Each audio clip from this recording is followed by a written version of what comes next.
Python is one of the most popular languages of 2024, and why wouldn't it be?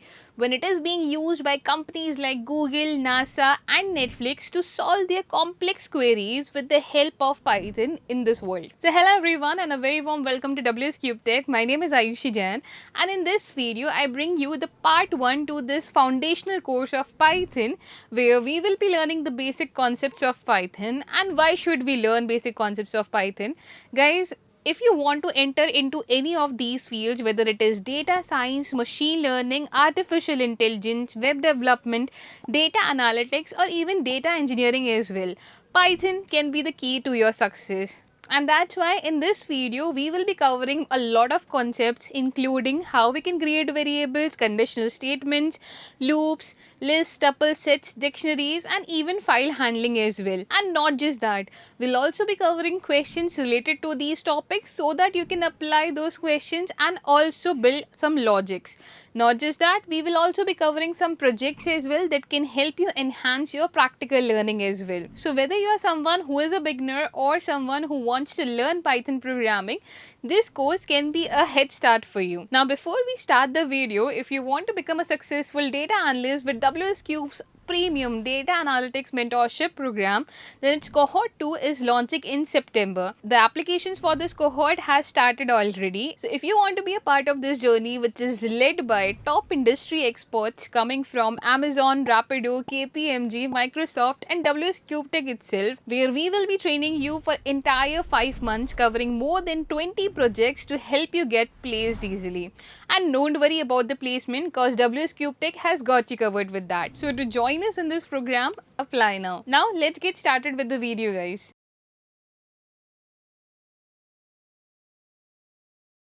In this module, we will be discussing about Python. What is Python? What are its advantages? What are the leading companies that are using Python? We will be discussing thoroughly about Python in details. So before we start learning Python, there is some key terms that I would like to explain to you before we start learning Python. Here we have coding and programming languages. Now you might have heard this term coding before somewhere, but not all of you exactly know what coding is. Many of you, I guess, confuse coding with the programming language itself, coding as a language itself. So I'll just explain you what coding is. Coding is nothing but they are just set of instructions that we give to the computer in the language that it can understand. Now, why I'm saying in the language that it can understand, it is because the computers cannot understand our language. Computers cannot understand any of the language that we humans speak. So our computers have their own language, and what we need to do, we need to give instructions to the computer in the language that it can understand to make it do a certain task. So when we give instructions to the computer to make it do a certain task in the language that it can understand, that is called as coding. This was coding. Now talking about what language our computers can understand. So the languages that our computers can understand are called as programming languages. Programming languages are nothing but they are just grammatical instructions. They are just grammatical set of rules which are given in the form of instructions to the computer to complete or to carry out a certain task. That's all. That is what a programming language is. Now there are so many programming languages out there. I'll give you some examples over here. We have Java, JavaScript, Ruby, PHP, Perl, Python, C, C++. So you might have heard about any one of these languages so far. And Python, again, I will say Python is a programming language. And in this whole module, we will be discussing what are its benefits over the other languages. I will tell you why a person should learn Python and what are its advantages over the other languages. In our today's session, we will be talking about compilers and interpreters. Before we start talking about compilers and interpreters, let's have a small recap on what we have learned in our previous session. So, in our previous session, we discussed about coding and programming language. If I'll repeat it in a short way, then coding is nothing but giving instructions to the computer in the language that it can understand, and the language that it can understand is called as programming language. As simple as that. So now, but many of you must be thinking that how it is understanding programming language, what is there in programming language that our computers are understanding. So programming language have set of instructions, it has grammatical representations, it has a combination of letters, it has a combination of symbols, and numbers as well. Now, what happens? Many of you might also be thinking that our computers, we from our childhood, we have learned that computers can only understand zeros and ones, that is our binary numbers. Yes, computers can understand binary numbers, that are our zeros and ones. Zero where indicate off and one indicates on. But now, how computers can understand these alphabets, these numbers, these symbols? So how they can understand it is because of a software which is working in between. There is a translator that is working in between of the programming language and the binary numbers, or let's say it, machine language. Right now, talking about these translators, there are two types of translators that we have. One are called as compilers, the other one is called as interpreters. You might have heard the term before, but not many of you know what is its meaning. So let's talk about each of them one by one. First of all, let's talk about compiler. Compiler again is a software that translate programming language into machine language. But now, how compiler translates it? Compiler takes a whole code at once and translates it and converts it into programming language. Now, what happens with the interpreters? Interpreter doesn't take a whole code at once. It takes one line at once. It will read one line of code and execute it, then another line of code executed, another line of code executed, while at the same time compiler takes the whole code. Now, there are advantages and also there are disadvantages of compilers and interpreters both. Compiler, where it takes a whole code at once, it makes it faster. The process is really fast when it converts it into a machine language, while at the same time, because interpreter takes one line at a time, it is a bit lengthy process. But now, what is the disadvantage over here? Now, compiler takes a whole code at once, right? Suppose there is a mistake, because when we are writing a huge code, there are certain chances, there are so many chances where we can write, where we can make a mistake. But in compiler, what will happen? It will read a whole code at once, and in the end, it will just tell you that there is an error. It won't tell you where it is, but it will just tell you that there is an error. So it will be very difficult for the programmer or for the user to find where he has made an error if it is a huge program. Now, considering the same case in the interpreter runs one line at a time, it reads one line at a time and executes it. So whenever there is an error in any of the line, it completely stops the program, tells the user that there is an error in this line, which makes the debugging very easier. So Python over here, Python is an interpreted language. That means it uses interpreters. Here in Python, each line is read it first, and it, as soon as there is a mistake or as soon as there is a bug, it tells the user, okay, that there is a bug in this line. So this is one of the major advantage of interpreters. So this was about compilers and interpreters. I won't go deep inside it because I think this is the enough information that is required for the compilers and interpreters.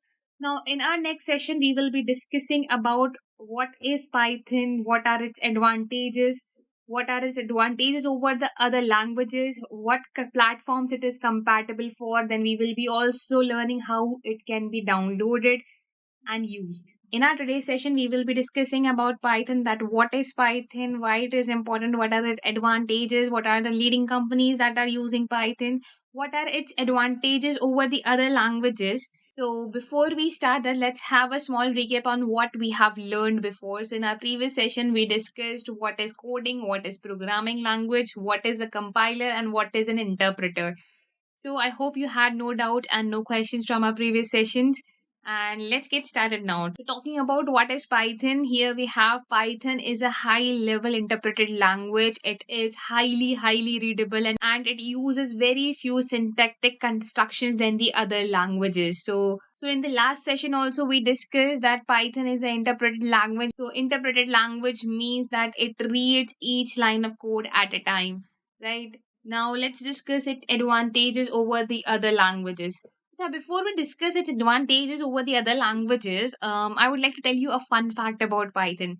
So Python was discovered by this guy called as Guido van Rossum, and many of you think that Python has a symbol of snake, so maybe it's named after a snake. So no, that's not true. This guy who discovered Python was a fan of this TV show, which was Monte Carlo Python Group. It was basically a show, and the name of the group was Monte Carlo Python Group. That's why the guy named the language as Python. It has nothing to do with this name.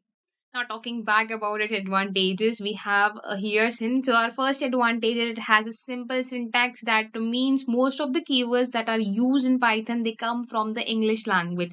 So someone who knows English, it will be very easy for that person to understand what is there written inside the code for. And if you compare it with the any other language, yes, for a known programmer, it will be hard to understand a code written in any other language other than Python. But when a code is written in Python, it will be quite easier for the person to understand that what is happening inside that code. So it is, yes, that easy, which makes it highly readable as well. Second thing is it uses fewer lines. If you compare the lines of code in Python to write a program and the lines of code to write a program in any other language, you will find that Python uses very few lines and it gives a great program to us in a very few lines. Third is it uses interpreters, which is helpful in debugging. As I said, it uses interpreters which reads one line at a time.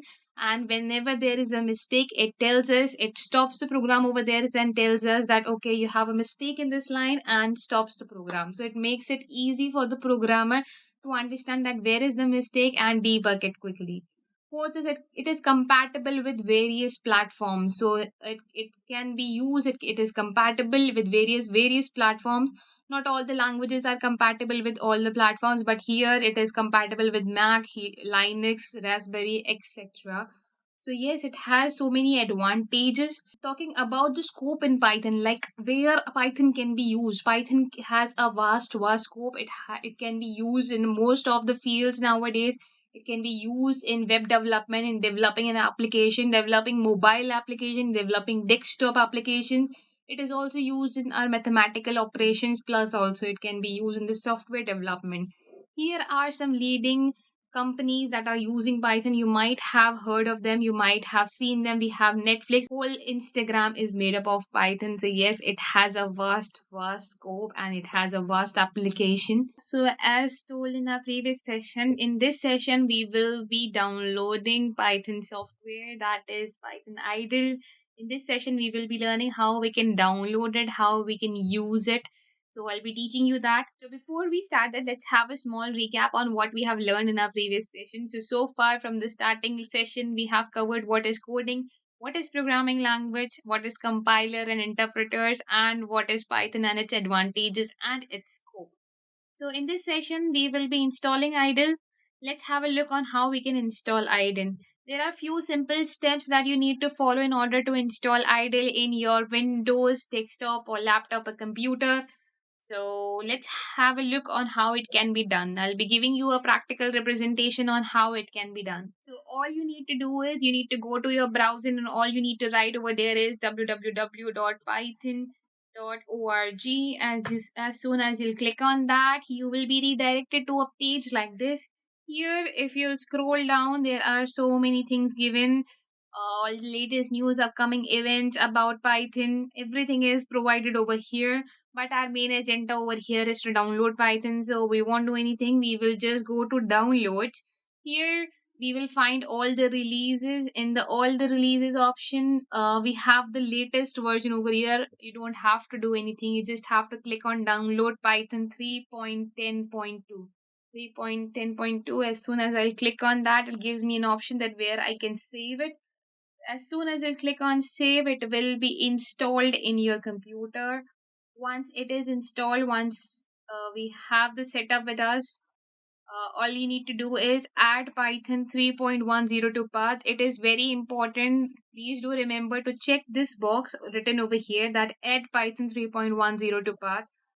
After that, we can click on the install now button and it will be quickly installed. Okay guys, so it is done. Once the setup is successful, all you need to do is click on the close button at the bottom in the search bar. Once you click on idle, here it will show you your Python application and all you need to do is double click on it. As soon as you click on it, you will be able to see the Python shell. So this is the area where we get our code. Once we run our code, this is the area where we get our output of our code. If you want to create a new file, all you need to do is click on file, click on new file, and here a new file will be created. So while saving this new file, I will give you one suggestion. Don't save the file in the same path where your Python application is there. Do save it in some different folder, maybe at different location, but don't save it in the same location where your Python software itself is there. Right, guys? So I hope it is clear. I'll also show you okay how it works. So I'm just gonna write a small statement over here, like hello world. And if I click on the run button, here Control F5 is a shortcut to run the code. And I need to just save this file, so maybe I'll just save it on my desktop as python001.py. Now what is .py? So .py is nothing but the extension for the Python files. All your Python files come with the extension of .py. So as soon as you'll save it, this program will be run, and here in the shell you can see we have our output over here, that is hello world. So this is how you can download Python, and this is how it looks like when you run it. In this session, we will be learning how to install PyCharm. PyCharm is a IDE that we will be using. You might be thinking we have already installed Python idle in the last session, then why we need this PyCharm IDE? So there are some benefits of using this PyCharm IDE that I will be showing to you. I will be telling to you. So it has basically intelligent code assistance. It has good debugging skills. So basically, it provides us with the option where it makes it easier for us to debug a code. It also provides us with smart navigation, and its user interface is really friendly. So I would suggest installing PyCharm. Let's see how it can be installed. To install PyCharm, we will be moving to our browser. Here I will write download PyCharm.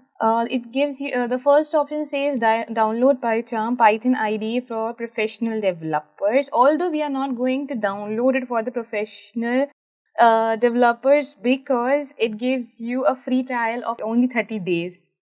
So it's useless. So I will go with the community one. We won't go with professional one. Otherwise, you will have to pay for it, which is completely not required. As soon as you click on download from community, it gives you option to download. Once you click on save, it will start getting downloaded.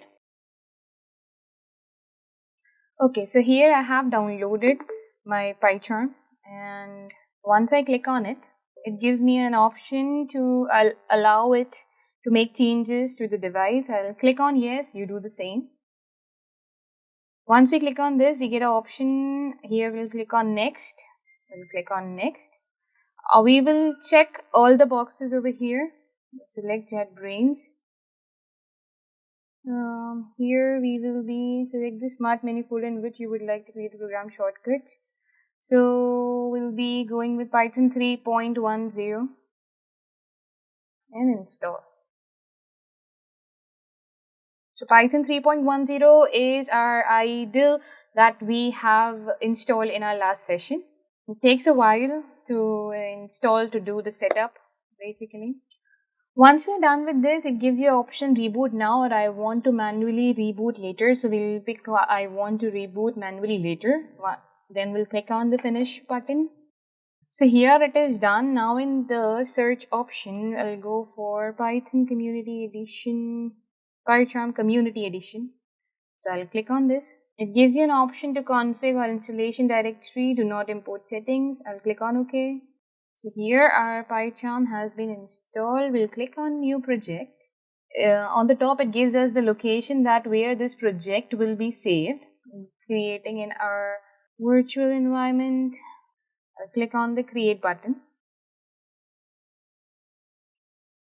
Click on the cross. So this is how our PyCharm looks like. On the right, we have different themes as well. So you can, if according to your choice, you can go for darker or the lighter themes. And if you click on the left hand side, if you click on if you give a left click over here, there it gives you an option of new. Once you click on new, you will click on Python file. You can give a name over here. So let's say I'm creating my first file as demo.py. .py is the extension for the Python files. I'll repeat again. It is created. So I'll write a small program and explain you how it works. So I'll just write print hello world. I'll give it a right click and it says run demo. Once I click on run, the hello world is here. So if you will notice, the UI of this software is really friendly than idle, which we installed in the last session, because let's say if I only write P, it gives me all the options, all the keywords that I can use starting from P. So yes, it gives me smart suggestions as well. So that's why I would recommend you to use PyCharm, and I personally will be using PyCharm throughout all the sessions. And if you want to go with PyCharm, I would definitely recommend you to go with PyCharm. And if you want to continue doing it with idle, you can go with idle as well. Alright, I hope it is clear that how to install PyCharm, how to use it.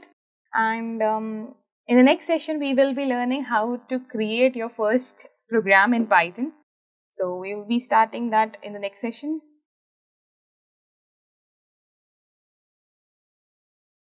If you want to become a successful data analyst with WsCube's premium data analytics mentorship program, then its cohort 2 is launching in September. The applications for this cohort has started already. So if you want to be a part of this journey, which is led by top industry experts coming from Amazon, Rapido, KPMG, Microsoft and WsCube Tech itself, where we will be training you for entire 5 months, covering more than 20 projects to help you get placed easily. And don't worry about the placement, because WsCube Tech has got you covered with that. So to join us in this program, apply now. Today onwards, we will be learning how to write our first program in Python. I hope you all are as excited as I am. So let's get started.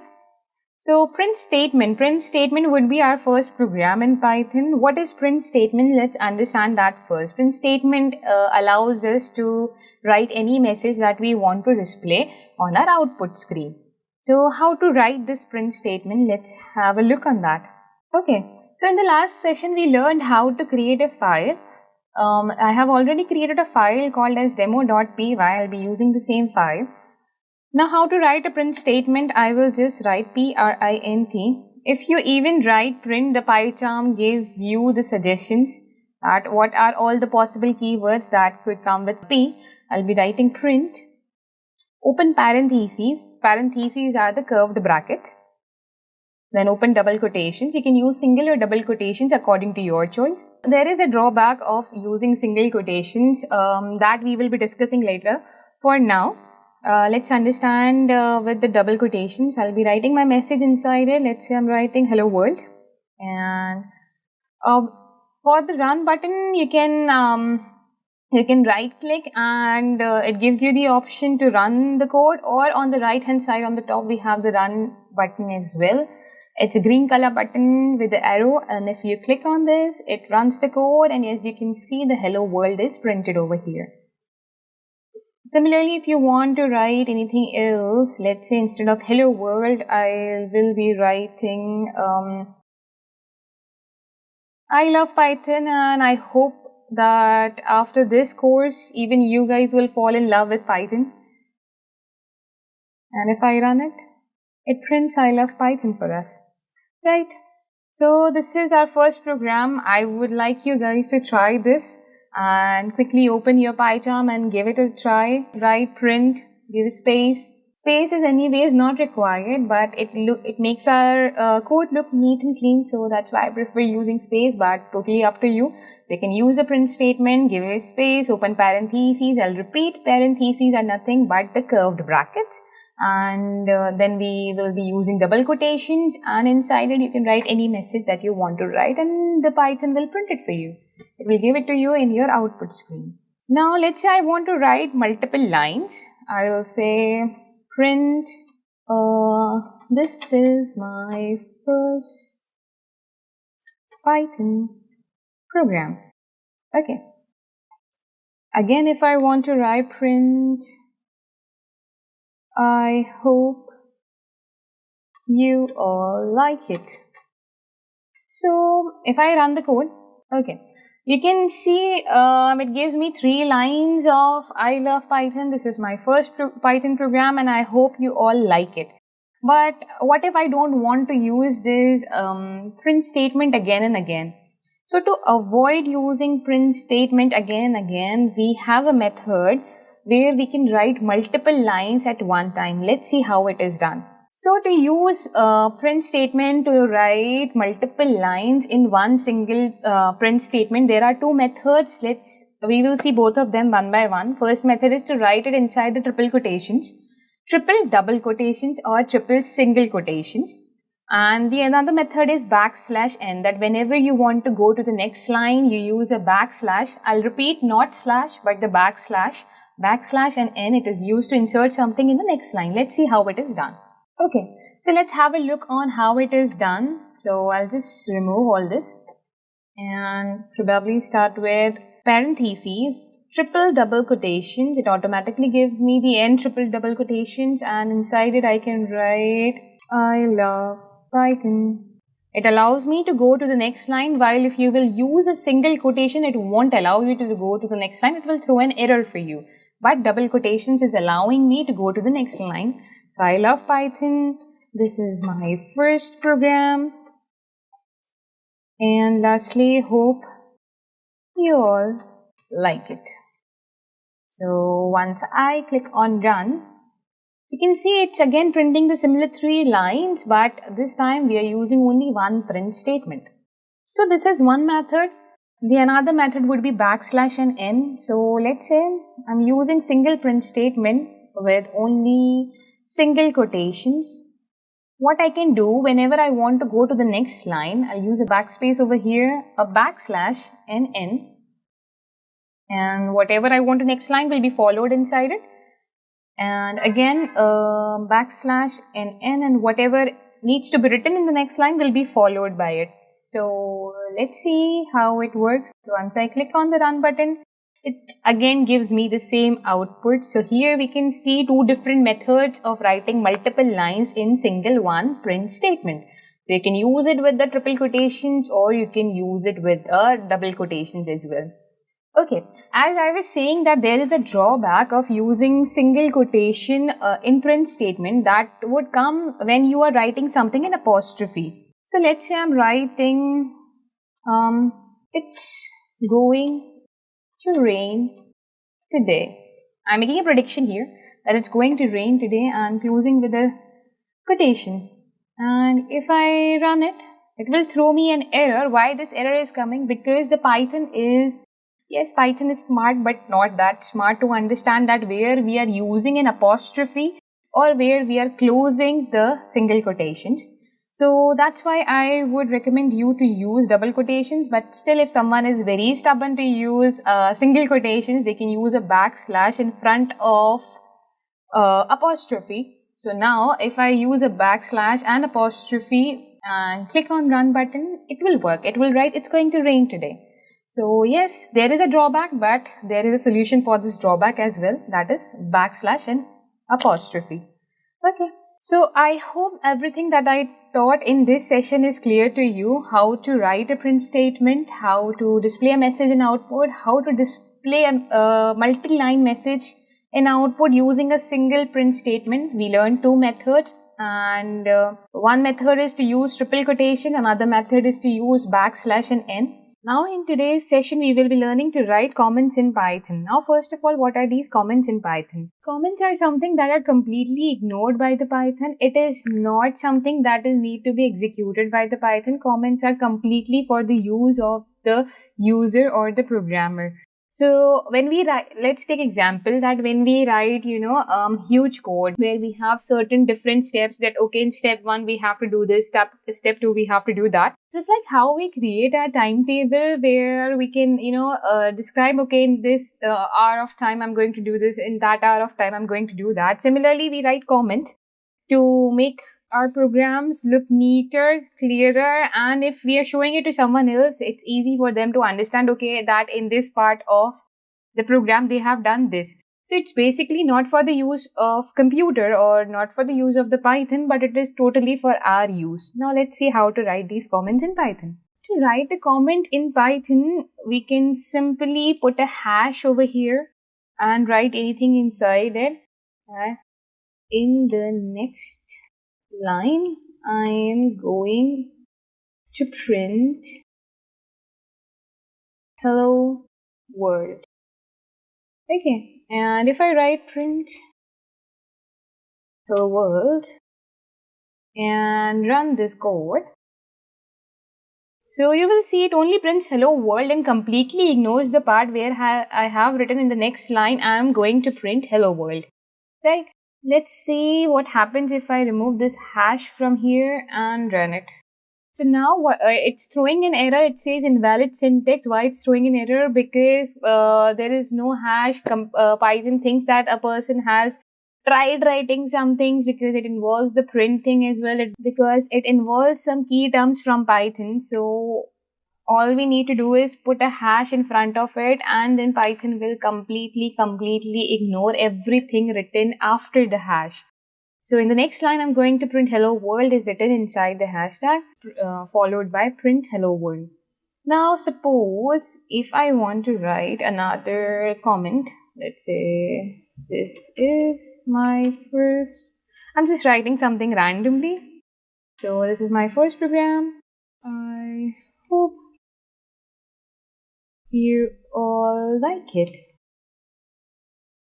Okay, so instead of writing hash again and again, there is another way. So to write multi-line comments, we can use again triple quotations. In the print statement also, we can use triple quotations to write multiple lines, and similarly here in the form of a comments also, we can use triple quotations. So anything I write inside it, let's say in the next part of this program, I'm going to print hello world. It is my first program. I hope you all like it. If I run it again, it is completely ignored by the Python. So these are all about comments, that there are two ways where you can write a comment. If you want to write a single line comment, you can use a hash, and if you want to write a comment into multiple lines, then you can use triple quotations, totally according to your choice. In today's session, as we are going to learn about variables. Variables, you might have heard the term before. Let me explain you variable in a very simple term. Understand variable as a container that holds some value. So let's say it's a glass of water. So variable is the glass and the water inside it is the value. Now value can be increased, decreased or changed according to you. There can be a water inside it, there can be a juice or a cold drink inside it. So the container, that means the variable remains constant, but the value inside it changes throughout the program. We'll go with the definition as well, that variables are placeholders which can store a value. So in simple words, it's a container that holds a value. Okay, how to write a variable? Let's come on that part. How we can write a variable. To create a variable, all you need to do is give it a meaningful name. Let's say I'm going to give name. Name is equals to John. Okay, and I'm not going to print John. I'm going to print name without double quotations. So if I run this program, it prints me John, right? Similarly, I'll write for age, that age is equals to 23. Print age. If I run the program, it prints John 23. Okay. This is how a variable can be created. Right? If you want to add more things to it, you can add more things to it. So here you will notice that we have John written inside the double quotations, while the age of John, that is 23, is written outside the double quotations, which is the difference in the data types, which we will be further studying in our upcoming sessions. So as of now, just understand how a variable can be created. To create a variable, there are certain rules that we need to follow. Let's study those certain rules, that what are the rules to write a variable. So here are some rules for writing the name of the variables. So our first rule is Python is a case sensitive language. Now what is this case sensitive language? Let's understand that with the help of an example. Okay. So here I'm taking an example. Let's say I have created a variable called as name. Name is equals to John. I'm using the similar example as before, and this time I'm going to print name. You might well notice over here that name here is written in capital MN, while here the name is written in small n. Let's see what happens if we run the code. Okay. It throws an error and says that name is not defined. The capital N name is not defined. The small n name has been defined. That the small n name refers to John. That John is there inside this variable, but there is no capital N name. So we need to be very careful about the cases that if we are using a smaller case while writing the name of the variable, while printing it or while using it anywhere, we will be using the smaller case as well. This is our first rule. So here now the name works. Let's come to our second rule. Our second rule says that make sure to not use spaces while creating a variable. While you're writing two values, let's say when you're creating a variable called as even number, odd number, or positive number, or something that has two words inside it, we cannot use spaces over there. So what we can use? Let's take an example for that. So as I said, we cannot use two names together. Let's see what happens if we use two words giving a space in between. So I'm creating a variable called as even number is equal to 2 and print even number. Okay. It's already showing me there is a red line below here. Red means danger, and red here is an error. But still I'll run the program and show it to you that yes, it's an invalid syntax and it's throwing an error towards the number side. It's giving its arrows towards the number side. Why it's doing it? Because we have used a space in between. So what we can do over here is instead of using a space, you can use an underscore. Don't use a dash, that means the hyphen. You can only use underscore. Okay, and now if I run it, it works, right? Even number is equals to 2 and printed even number, so 2 has been printed over here. Now let's see another way. Now let's see what is the second thing that you can do. So instead of writing even number like this, you can capitalize NUM. So it would look like a separate word itself, that even, okay, starting with the capital N, then it's a number. So even number. And if you run it, yes, it works. So yes, there are two methods where you can avoid writing spaces, and you can use underscore or you can change your cases and make it work. Let's go to the third rule. Let's see what our third rule says. So our third rule says that a variable name should never start with a number or a special symbol. Now what does this mean? Let's see an example. So what does this thing mean that our variable name should never start with a special symbols or number? Let's say I want to write one number is equals to 12, two number is equals to 13, and print one number, comma, two number. Right. As you can already see, we have so many errors over here, so many red underlines. So yeah, I'm still gonna run it. And yes, it's an error. It's the error is indicating towards 1, that 1 is not valid over here. We cannot use numbers or special symbols. You can over here, you cannot use star num over here. Right? Yes, you can use number 1. Here also you can use number 2, but not one number and two number. You can use a symbol in between of the variable or in the end of the variable, but you cannot use it in the starting of the variable. So variable names should never start with the numbers or special symbols. And if I run it, yes, it gives me the output 12 and 13. Yeah. So these are 3 rules for writing the variable names. Our first rule says that the Python is case sensitive language, where we need to take care about the cases, that if something is written in the capital letters or smaller letters, then it should be followed throughout the program.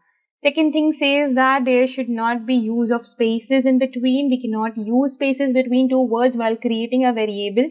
Third rule says that a variable name should never start with the letter or a special symbol. So I hope how to create variables and what are the rules for writing the variables are pretty much clear to you all.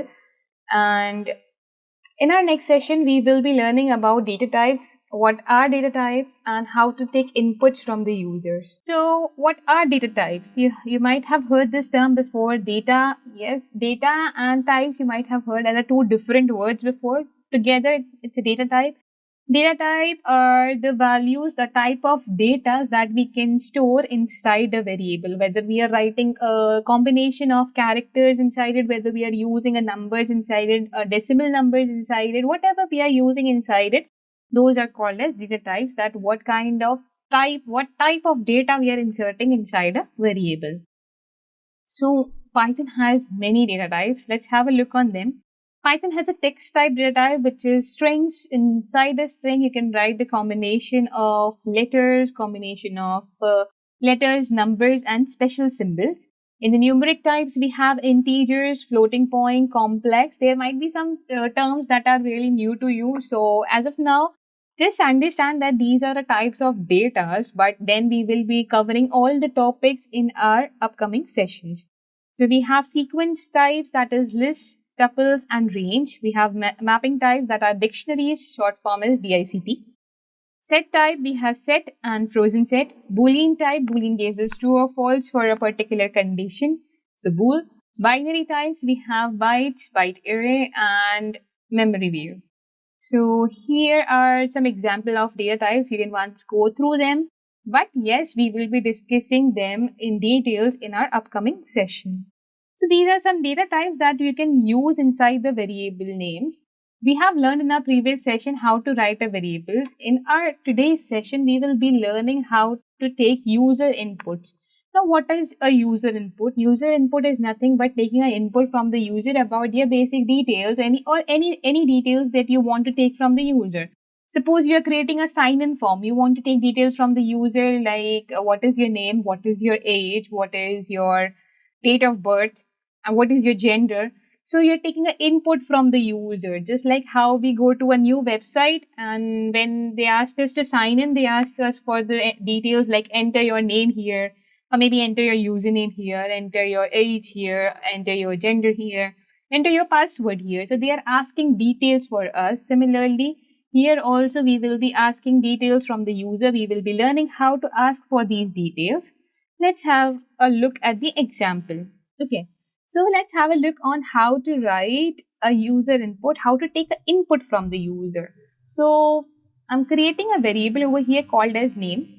NAME is equals to input because I'm taking an input from the user. That's why I will be writing the word input over here, followed by parentheses, that are the curved brackets, and double quotations, that enter your name here, followed by a colon. Colon is not required, but yes, again, it makes my program looks nice and clean. That's why I'm using a colon and a little space for the user to write something over there.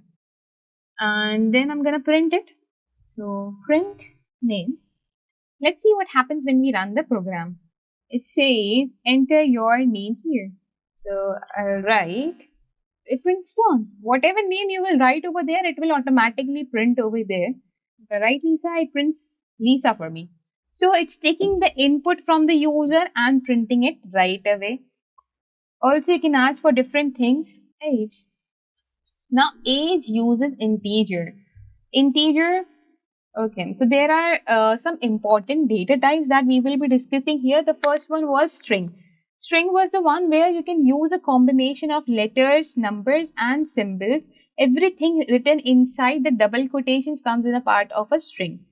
So let's say, okay, another thing about taking user input is that default which has been set for taking a user input is string. If you have not mentioned that you want the input in integer or in floats or in any other data type, then the default is set to string.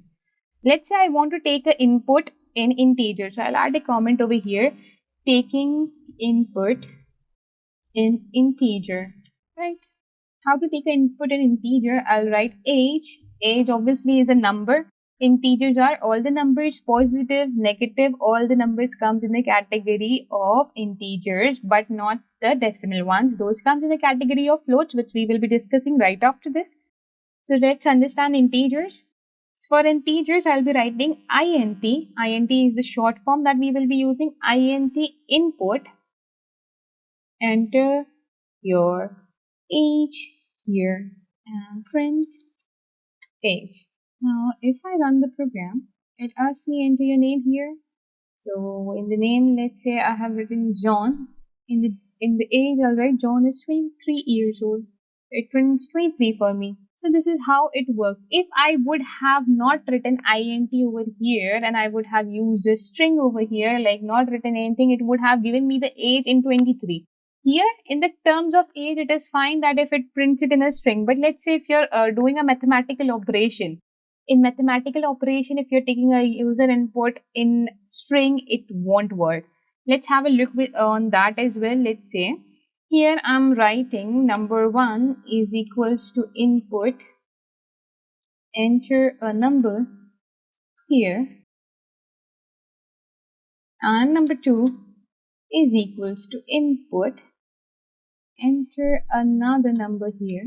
So person will randomly write any number, and what I'll do, I'll write the addition of this. So print number 1 plus number 2. Right. Let's run and see what happens. So in the name I'll be writing John. In the age I'll be writing 23, and enter a number I'm writing 12 plus 13. It gives me 1213. It's basically adding both the strings. It's not adding the numbers, it's adding both the strings. Now let's see what happens if I write int in front of it. If I write int input and close the brackets in the end, again if I write int input and close the brackets in the end, and now if I run the program, so the name is John, who is 23 years old. I'm getting to know this guy John. 12, 13, it gives me 25. So you can see here, while doing the mathematical operations, we can use the terms integers. And if you don't really need it, then yes, we can actually avoid writing int if it's not really required. But yeah, in mathematical operations, we can use it. Coming to the next part, we have decimal numbers. So yes, we can write positive numbers in the categories of integers and negative numbers in the categories of integers. But what about the numbers which have decimals? For those, we have floating points that are called as floats. So I'll write taking input in decimal number. So let's say I'll write number 3 is equals to float input, enter a number here, and print number 3. Okay, to avoid writing all these things again, I'll put it inside the comments.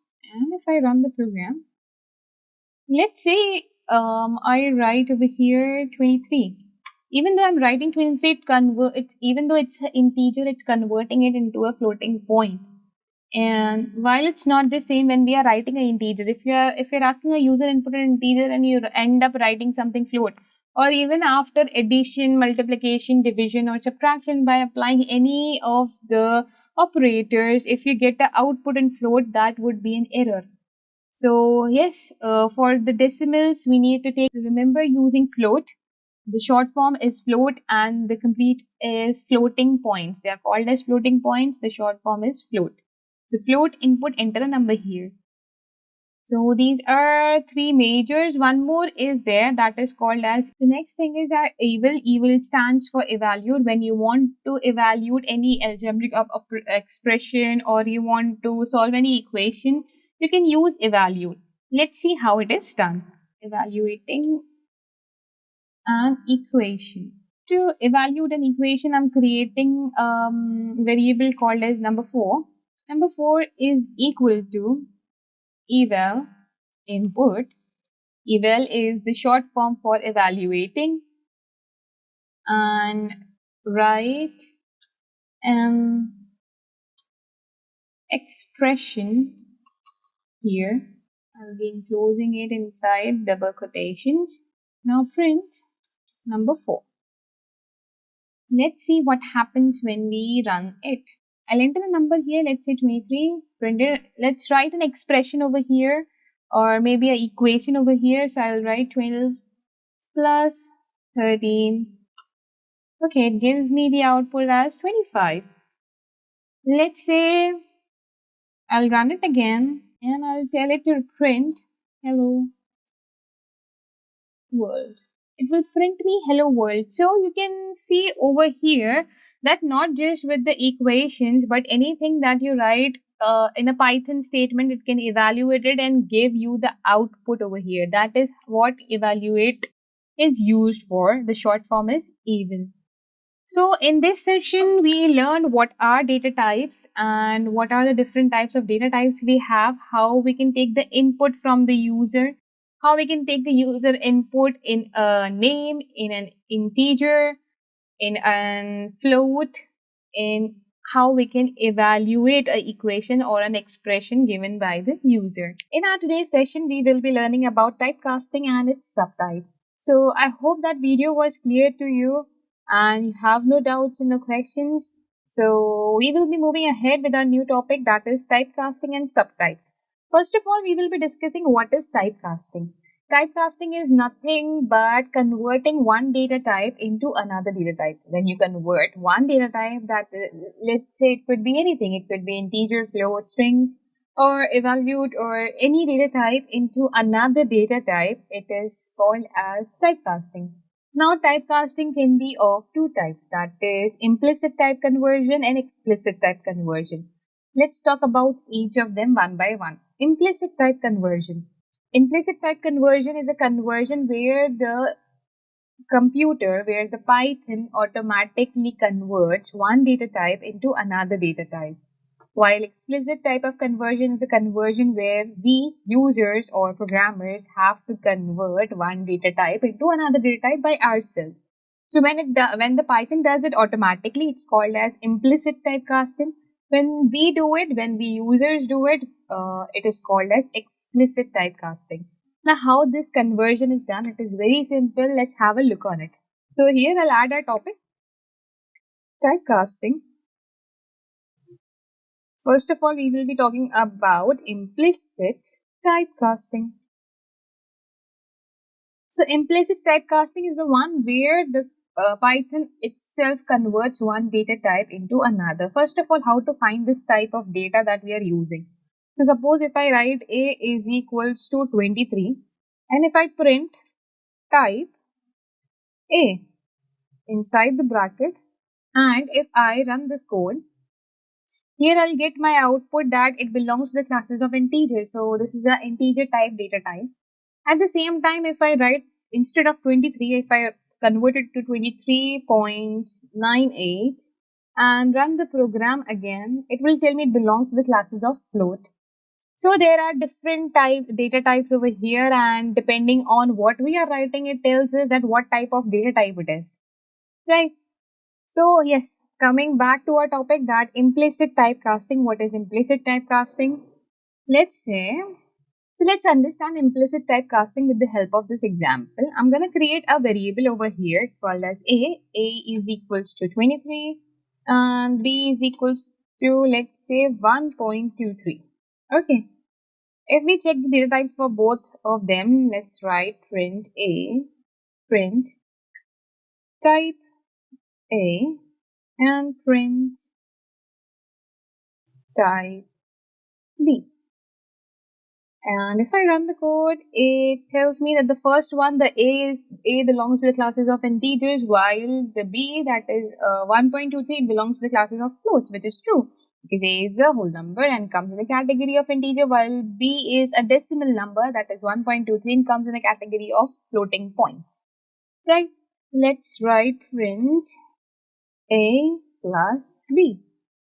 So the output would be 24.23, and we can obviously see here that the type of data type we have is float. 24.23 would be a float data type. So here what Python is doing, it is automatically converting combination of data types into another data type. So if we have an integer and float, it converts it into a float. That is our implicit typecasting. Now what is explicit typecasting? We'll discuss that. So here I'm going to write explicit typecasting. typecasting. Explicit typecasting. Let's consider another variable called c is equals to 23, but this time I'm going to put this c inside the double quotations, and b is equals to 1, 2, 3. Okay, and I'm going to write print c plus d. And if I run this program, let's see what happens. It gives us an error that one is a string, another one is an integer. So now what should I do to convert this c into an integer?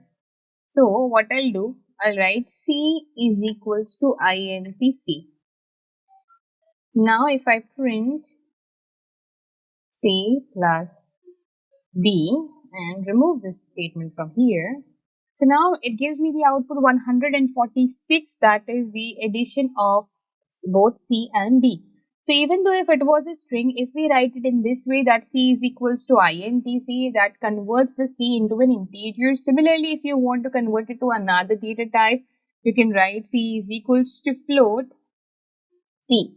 Now automatically a decimal will appear over here that it gives us 146.0.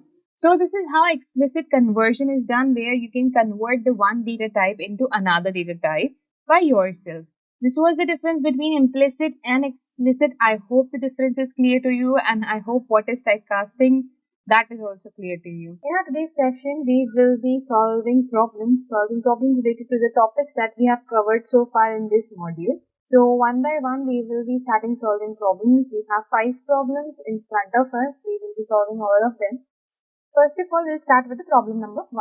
So our first problem says, write a program to display a person's age, name and address in 3 different lines.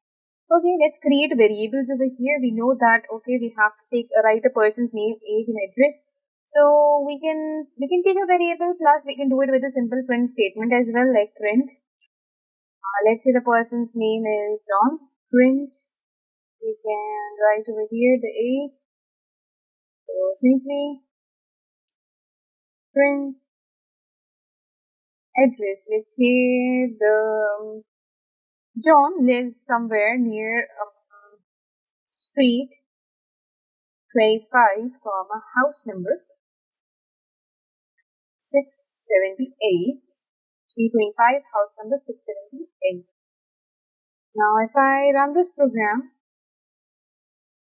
it gives me John 23, street 25, house number 678.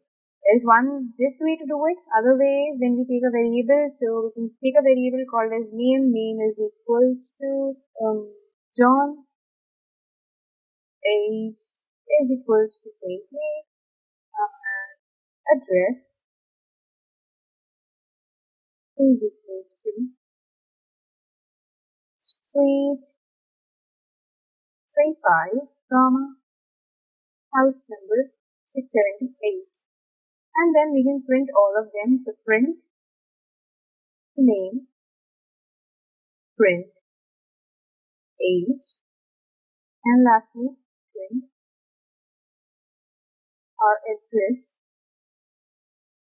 So if I run this program, it will print me John 23, street 25, house number 678.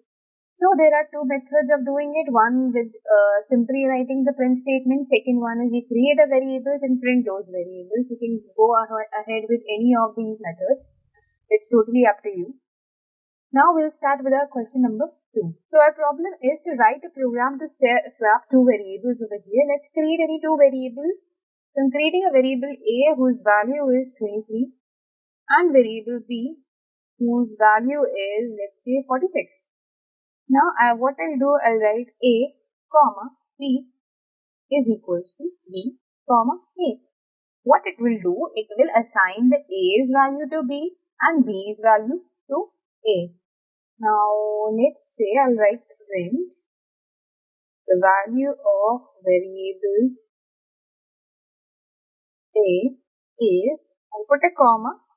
So far it is a string. To write a variable, I'll write A over here, print the value of variable B is, comma, B. Okay, So according to our program, according to the problem, our variable a should be 46 and our variable b should be 23. Let's run and see. Yes, the value of variable a is 46. Here it is 23, but because we have swapped, so for swapping, what we have done, we have written a comma b. That means the two variables that we need, and the variables we need to swap into. So we want to swap a to b. So all we need to do is write a comma b is equals to b comma a. So that's how we can do the swapping of two variables. Now our next problem is problem number 3. Write a program to convert a float into an integer. To convert a float into an integer, this is a part you might have understood that this is a part from typecasting, where one data type is converted into another data type. So here what we are going to do, we are going to convert a float into an integer, which is very simple. All we need to do is create a variable. I'm creating a variable a over here, assigning it a value of a float. So float means decimal numbers. So I'm going to write over here 13.876. Okay. What I need to do is I need to convert it into an integer. Right now, if I will print it, print a, and also if I print the type of a. So let's see what output we get. We get it's 13.876 and it belongs to the classes of float. All we need to do is to convert it into integer. To convert it into integer, we will be writing a is equals to int a. Now I'm going to print a and also I'm going to print the type of a. So if I run the program, you can see previously it was 13.876 and the class was float. Now when we converted it into the integer, it went back to 13. It removed the values after the decimal and only wrote 13. And the type is integer now. That's how you can convert a float into an integer. Okay guys, coming to our problem number 4, it says write a program to take details from a student for ID card and then print it in a different lines. Okay. So let's take details. So if we have to take a detail from someone, we take an input from the user. Here we will be using user inputs. So I'm going to write over here what details we need for the identity card of for a student is. We take their name, we take their, so let's assume that it's a college identity card. So which year they are studying in, year 1, year 2, year 3, year 4. So first thing is name. Name comes in a string. We know that the data type that we are going to use here is string, which is default. That's why we don't need to write anything over here. We can directly write input, that we are taking the input from the user and enter your name here. Okay. After taking the name as an input, I will be asking for the person's year, that in which year they are studying. So year is equals to input. Enter your year here. Okay. Now, why I haven't used integer over here? Because a student might write 4 or can also write 4th. So it is totally up to them that they write 4 or 4th. So to avoid happening that, here we are not going to do anything with the algebra, or we are not using it in the equation, so that we need to use int only. We can use string as well. So that if a person, it's totally up to person that if they want to write 4 or they want to write 4th. Right. So we are taking an input as a name, second input as a year, and maybe we can ask them for the contact number. So yes, phone number will be an integer. So here I'll write phone underscore number. Another the rule for writing a variable that we cannot use a space in between. We can use an underscore, but we cannot use a space in between. That's why I'm using an underscore in between. And int input, enter your phone number here.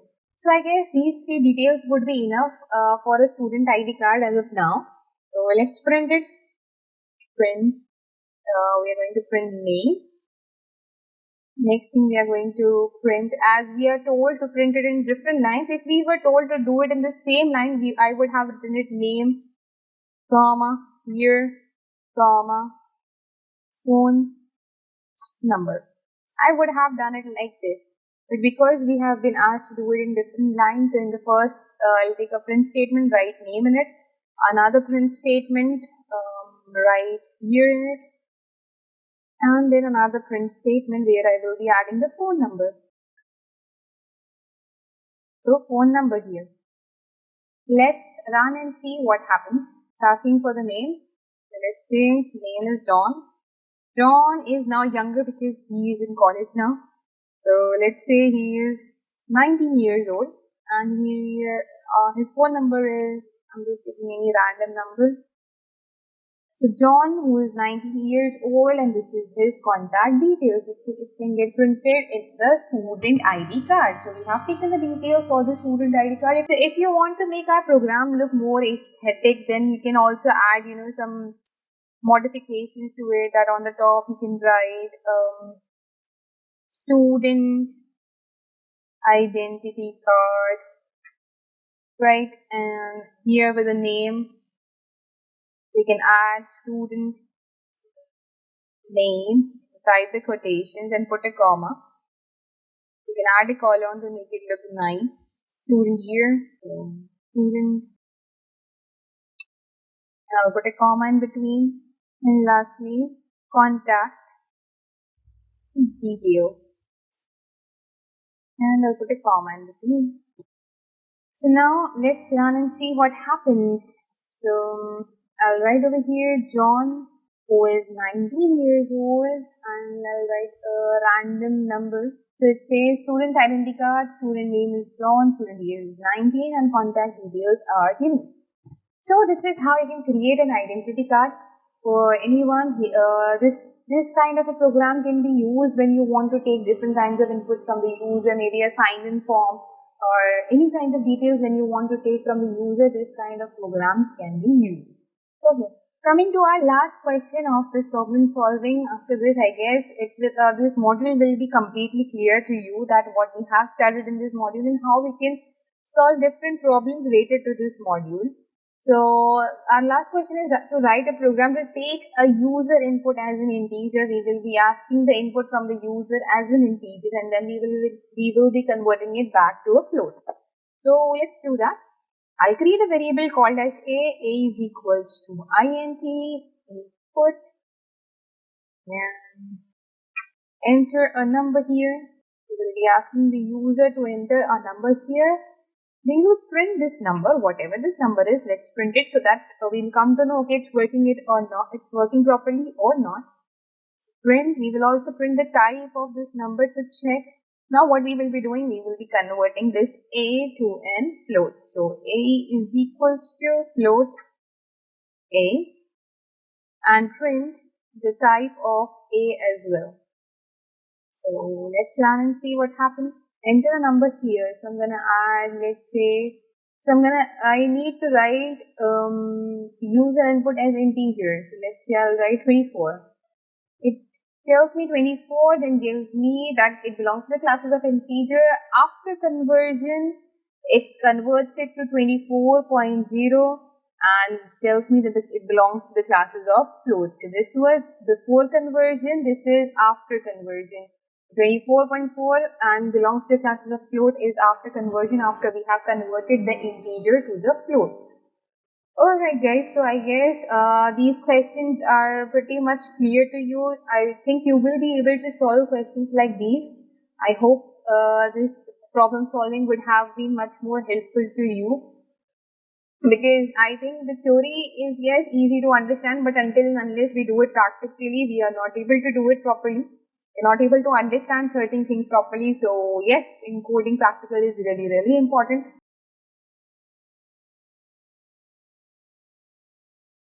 If you want to become a successful data analyst with WsCube's premium data analytics mentorship program, then its cohort 2 is launching in September. The applications for this cohort has started already. So if you want to be a part of this journey, which is led by top industry experts coming from Amazon, Rapido, KPMG, Microsoft and WsCube Tech itself, where we will be training you for entire 5 months, covering more than 20 projects to help you get placed easily.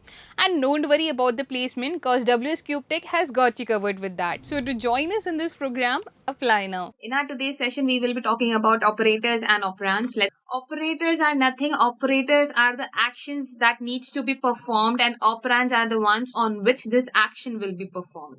Let's understand with the help of a simple example. Here we have x plus y is equals to 0. Now here x, y and 0 are the operands, and plus and is equals to is the operator over here. So operands are the ones on which the action needs to be performed. So on x, y and 0 the action needs to be performed, and what action is performing over here? The plus and is equals to action is being performed over here. That's why plus and is equals to here are operators, and x, y and 0 are our operands. So guys, this was about operators and operands. Operators are then further categorized into 7 new categories. What are these 7 categories that we have over here? Are arithmetic operators, we have comparison operators, we have logical operators, we have assignment operators, identity operators, membership operators, and bitwise operators. These are the 7 types of operators that we will be learning throughout this module. We will be learning each operator in detail in each session. As the term itself tells us that these kinds of operators will be helping us to do the mathematical operations. Arithmetic operators are the operators that helps us to do the mathematical operations. Let's see some of the arithmetic operators that we have over here. We have addition, we have subtraction, multiplication, division, floor division, exponent, and we have modulus. So we'll be talking about each of them one by one. Let's get started. So guys, for taking the examples, I'll be considering 2 variables over here. I'm creating a variable 1 whose value is 12 and a variable b whose value is, let's say, 34. Okay. Now first of all, talking about our addition operator. Addition operator will simply provide us with the addition of the 2 numbers. Let's see how it can be done. I can create another variable over here called as sum. Sum is equals to addition of a plus b. So I'm taking a variable. I'm using the plus operator over here. I'm writing the b. And if I print it in the next line, print sum. Let's run and see what happens. So when I run it, I get the output 46. That is the addition of both the 2 numbers which are there in our a and b. Similarly, talking about subtraction. For talking about subtraction, I'll be just switching the values. So guys, I'm creating a variable over here. Let's say z. Z is equals to, what I'm going to do, I'm going to subtract b from a. So I'll be writing a minus b. Let's print and see what happens. So I'm going to write print z. Once we run it, we get the output that 34 minus 12 is 22. Similarly, we will be talking about our division and the multiplication operator. For the multiplication operator, all I need to do is, instead of putting a minus sign over here, I'll use a multiplication. Multiplication here, in Python, we don't use x as a multiplication symbol. We use this asterisk symbol as a multiplication. So a star b, or you can call it a asterisk b.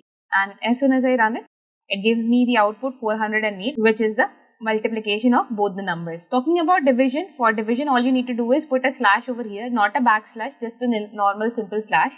And as soon as you'll put a slash over here, you'll get the output as 2.8333 and so on. So this was our division operator. Now talking about our special new operators that we have. First of all, let's talk about exponent.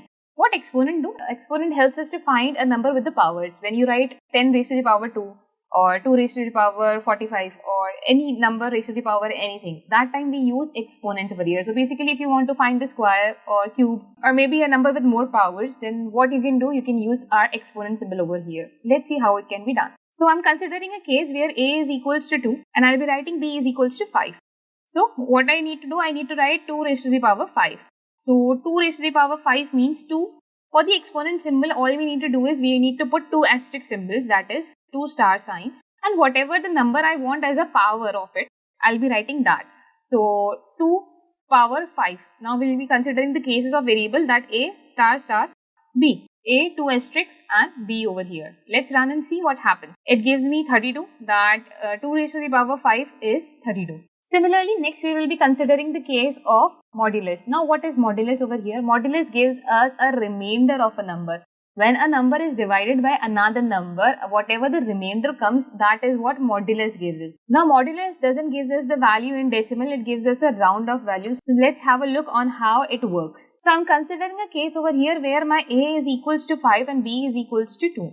Now for using a modulus symbol, all you need to do is you need to write shift plus 5, that is your modulus symbol. This is also known as a percentage symbol. We use it as a percentage. and here it is also called as modulus. So once I run it, it gives me the output 1. Why it gives me the output 1? Let's have a look. Let's have a small look. So why it gives me 1? I'll explain you that. So I'm considering 5 as a number over here, and when divided by 2, 2 times 2 is 4, and the remainder is 1. That's why the modulus of 5 modulus 2 gives this 1. Similarly, let's consider another case. I'll be writing 8, and here I'll be writing 3. So 3 2 times is 6, and the remainder is 2. So when we will write 8 when divided by 3, it gives us the remainder 2. Let's have a look if it works or not. So if I'm considering A is equals to 8 over here and B is equals to 3 over here, and I run it, yes, it gives me 2. So this is how it works. It gives us, the modulus basically gives us the remainder once we divide a number by another number, right? Next thing that we will be talking about is our floor division. Now floor division is pretty much similar to division, but only there is one major difference, that when you do a floor division, it gives you the round off value to the previous integer, not the next integer that is going to come up, the previous integer. Suppose even if you have a round off value of 2.8, even it will still give you 2, not 3. Okay. So let's have a look on how it can be done. I'm considering the similar example, that 8 when divided by 3. So if I use a simple division operator over here, so it gives me the output 2.66. And at the same time, if I consider a case of floor division, for floor division all you need to do is you put 2 slashes at the same time, 0.66. Now let's see what happens when we do it with the floor division. With the floor division, we got 2 over here. So basically, division and floor division are almost similar, where division gives you the whole value with the decimals. The floor division gives you the value, the round off value to the previous integer. Whatever the integer we have over here, even if it was 2.666, it will still give you 2. It will eliminate all the part after the decimal. This is how our floor division works. So these are the 7 arithmetic operators that we have discussed in this module. 6 types of comparison operators in Python. First is greater than, second is smaller than, third is greater than and equal to, fourth is smaller than and equal to, fifth is equal to, and sixth is not equal to. So we will be discussing each of them one by one. So guys, here we will be considering 2 cases. Let's say I have an example over here. A is equals to 12 and B is equals to 3. Okay. Now first of all, let's consider the case of greater than. So print A is greater than B.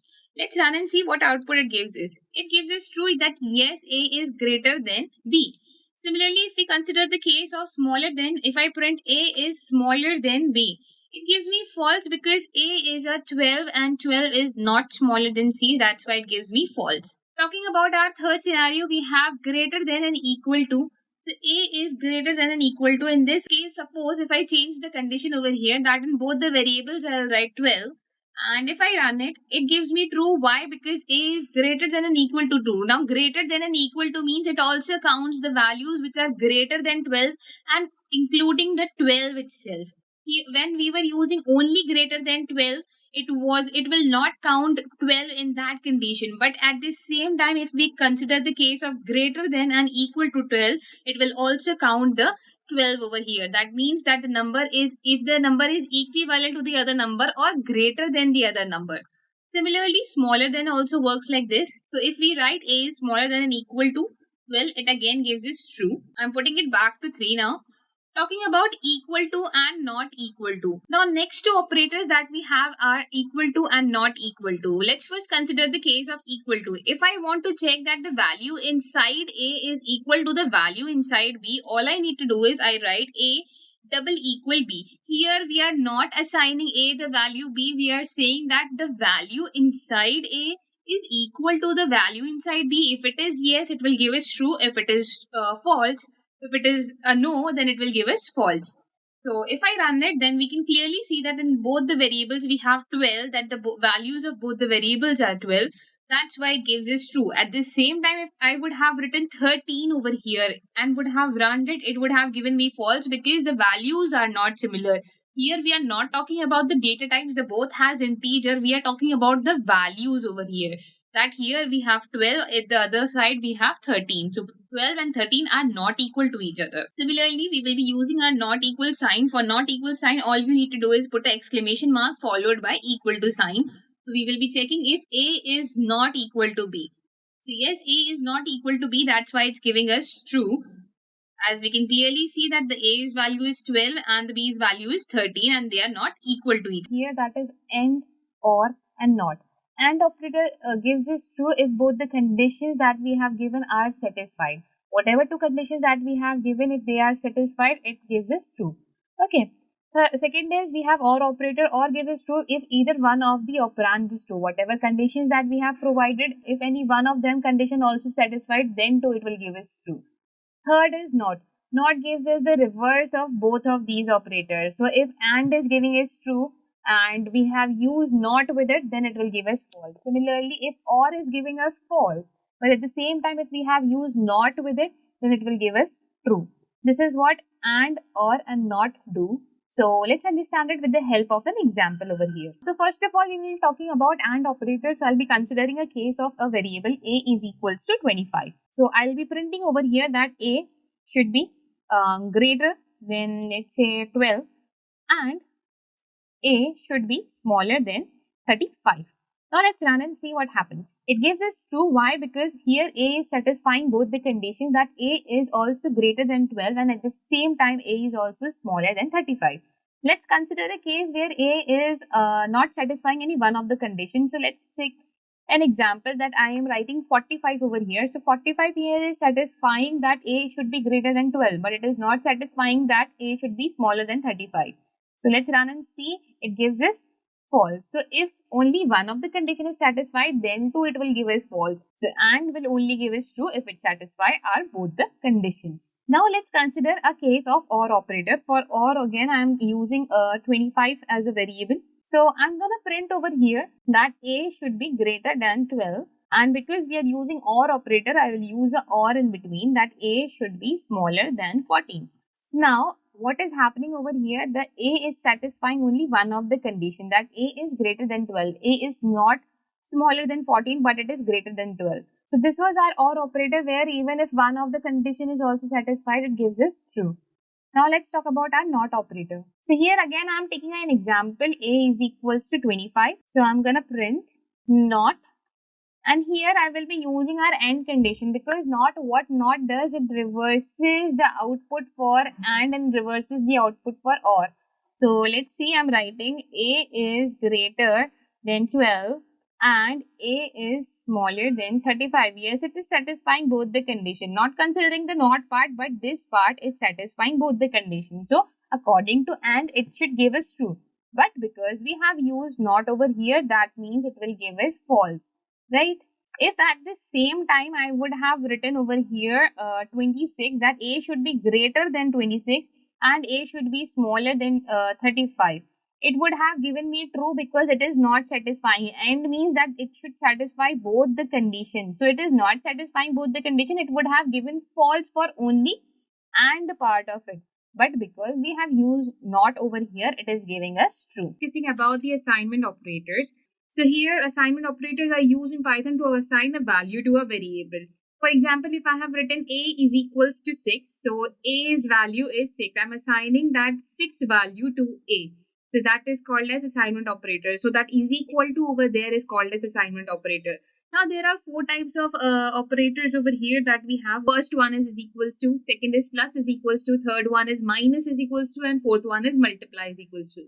So we guys clearly know that what is equals to over here. Like for example, if we have written x is equals to 6 over here, then that means we have assigned this 6 value to our x. Now let's talk about what is plus is equals to. So guys, let's take an example over here. Let's say you are playing a game and there is a score. There is a variable called as score.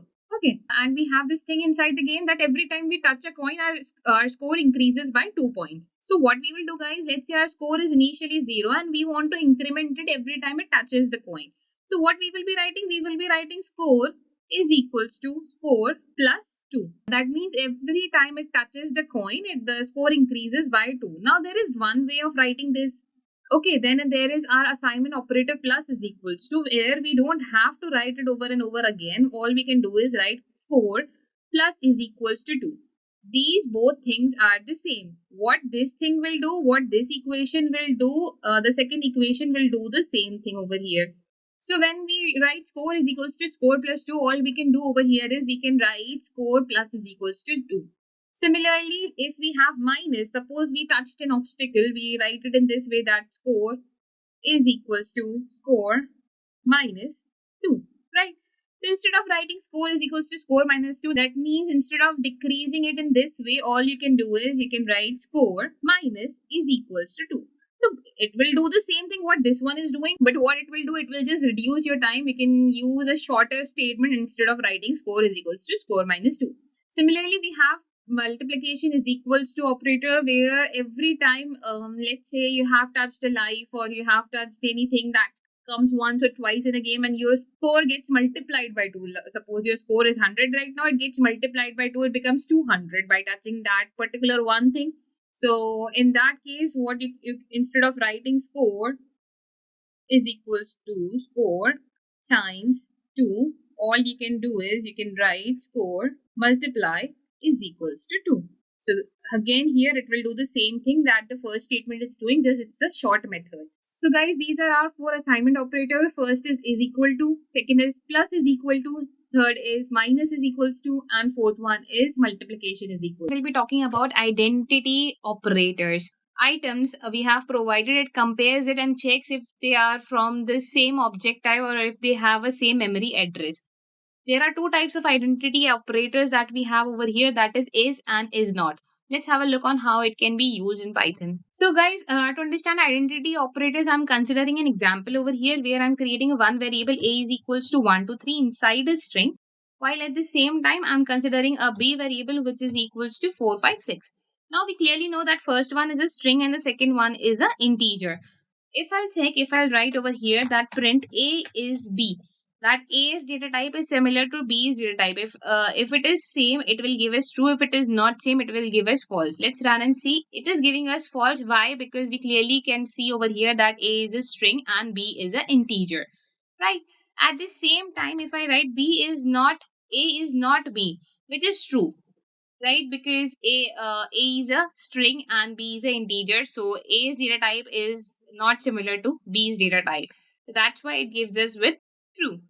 So this is how our two identity operators is and is not can be used. We will be discussing about it thoroughly in our problem solving session. Deal with the binary numbers, they allow us to compare the binary numbers basically. So there are 5 types of bitwise operator that we will be discussing about in this whole session. Our first is AND operator, second is OR operator, third is XOR operator, fourth one is zero fill left shift operator, and fifth one is zero fill right shift operator.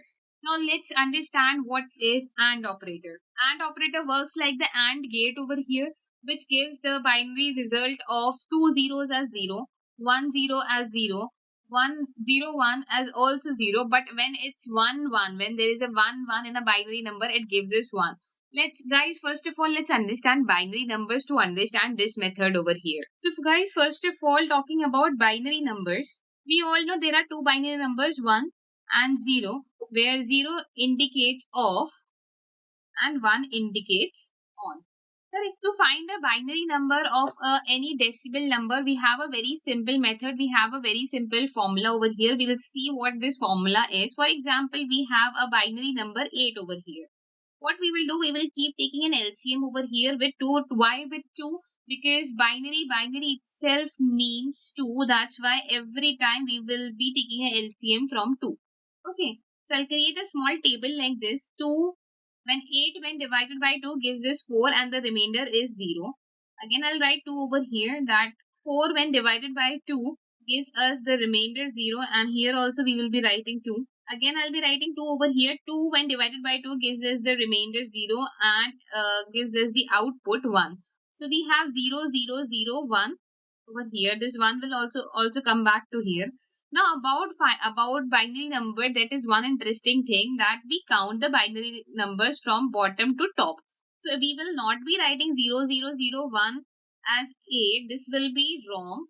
We will be writing 1 0 0 0 is equals to 8.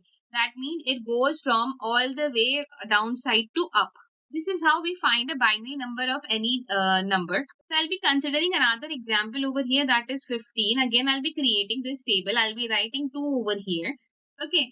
7 times 2 is 14 and remainder is 1 over here. Again, I'll write 2 over here. 3 times 2 is 6 and the remainder is 1 over here. Again, I'll write 2 over here. Times 1, remainder is 1 and here we get the output as 1, 1, 1, 1, which is our 15. So the binary number for 15 would be 1, 1, 1, 1. Now this is a simple method of finding a binary number. But what if there is a huge number? For huge number, you guys don't have to struggle much. All you need to do is when you go to Python's PyCharm. So suppose if you want to find a binary of any number, let's say I'll be finding the binary of 15 over here again. All I need to do is print bin, short form for binary, and whose binary I want to find. I want to find 15's binary. So it will give me an output over here with the prefix added to it, that would be 0b.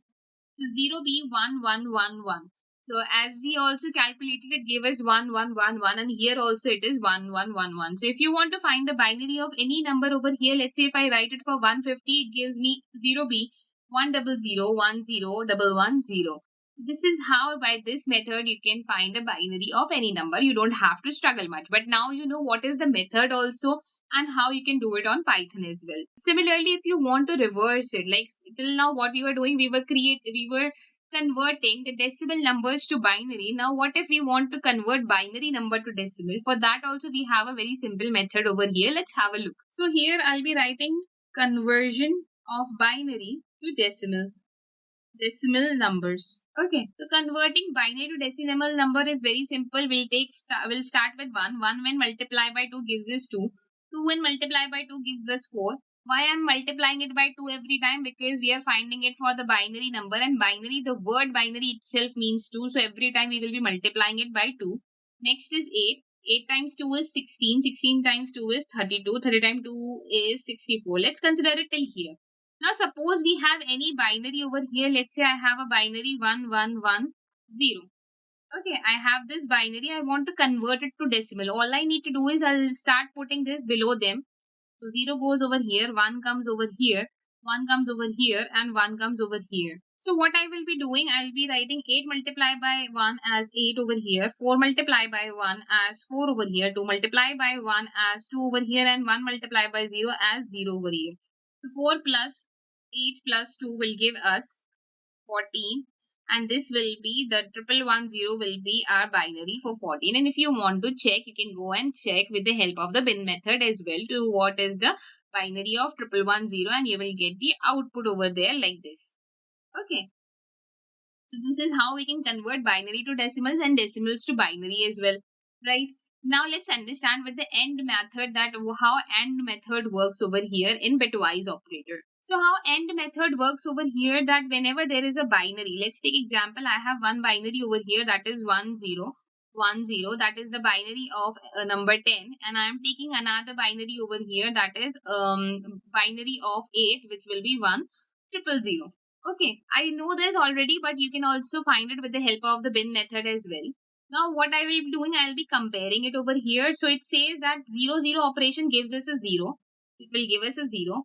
1 0 also gives us a 0. It says 0 0 again gives us a 0, and 1 1 gives us a 1. So when we will apply the AND method on these two binary strings, it will give us 1000, which is the binary number of 8. Let's see with the help of the example in Python as well. So I'm considering a case of two variables over here. A is equals to 10 and B is equals to 8. Now what I will be doing, I will be performing this AND operation over here. So for that, for writing AND, all you need to do is put an ampersand between A and B. So if I print A ampersand B, let's run and see what we get. We get 8 over here, and if you want to see it in the format of a binary, like if you want to understand in the format of binary, we did it in our so as expected, we get 8 over here, which is correct, that when we will apply the function of AND on the binaries of A and B, we will receive 8 over here. Okay, now let's move ahead to our next operator, that is OR operator. Let's see what OR operator does. So guys, here our OR operator says that OR operator is represented by a straight line over here. Okay. Now here our OR operator says that whenever there is a 0 and 0, it gives us 0. Whenever there is 1 and 0, it gives us 1. Whenever there is 0 and 1, it also gives us 1, and whenever there is 1 and 1, it also gives us 1. So only in the condition of 0 and 0 it gives us 0, but otherwise in all the other condition it gives us 1. Let's solve a small problem related to this. I'm considering the same example over here. Let's say I'll be writing 1010, which is the binary of 10, and I'll be writing 1 triple 0 over here, which is the binary of our number 8. So now if we'll apply the OR operation on this, so 0 0 will give us 0 as we have seen in the first line. 1 0 will give us 1. 0 0 again will give us 0, and 1 1 will give us 1. So when we apply an OR operator on the binaries of 10 and 8, we will receive 10. Let's have a look. Let's solve it in Python and let's see how it can be done. So here guys, I'm considering the same examples, that A is equals to 10, B is equals to 8. And for applying the OR operator over here, all I need to do is put a straight line in between of A and B. And if I run it, it gives us 10. So that means the method that we have learned, that is correct. And this is how it works, that when there is a binary of 10 and binary of 8, when we apply OR method to it, it will give us 10 in return. Moving to our next operator that we have in Bitwise, that is our XOR operator. Let's see how the XOR table looks like. So here our XOR operator is represented by an upward arrow. And how an XOR operator works on our binaries, let's see. So whenever there is a 0 and 0, it gives us 0. Whenever there is 1 and 0, it gives us 1. Whenever there is a 0 and 1, that means whenever there are opposites, it gives us again 1. It doesn't matter if 1 is coming first or 0 is coming first. Whenever there are opposites, it gives us 1. And whenever there is a similar numbers, XOR gives us 0. So even if it is 1 and 1 over here, it still gives us 0. So applying the same method on 10 and 8, let's see what happens. So if I write 1 0 over here and 1 triple 0 over here, 0 0, so they are same, that's why it gives us 0. 1 0 gives us 1. 0 0 again gives us 0, and 1 1 gives us again 0. So it should give us 2 over here. 0 0 1 0 will be for 2. So it should give us our decimal number 2 over here. Let's try it on Python and let's see if our method is correct or not. So I'm considering the same example over here where A is equals to 10 and B is equals to 8. So if I apply the XOR method over here, I write A XOR B and run the program. So let's see what output we get. Yes, we get 2 over here. That means the method that we have learned is correct and it works in this way. Right guys, so this is how AND, OR and XOR works in a bitwise operators. Now we will be talking about bitwise left shift operator. Now let's understand what is left shift operator. So to understand our left shift operator over here, I'll be considering an example where our A is equals to 10, whose binary is 1010. Okay. Now what I need to do is, if I use a left shift operator, it will add two more zeros to it. The left shift operator shifts the whole value by two zeros by adding two zeros in the end. So you can add as many zeros as you want, doesn't matter how many times. Like if you're shifting it with two zeros, it will shift by two zeros. If you're shifting it with one zeros, you can shift it by 10. The choice is totally up to you, that it just shifts from the left hand side. From the left hand side, it gives a shift over there. So if I use a left shift operator and shift it by two zeros, so let's see what will I get. I'll get 1010 0 0. And if I put it over here, I'll write 0 0 0 1 0 1. So my 32 plus 8 will become 40. So this should give us 40. Let's give it a try on our Python as well. So I'm considering an example of A is equals to 10 over here. And then I write print 10 left shift 2 and run it. It gives me 40. That means our left shift bitwise operator is working clearly, and this is the method to shift it. Let's consider another example over here. So I'm considering an example of 15 over here. We know that 15 is equals to 1 1 1 1. If I'll shift it by 1 over here, let's see what do we get. We get 1 1 1 1 0. When I get 0 1 1 1 1 over here, 16 plus 4 is 20, 20 plus 8 is 28 plus 2 is 30. So it should give me 30. By shifting it with 1 0, it should give me 30. Let's see if it works or not. So when I write a is equals to 15 over here and I shift 15 by 1 0, then yes, I get the output 30. That means it is working properly, and this is how the method of left shift operator works. Now let's understand what is right shift bitwise operator. So guys, talking about right shift bitwise operator, so what right shift does, right shift removes the last two bits from the string. Let's have a look on how it can be done. For example, I'm considering the case of 15 over here. So if I use a right shift bitwise to it, so it will be 15. For the right shift, I will be using the arrows that are pointing towards the right, and I'll be writing the value that by how many bits I want to shift it, how many bits I basically want to remove from the end. So from 1 1 1 1, if we remove the two bits from it, we are left with 1 1. So if I write 1 1 over here, I get 3. So if we apply the right shift bitwise operator on 15, the value that we will receive will be 3. Let's have a look on how it can be done. So here I have created a variable a whose value is 15. I'll be applying the right shift operator over here. So 15, arrows pointing towards right. I'll be shifting it by two values. Let's run and see what output do I get. I get 3 over here, which is correct. That our method that we have applied to learn right shift operator is correct. Let's consider another example over here. So let's say I have taken a binary string for number 8, that is 1,000. What I want to do, I want to shift it by 1. I want to remove 1 0 from the end. So I'll be using a right shift operator on it. So what I will be doing, I'll be using 8 right shift by 1 because I want to remove one bit from the end. I'll be using right shift symbol over here and using 1 over here. So if I remove 1, it gives me 100, which gives me 4. So if I remove one bit from the end of the 8, I'll receive 4. Let's have a look how it can be done on Python. See here I'm considering the case of 8 over here, that a is equals to 8, and here we will be removing one bit from it, and here we will be removing one bit from it. So I'll be writing 8 right shift bitwise operator, and I'll be shifting it by one value. That means I'll be destroying one value, and if I run it, it gives me 4. So this is how guys the right shift and the left shift operators are used in bitwise operators. About membership operators. Now guys, what is membership operators? Let's understand that. Membership operators allows us to check for a sequence in an object. There are two types of membership operators that we have. We have in and not in. Let's have a look on how they can be used in our programs. So guys, to explain membership operators, I'm considering a case where I'm taking a variable a. Inside it, I'm adding a string hello. Now what I need to check, I want to check if alphabet a is present inside the string a or not. For that, all I need to do is I'll write print. Inside the string, I'll write a, that a in our variable a. So let's run and see what happens.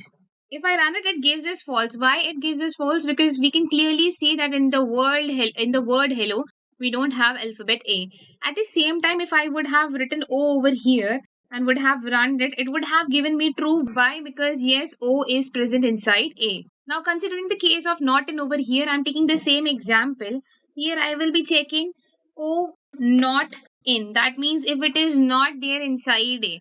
Simple English syntax is here that O not in A. That means O is not there in A. If it is not there in A, it will give us true. If it is there in A, it will give us false. So yes, O is not there in A, so it gives us false. At the same time, I would have written A. A would have given me true. Why it would have given me true? Because A is not there in our variable A. So this is how our membership operators work, where we check if a sequence is present in an object or not.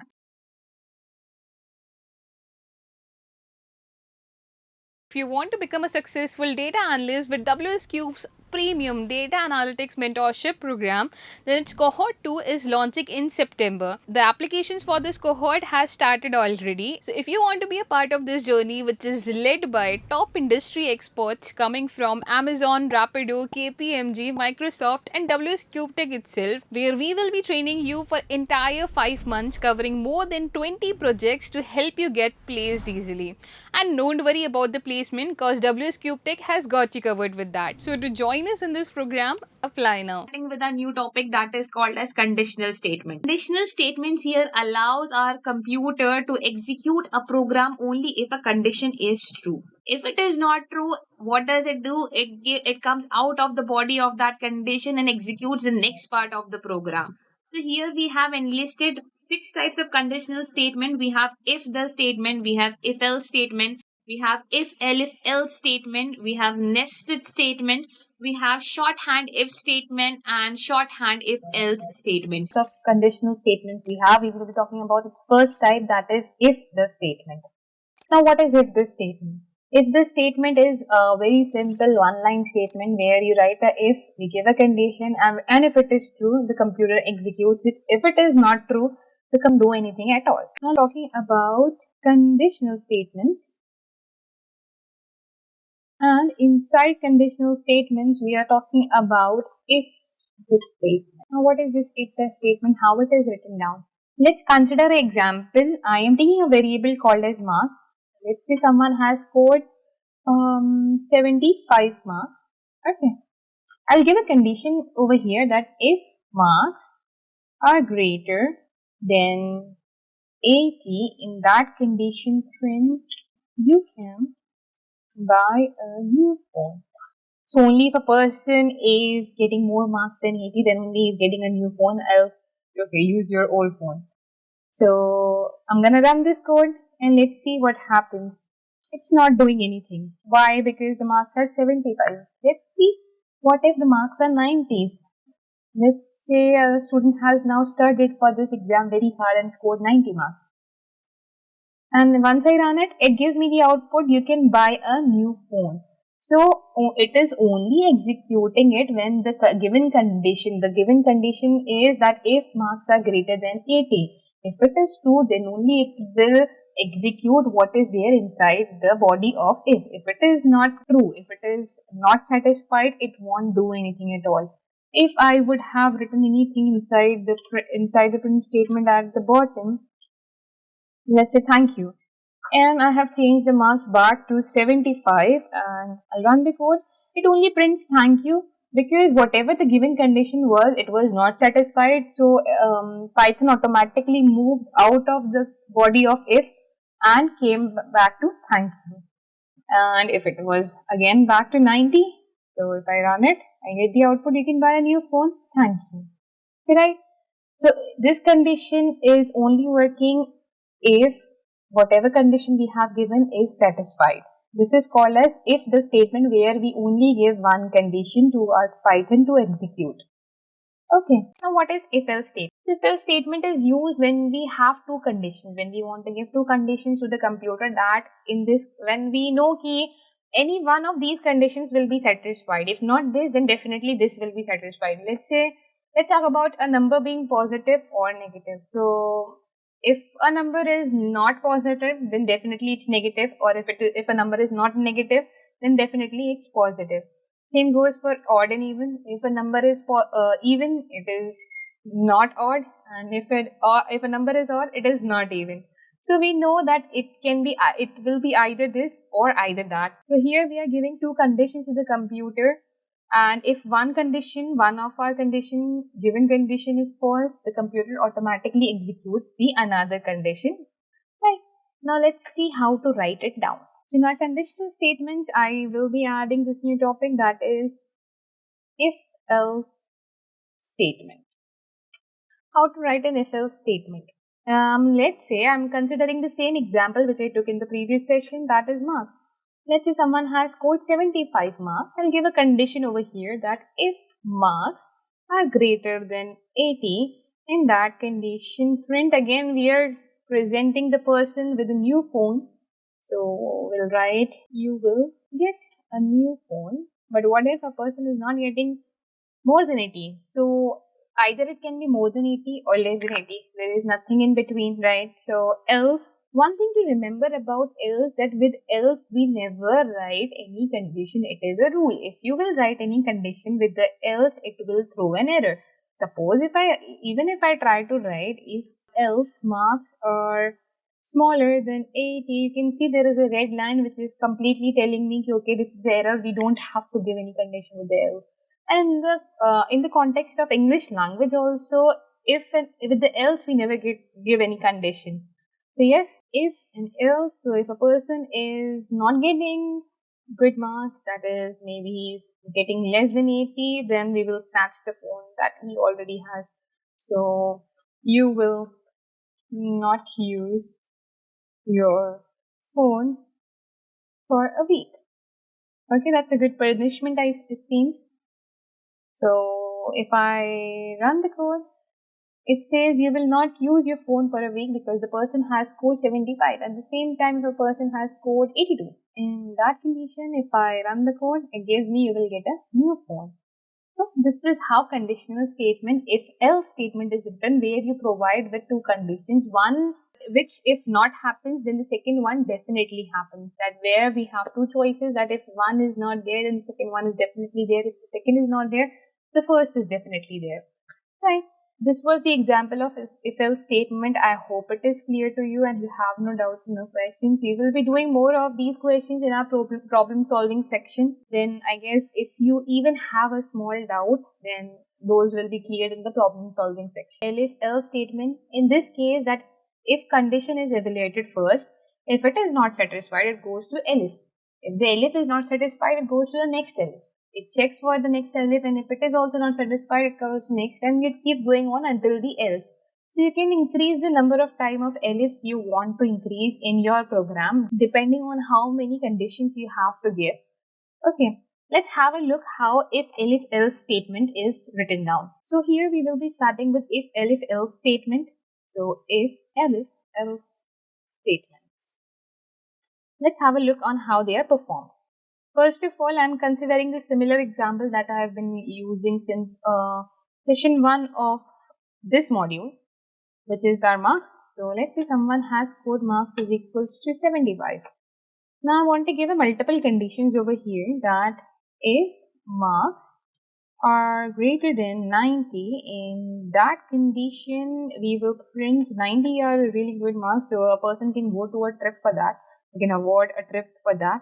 So print, you can go to a trip. Okay, elif marks greater than let's say 80 and marks are lesser than 90. So we are giving a range over here that our marks are greater than 80 and also our marks are smaller than 90. Now what will happen in that case? We will print. So when it goes to the block of elif, it will check that if the marks are greater than 90. If it is not there, it will go to the next statement and check that if the marks are greater than 80. If it is greater, then it will also check that if it is greater than smaller than 90 as well. So it should satisfy both the condition that marks should be greater than 80 and at the same time they should be smaller than 90. So if marks are greater than 80 and they are smaller than 90, in that condition we'll stick to the phone part. So you will get a new phone. If you want to give more conditions over here, suppose if you want to end it over here, let's say you just write else. With else we never write any condition. I'm repeating again and again that else, with else we never write any condition. A lot of you make this mistake that people write conditions with the else. With else we never write any condition. Else is for something okay, if all of them is not satisfied, then it will do something, and that would be kept inside the else statement. So else, so if it is not more than 90, if it is not more than 80, in that condition we will print no TV for a week or maybe for a month. Okay, let's see what happens when we run this program. It tells us no TV for a month. What if the marks are between 85 to 90? So let's say my marks are 82. If I run this code, you will get a new phone. So it checked for the first statement that okay, if the marks are more than 90, no, it is not more than 90, then it didn't execute this. It went to the next statement which says that if marks are more than 80 but also marks are less than 90. So in that condition, a person can buy a new phone, and that's how it has been executed. Similarly, more than 90, let's say 92, yes, we can go to a. So this is how if else statement is used. If you want to increase more conditions over here, what you can do, you can write if marks are greater than 70 and marks are smaller than 80. So in that condition, we will add another print statement that no phone for a week. So depending on your choice, now let's consider a case of 75 marks, and this time if I run it, it tells me no phone for a week. So depending on your choice, depending on how many conditions you want to give, you can keep increasing the number of ellipses you want to increase in a program. The first statement remains if, the last statement remains else, but in between, if you want to increase multiple statements, then you can just increase the number of ellipses as much as you want.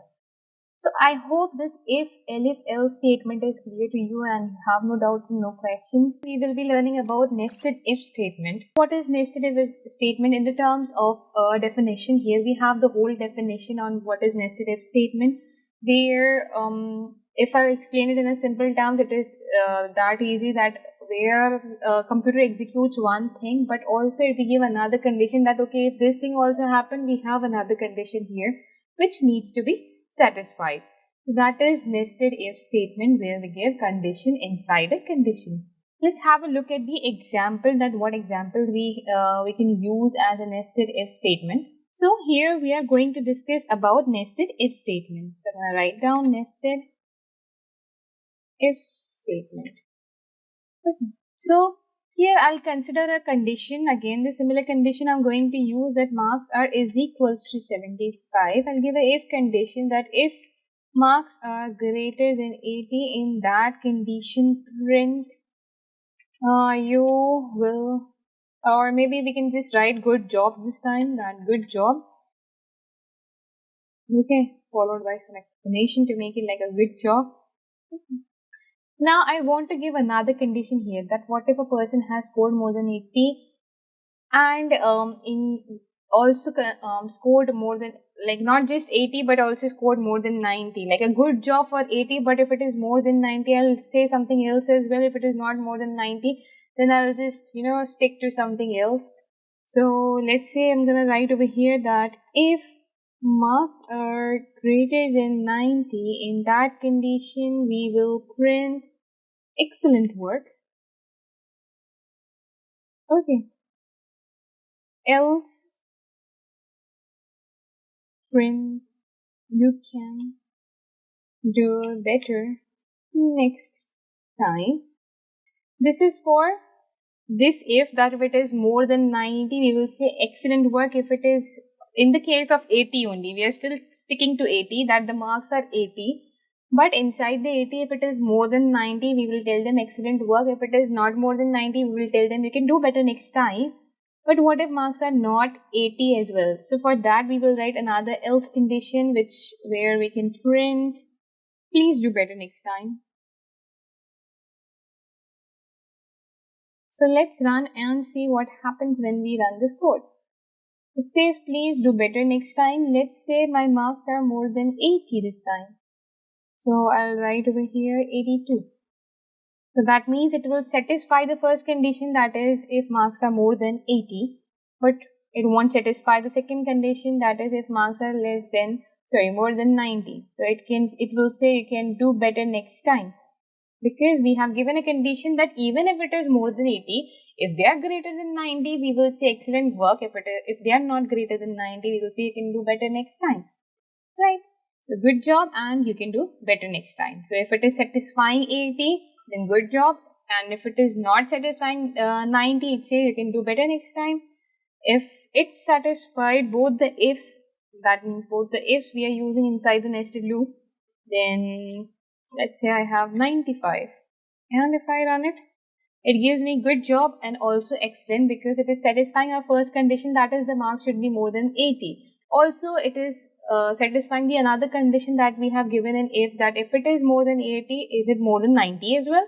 Yes, it is more than 90 as well. That's why we are writing we get the excellent work over here.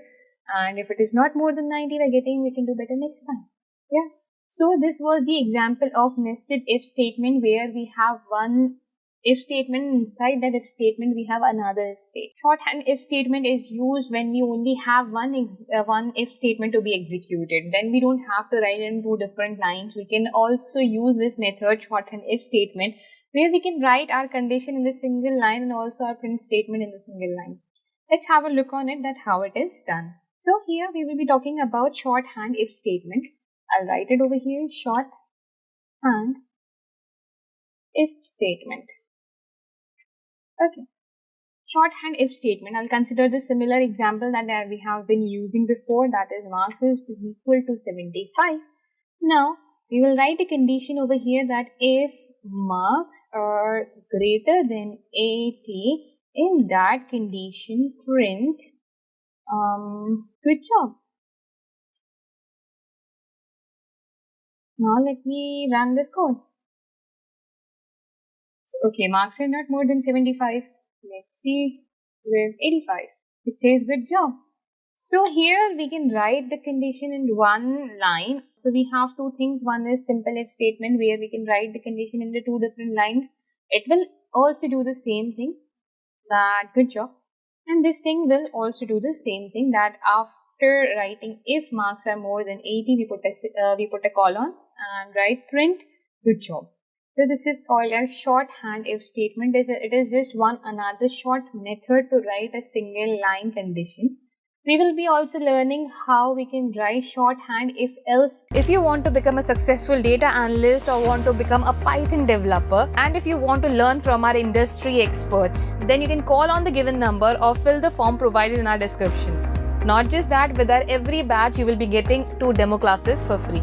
So let's get started, guys. We can do it in one single line. Similarly, we have another similar method, which is shorthand if else statement, where you can write if else statement in one. So coming to the point of shorthand if else statement, I'll also write it down over here. Shorthand if else statement. Okay. Now let's see what happens in shorthand if else statement. I'm considering the similar example that marks are is equals to 75. Now, how to write, what is the method to write shorthand if else statement is, first we start with the print statement. That print, what we have to print? We have to print good job. Then we have to print this good job if the marks are greater than 80. We have to print this good job if our marks are greater than 80. If it is not greater than 80, in that condition, else we will be printing better luck next time. Okay, so here how I have written it down, I have written print good job. When I will print the good job, when the condition is that the marks are more than 80. If they are not more than 80, that is the else, we will print better luck next time. Let's see what happens. It says better luck next time because given here our marks are 75. At the same time, if I switch it to 83 and run the code, it tells me good job. That means our program is working, and this is how we can write a if else statement in one single line. So these shorthand if statement and shorthand if else statement were nothing but just the example or a different methods of how we learned if and if else statement in the starting. It's just a short trick of doing it, how we can write a statement in one single line. Simple method, we just have to write the print what we want to write. If that condition is satisfied, I will be writing a condition after writing what needs to be done. So if the condition is satisfied, what needs to be done has to be written first. Second thing is the condition itself. Third thing is if it is not satisfied, what will happen, that is the else, and again what will happen will be written down. So print good job if marks are more than 80, else print better luck next time. This is your single line shorthand if else statement. Have over here, so in front of me we have 5 problems. We will be solving all of them one by one. So let's have a look. Okay. So here our first question says write a program to check if a number is positive. Okay. So we have to give a condition to check whether a number is positive. Okay. First of all, let's create a variable. I'm calling it a number, num, or we can write the whole thing as well, number. Number is equals to, we're talking about positive and negative, so I'll take first number as -7. Okay, I'll give a condition over here as we're talking about conditional statements. The question is very simple, that we have to check if a number is positive. Only one statement is required, that is if number, how to check if a number is positive or not. All the numbers that are greater than 0 are positive numbers, and all the numbers that are smaller than 0 are negative numbers. So if a number is greater than 0, in that condition we will print number is positive. So here it's done. Let's run and see what happens. Nothing happens because our number is not positive. Let's say instead of -7, I'll only write 7 and run this program. It says number is positive. So previously the number was not positive because it was -7. Now it is positive. That's why it's printing it that the number is positive. Okay. We can also use our shorthand if method over here. So for that we only need to write if number is greater than 0. In that condition, print number is positive. Let's run and see. So in both the cases, it should write number is positive, number is positive. I'll write one of them is capital N so that it will be easy for you to differentiate which one is which one. And if I run it, it gives me number is positive and small n number is positive. That means both our statements are working. So it is totally up to you, whichever method you want to go with. If you want to write if and then print in a different line, or if you want to use the shorthand if statement method, then you can use this method as well. So this is our next question, where we are going to write a program to check whether a number is odd or even. To check whether a number is odd and even, we will be taking help of our conditional statements. So we know that a number can be either odd or even. If it is odd, it cannot be even, and if it is even, it cannot be odd. So we will be using our if-else statement over here. First of all, let's create a variable number. Number is equals to 34, let's say, and I'll be writing a condition that if, first of all, if, then whatever our condition is. Now, how can we say if our number is odd or even? To check if a number is odd or even, we will use a modulus sign over here, that if our number, let's say 34, when divided by 2 gives the remainder 0, in that condition we will print it is an even number. So we all know that if a number when divided by 2 gives the remainder 0, then it is an even number, because all the even numbers are the multiples of 2. So whenever they will be divided by 2, it will give us the remainder 0. So here we have written if number when divided by 2 gives the remainder 0, it is an even number. Else, with else, we never write any condition, and directly we can print it is an odd number. Now let's run our program and see how does it works. Okay, our number is an even number. At the same time, if I write 33 or 333 and run this program, it tells me it is an odd number, because once we divide 333 by 2, it will not give us a remainder 0, it will give us a remainder 1, which is not an even number. Okay. There is another method of doing it, that is our shorthand if-else method. Let's have a look on shorthand if-else method. So shorthand if-else statement. How shorthand if-else statement will be used? We will be writing print. What we are going to print? Print it is an even number. When it will be printed? If number divided by 2 is equal to 0, okay, else we will print it is an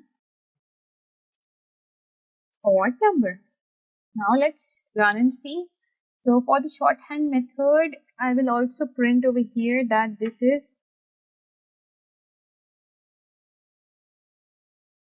method. So let's run and see.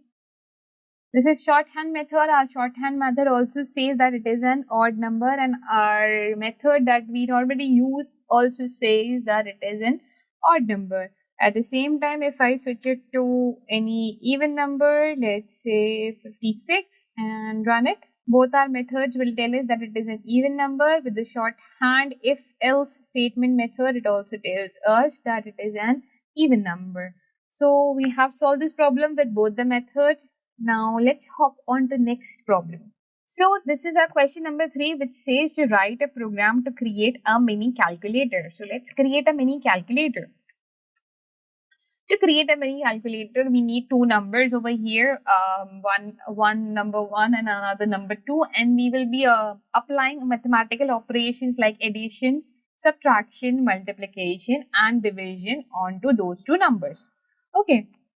For the mathematical applications, we will be asking for the user input as well, that if they want to add, subtract, multiply, or divide. So first of all, let's start with printing mini calculator over here. So I'm going to write print mini calculator. Okay. We will be asking for the operations they want to do, or we can first ask for the numbers they want to do, you want to use.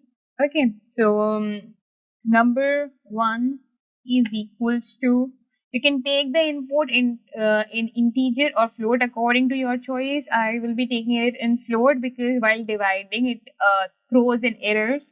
So here I will be using float. Input, enter a number here. Num2 is equals to float. Input, enter another number here. Once we have got both of these numbers, we will be asking the user that what operations they want to apply on these two numbers. So choice is equals to, first of all, let's give them the choices, that print, and I'll be using triple quotations over here for writing our choices. So I'll write press 1 for addition, press 2 for subtraction, press 3 for multiplication, and press 4 for division. Right?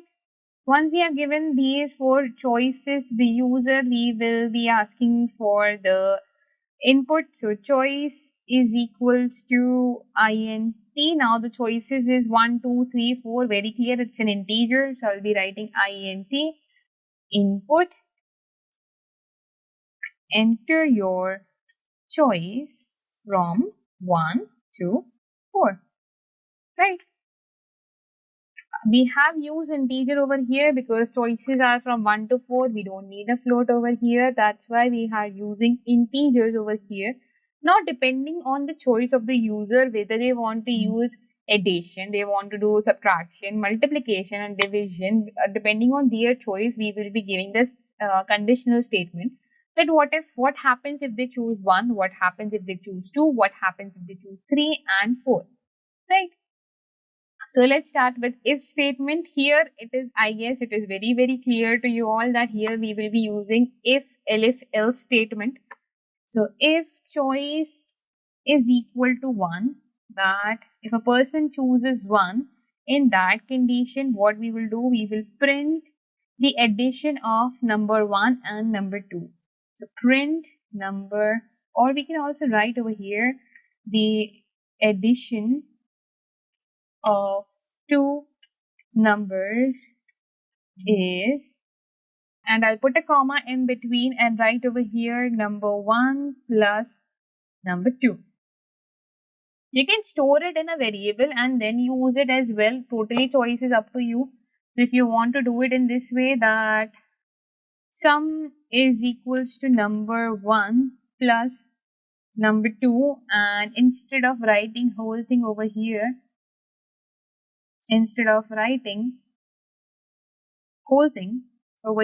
we can simply write sum. I think this looks more aesthetic. So if choice is equals to 1, we will be printing the sum of the two numbers for them. Elif, now for the second second condition, we will be writing elif. So elif choice equals to, in that condition, we will write over here, so I'll create any variable, let's say. So subtract is equal to number 1 minus number 2. Okay, and print the subtraction of two numbers is, I'll put a comma and write subtract. Similarly, elif choice is equals to 3. So next is our multiplication, that we need to multiply the two numbers. Again, I'm gonna create a variable called as product. That product is equals to number 1 multiplied by number 2, and we will print over here that multiplication, or we can write the product of two numbers is, I'll put a comma in between and write our variable product. Similarly, I'll do the same elif. I'm not writing else over here because people might make mistake, they might misunderstood things and write any other number other than 1, 2, 3, 4. So I'm leaving else for that. So elif choice is equals to 4. That is our division.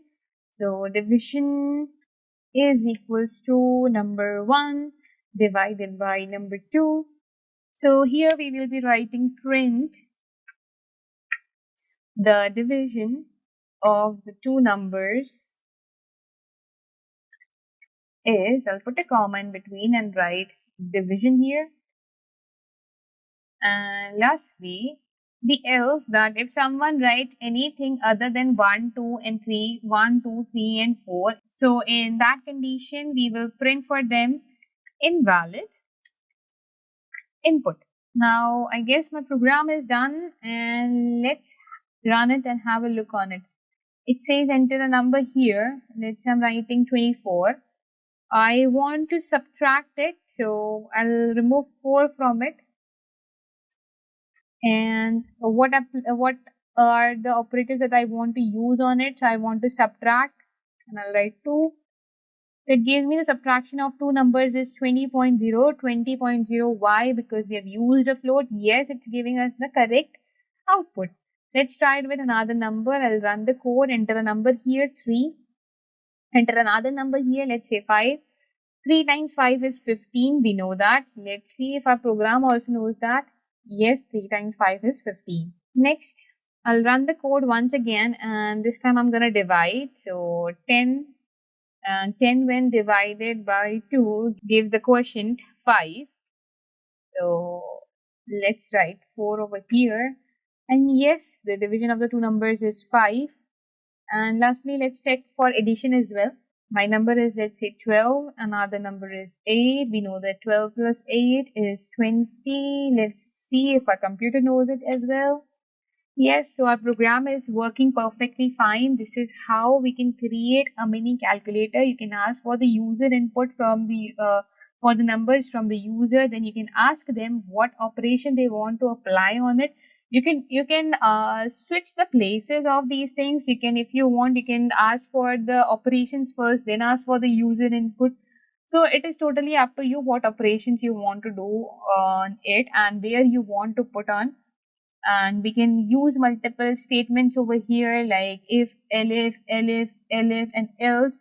So yes, it's another example of how we can write if, elif, else statement. I hope this question was clear to you. So if it is clear, let's quickly hop on to another question. So in this question number 4, we can see it says that write a program to check whether the past letter is a vowel or not. So we know all the vowels are A, E, I, O, U. All we need to do is write a condition to check whether a letter that is written by us or we have taken it as an input from the user is a vowel or not. So in this case, I will just take a letter. Letter is equals to A. For checking if this letter is present inside A, E, I, O, U or not, I will be writing a condition that if letter A, so letter in A, E, I, O, U. So what we need to do, just need to check that if the letter is in A, E, I, O, U, we will print it is vowel. If it is not there, that means else, we will print it is not vowel. Now let's run and see. It says it is a vowel. At the same time, if I write any alphabet like Z, it says it is not a vowel because it is not there in A, E, I, O, U. So any letter that is there in A, E, I, O, U will get that it is a vowel, while any letter which is other than A, E, I, O, U will get it is not a vowel. Okay. This was our question number 4 and I hope you understood it. I guess now conditional statements are much more clear to you because so far we have done many questions on it. Moving ahead, we have like one last question which is on conditional statements, and I hope all your doubts are also cleared after solving these questions. Our last final question on conditional statements says that write a program to check if a number is a single digit number, 2-digit number, and so on up to 5 digits. Okay, so we have to check if a number that is given by the user, is it a single number, it is a double digit number, is it a triple digit number, 4-digit number, 5-digit number. So up to 5 digits we have to check. So here we will take a variable called as number. Number is equals to, let's say as of now our number is 13. We will start with giving the conditions over here. Our first condition would be if condition, and what condition we will be writing, how we will decide if a number is a single digit number. So we all know that all the numbers which are greater than and equal to 0 are a single digit number, which that should also be smaller than and equal to 9. So all the number more than 0 and 0 itself and less than 9 and 9 itself are the single digit number. So we will be writing a condition over here that if a number is greater than and equal to 0 and a number is smaller than and equal to 9, in that condition we will print that number is a single digit number.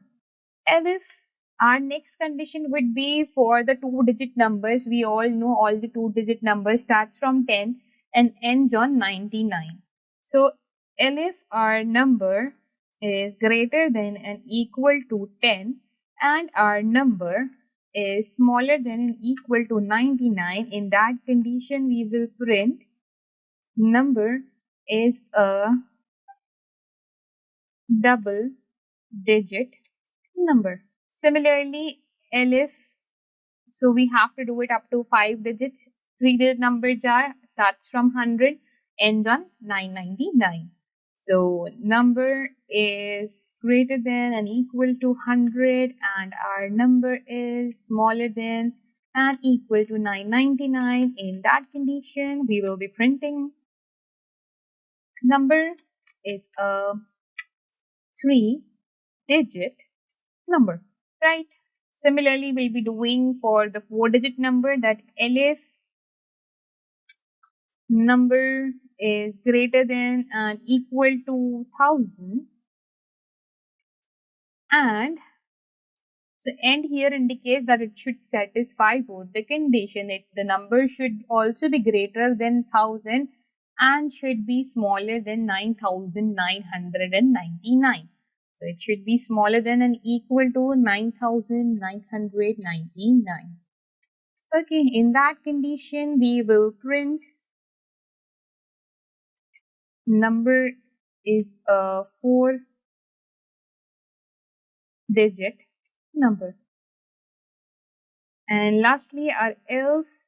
So if it is not 1, 2, 3, 4, so as we are taking the example of up to 5 digits only, so we will be assuming that okay, the user or the person is also going to give it up to 5 digits. So else directly we will print that our number is a 5-digit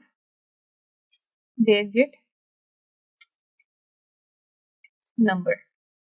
Okay, so let's run the program and see. So right now the number is 13. 13 is a double digit number. A 1 at the same time, if I write 113 and run it, it's a 3-digit number. If I keep it as 1 only, it is a single digit number. If I write 1111 and run it, it tells us that it is a 4-digit number. Similarly, if I add another 1 to it, it tells me that it is a 5-digit number. So our program is done where we just had to write a number and check if it was a single digit number, double, triple, 4 or up to 5-digit numbers.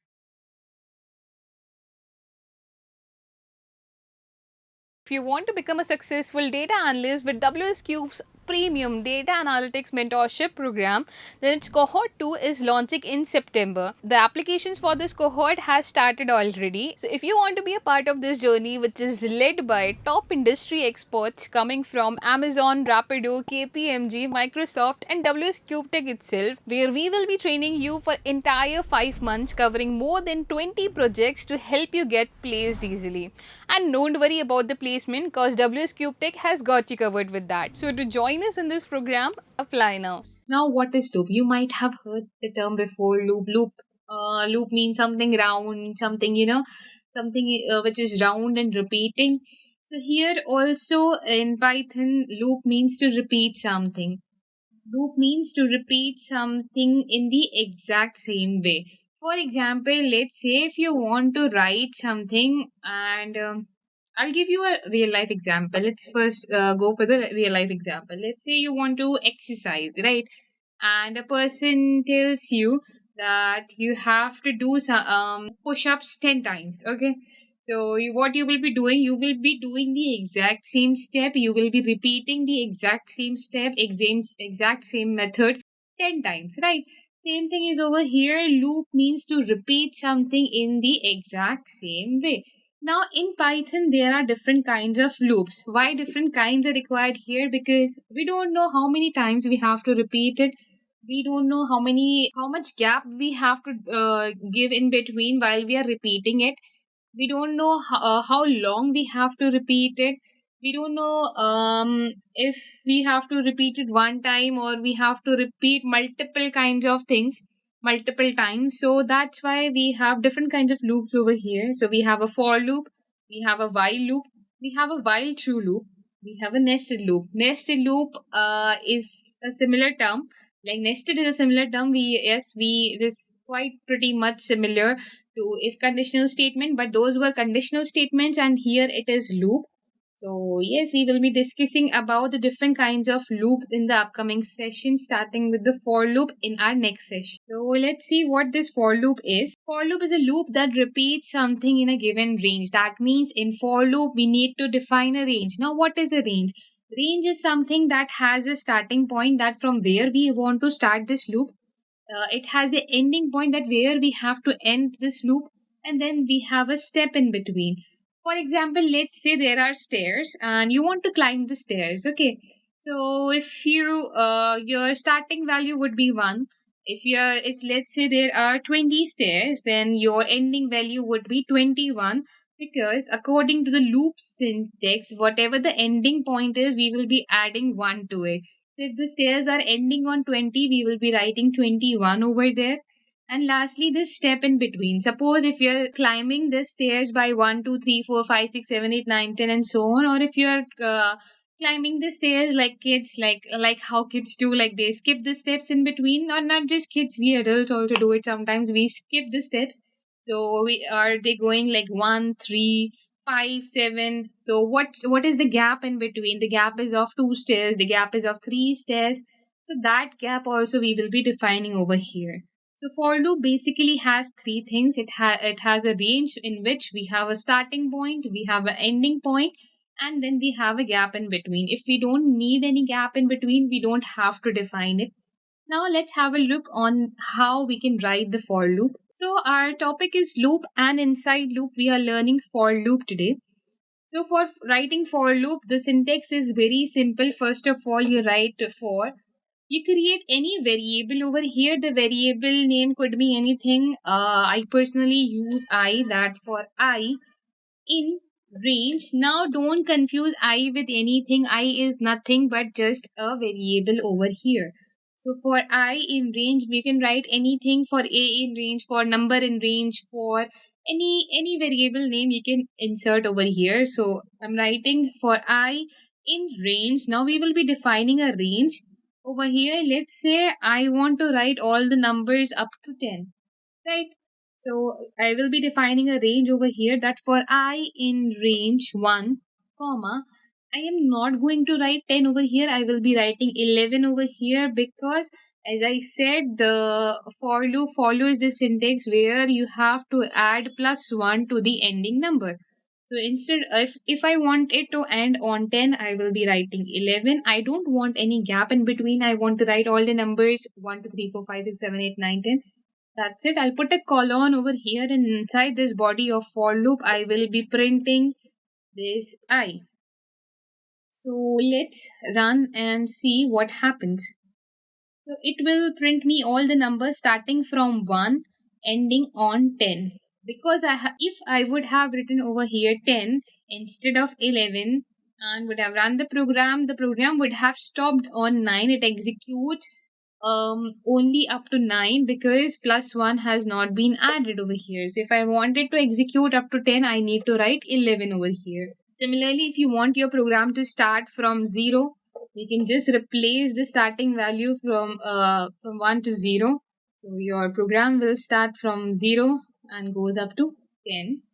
Similarly, if you want to write all the even numbers up to 10, then what you can do, you can write 0, comma 11, that is your ending value, comma the gap in between. If you want to give a gap in between, the gap in the case of even numbers, the gap is of 2.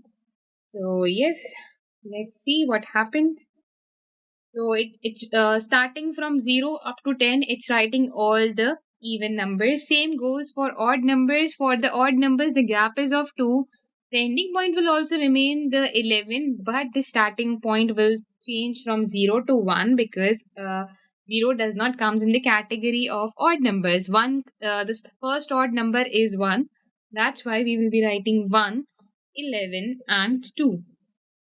So now we get all the odd numbers up to number 10. So not just 2, according to your choice, you can add any kind of gap over here. So let's say if my starting value is 0, my ending value is 10. If I put a gap of 3 in between and run the program, it would write 0, 3, 6, and 9. So the gap between the numbers is of 0, 3, 6, and 9. This is how our for loop works. Inside the for loop, we have a starting value, we have an ending value, and we have a gap. If you don't need any gap, you just leave it empty, just write 0 to 11, and that's it. That would be your 0 to 10, all the numbers without any gap. So this is how for loop works basically. Now here only inside the for loop, I'll take a small example. Let's say I want to write a multiplication table of any number. So I'll take an example over here. I'm creating a variable called as n. Let's say I want to write a multiplication table of 7. Okay, I'll write my for loop that for I in range, the table starts from number 1 and goes to number 10. That's why I will be writing 11 over here. I'm not going to put any gap in between, and I'll just put a colon and print. Now here I is holding our numbers 1, 2, 3, 4, 5, 6, 7, 8, 9, 10. N is holding 7. So 7 times 1 would be 7. 7 times 2 would be 14. And so on, it will be going on. So I'll just write a basic syntax of our table over here, that when 7 multiplies by 1, it gives 7. 7 multiplies by 2, it gives us 14. Let's print this over here. For 7, we know we only need this n variable. I'll put a n, I'll put a comma for multiplication. Now here we are not actually multiplying it. We are just using this multiplication operator over here. So I'm just gonna put this multiplication operator over here and put a comma. Again, one is not just one, it is our loop. It is the variable of our loop which is holding all our numbers, that is 1 to 10. So I'm going to use 1. So instead of writing 1 over here, I will be writing I. Again, I'll put a comma. Now equal is again not assigned, not working as any operator over here. We are just showing it over there. So I'm just going to put it in a string. I'll put a comma. And lastly, now we will do our actual multiplication, that is n times I. Let's see what happens when we run this program. As you can see, it gives us the whole multiplication table of number 7. And if you want a multiplication table of any other number other than 7, all you can just do it. Just replace this term 7 with any other number, let's say 9, and run this program. So now we get the multiplication table of 9. So yes, this is a very simple method. In just easy 2 line steps, we are able to 2 to 3 line steps, we are able to create a multiplication table for any number we want. So even if you want to take a user input for it, you can write over here int input, enter a number here, and once I run this program, it takes a user input from me. So let's say I'm gonna write 12 over here. As soon as I have written 12 over here, it gives me the table of 12. In a very few steps, in a very few lines, we have created a very interesting program, right? So I hope now for loop is pretty much more clear to you. All you need to remember is that there is a range which has a starting value, which is an ending value, and to the ending value we add 1, and then there is a gap. If you don't need any gap, you just leave it like that. The default is set to 1. And if you need a gap, then yes, you can put a comma and give the gap that you want to provide between the numbers. See how we can use conditional statements with the for loop. Let's have a look. Before that, if you want to become a successful data analyst and if you want to learn from our experts live, then you can call on the given number or you can fill the form that is provided in our description. Not just that, with our every batch, you will be getting 2 demo classes for free. First of all, what is for loop with conditional statements?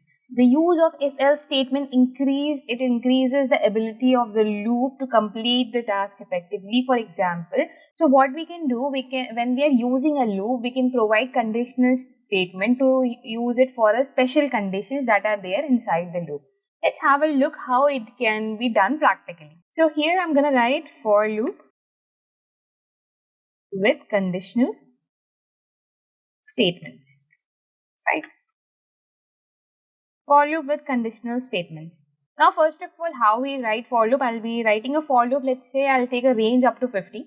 That for I in range 1, starting value would be 1, or we can start from the 0 also, comma, up to 50. So if I'm taking 50, I'll be writing 51, and I'm not taking any gap in between. But I want a certain condition to be satisfied. I want that if I, when divided by 5, let's say that I want all the multiples of 5. There are 2 methods. One, you can use the gap also. One, you can use a conditional statement as well over here. That if I divided by 5 is equal to 0, in that condition print I. So if I run the program, it writes all the numbers that comes in the table of 5. At the same time, if you want to add else also key okay. As a kid, have you played this game Bingo? I used to play it a lot with my friends. That whenever a multiple of any number comes, we used to say Bingo. So let's do this thing over here. That instead, whenever a multiple of 5 comes, I'll print Bingo.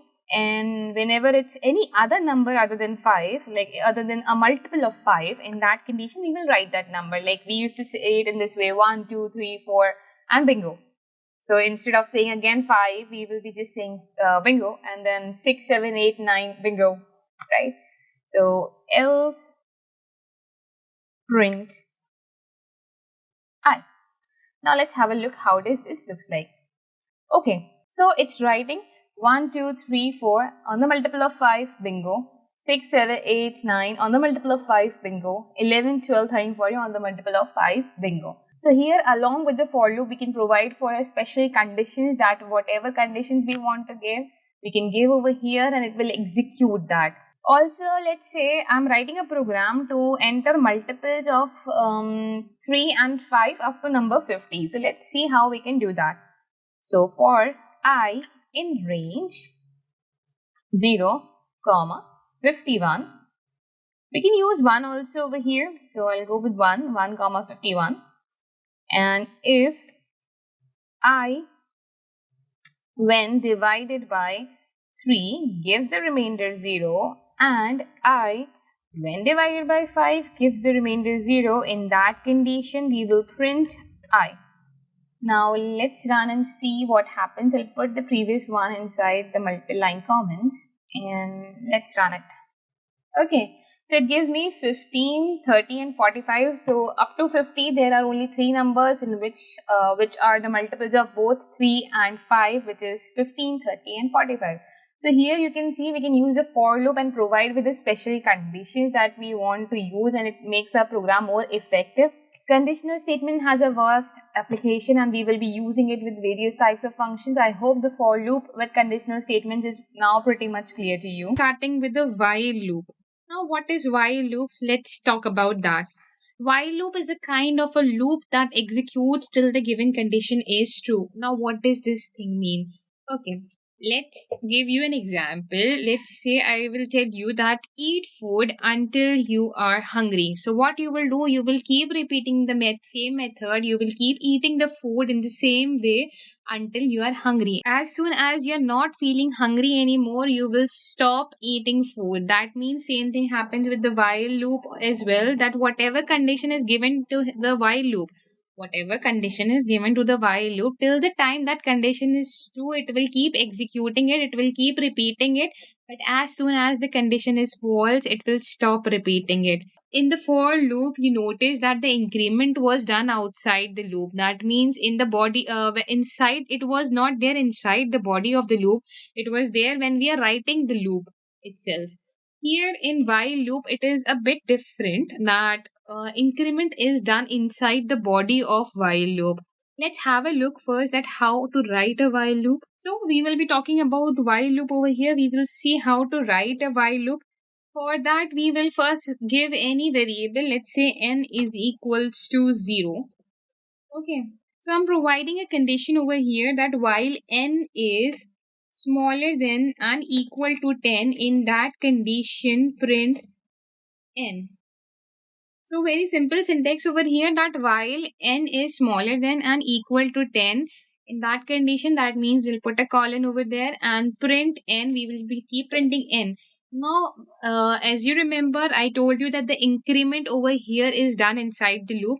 So how I want my n to increase? I want my n to increase by plus 1. So n is equals to n plus 1. You can write n is equals to n plus 1, or you can also use n plus is equal to 1. Both the things are same, only the method of writing is different. N plus is equals to 1 is also n is equals to n plus 1. So I'm going to go ahead with n plus is equals to 1.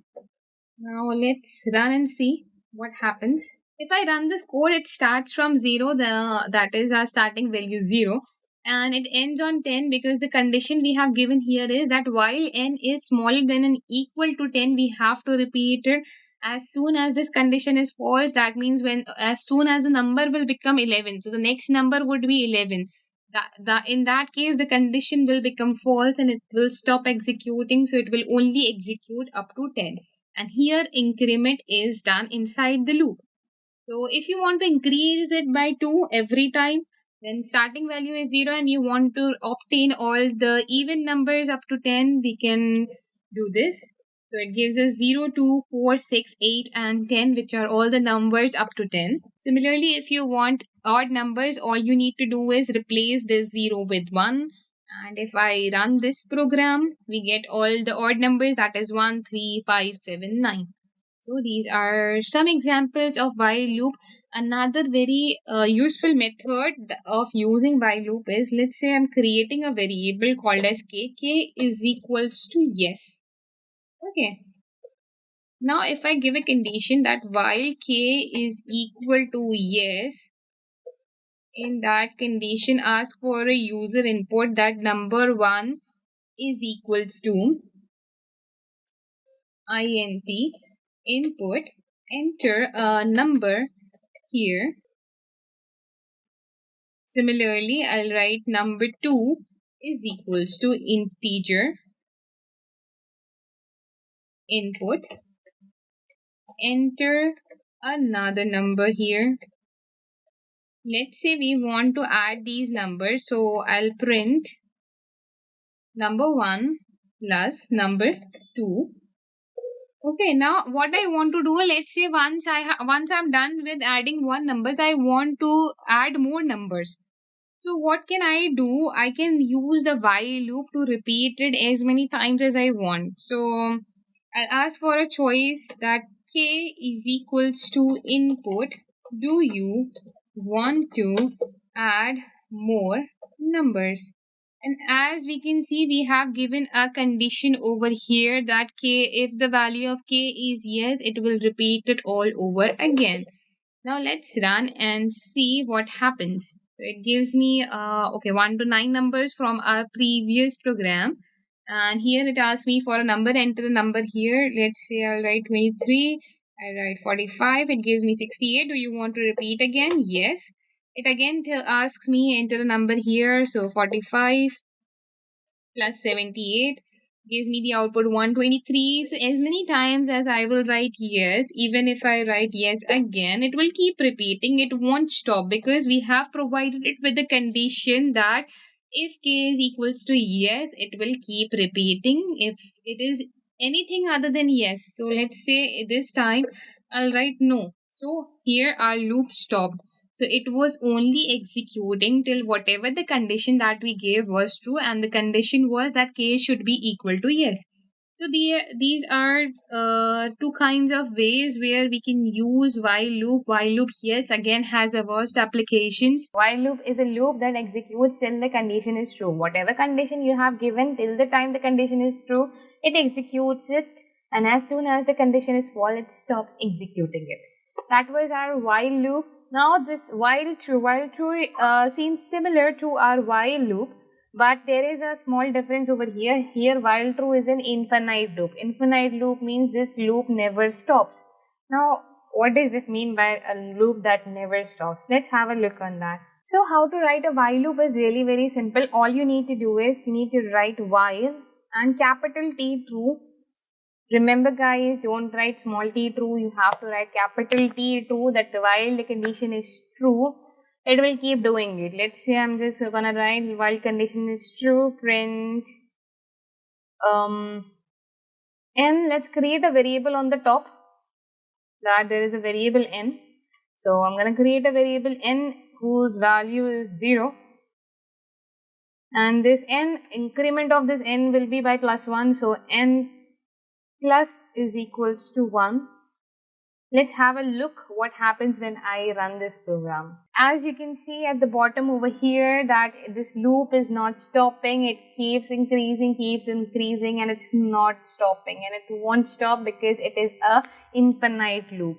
So there must be a method to stop this loop. Yes, there is a method to stop this loop. That is the break statement. We will be learning how to use a break statement in our upcoming sessions. So stay connected and I'll tell you how to use a break statement in our upcoming sessions. While is a loop that executes till the condition is true, while true is a loop which is an infinite loop which never stops. To stop it, we need to use a special statement, that is the break statement, which we will be learning in our next session.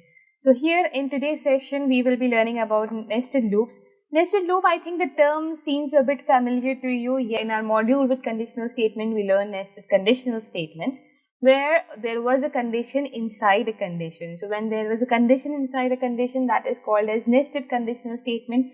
Similarly, in the nested loops, when there is a loop inside a loop, that is called as nested loop. Let's take a small example on this.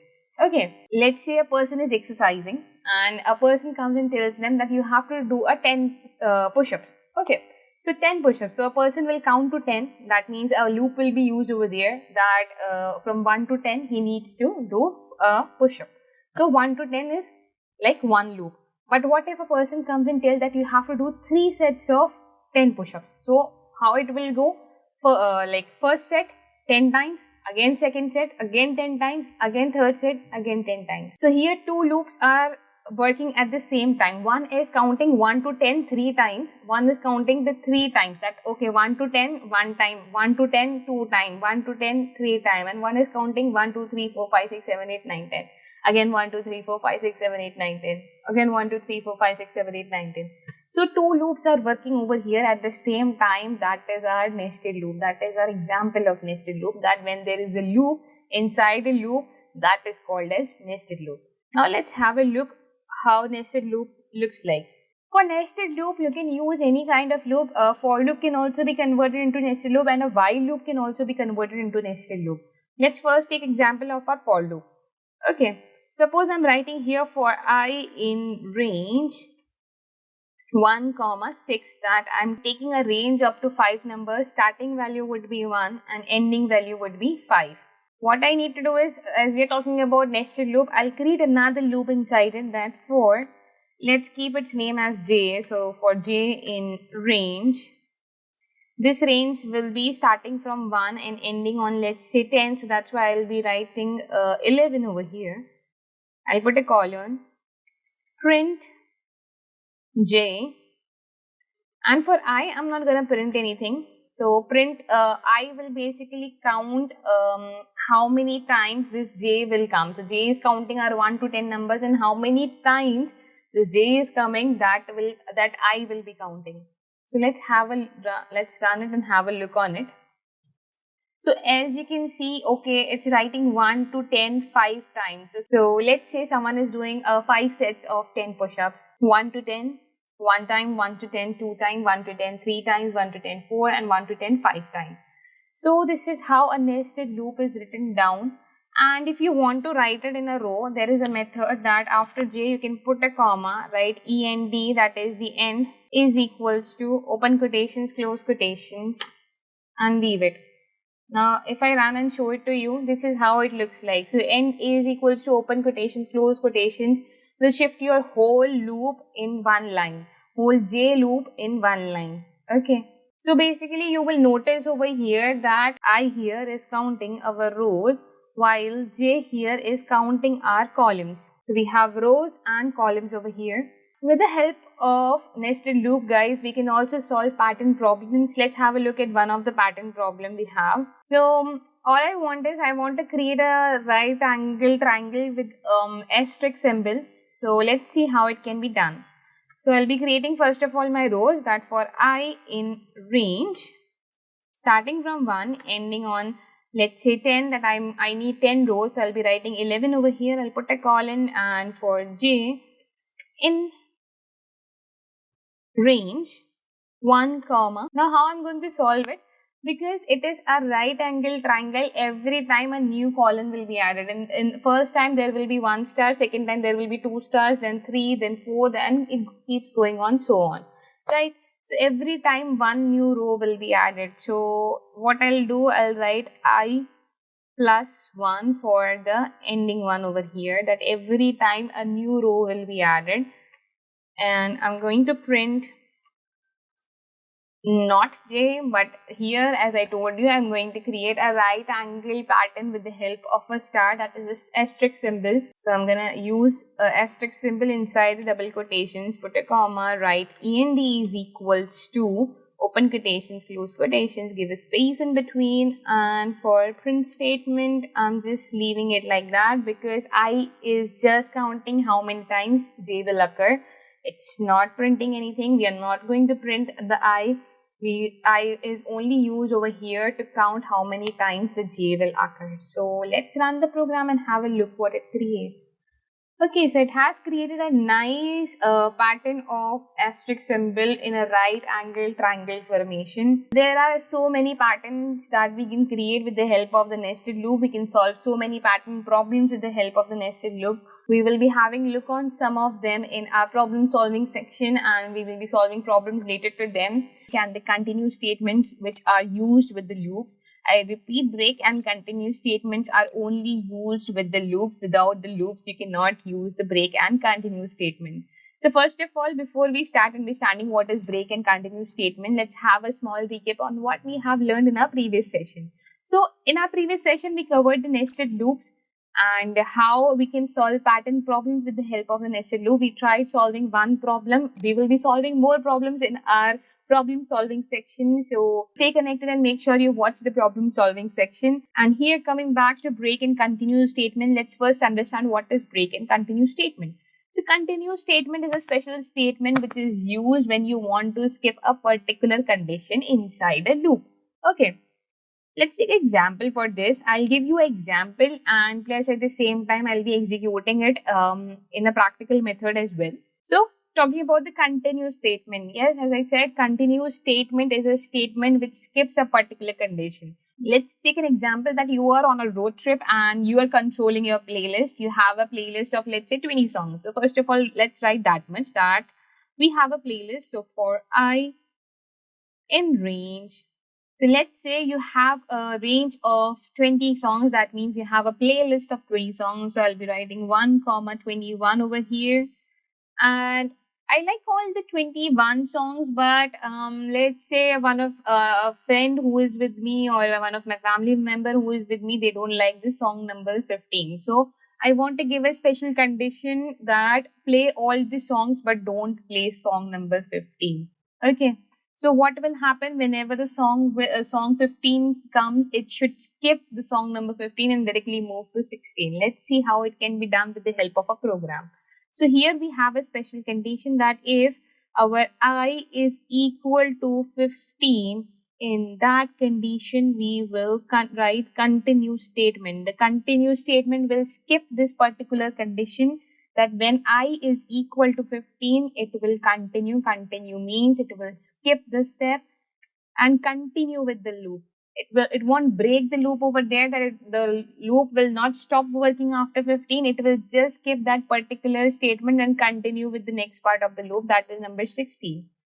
And we will print, and in the else condition, we will print playing song number comma I. Let's run and have a look what happens. So you will see it's starting from 1 in front of all the song. It's written playing song number 10, song number 11, 12, 13, 14. But 15 is missing here. After 14, directly we have 16. So what our loop has done, what this continue statement has done to this loop, that it skipped a particular condition. What that condition is, when I is equal to 15. As soon as I is equal to 15, it skipped this step and continued with the next part of the loop.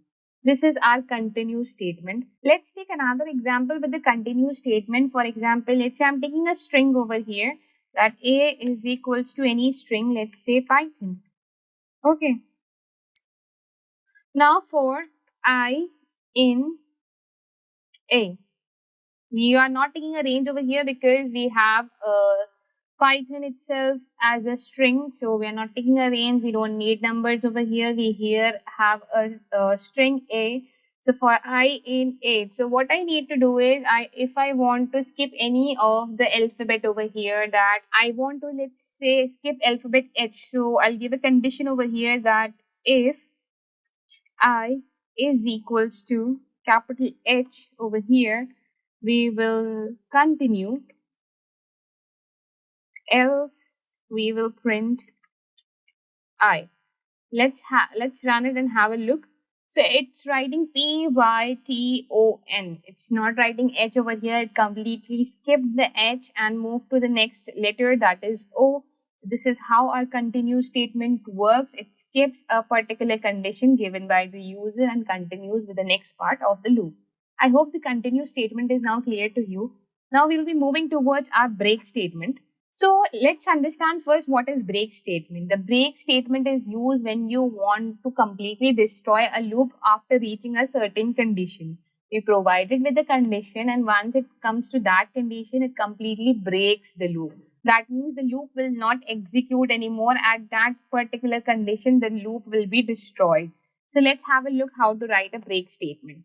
Okay, again I'm considering the same example that we are on a road trip and we have a playlist of 20 songs. So for I in range 1 comma 21, now I'm giving a condition that I like all the songs but I don't like any song after song number 17.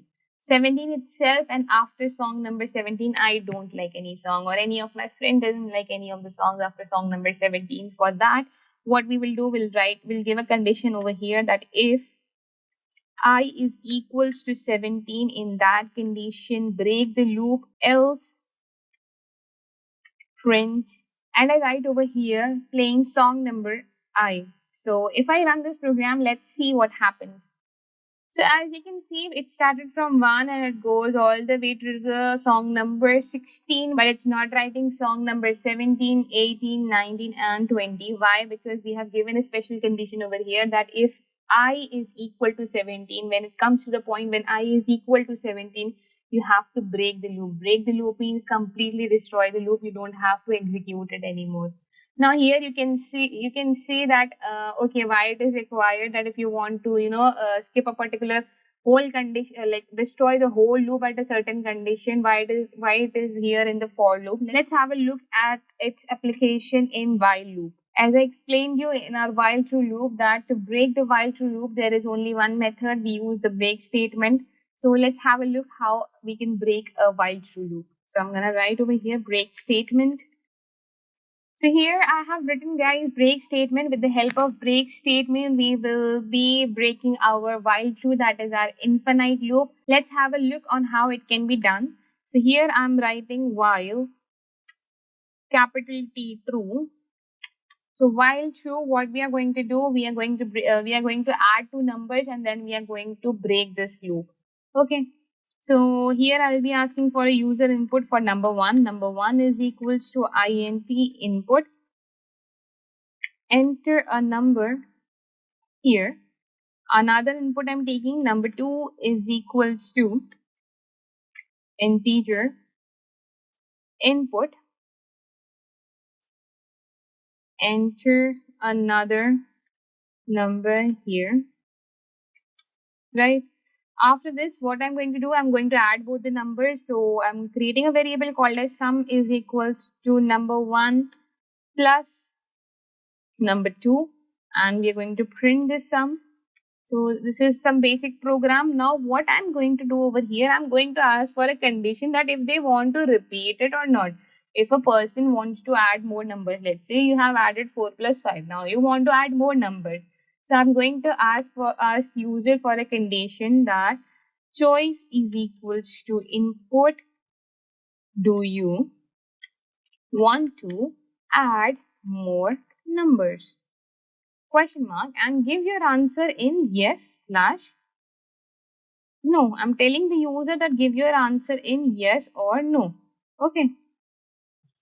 Now why I have said yes or no, because if the user says no, they don't want to repeat it, we need to break the loop, because it is a infinite loop. It will keep going on, and to break it there is only one method, that is we use our break statement. So let's see how we can use it. So after this, I'm giving a choice. So in the choice we have written, do you want to add more numbers? And if the answer to this choice is equal to small n no, or if the answer of this choice is equal to capital N no, in that condition we will break the loop. So if a person says no, they don't want to add more numbers, we will break the loop, else it will keep going continuously. Now let's have a look. Let me run this code and see what happens. It asks me for a number, that is, let's say 23. It asks me for the another number, let's say 12. And if I press enter, it gives me the output 35. Now it asks me that, do you want to add more numbers? Yes, I want to add more number. I'm giving another input 35, 67. It gives me the output 102. Do you want to add more numbers? No, I don't want to add more numbers. So I'll write no over here. As soon as I click on enter, my loop stopped working. See, it was an infinite loop, but it stopped working because of the break statement. So break statement is the only method which you can use to break a loop. Now remember guys, this break and continue, both the statements can only be used with a loop. You cannot use break and continue statement with only conditional statement. Yes, here we have used a conditional statement, but that is inside the loop.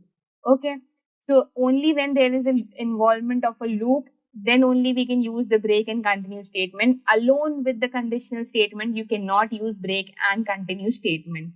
I hope both break and continue statements are clear to you. In this whole module, we covered loops and different types of loops plus the continue and the break statement. So in our today's session, we will be solving major problems that are related to loops, and I hope it will help you to clear all your doubts that you have had so far with the loops. So let's get started. Here we have 5 problems right in front of us. So I will be dividing problem solving into 2 parts. One we will do in this session, another part we'll do in the another session, because yes, loops is a huge topic and yes, needs to be discussed thoroughly. So let's get started with the question number 1. So our first question says, write a program to find the sum of all the even numbers up to 50. So yes, up to 50 it's saying it's giving us a range, that there is a range. So we surely know that, okay, we have to use a for loop over here. So let's get started. We need a range of 1 to 50. So first of all, let's write that for I in range, starting value would be a 1, or you can use 0 also. 0, comma, 51. Okay, because we have to take numbers up to 50, so we will be using 51 over here.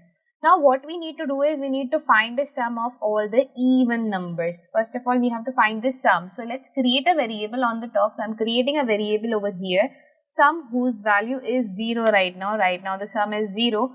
Later it will increase throughout the loop. So what we need to do, we need to add all the even numbers. So how to write even numbers are that we write if I when divided by 2 gives the remainder 0. In that condition, what we need to do, we need to increase this sum with I. So whatever our I is, let's say our I is 2, then 4, then 6, this sum will be increased with I. So sum, in that case, sum plus is equals to I. Now you can also write sum is equals to sum plus I, or sum plus is equals to I. Both are the same thing. Sum plus is equals to I, or sum is equals to sum plus I. So to the previous sum, the new sum will be added. So till now, let's say if the total is 8. So the next whatever the next number is, it will be added to the new total and it will create a new total.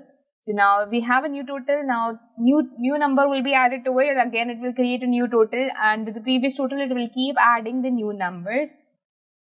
Now in the end, all I need to do is I need to print the sum. So print sum. Once I'll completely come out of the loop and just print the sum. And also we can add over here that the sum of all the even numbers up to 50 is, I'll put a comma and write the sum. Let's run and see what happens.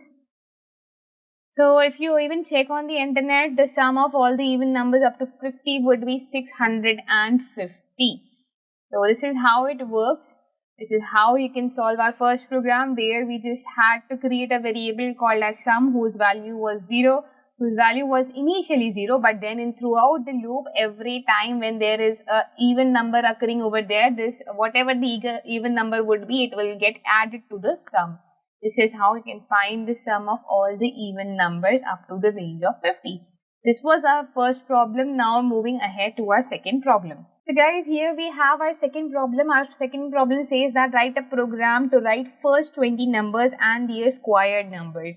So if you remember, in the for loop, we wrote a program where we find a table, multiplication table of different numbers. So here also we are going to do the almost same thing, but yes, the formula would change. Here we will be using again a for loop. So for I in range, so how many numbers we need to take? 20 numbers. So starting value would be 1 and ending value would be 21. Now what we need to write? We need to write the number. In front of it, we will be writing its squared number. So first of all, we will print the I itself, I which is whichever the number is, comma, will give maybe a space or maybe write equal to in front of it. And then over here we will put a comma and write the squared of this number. So how to write squared of this number? We will write I times I, or we can also write I exponent 2. Totally choice is up to you. The whole choice is up to you if you want to write I times I or you want to write I square. So for I square, all you need to do is write I, put the sign of exponent, that is the 2 asterisks followed by 2. And then if I print this, if I run this program, this is how it looks like. So 1 square is 1, 2 square is 4, 3 squares is 9, 4 squares is 16, and so on. We get it up to the number 20. Here our small problem is solved. I hope this was clear to you, and if it is clear, let's move ahead to our next problem, that is problem number 3. So let's have a look at our question number 3, which says write a program to find the sum of first 10 odd numbers using a while loop. So again we have to find the sum, but this time we have to use a while loop. We learned how to find a sum of all the even numbers up to 50 with the for loop in our first problem. This problem is with the while loop. So for while loop, first of all, let's create a variable called as sum whose value is equal to 0 and a starting number. So n, I'm creating another variable which will count my numbers up to 20. First 10 odd numbers comes in the range of 20 numbers. So that's why this n will go up to 20. So we will be giving a condition over here that while n is smaller than and equal to 20, the loop will execute only up to 20 numbers. That while n is smaller than and equal to 20, in that condition, we will also give a condition for the odd numbers. That odd numbers are if n when divided by 2 is not equal to 0, in that condition we will find its sum. We will be adding it to the sum. So how to add it to the sum? We will just write sum plus is equals to n. And how the n is increasing? N is not increasing inside the if statement. I repeat, n is increasing inside the while loop. N is not increasing inside the if statement. It's increasing inside the while loop. So we'll give a backspace before we write it for n. So n plus is equals to 1. Every time our n will increase by 1, and in the end we will print the sum of first 10 odd numbers is, I'll put a comma over here and write sum. Let's run and see what happens. So it says over here that the sum of first 10 odd numbers is 100.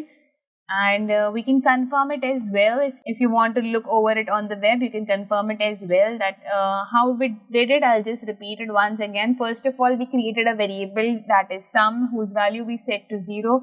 We created another variable n, whose value is 0, because this n is going to count all the numbers that we are going to add to the sum. So the first 10 odd numbers comes in a range of 1 to 20 numbers. That's why we have given a condition over there that while n is smaller than and equal to 20, we have to repeat this method. As soon as it reaches 20, we have to stop this method. So inside the while, we have given a condition that if this n is all the numbers up to 20, so when divided by 2, if it does not give the remainder 0, that's how it makes it an odd number. So if it does not give the remainder 0, in that condition, we will add it to the sum. And if it gives the remainder 0, nothing will happen. And then we have given an increment over here for n, that n will always increase by 1. So because n is all the numbers up to 20, 1 to 20, so n will always increase by 1. That increment we have given outside the if condition. Inside the if condition, we are only increasing the sum. Outside the if condition, that means inside the part of the loop, we are increasing our n, and at the end, we are printing our sum. So this was our problem number 3. Let's move ahead to our problem number 4. So our problem number 4 over here says that write a program to check if a number is divisible by 8 and 12 up to 100 numbers. So we can already see there is a range given to us that is of 100 numbers. So let's get started with the for loop. That you might have now become pro in understanding this for loop, that for I in range we have to take 1,100, right? I'll put a column. Now what are the condition given to us is that we have to check if the numbers, all the numbers from 1 to 100, if they are divisible by 8 and 12. That means if they are the multiples of 8 and 12, it's not only 8 and not only 12, but it should be a multiple of both 8 and 12. So here we will be writing a condition that if I, when divided by 8, gives us the remainder 0, and again this I, when divided by 12, gives us the remainder 0. In that condition we have to print that number I is the multiple of both 8 and 12.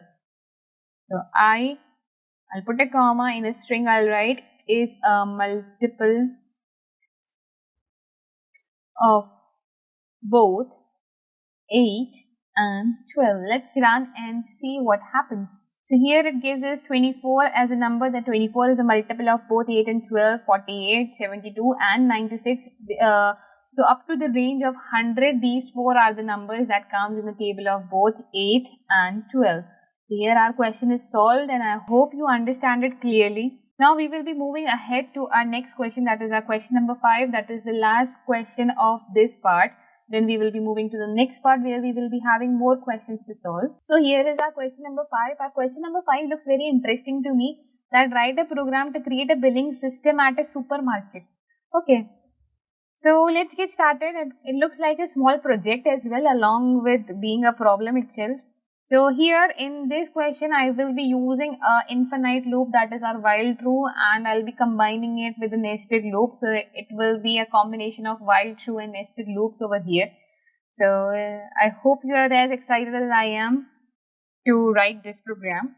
So let's understand how it can be written down. I'll be writing while true over here. Now let's first understand how a billing system works in a supermarket. When you go to a supermarket, when you have bought all the things, when you go to the cash counter, they ask you for your name. Second thing, they check what item you have bought and what is the price of that item and how much quantity it is, right? So like suppose there is some item that costs like 50 rupees and you have bought two of those items. Again it will check, okay, next item you have bought another item which costs 100 rupees and you have brought 3 of those items, right? So another loop this thing is going on, that we will be repeating something for the number of items a person is buying and the amount of it. Then when it's done with the first person, it will show the bill to the person and then repeat the whole procedure for the next person coming over there. So it's one loop is repeating the items that are there, that how many items a person has bought and what is the price and everything, and second loop is working on the number of persons that which are there in the queue. So let's see how it can be written down with the help of a program. The first thing that is asked when you are at a cash counter is your name. So first of all, let's ask for the name. That name is equals to input, enter customer's name. So this program basically, I'm not creating this program from the view of a customer. I'm creating this program from the view of the cashier, the person who is doing the billing. I'm creating this from the perspective of that person. After asking for the name, we can also use our total over here. We can put our total is equals to 0 right now, but this total will increase eventually when we will be moving ahead inside our next loop, which will count our price of the item and the amount of it. So I'm going to use a simple print statement over here, that enter price and quantity of item. Right. After this, I will be asking for the amount of the item that a person has bought. So I'm creating a variable called as amount. Amount is equals to, now amount can be in decimals as well. Like something might cost like 99.99. Like this is a trend nowadays that they write a price in 0.99, 0.49, right? So yes, the price could be in decimals as well. That's why I'm taking the input in float. So float input, enter amount. Similarly, how much of these items we are buying. Let's say we have an amount of 100, but how many of this item we have bought. Let's say if it is 5, then it will become 500, right? So we will be asking for the quantity over here. That quantity is equal to int. Now quantity cannot be in decimal. The quantity will be in the packets only. So yes, we will be using quantity in the integers only. So quantity input, enter quantity, right? Once a person has entered the quantity, we will be finding the total so far, not the whole total, but the total that is so far. Like suppose 5 packets of something and it costs 100 rupees, so 500 now. For the next item, let's say it would be different. So far the first total is 500, so I'll be writing that total plus is equals to amount times quantity, that whatever the amount is, we will be multiplying it with the quantity. If it is like 100, if the quantity is 5, then 5 times quantity, that is 100 times quantity, that is 500. Now what I will do, I will ask the cashier will check if there is more items. So I'll create a variable over here, that more items, and more items. For that I will be asking for the input, that do you want to add more items, question mark, and give the answer simply in yes/no, right? Okay, now if the answer is no, we learn this in our break statement, that with the while true, we can only, to break the while true loop, we can only use break statement. Here the conditional statement, we will be using our break statement, that if the answer to this more item, that if more items is equal to no, if a person says no to it, in that condition we will break the loop, right? In that condition we will break the loop. Now after breaking the loop, we need to print the bill for the person. So we will stay in our first loop. We are not moving out of our first loop. We are still going to stay in our first loop. Here we will be printing the bill. So I'll be making a bit decorative for the person. So print, I'll be putting some hyphens, and hyphens times 30. So 30 hyphens would be there. And I'm gonna print name, colon would be our variable name, or you can also write name of customer to make it look more better. Name of customer would be the name that we have been provided on the top, right? Here I'll put a comma in between of this string and a variable. We can print the total amount, so we can write over here amount to be paid, and amount to be paid will be our total. If you want to add rupees also, you can add rupees also in the end. Totally choice is up to you. And I'll be printing maybe something like happy shopping, because it's a bill, it goes to the customer, so yes, it needs to look nice. And lastly, I'll be closing it with the 30 hyphens once again. So yes, I'm going to use a hyphen and multiply it with 30. So 30 times I'll get a hyphen. Now one bill is done, like one person is done. We have done this procedure for one person. What if a person wants to go to the next person? So for that, I'm going to create a variable over here, more people. More people is equals to input, do you want to go to next person, question mark, and its answer also we will be asking in yes/no. So here what we will be doing, we will be writing that if more people, I'm going to break the first loop also. So you can see over here we are using two loops. We are using a nested loops over here. So first loop, we have broken down the first loop when we did it for the items, that if how many item a person is buying. Now if we want to move to the next person also, we need to break the first loop as well. So if more people is equal to no, in that condition we will break the loop. And maybe just to understand that the loop is done over here, we are coming out of the loop, we can print anything over here, maybe just a thank you message for the cashier that he has done a good job and handled so many customers today. So let's run and see what happens when we run this program. Okay, it says they enter the name of the customer. So I'm gonna write Aryan.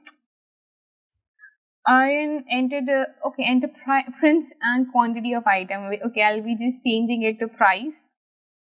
I might have made a mistake. So yeah, enter amount. So let's say someone has bought something of 100 rupees and two of those things. Okay, so right now my total is 200. Do you want to add more items? Yes. Now Aryan has bought another thing costing 200 and that he has brought one. So now my total would be 400. So if I say no to this, it prints me a bill that name of the customer is Aryan, amount to be paid is 400. Happy shopping.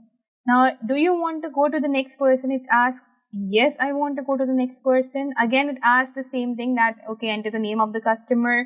So next customer we have is Lisa. Lisa will, let's say, buy something that costs 500 and one only. And no, she's not buying anything else, so her bill is of 500 and happy shopping. So you can see it keeps repeating, and as soon as you say no, that there is no more people in the queue, as you write no, it says thank you. So your loop is done over here. So this was one of the best examples we could give for our while true with the combination of nested loop. So similar to this programs, you can create many programs. You can show how a ticket system works in a stadium or in a theater. You can add more creativity to it. I would like you all to try some projects by yourselves, and they would be almost similar, where it will be using the while true and it will be using a nested loops, but yes, you can always add more creativity to it. Problem solving, we have done two problem solvings before already with the loops. Now today what we'll be doing, we'll be solving problems related to the nested loops. Yes, with the help of nested loop we can solve pattern problems. Today we'll be doing the same, that today we'll be solving some pattern problems over here with the help of nested loops. Many kinds of problems can be solved with the help of nested loops. Let's have a look on how it can be done. So here I have a question. I have first pattern over here which looks like a triangle. First of all, to understand this pattern problem, what we need to do, we need to understand this box over here. Okay, so I'll be just explaining you one simple method, and after that you will be able to solve each and other problem related to the patterns that comes in our nested loops over here. Now understand this in this way, that there is a triangle over here, right, which has 1, 1, 2, 1, 2, 3, 1, 2, 3, 4, 1, 2, 3, 4, 5 numbers. That means with the number of rows, the columns are also increasing. To understand this problem, first let's understand this block over here. How many rows do we need? We need 5 rows. In every row there is 1 over here, right? 1, 1, 1, 1 and 1. 5 rows are there and 5 columns are there. 1, 2, 3, 4 and 5. 2, 3, 4 and 5. 2, 3, 4 and 5. 2, 3, 4 and 5. Okay, so we have a block pattern over here. Now what do we need to do? We need to first create this pattern, and after creating this pattern, what we will be doing? We will be cutting it diagonally in this way so that we can obtain this triangle over here. So first of all, let's get this pattern over here. To get this pattern, what we know, we need 5 rows. That means one for loop for range 1, 6 and another for loop for range 1, 6. That will be our columns. Okay, so first for loop, we will be talking about the first for loop. First for loop would be for I in range. This will count our what? This will be counting our rows over here. So this one is for the rows, and another inside this we will be creating another for loop, that for j in range 1, 6. Okay, let's imply this in our PyCharm and see what output we will be getting. So here what I will be writing, I will be writing for I in range 1, 6 colon for j in range 1, 6. I'll put a colon again, and what we'll be doing, we'll be writing print. What we will be printing, we will not be printing the number of rows over here. We will be printing the number of columns over here. So columns are j, comma, end is equals to open close quotations. I'll just explain you. First of all, I'll put these quotations in the next time I won't put it. So let me just run and show it to you, that if I run this thing, what output I'll be getting. So if I run this, I'll be getting a box like this over here. If I would have not put end is equals to open close quotations, that means in that case what would have happened? It would have given me in this way that there would have been 5 numbers which are occurring 5 times over here. So instead, if we want them in one line, then we will be having to put end is equals to open close quotations, and if you want to put a gap in between them, you can put a gap. And if you don't want to put a gap, so if I remove the gap, this would look like this. That means it will be closely packed But if I put a gap in between them, that means I put a space in between there, then they will be placed in such way. Right, now what we need to do over here is we need a triangle from this formation. Let's have a look what we can do for the triangle. So for the triangle, you can clearly see that every time what is happening, every time one column is increasing. That means row 1, then column also 1, right? If row number is 2, then columns are also 2. If row number is 3, then columns are also 3. This is happening, right? Previously what was happening? Row 1, columns were 5 in this case. But in our case, in the triangle case, what is happening? Row is 1, then column is also 1. Row is 2, then the column is also 2. So what we will be doing in this case for the j, that means that the number of rows for the triangle will remain the same, that 5 rows are there, right?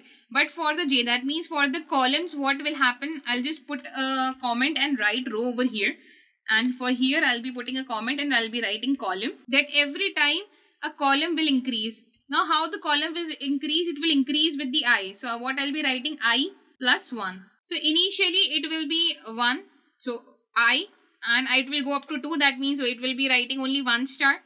Then I, and it goes up to 3. So understand it in this way that we have inside our I, we have 1, 2, 3, 4, 5, right?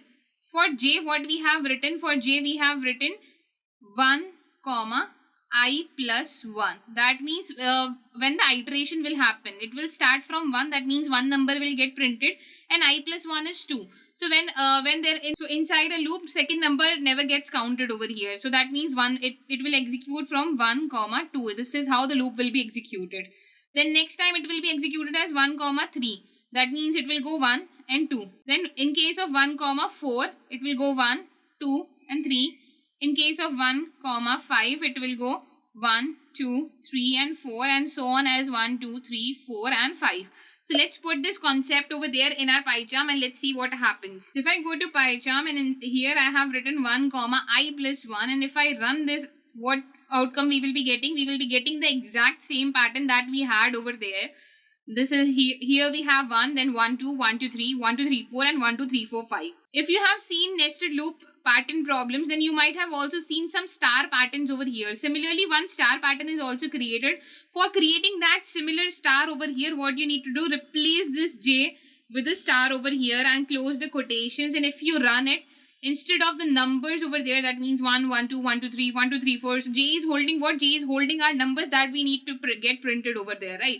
So if we hold this over here, if we put stars instead of j, in that case, we will be obtaining our star pattern over here. Similarly, let's move ahead to our next question. So now if the concept of that block is clear over here, I guess you will be able to solve all the kinds of pattern problems with the help of just small amount of logic that you need to put in there. So our next question over here is 1, 2, 2, 3, 3, 3, 4, 4, 4, 4 and 5, 5, 5, 5, 5. So previously, what was the triangle? We had 1, 1, 2, 1, 2 and 3, 1, 2, 3 and 4. And 1, 2, 3, 4 and 5. We don't need to increase the numbers with the help of the columns. Now every time the number of row will be there, the number of column will be there. That means if the row number is 1, this is row number 1, then the number inside it is also 1. If the row is 2, then the number inside is also 2. If the number is 3, then the numbers inside it are also 3. If the number is 4, then the numbers inside it are also 4. And similarly for the 5. So what we need to do, we need to just put a simple logic over here. That over here, what we were doing, we were printing j, right? That j was carrying 1, 1, 2, 1, 2, 3, 4, 5. Now what is carrying rows over here? Our I is carrying the rows over here. So that means the numbers that are there in our rows. So instead of writing j, if I put I over here, we will get the exact same pattern which was there in our question. And you can see over here we have obtained, if the row is 1, then the number is 1. If the row is 2, then both the numbers are 2. If the row is 3, then all the numbers are 3 over here. How we can get it? With the help of I, because I is counting what? I is counting our numbers over here. That number of rows over here. So only simple one change we need to make, and you can now see that with just 3 changes we have created 3 different patterns. One with the star, one with increasing the number of columns, and one with the I, that means with the number of rows over here. Let's move ahead to our next question. Our next question over here says write a program to display this pattern. So previously our triangle looked like this. Now what we need our triangle to look like this. And every time what is happening, so previously our columns were increasing. This time what will happen? Our columns are decreasing. That every time one column will be reduced. So starting value would be what? starting value would be 6. It will go up to the I and minus 1. So it would be like 6, 5, 4, 3, 2, because the row is 1. So 1, 2, 3, 4, 5. The rows will remain the same because the row is 1. So 1 would not come over here. In next case, it would be 6, 5, 4 and 3 because it won't go up to 2. Then 6, 5, 4 in this case, 6, 5 in this case, and just 6 in this case. But we don't need to obtain these numbers. These are just to make you understand what we need to obtain. We need to obtain 1, 1, 1, 1, 1. That is the number of rows, and a row over here.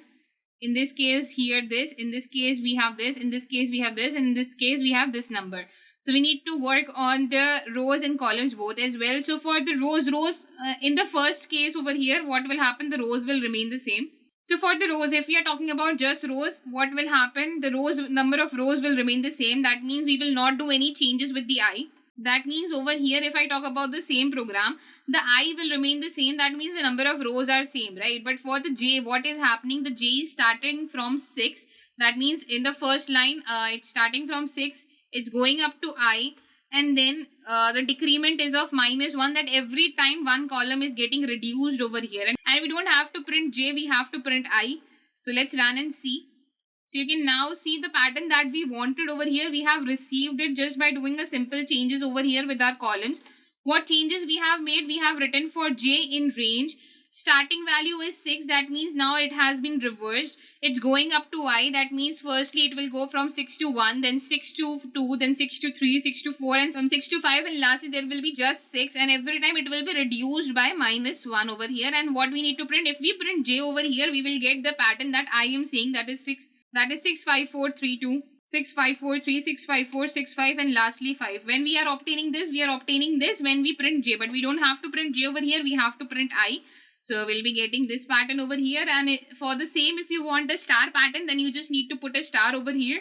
And if you run it, you will be getting this star pattern as well in the similar triangle pattern. So this is what this program is about. Now let's move ahead to our next pattern problem.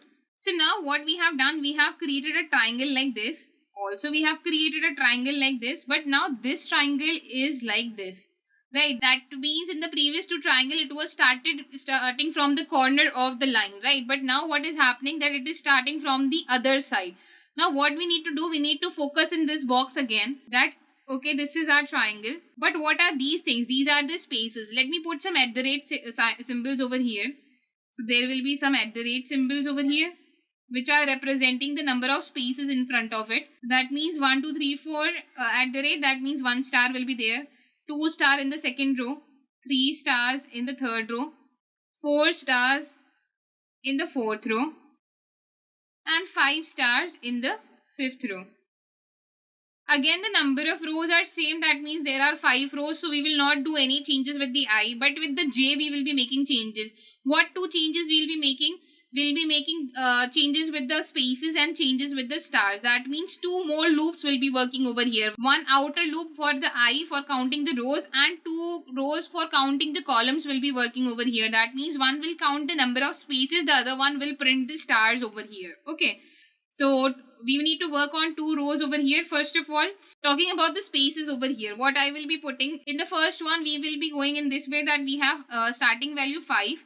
That we need 5 spaces, then and goes up to I, and every time it will be reduced by 1, right? This will be our spaces. In this case, we will be printing what? We will be printing spaces in this case, okay?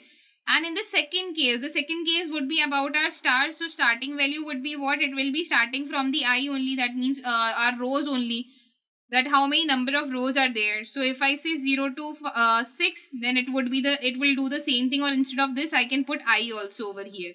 So let's work on this pattern over here.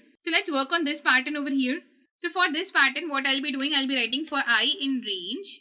That means our range is 1, 6. I'll put a colon. For J in range, our next range is what? It is for counting the spaces. I'll be putting 5, comma, goes up to I and -1. I'll put a colon over here and print what? I'll be printing the spaces in between, and comma, end is equals to open close quotations. Now again another for loop, that for K in range, I'll be writing just I over here. That means I just want the number of rows over here. How many number of rows are there? So I'll be putting this, and I'll print what? I'll be printing this star over here.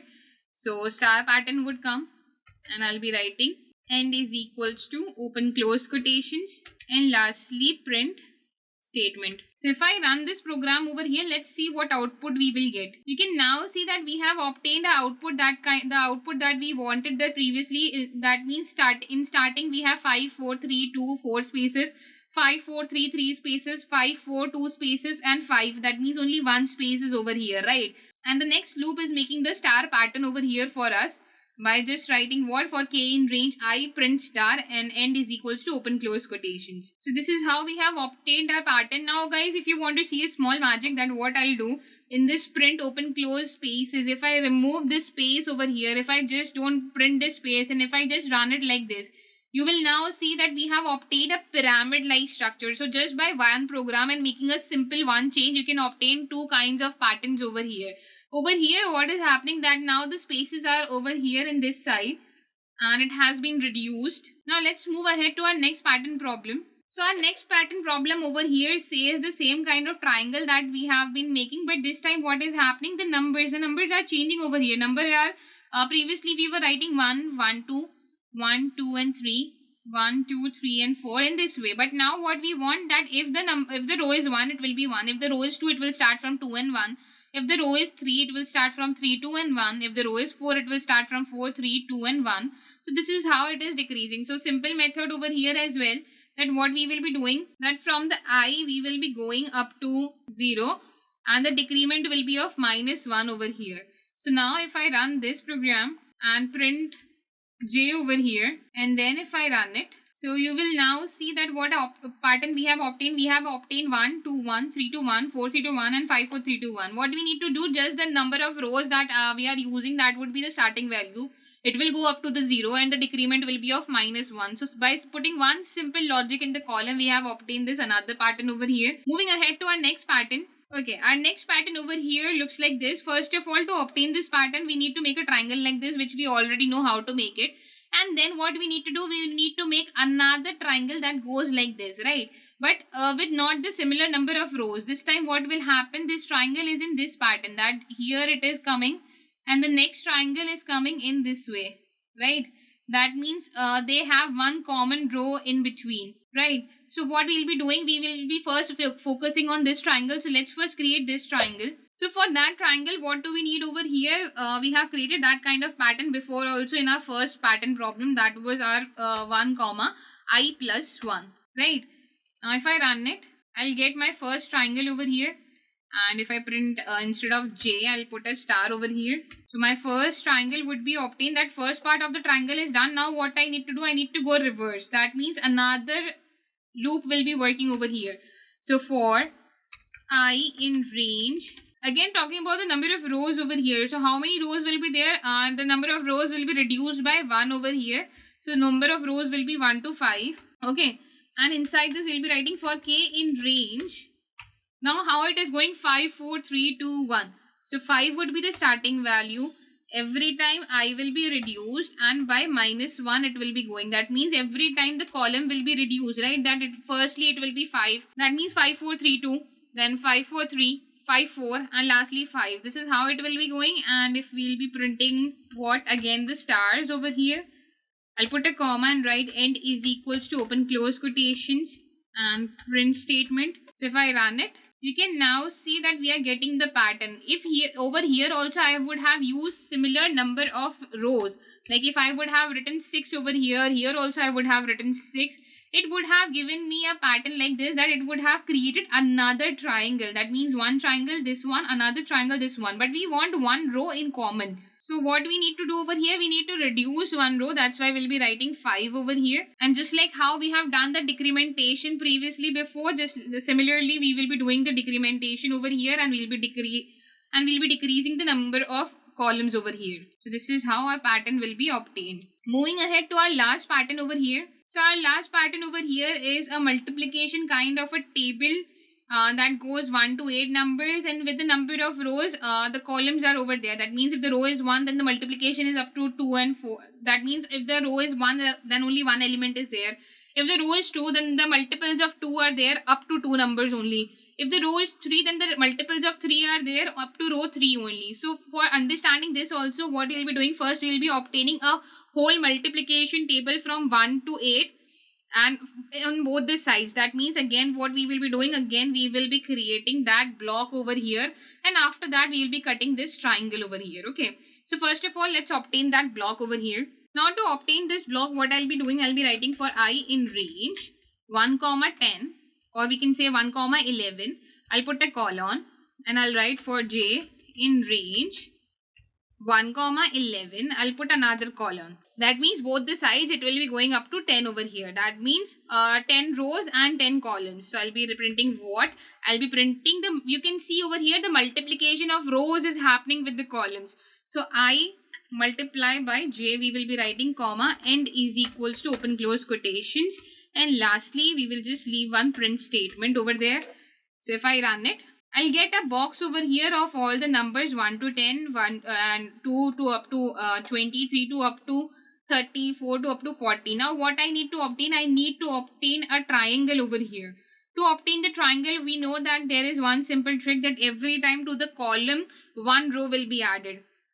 So I plus 1, and now let's run and see what output we will get. So now here we can see that the kind of pattern that we wanted initially, we have obtained that pattern. Our pattern was up to 8 numbers. Here if you want up to 8 numbers, then all you need to do is write 8 over here, or write 9 over here basically. And if you run it, you'll get it up to 9 numbers. That means up to 8 numbers over here.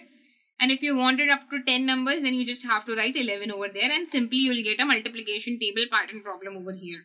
So let's quickly start with the questions. We have our 4 questions over here.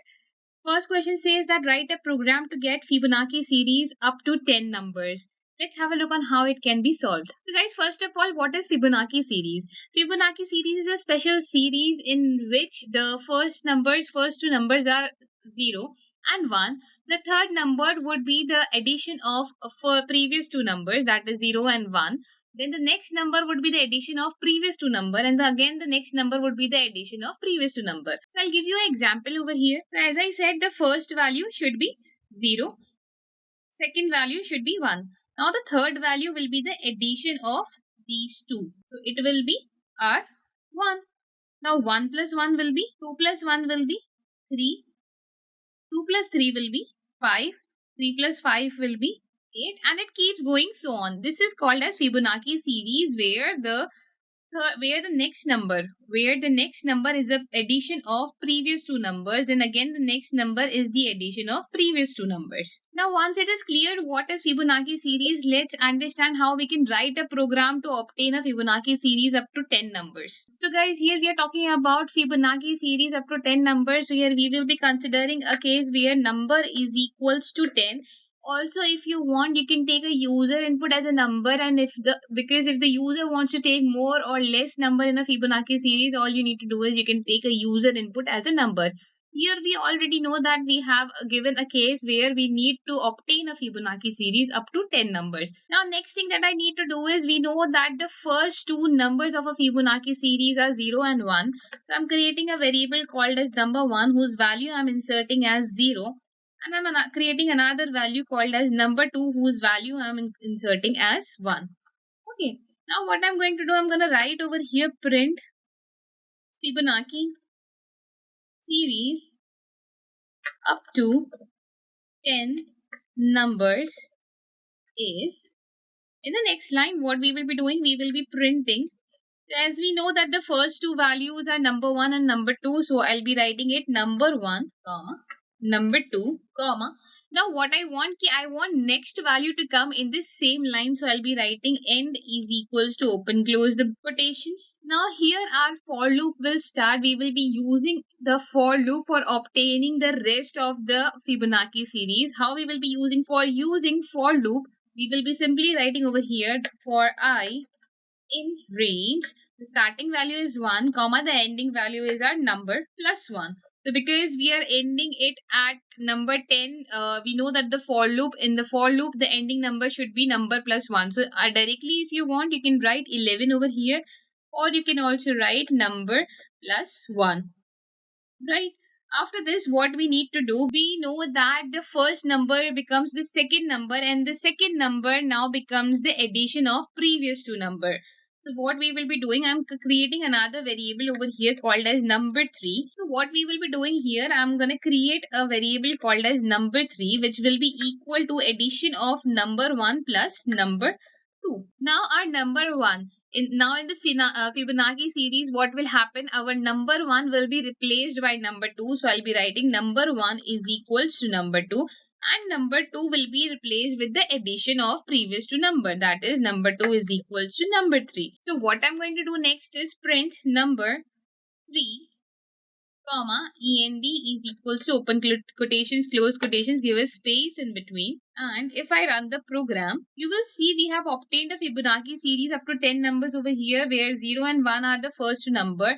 Next number is the addition of the previous two number. Again, the next number is the addition of previous two numbers. So this is how we can obtain a Fibonacci series up to as much numbers as we want. If you would have written over here int input, enter a number here, and would have run this program and would have entered 20, so you would have received a Fibonacci series up to 20 numbers. So I hope guys this question is clear. Now let's quickly hop on to our next question. So our next question over here guys says write a program to find the palindrome of an integer. Now guys, what is palindrome? Let's take an example that I have a number 23. So the reverse of 23 is not equal to the number itself. That means it is not a palindrome. Palindrome numbers are those numbers whose reverse is equal to the number. For example, if you have written 1, 2, 1, the reverse of 1, 2, 1 will still be 1, 2 and 1. That means 1, 2, 1 is a palindrome number over here. Right? So to get a palindrome, to write a program to get to check if a number is palindrome or not, what we need to do, first of all, we will be asking for a number from the user. That number is equals to int input, enter a number here. Okay, now what we need to do, I will be storing this number inside a temporary variable. So I'm creating a variable a is equals to num. That inside a I am using this number. Why I am doing this, I'll be explaining it to you. And then also again I'm creating another variable that we have reverse. Reverse is equals to 0. Now reverse, we will be obtaining the reverse of this number, whatever number the user has given us.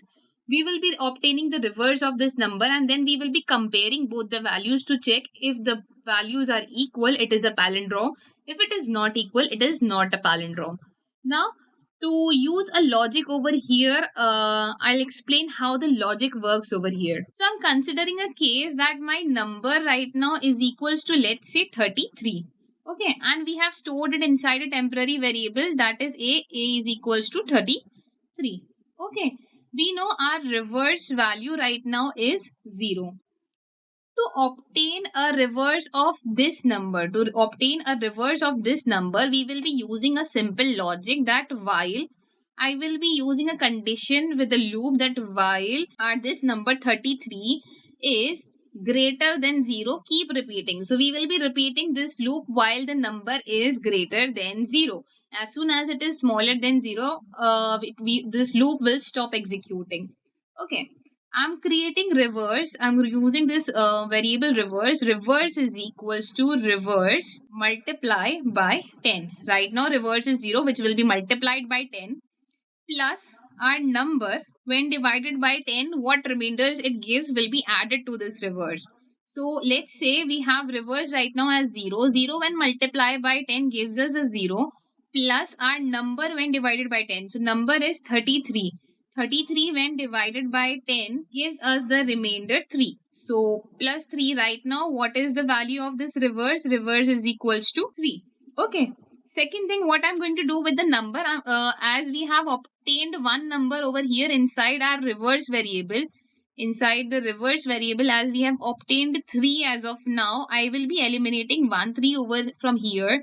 To eliminate that, I will be writing number is equals to number floor division 10. If I'll floor divide the number by 10, I will be able to eliminate the last value. So if I write 33 when divided by 10 gives me the quotient 3.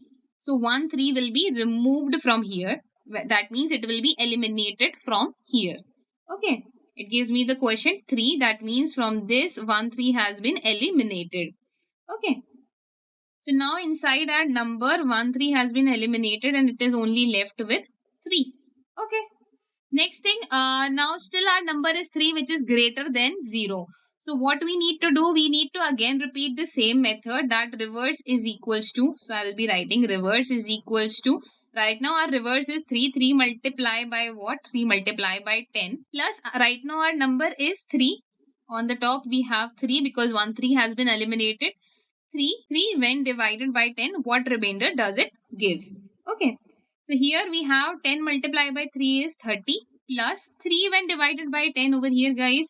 So if I write 3 divided by 10, it will give me the 3 itself over there. So I'll be writing 3.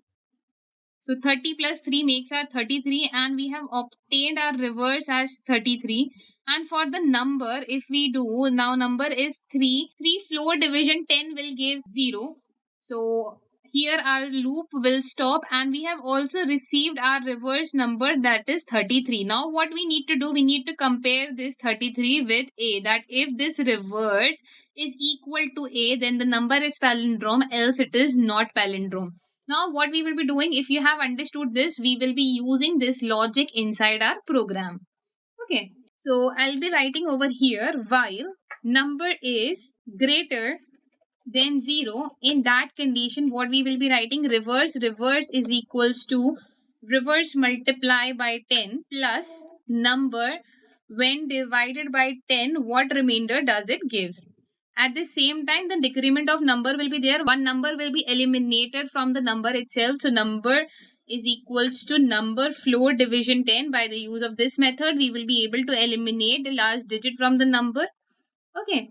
After this, we will be checking for the condition that if our reverse is equal to A, in that condition, we will be printing that it is palindrome, else we will be printing it is not palindrome. So let me run and show it to you. If I run it and write 10 over here, it tells me it is not palindrome. At the same time, if I run the code and write 11 over here, it tells me it is palindrome, that the reverse of 11 is also 11. If you want to try another number, let's say with 3 digit 121, and if we run it, we get it is palindrome. So guys, this is how our program is working. I hope the concept of finding a reverse of a number is clear to you. This is the main part over here in this program. So guys, next question that we have over here is to write a program to create an area calculator. Now to create an area calculator, all we need to do is follow some simple steps. It is pretty much similar to the program that we have created before for calculator, for a simple calculator. In the simple calculator, we created a program with conditional statements. Here also we will be using conditional statements, but I will also be teaching you to use while true along with it. So we will start with the basic simple steps. I'll be using nested loops, that is while and I'll be using combination of nested loops. That means I'll be using while true inside another while true. So I'm writing over here while true, which is our infinite loop. I'll be printing the options that a person has, like press 1 for square,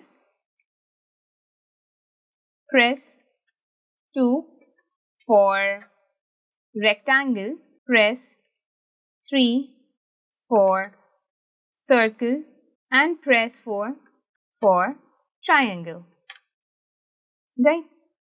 After this, I will be asking for the choice from the user, that what is the choice of user. For choice, I will be taking the input in integers. So I'll be writing over here, enter a number between 1 to 4. Right? After taking an input from the user, we will be passing the conditional statements, that what if the choice is equal to 1, what if the choice is 2, 3 and 4 and so on.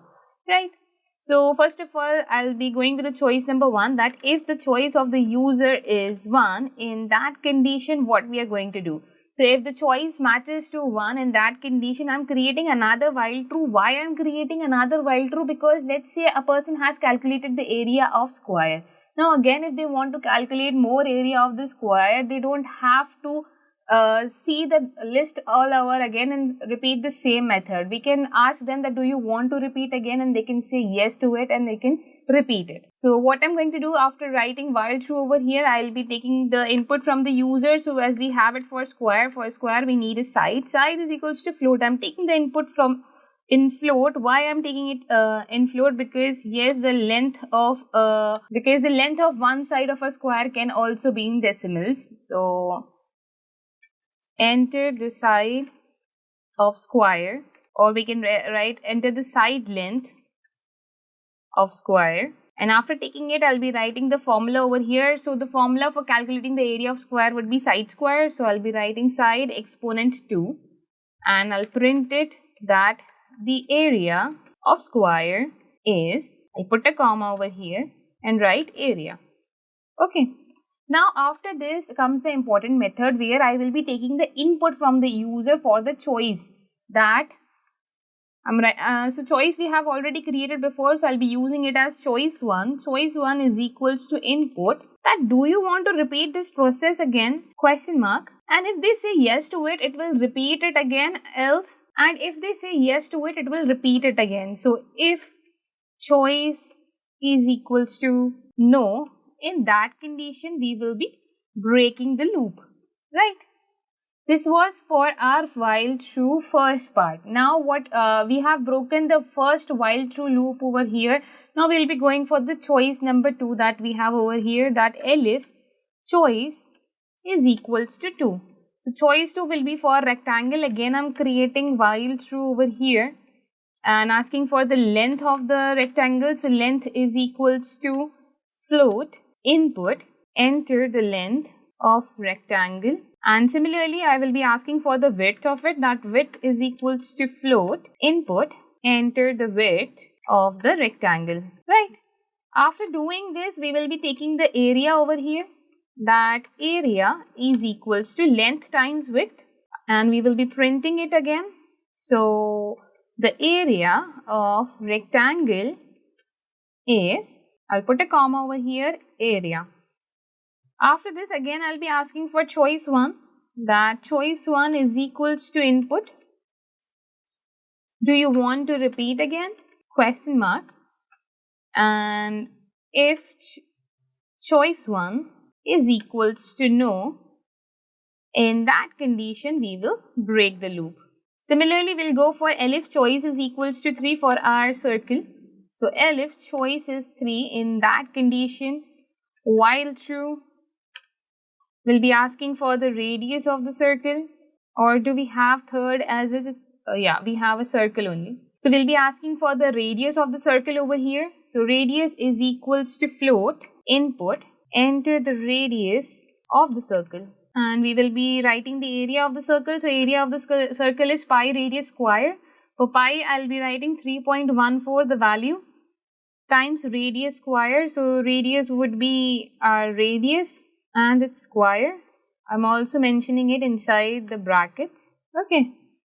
After this, we will be printing it just like how we have done before, that the area of circle is, and I'll put a comma over here and write area. I'll be asking for the user's input that do you want to repeat again. So I'll be copying this part and pasting it over here, that do you want to repeat again, and if choice is equals to no, we will break the loop. Similarly, elif choice is equals to 4, in that condition again while true, and as it is for the triangle, so we'll be taking for base and height, that base is equals to float, input, enter base here. Similarly, we will be asking for height, height is equals to float, input, enter height here. Right. After this, the formula comes over here, that area is equal to, the area of a triangle would be half into base times height. Half can be also written as 0.5, 0.5 times base times height. And we'll be printing it, that print the area of triangle is, I'll put a comma over here and write area. Lastly, I'll be again asking for the choice that do they want to repeat it again. If they don't want to repeat it again, then we will break the loop. Now we will be writing a statement for else over here, that else So if anyone has written any number other than 1, 2, 3 and 4, so else will execute if someone has written any other number other than 1, 2, 3, 4. So else I'll just simply print invalid input. Please try again. And lastly, I'll be asking for repeating, and lastly I'll be breaking the first while true loop that we have started. For that I'll be creating a variable over here, repeat is equals to input, and it asks, do you want to find the area of another shape? And if you say yes to it, it will show you the whole list again. And if you say no to this repeat, in that condition it will break our loop, and we can in the end over here write down print thank you for using area calculator. Let's run and see, guys. This is our small program that we have created on area calculator. So it tells me press 1 for square, press 2 for rectangles, 3 for circle, 4 for triangle. So I'll be giving my choice over here as 1. Enter the side length of the square. Let's say I'm writing 12 over here. Give me 144. Do you want to repeat again? I'll say no. Do you want to find the area of another shape? Let's say yes to it. And I want to find it for triangle, let's say. So I'll be writing 4 over here. Enter the base. So base is, let's say, 5. And the height is, let's say, 3. So the area of the triangle would be 7.5, and if you'll check it, it is correct as well. Do you want to repeat it again? No, I don't want to find the area of another shape also. So it says thank you for using the area calculator. So guys, this was our mini program to create an area calculator. I hope you have no doubt and no questions over here. In this program, we use the while true along with the combination of nested loops. So here at this question, I'm ending our problem solving part 2.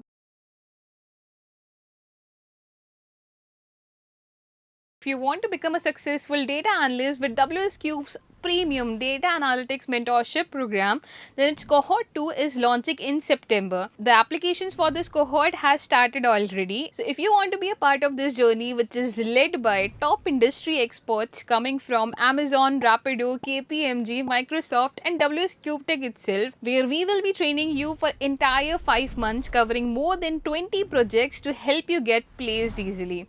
And don't worry about the placement, because WsCube Tech has got you covered with that. So to join us in this program, apply now. Strings, yes, you have heard the term before from me that we have used it in one of the data types.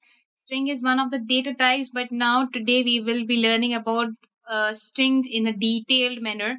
So there are lots of things to strings. There are so many things that you can do with the strings. It has vast applications. So we will be seeing all the functions related to the strings in this module. So let's get started. Strings over here. Now, what are, first of all, the first question is, what is a string? String is nothing but it is a combination of letters, symbols, and numbers. So you can use only letters, only numbers, only symbols also inside a string, or you can also use a combination of all of them inside a string. But what is there? It should be enclosed inside the double quotation.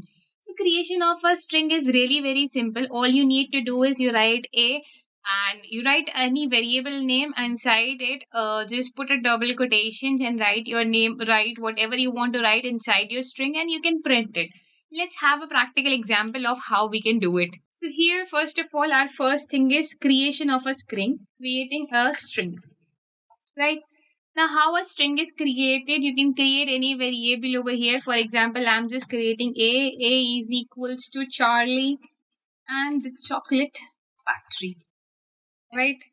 This is my string, and to print it, all you need to do is print a, and if you run the program, it gives you the output Charlie and the chocolate factory over here. If you want to check if it is a string or not, all you can do is write print type a.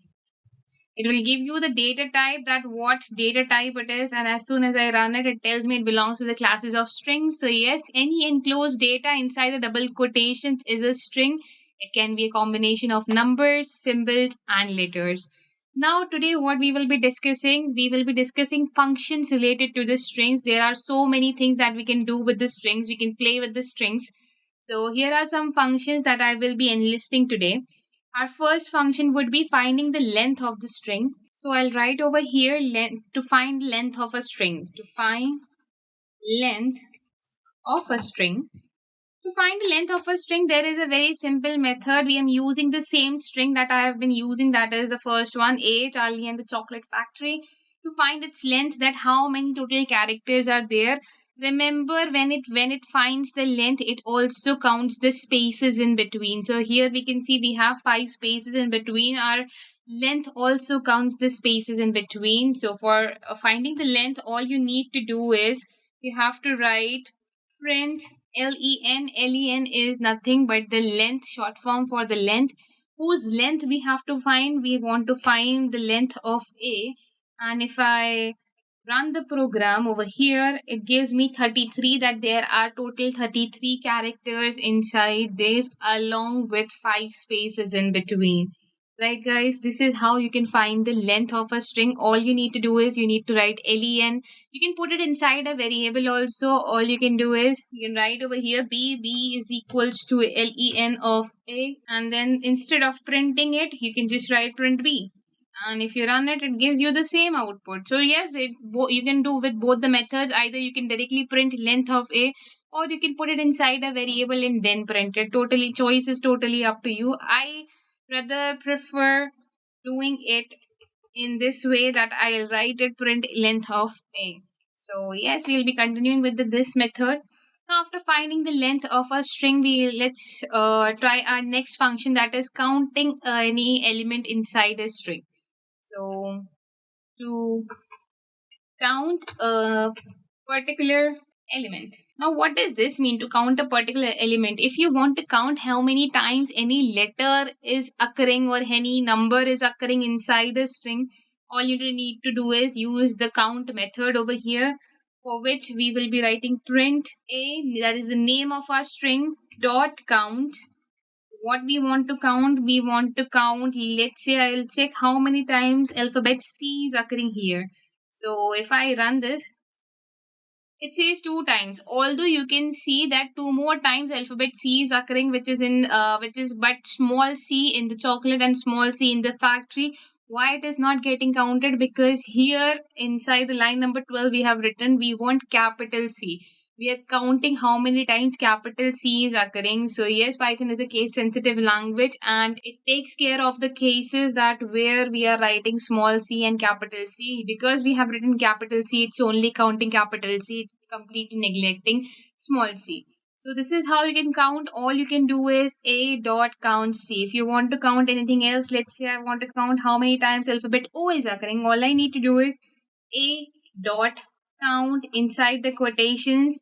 I'll write O, and if I run this program, it will give me the output that 3 times. And as you can see very clearly here, that 3 times alphabet O is occurring, twice in chocolate and one in factory. Right? Our third method would be to convert everything into uppercase. Now, how we would do that? Let's see. So, our next method is to convert a string into uppercase. Now, how it can be done? It is very simple. All you need to do is print A dot upper and open close the parentheses. Now, let's run and see what happens.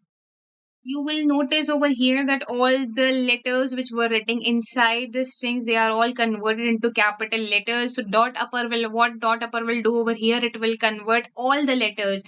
The letters which are already capital will stay capital, but which are small, they will also get converted into uppercase.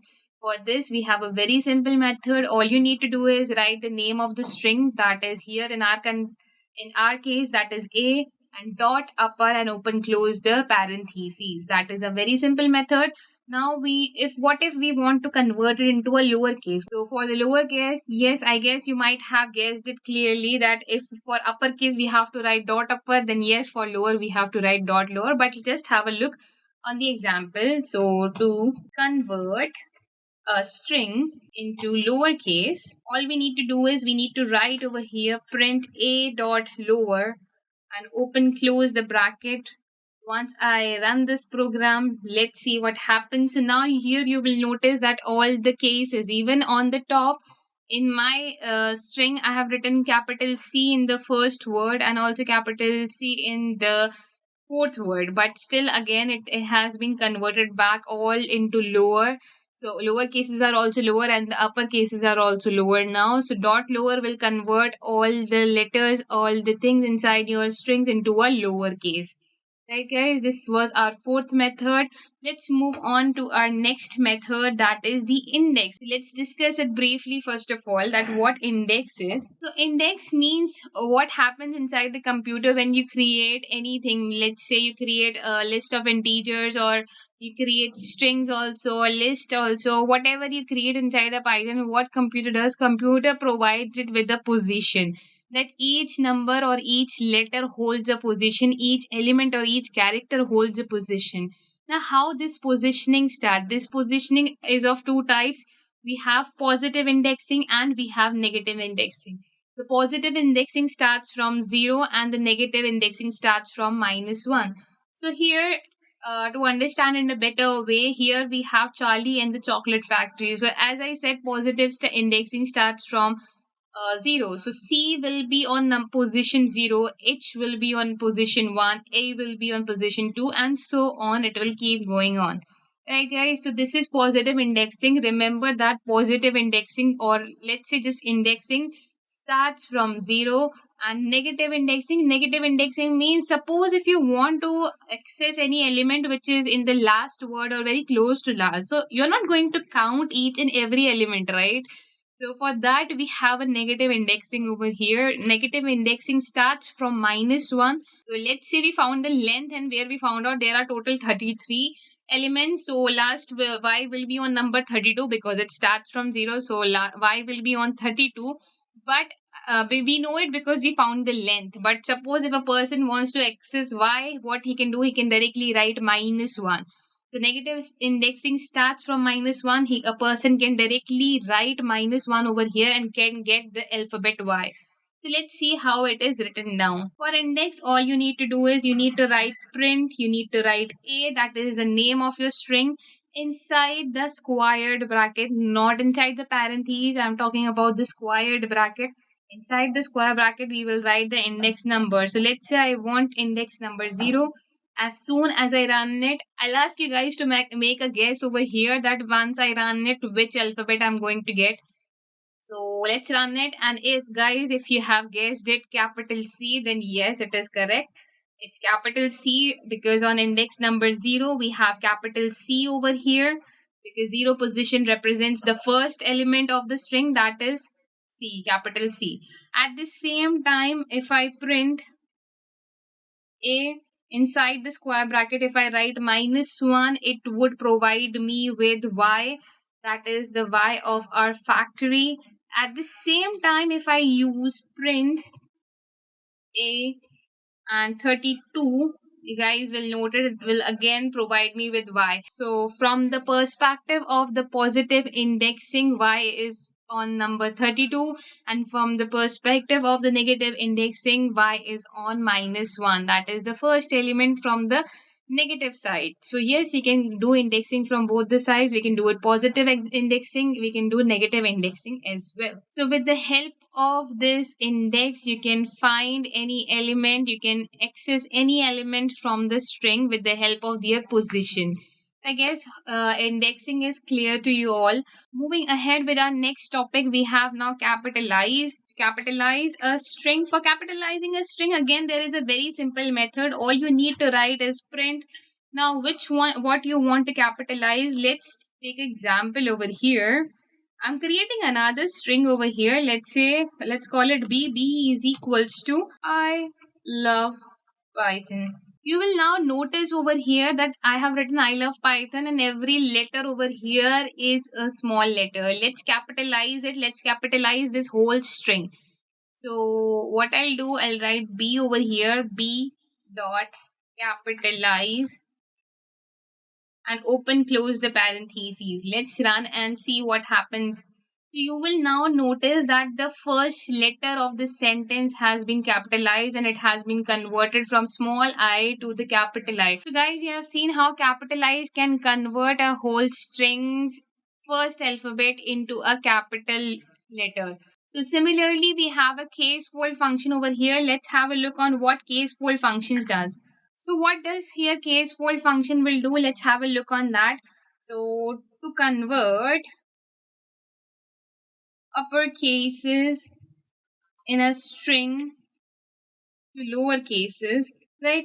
How will you convert upper cases into a lower cases? All we need to do is use the case fold method for as our first string. It is written inside our first string. We have Charlie and the chocolate factory, where C of Charlie and C of the chocolate is in a capital letters. Let's convert it into lowercase. So for that, all we will be doing, we will be writing print a dot case fold and open close the parentheses. So guys, here all we need to write is print a dot case fold and open close the parentheses. Let's run the program and see what happens. So now you will see was capital, and in the chocolate the C was capital, but now it is no more capital. So case fold has converted both the upper cases into a lower cases. This is what case fold has done. I hope this is not going too fast, and it is very easy to memorize these functions. Even if you don't memorize these functions, you can again come back to this module and check all the functions that we have done with the strings. These are very helpful functions going ahead when you will be doing the major projects in Python. Our next function is to find index. Suppose we can see that we can access an element with the help of an index number. But what if a number is somewhere in center? We are not going to count it, right? Suppose we want to check on which index number any letter is occurring. So all you need to do is use the find method over here. So to find the index of an element, to find the index of an element, all you need to do is you need to write print statement over here, print a dot find. Now which whose index number we want to find, we have to write it over here. So let's say I want to find the index number of letter Y, and I'll write Y over here. Once I click on run, it tells me it is on number 32, and yes, we know it is on number 32. If I want to find the index number of this alphabet H over here, so all I need to do is I need to write print a dot find H, and if I run it, it tells me H is on number 1 because C is on number 0. So positive indexing, I'm repeating again, positive indexing starts from number 0 and H is on number 1. That's why. So yes, it is working properly. This is how we can use our find method. So moving on to our another method that we have in our string functions is format. Let's see how formatting is done in the strings. So guys, let's have a look on the formatting method. Formatting method, again, it's an important method. So have a look very clearly. So pay more attention to it. Let's see how formatting is done inside a string. So I'm creating two variables over here. Name is equals to, let's say, John. Okay. And age is equals to, let's say, 23. Now I'm going to print over here. My name is, comma, name, comma, and my age is, comma, age. Now you can see here every time I'm switching from variable to a string, and we are using variables and string in the whole line. So every time I'm switching, I need to put a comma. So what we can do, we can use a format method over here. For format method, all we need to do is we need to open the quotations. We need to write F over here. Here we can write our strings directly by writing so all you need to do is you can write over here F and then put a double quotations. Now we can write strings directly. For example, my name is, and whenever you need to use a variable, whenever you want to use a variable, use a curly bracket over here and give a variable name, and my age is, open the brackets and write age over here. And if you run this program, you will see it writes my name is John and my age is 23. So in the one line without using commas, we can just inside the double quotations only, we can write the strings and variables together. All we need to do is put the name of the variables inside the curly brackets And in the starting, we need to write F. F stands for the short form format or formatting. So here you can give any name or any age, or you can take a user input for the name and age as well and use it inside your program. This is how formatting is done. I'll give you another example over here that let's say I'm creating so let's say I'm writing a sentence over here that this month I am going to turn inside the curly brackets. I'll be writing age, and if I run it, it gives me this month I'm going to turn 23.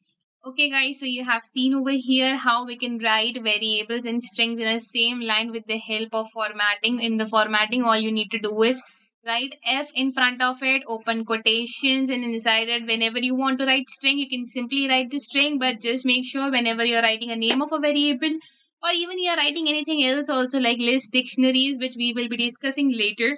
If you want to write those as well, you can write those as well, and it will automatically format it. You don't have to put commas in between to separate the values. Okay, guys, so this was formatting.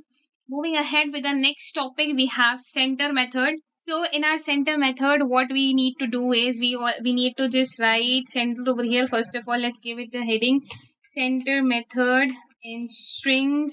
Center method in strings enable us to center a text. If we are writing a text, let's say if we are writing a string which is coming from the starting of the line, if you want to shift it a little bit, you can use a center method. The center method allows you to give spaces in front of it. Now let's see how does it work. So we have our string over here, Charlie and the chocolate factory. Every time I run it, it starts from the left hand side.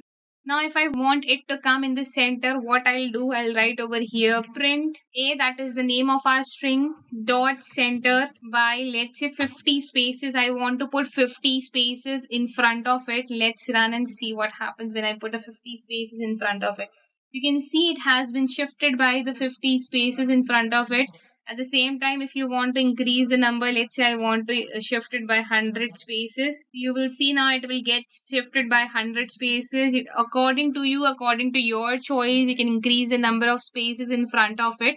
So yes, dot center method, what dot center method will do, it will shift your code into the number of times you are writing over there. So yes, guys, what center method will do, it will shift your code as much as you want. All you need to do is write the number of times you want to shift it with, and it will shift your code towards the center or wherever you want in your whole line.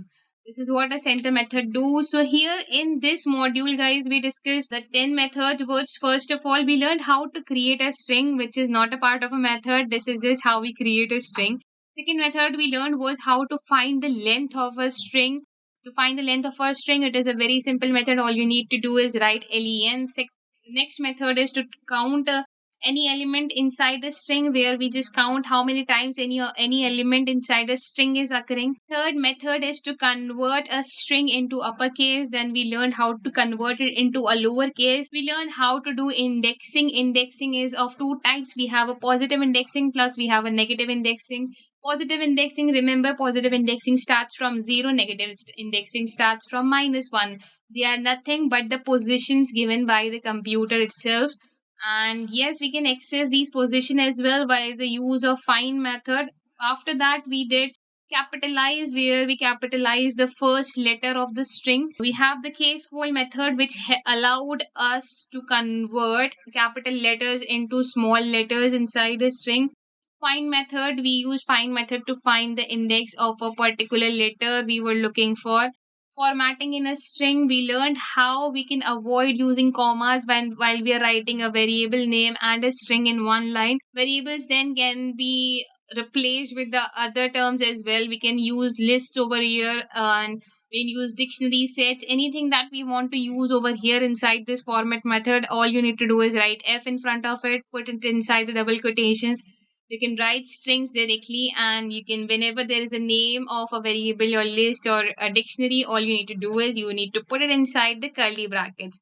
Lastly, we have the center method. Center method enabled us to write a text from wherever we want to start it. If we want to give us spaces of 20, 30, 40, 50 in front of it, all we need to do is use the center method. So I hope all these 10 functions are clear to you. In our next module, again, we are going to discuss 10 more functions related to the strings. And trust me, this is not the end. We have so many functions inside the string. String is a very vast topic, and yes, it is important at the same time. So our first method here would be to check if a string is alphanumeric or not. So I'll be writing here to check if a string is alphanumeric. Now, what is alphanumeric over here? Alphanumeric string means a string which has alphabets and numbers inside it. For example, if I take a condition over here where we have a string A is equals to 1, 2, 3, 4 and B is equals to 1, 2, 3, 4 friends, right? Now, what I'm going to do, I'll check if this string A is a alphanumeric or not and string B is alphanumeric or not. For that we have a simple method called as isElnum. Elnum means alphanumeric. IsElnum means alphanumeric. So let's see how it can be done. So I'll be writing A dot isElnum and I'll open close the bracket and let's run and see what happens when it writes for isElnum. So isElnum gives us true because yes, it has a number, and print b dot isElnum. If I run this, it gives us true for both of them. Let's create another variable c over here where I will be writing both 1, 2, 3, 4, but I'm also adding a @ sign over here inside a string. And at the same time, I have d as well, which has let's say friends @ and hash. Let's see what happens when I write print and write c dot isElnum, open close the bracket, and print d dot isElnum and open close the bracket. So if I run this program, the first two is giving me true and the second two statements are giving me false. So first two are giving us true because yes, only numbers will also be considered in alphanumeric and only alphabets will also be considered in alphanumeric. But if there is any special symbol or even if there is a space also in between, suppose if I would have put a space in between of B, if I would have written 1, 2, 3, 4 space friends and I would have run it, it would have given me false. So space also counts in the category of special symbols over here. So we cannot give a space as well. We need to make sure that if we have a string which has letters or numbers or a combination of it and with no space. Only the strings with no space in between and only has the combination of letters and numbers and not special symbols can be called as an alphanumeric string. So our next method in Python is to check if a string only has alphabets in it. Now how to do that? To check if a string only has alphabets in it.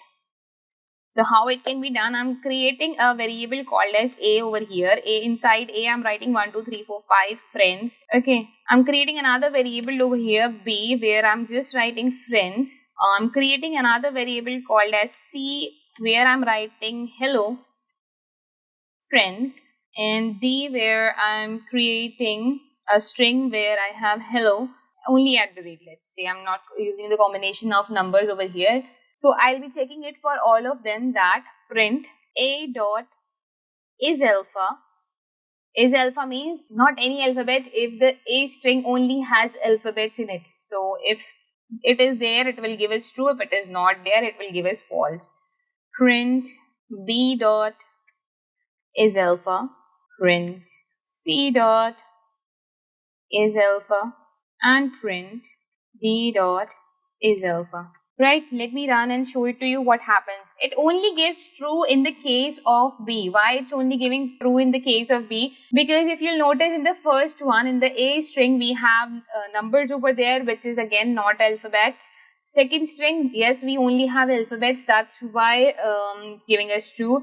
Third string, we have written hello friend, which is only alphabets, but if you will notice, there is a space in between. So space, yes, space is counted as a special symbols. That's why we cannot use space also to check if it is an alphanumeric, it should not have space in between. Fourth is hello and @ symbol again is a symbol. So yes, it will give us false for hello @ as well. So this was our example for alpha. So far we have done isElnum.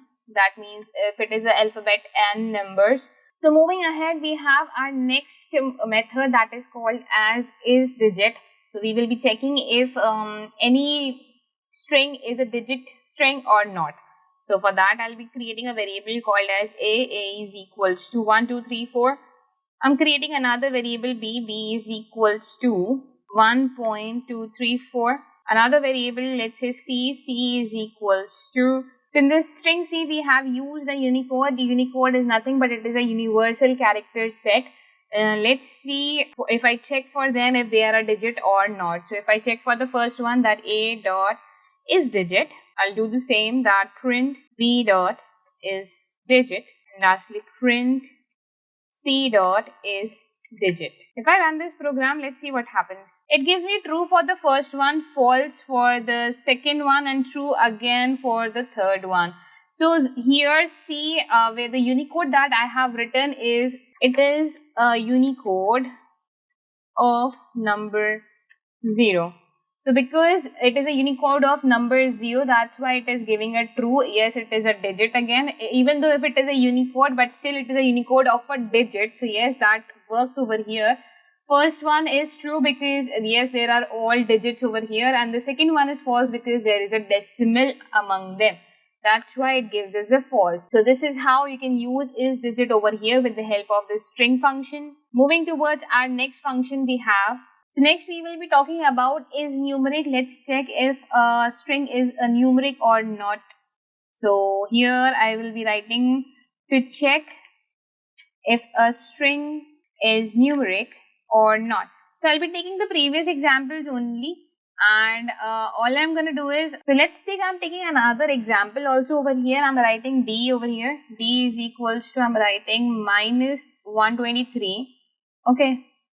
And here I will be replacing these digits with isNumeric and isNumeric as well over here, right? And we'll do the same with the print D statement. So print D dot isNumeric.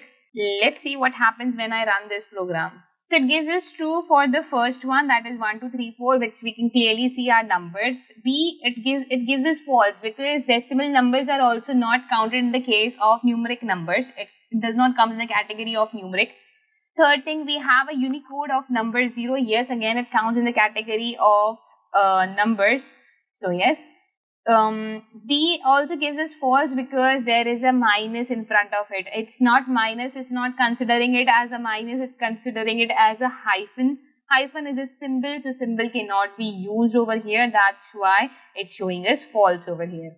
So this was our fourth method. Moving ahead with our next method that we have over here is called as isLower, to check if a string is written in a lowercase or not. So let's write it down first over here to check if a string is in lowercase or not. So I'll be considering 3 to 4 examples over here. I'm creating a string called as hello in all lower. I'm creating another string B where I'm writing same thing, hello, but with the capital H. Here I'm considering the C string where I am using HELLO in all caps. D I'm creating HELLO.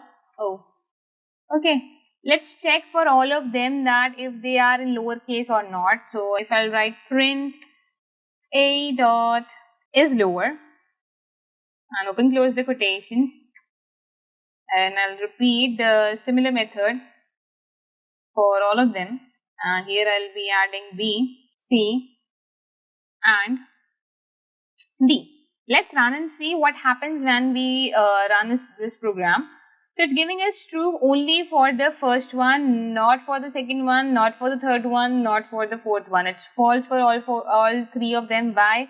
Because in the second one you will notice that the first letter is written in capital H. In the third one, you will notice that all the letters over here are written in capital. In the fourth one, you will notice even though the first two letters are written in small, the third and fourth letters written over here are written in capital. So yes, again, it is not a proper lowercase. Similarly, we can check the condition for the uppercase as well, that if I replace this thing with the upper, that to check if a string is in uppercase or not, all you need to do is replace this lower with upper. Once I have changed or once I have replaced everything with upper, let's see for dot upper. Dot upper gives us false for all of them except the fifth one, except the fifth line, that is our C string, where everything is written in the uppercase. HELLO, each letter is written here in uppercase.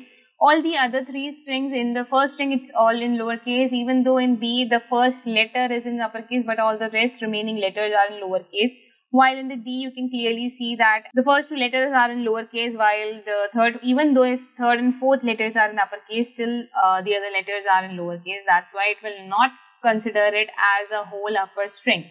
Right, this was our upper method. So lower and upper method are pretty similar in this way ki if all the letters are lower, then yes, it will consider it as a lower string, and all the upper or the letters are in upper, then it will consider it as a upper string. Moving ahead with our next method that we have over here is space. So space is our next method. Let's see how space is written down. So space, first of all, let's have a heading over here that to check if all the characters in the string are white spaces. Right, to check if all the characters in the strings are white spaces, first of all, let's create a string over here. I'm not writing anything inside it. Another string over here where I am not writing something, but maybe S or hello in between. Or maybe if I'll write B, C is equals to 1 and give spaces. I'll be checking the conditions for all three of them.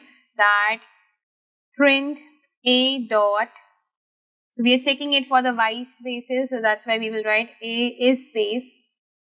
You can see the suggestion already is here, and I'll open close the brackets and print B dot is space. Again open close the brackets, print C dot is space, and again open close the bracket. So let's run the program and let's see how it works.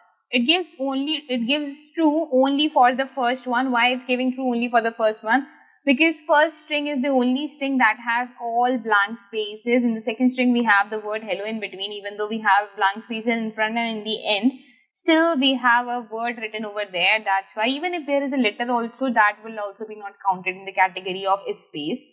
Third, we have a number written over here again. Even though we have a space in front of it or in back of it, still it will not be counted as a space character, right? So this was our space method. Moving ahead to our next method, that is title. Let's see how is title works. To check if a string is a title string or not, we use this method is title. So I'll be writing over here to check if a string is a title string. Let's see how does it works. So I'm creating a string over here. A is equals to Charlie and the chocolate factory, with only the first letter of the whole sentence as a capital. I'm creating another variable called as B, where I'm adding Charlie and the chocolate factory, where I'm keeping the capital letters for Charlie and as well as the chocolate and as well as for the factory. Third one, here we have C. C is equals to Charlie, and here end will also be a capital. PHE will be also the capital. Chocolate, C is also capital. Factories, C is factories, F is also capital. And another one, D, where everything is in small. Charlie and the chocolate factory, right? Now let's print what happens when we check them for the title. So print A dot is title, print B dot is title, print C dot is title, print D dot is title.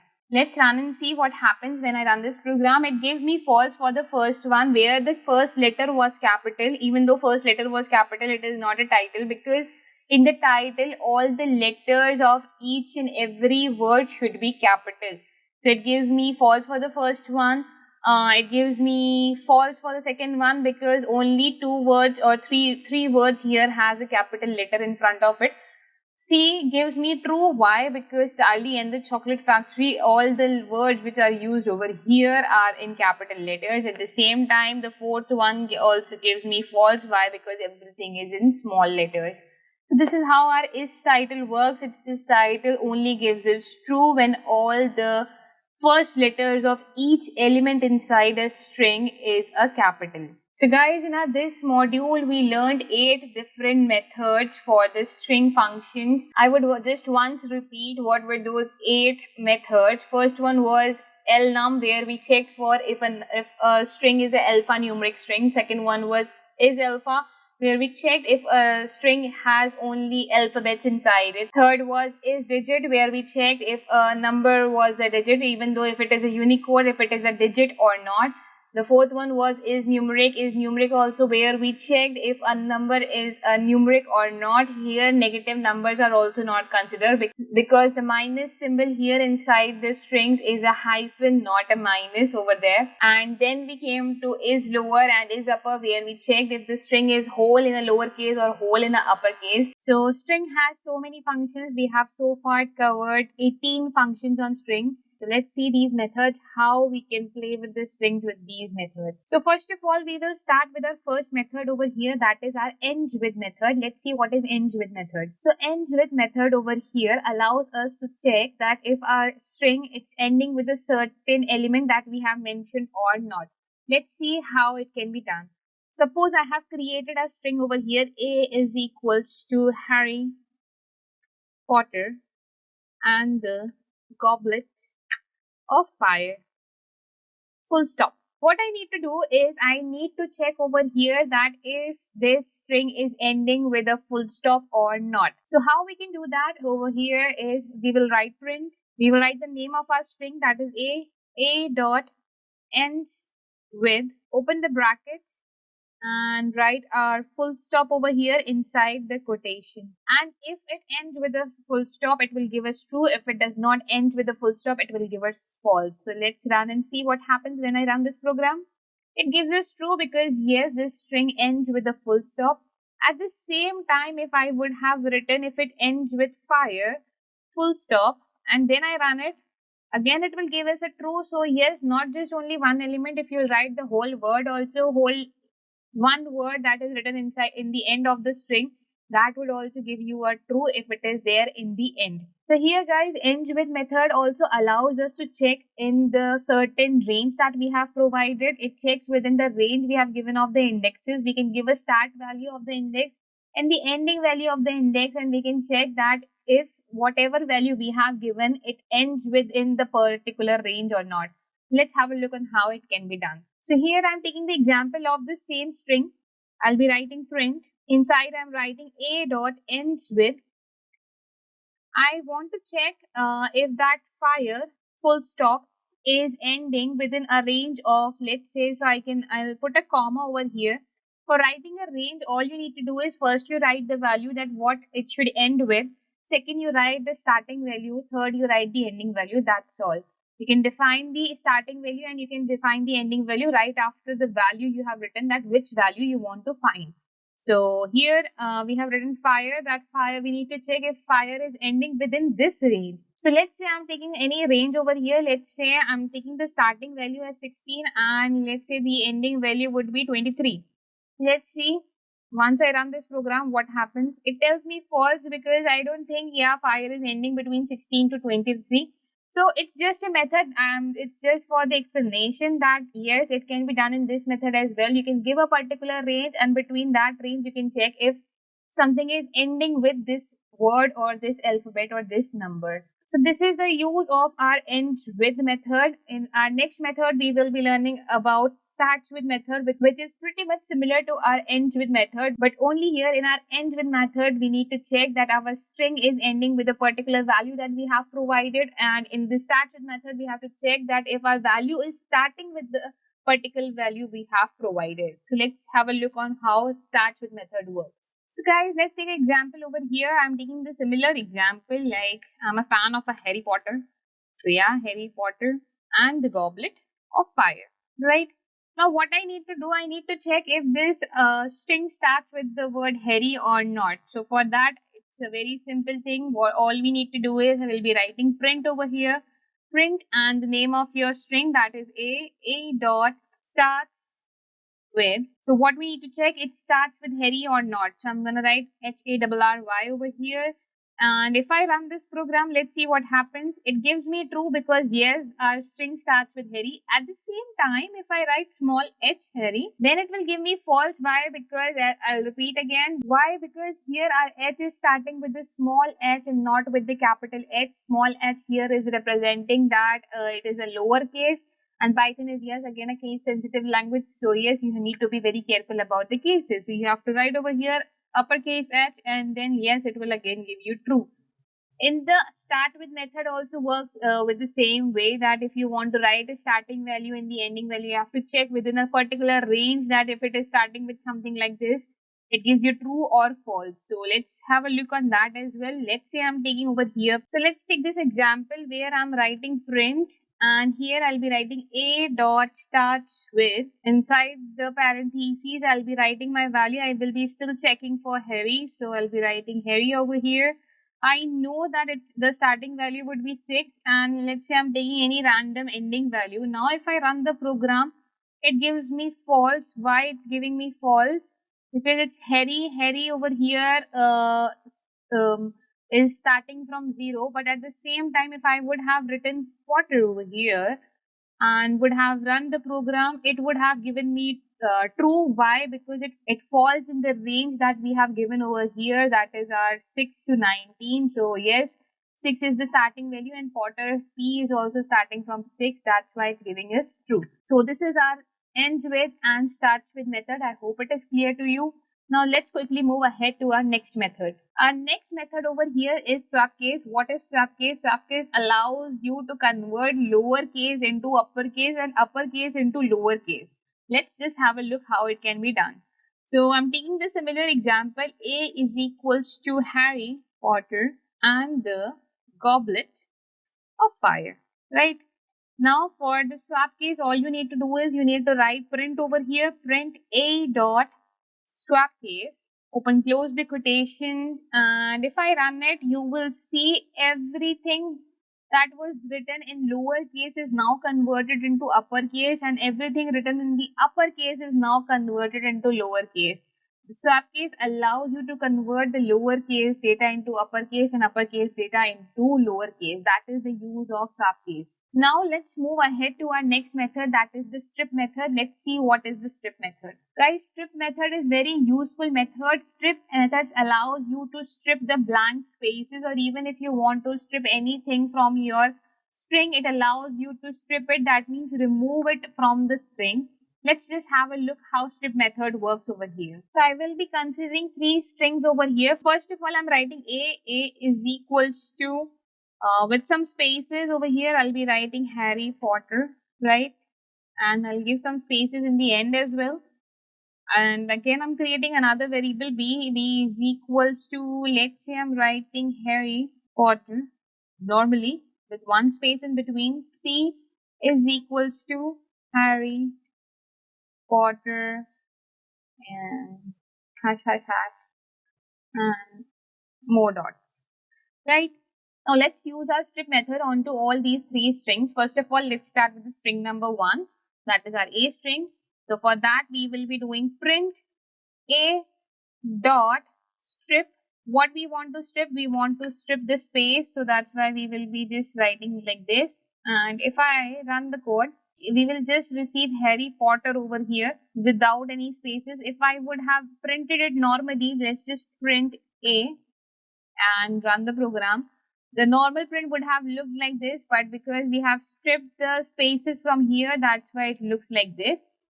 If I write print A dot strip, sorry, this time I will be doing it for B. So B dot strip spaces.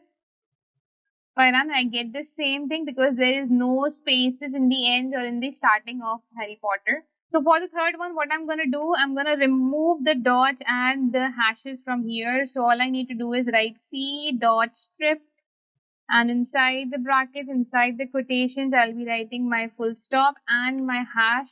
So as soon as I run it, you will see again I'll receive Harry Potter with the capital P. You can see the C1 only has the capital P.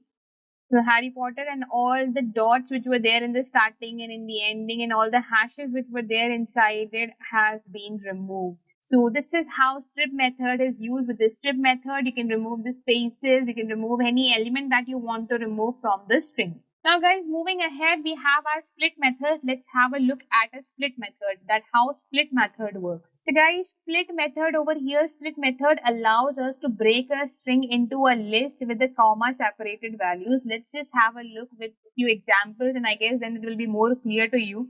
List, yes, list is a new word that you are hearing, but we will be discussing about list later in our upcoming session. So first of all, now let's understand how split method works. So guys, I'm taking two examples over here. First of all, I'm creating a string a is equals to, inside the string, I'm writing hello.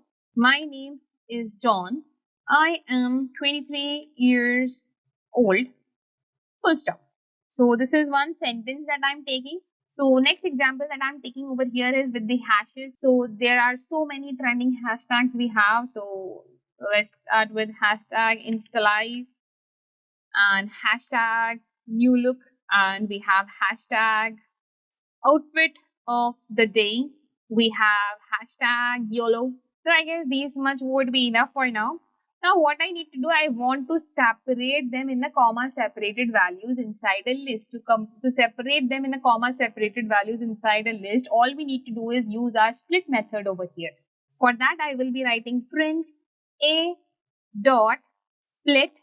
Now split means we are going to split them from where? So in the first line you can see I want to split it from, I have three different values. Hello, my name is John and I'm 23 years old. They are right now separated with the full stop. I want them in a format of a list in a comma separated values. So all I need to do is inside the quotations I will be writing dot, because they are here separated by a dot. So we have to split them with a dot. And in the B1 I will be writing print B dot split. B is splitted by hash over here. So all I need to do is write hash and let's run it and see what happens. So here guys, you will see that in our first one we have hello, my name is John, I am 23 years old, and InstaLive, new look, YOLO and outfit of the day, they are all separated. They are all comma separated now. This was our split method. Now moving ahead with our next method, we have LGIST and RGIST method. So we'll be discussing now about the LGIST and RGIST. So LGIST method guys over here allows us to give the left alignment to the string. Let's have a look how it can be done. So I'm writing over here, let's say I'm writing a variable called as A. I'm creating a string over here basically. I'm writing inside it Harry Potter. I want to give it a left alignment. All I need to do is I'll write print a dot lgist, and inside here I'll be writing the number of spaces I want to give a left alignment, how many characters I want to leave. Does not matter if you want spaces over here, then just let it be like this. If you want the empty area to be filled by any character, all you need to do is put a comma and write that character's name.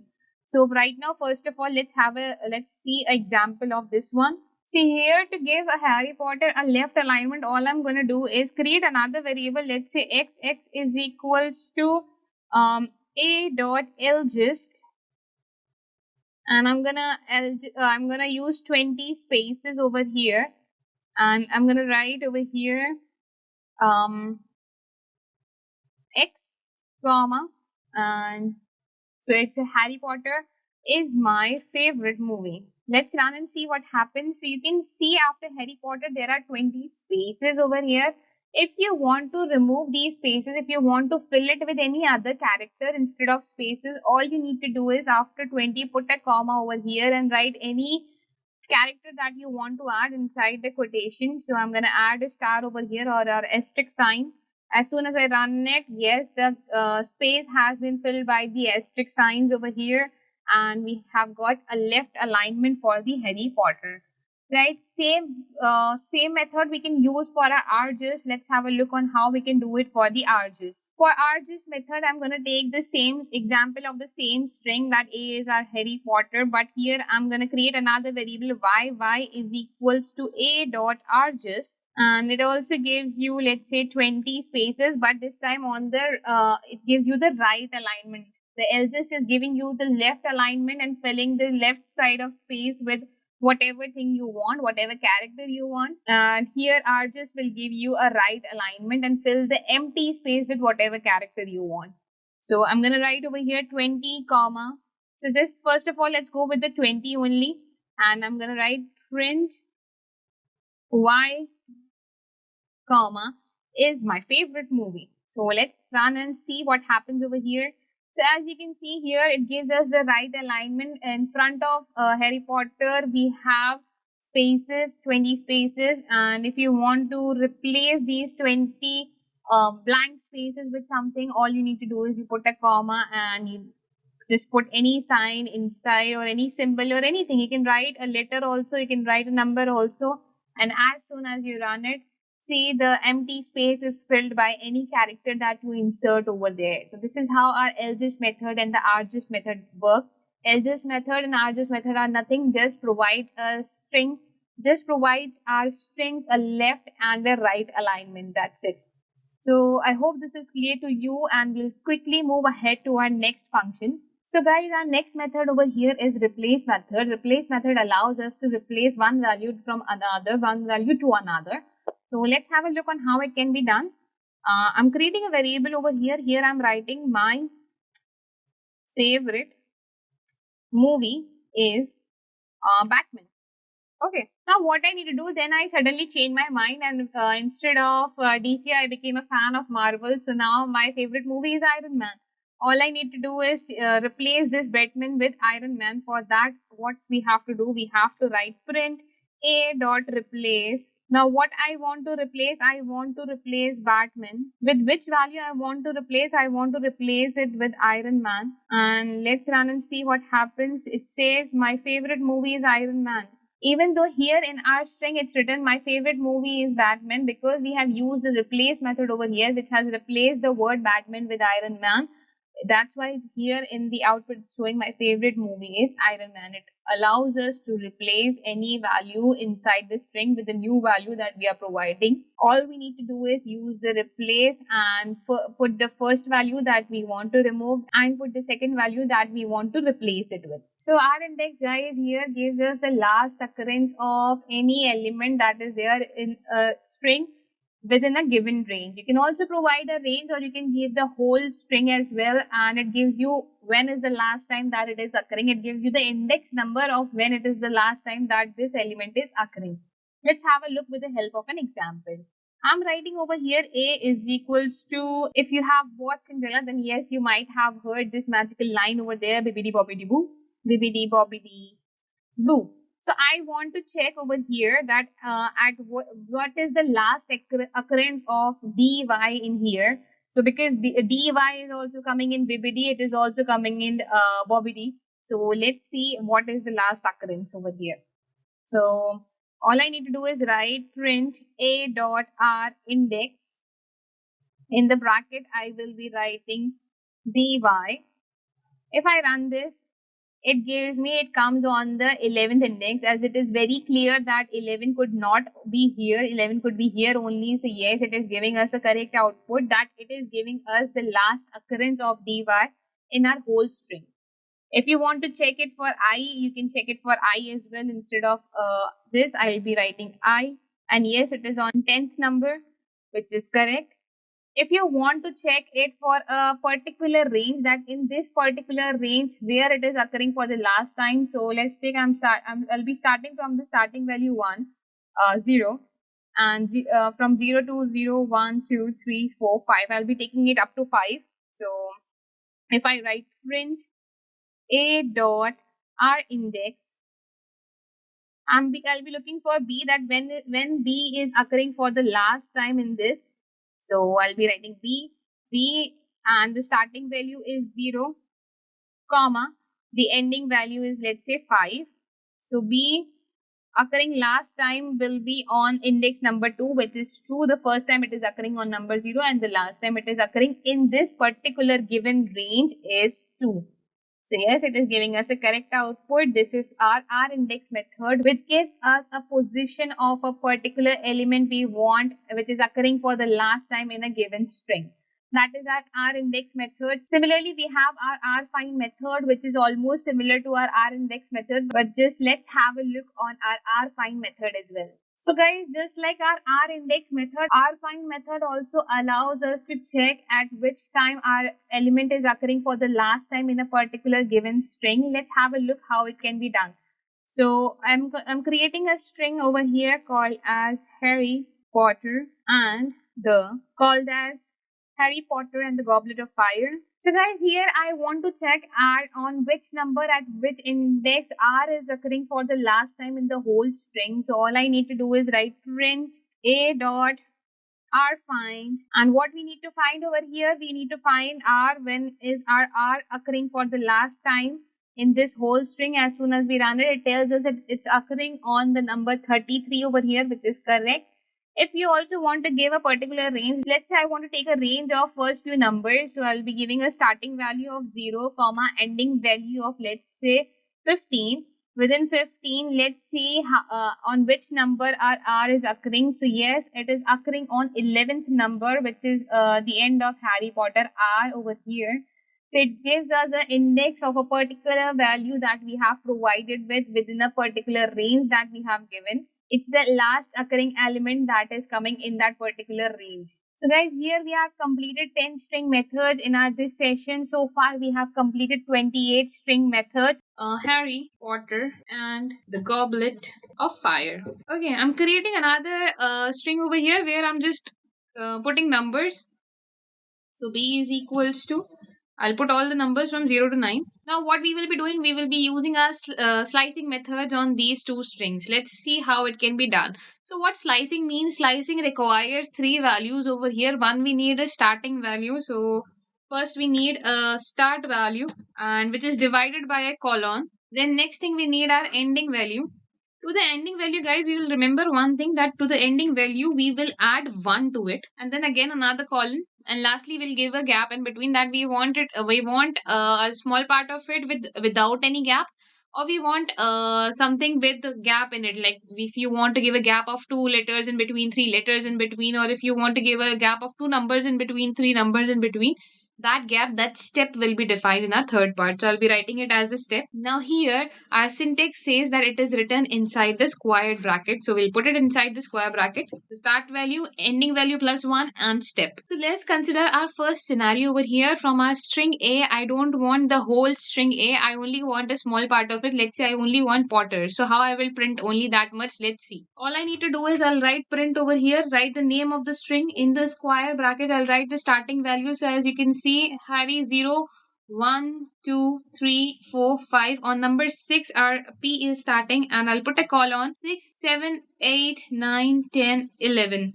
So R is ending on 11, but as we add plus 1 to it, so we will be going with 12. So here I don't need to define any gap in between. Why I don't need to define any gap in between? Because I want whole word over here. I don't want any gap in between. So if I run this code, let's see what happens. So you will see it will only print Potter for me, and our code is working. This is how slicing is done, that I am cutting out a small part of a string over here. So talking about our second case, second scenario over here, let's say I want to slice only off Harry Potter and the Goblet of Fire. So I only want to print off. So what we can do over here, we are not going to count all the way from the starting. So here we can use our negative indexing. Let's learn how to do slicing with our negative indexing. So slicing with negative indexing can be done by writing print A. I'll be using our squared brackets over here. So what we will do, we will count from the end, that -1, -2, -3, -4, -5, -6, and -7. So O starts from -7. I'll put a colon in between. Ending value would be F. So -1, -2, -3, -4, -5, -6. -6 plus 1 would be -5. So yes, I'll write -5 over here.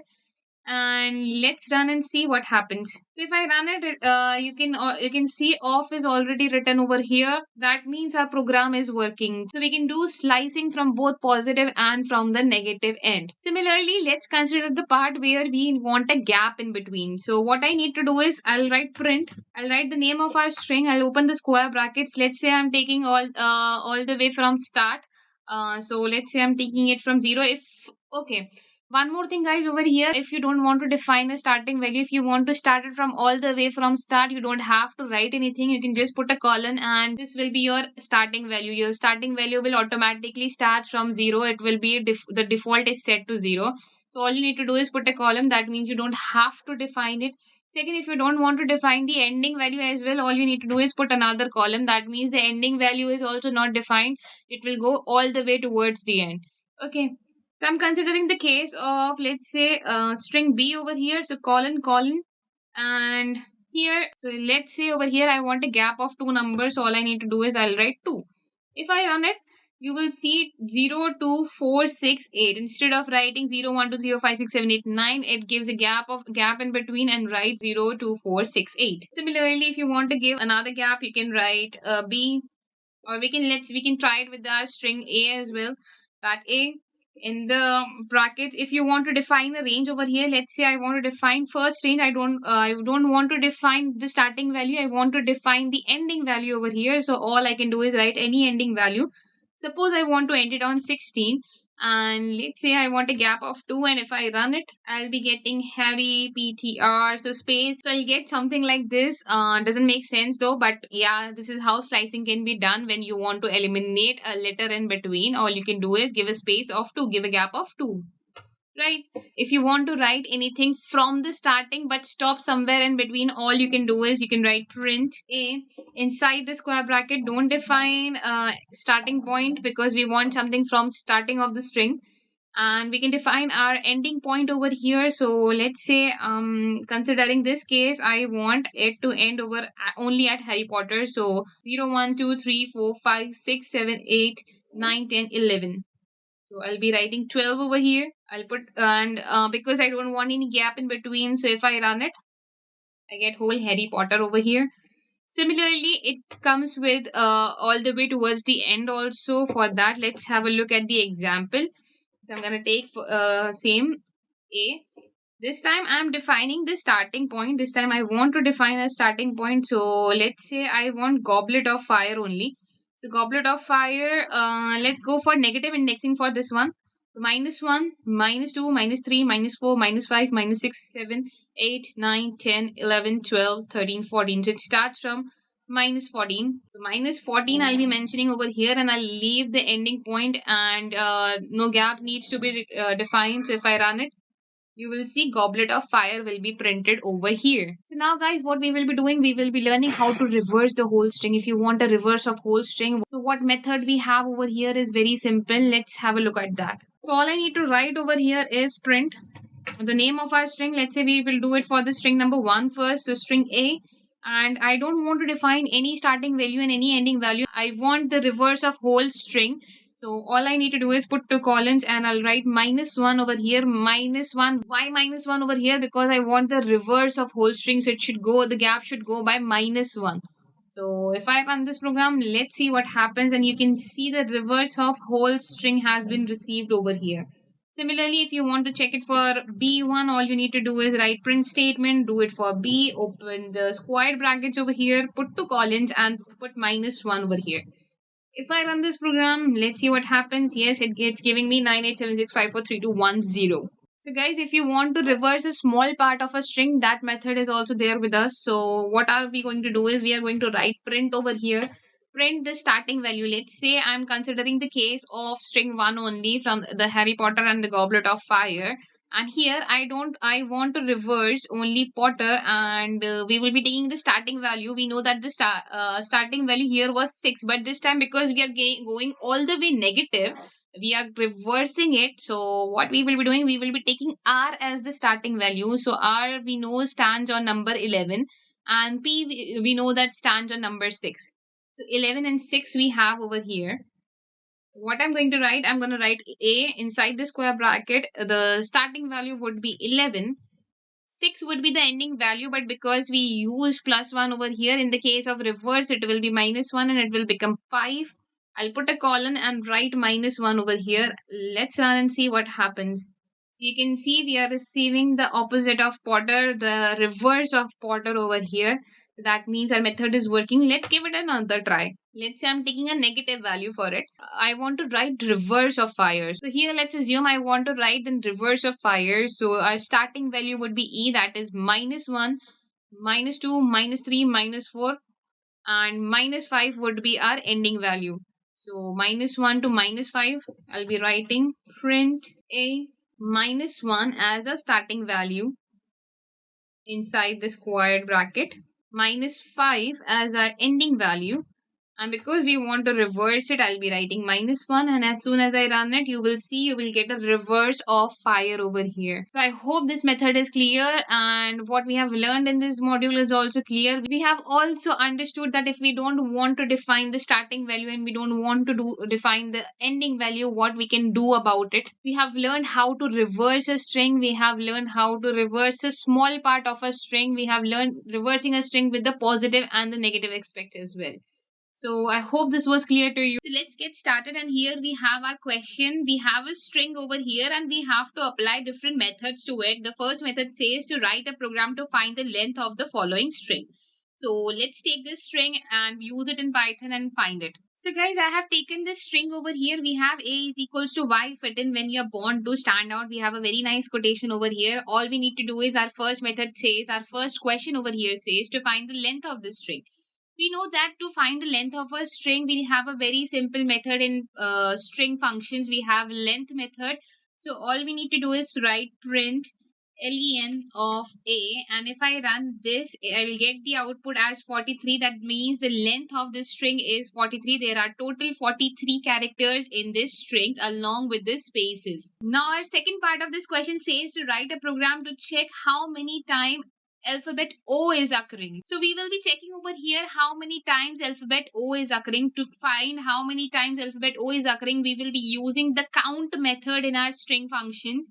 So I'll be writing print capital A dot count. What we need to count? We need to count O, that how many times alphabet O. We are talking about small O is occurring over here, and as soon as I run it, I'll get the output that 3 times alphabet small O is occurring at the same time. If at the same time I'll do it for capital O, all I need to do is write A, the name of our string, dot count.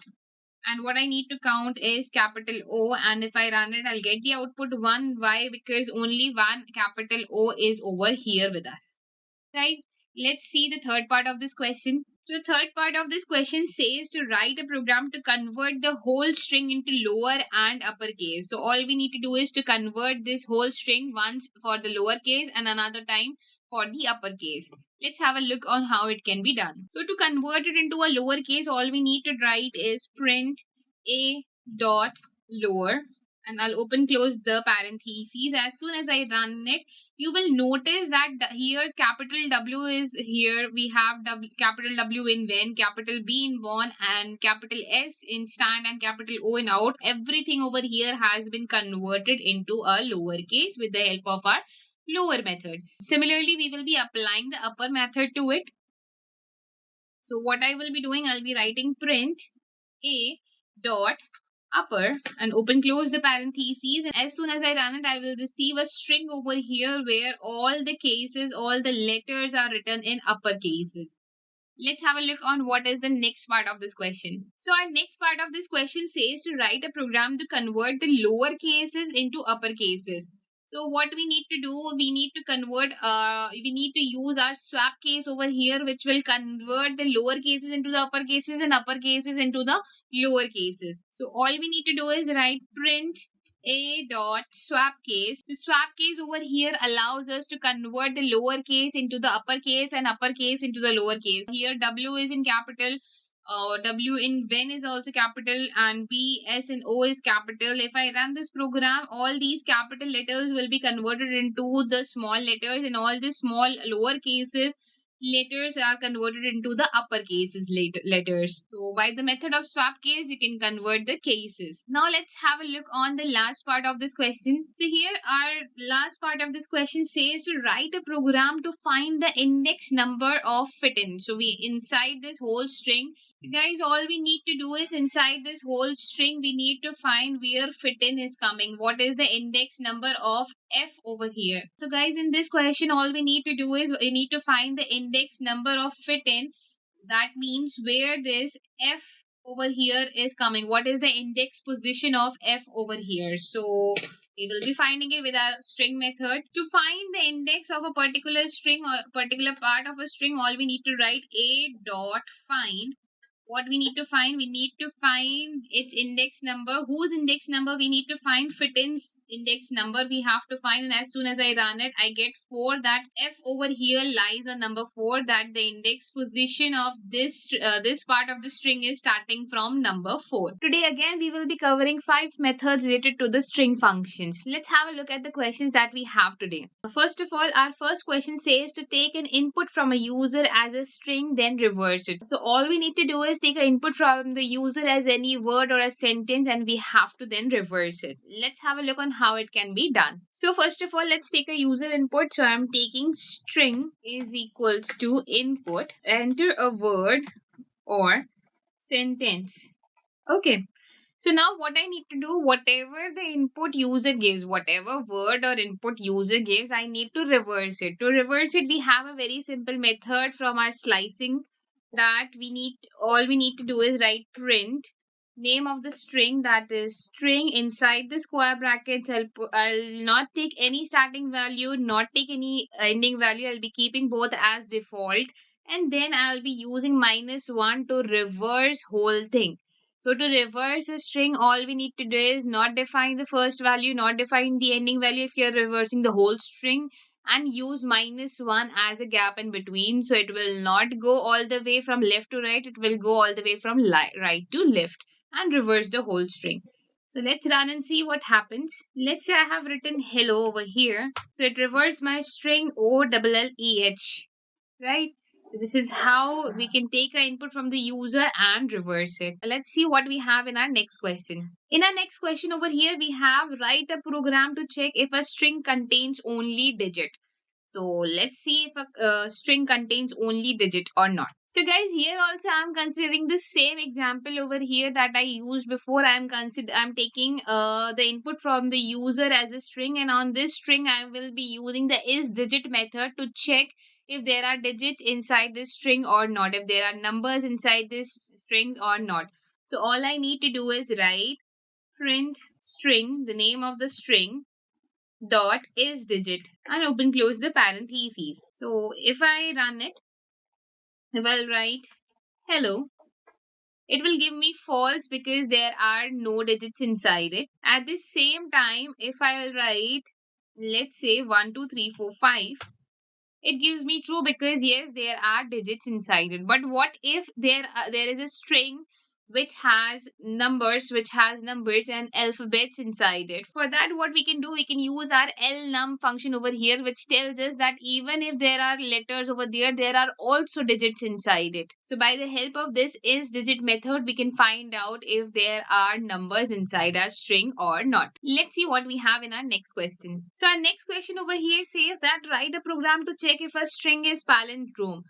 So we have done similar kind of a question, but that time we did it with the integers. Today we will be dealing with the strings using the string methods. Previously we did it with the integers and used the loop over there. So let's see how it can be done. So again, I'm considering the case over here where I'm taking the string as an input from the user. So what I need to do is I need to see that if the reverse of this string is equal to the string itself. Like suppose what is palindrome over here is basically when you write WOW, that is wow. So if you reverse the wow, we still get wow over here. At the same time, if we have written THED, and if we reverse it, we get EHT, which is not the same. So palindrome over here means when we write the reverse of something, it still gives us the same output. So what I'm going to do to find the reverse of it, all I need to write is create a variable called as reverse. Reverse will be containing string and reverse of it, that is colon colon minus 1. So colon here is, so two empty columns over here are telling us that we are not defining the starting value, we are not defining the ending value, we are only saying that it will go all the way from right to left, that it is going to be reverse of it. Now what I'm going to do, I'm going to check if it is palindrome or not. So I'll use a condition over here that if reverse of this string is equals to the string, in that condition we will print it is palindrome, else we will be printing not palindrome. So let's run and see what happens. So I'm writing a word over here. Let's say I'm writing ADAM, which we can clearly see is a palindrome, and as soon as I run it, it gives me yes, it is palindrome. I'll run it once again and try with something which is not palindrome. So if I write hello over here, it tells me it is not palindrome because the reverse of it will be OLLEH, which is not the same output. So this is a simple method to find out a palindrome of a string. So our next question over here says that write a program to find a number of vowels and a number of consonants in a string.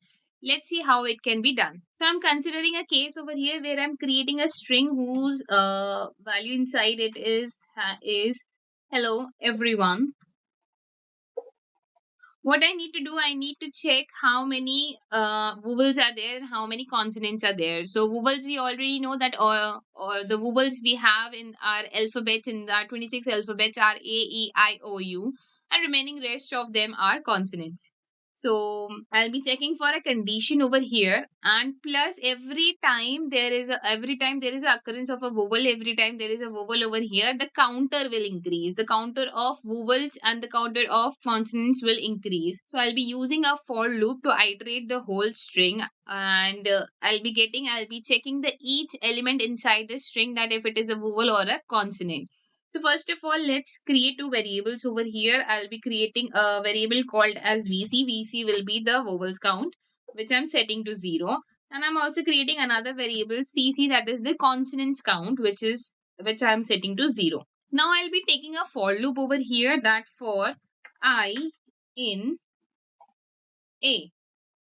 Why I'm writing for I in A? Because I'll be iterating each value inside the string. I'll be checking for each value inside a string, that if it is a vowel or not. So we will be checking for a condition that if I in A, E, I, O, U, which are all the vowels that we have in our alphabet. So in our 26 alphabets, and if it is there in A, E, I, O, U, what we will be doing, we will be increasing the vowels count by 1. So VC will be increased by 1. So over here, if we write else, then it will also count the spaces, which we don't want to count. So we will give another condition over here, that if I is greater than A and I is smaller than Z. In that condition, we will increase the CC count, that CC plus is equal to 1. Now in the end, we will be printing both of them, that print VC. So total, I'll be writing total number of vowels are, I'll put a comma over here and close the string, and print total number of consonants CC. Let's run and see what happens. So when I run this program, I get the output over here that there are total 6 vowels and 6 consonants. That means that every time there is a vowel, it increases the count with 1, and every time there is a consonant, it increases the count with 1. Right? Now moving ahead, let's have a look on another question. Our next question over here says that write a program to check if a word in string begins with a capital letter or not. Let's see how this program can be written. So all we need to do is, I'm considering a case where A is equals to, I'll be taking the input from the user to enter a word or sentence, and what we will be checking if it starts with a capital letter or not. To check if it starts with a capital letter or not, in our string methods we have learned this method that is called as isTitle. isTitle allows us to check that every word inside a string has a capital letter in it or not. Let's have a look on how it can be done. So I'll be writing print A dot isTitle, open close the parentheses over here, and as soon as I run it, it asks me that write a sentence. Let's say I'm writing hello it tells me it is true. At the same time, if I write any sentence over here like hello world, where world has small w, it gives me false. Why? Because both the words should have their first letters as capital. So this is how this problem can be solved, and we are done with the 5 problems that we have solved in our this session. Few more questions related to the string methods, and I hope after this session all the doubts that you have in your mind would be cleared. Before that, if you want to become a successful data analyst and if you want to learn from our experts live, then you can call on the given number or you can fill the form that is provided in our description. Not just that, with our every batch, you will be getting 2 demo classes for free. So here we have some problems in front of us. Our first question says that write a program to separate the following string into comma separated values. So let's do it. In our session with the string methods, we learned that with the help of our split method, we can separate these values. Wherever there is a full stop, we can use a split method to separate it and form a list out of it. Let's see how it can be done. So I'm considering our string over here. Our A string is there, which has some short forms. So what we will be doing, I'll be writing print over here, and I need to split it into comma separated values. So on this string, I'll be using the split method that split it with the full stop. That wherever there is a full stop, it will be replaced with a comma and all the values will be separated. So let's run and see what output do we get. We get over here, we can clearly see that all the dots, all the full stops have been replaced with a comma, and we have got a list of all the values that we have which are separated with a comma. So this was our first question. Let's move to our next question. Let's see what we have in our second question. So guys, our next question over here, that means our question number 2 says that write a program to sort strings alphabetically in Python. Let's have a look on how it can be done. So sorting a string in Python means that we have to alphabetically arrange it in such a way that, let's say if we have HE, we know in alphabetically E comes before H. So similarly, if there is a word which has like 5 to 6 alphabets, it will sort it alphabetically that which alphabet comes first according to our 26 alphabets.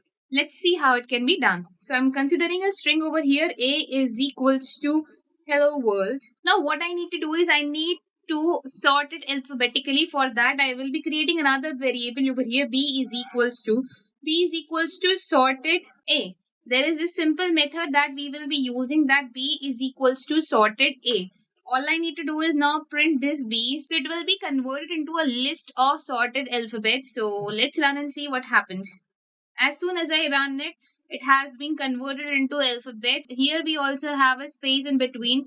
To remove the space, what we can do, we can use our strip method to remove the space as well. So now let's see what is the next question that we have over here. Our next question over here says write a program to remove a given character from a string. Okay, so what we need to do, if there is a string inside it, whatever character is there, suppose let's say I have written hello and I want to remove E from it. So how I will be able to remove E from it? Let's see with the help of an example over here. So guys, this question can be done in 2 ways. One, we can use the string methods over here, plus we can use a loop also over here. With the help of a loop, with the help of our continue statement, I can skip any of the letter, or we can use our string method over here where we can strip any letter that we want to. So for example, I'm considering a variable A. Inside it, I'm storing a string, let's say hello. And from this I want to remove E. So all I need to do is, with the help of our string function, the function that we can use to remove a character over here would be our replace method. What we will be doing, I'll be replacing this E with a space. What I'll be doing, I'll be replacing this E with an empty component. So all I need to do is write here print A dot replace alphabet E comma with a open close quotations, and as soon as I run it, it gives me HLLO. So E has been removed from here. Similarly, if you want to replace it with O, all you need to do is write O over here and it will be removed. So this is how you can remove an element from a string. Now let's move to our next question. Our next question says that we have been provided with a string. All we need to do is to write a program to remove the dot from the following string. Let's see how it can be done. So guys, again for removing dots over here, in our previous example we saw how we can remove one element. Now here dots are also multiple elements, but our replace method allows us to replace each and every element that we want to replace. So here we will be writing print z dot replace, and what I want to replace is a dot. I want to replace it with a quotation marks. So as soon as I run it, I get friends without the dots in between. So moving to our last question that we have over here is write a program to check the number of occurrence of a substring in a string. So all we need to check if how many times anything is occurring inside a string. So let's take an example over here. I'm creating a variable a is equals to, I'm writing something inside it like Python is a programming language, full stop. All the keywords in Python are in English language, right? This is my string. Now what I need to do, I need to check how many times the word Python is occurring over here. So all I need to do over here is print a dot count method we will be using. Count allows us to count how many times any element or any string, any substring is occurring inside our whole string. So inside it, I'll be writing Python, and as soon as I run it, it gives me 1. Here we can see that it's occurring 2 times, but still it is giving us 1. Why? Because the first Python that is written over here, it is written in a capital letter. So all you can do is you can convert it into a lowercase and you can check for it where you will get the total count of it. And if you want to count the lower cases Python, then yes, you can use the simple this method.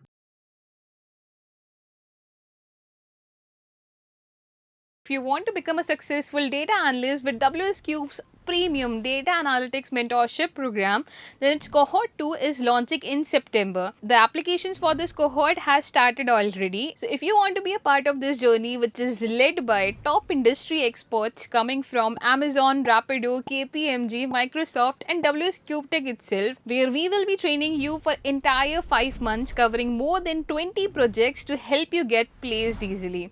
And don't worry about the placement because WsCube Tech has got you covered with that. So to join us in this program, apply now. List is basically a collection of multiple data. You can add multiple data inside a list. Now here it is written that it is a ordered and mutable data. Now what is mean by ordered and mutable data over here is, ordered here means that each element inside the list has been numbered and we can assess it with the help of its indexes. And mutable over here means that once a list is created, it can be changed. Now let's have a look at certain rules that we have to write a list. Our first rule says that lists are written inside the square brackets. So we will be seeing this rule with the help of an example. So let me switch to PyCharm and I'll show you how to create a list along with these rules. So I'm considering an example over here. I'm creating a list of Avengers over here. So I'm writing Avengers. Our first rule says that lists are supposed to be kept inside the square bracket. So okay, we can create a square bracket over here. Our second rule says that each value is a comma separated value. So let's add some values over here. So I'm adding Iron Man. I'll put a comma in between that it is a comma separated value over here. So I'll put a comma and then write the next value, let's say Thor, and I'll write our third value, let's say third is Captain America, right? So we have 3 values over here. Now, 2 rules are clear over here that it is kept inside the square bracket. Second thing is there are a comma separated values. Third rule says that it is mutable. Now, guys, here mutable does not mean that you'll go to a list and make changes over here. No, with the help of lists inbuilt function, we can make changes inside a list. Our fourth rule says that list has every kind of a data type. Like inside one list, you can write all the data types. You can the data that we are writing inside the list can have all the type of data types. So our fourth rule over here says that a list can contain all the data types. So if I put a comma and try to write any integer 1, 2 or 4, that will also work. Or if I want to write a float number also 1.98, or I'll put a comma, write any other 10.09, so that will also be accepted in the case of list. So list over here has a square bracket, has a comma separated values, is mutable means with the help of inbuilt function we can make changes to the list. And fourth is that we can use multiple data types inside one list. So how to print it is very simple. All you need to do is write print and inside the parentheses you write the name of the lists. So as soon as I run it over here, you can see we will receive our list, and this is how a list is created. In our today's session, we will be talking about slicing in list. Yes, guys, slicing in list, slicing term we have heard before. We have also done slicing in our strings. Today we will be doing slicing in the list. So slicing in the list is pretty much similar to how we have done slicing in the strings, but let's see how it can be done over here. So guys, I'm considering a case over here where I'm taking a list A is equals to, let's say inside I'm adding three elements, 10, 20 and 30. Okay, now to access any one element, first of all, we will be starting with accessing a one element. With the help of the index, we can access an element. So what I'll be doing, I'll be writing print name of our list, that is A. Inside the square bracket, if I want to access number 20 over here, we know that the index value starts from 0. So number 10 will be on number 0, number 20 will be on number 1, and number 30 will be on number 2. If we talk about the negative indexing over here, we know that number 30 is on -1, number 20 is on -2, and number 10 is on -3. So if I want to access 20 over here, what I can do, I can write 1, and let's run and see what we get. So here we will get 20. Similarly, if you want to go with the negative indexing, all you need to do is you need to write print A. Inside the square brackets, you can write -2, that is for the 20. And if I run it, I'll get 20 over here. So in both the condition, both the cases, we can access an element. You can go for any element inside a list. You can write any element inside the list. You can get a value of any element inside a list with the help of our indexes. Okay. Now talking about the slicing over here. Slicing means if you want to slice a small part of a list. So first of all, to slice a list, let's just extend our list. We have a very small list over here. So I'll be adding more elements to it. Okay. Now I have 7 elements over here. Now let's say I want to slice a small part of it. Okay, what I need to do, as we have done in our string slicing, we need to provide with a starting value, we need to provide with the ending value, and we need to provide with the step in between. So let's see how it can be done. So let's say if I want to slice 30, 40 and 50 over here, I want these three middle elements. So what I'm going to do, I'll be writing the starting value. For example, print A. The starting value would be for 30, we have 0, 1, 2. So it's starting on number 2. I'll put a colon over here, 30, 40, 50. So 0, 1, 2, 3, 4. And as we know, to the ending number, we add +1. So it's ending on 4. That's why we will be writing 5. And I don't want any space in between. I don't want a gap of any number in between. So what I can do, as soon as I run this program, I'll get 30, 40, 50 in a format of a list. Similarly, let's say if I want to slice the first three elements, what I need to do is I'll write print over here, write A inside the square bracket. Now, as I want it from the starting, it's not required to define the starting value over here.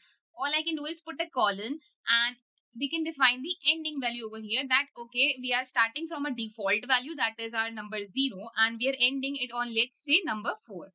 So if I write number 4 over here, I'll be getting 10, 20, 30 and 40. And let's run and see. So yes, we got 10, 20, 30 and 40. Similarly, we can also slice the last few elements as well. For that, all you need to write print A. Inside the square brackets, I'll be defining my starting value now. Why? Because we need a starting value. As we know, we are going all the way towards the end, so we don't have to define the ending value. But because we want to start it from between or maybe close towards the end, so we have to define from where we have to start. So let's say I want to start it from number 50. For number 50, we can write -1, -2, -3. So -3. I'll not define the end, and if I run it, I get 50, 60 and 70. You can write a positive index over here, but negative indexing was closed from this side. That's why I use negative indexing here. Similarly, if you want a gap in between, let's say I want to print all the elements, but I want to print elements on number 1, number 3, number 5 and number 7. So what I can do, I can provide with a gap in between. Let's say I'll be writing print A. Inside the square bracket, I'm not defining the ending value because I'm starting from default 0 and ending at wherever it is ending. I'll be providing with a gap in between, so I'll be writing 2 over here. And as soon as I run it, I'll get 10, 30, 50 and 70. Similarly, if you want to give a space of 3 in between, all you need to do is replace the 2 from 3 over here, and you'll get 10. After 10 directly, we will be skipping 2 elements over here and go to the third element, that is our 14, skipping 2 elements, going to the third element, that is our 70. It can also be done by providing a range. The gap can also be used by providing a range. Let's say I want to start it from 20 and end at 60. So our starting value 20 would be print A. Starting value 20, that means we will be starting from 1. Last value is 60. So for 60, you can use -2 or -1 over here in this case, because we will be adding +1 to it. And I can provide it with a gap in between. So let's say I want a gap of 2 over here. As soon as I run it, I get 20, 40 and 60. So I get a range of 20 to 60 in between. I'm skipping a step in between. Right. Similarly, we can find the reverse of the list, just like how we have done in the strings. All you need to do is you need to write print A inside the square bracket. Now you don't have to define the starting value. You don't have to define the ending value also over here. All you need to do is write -1 to get the reverse, to obtain the reverse of the whole list.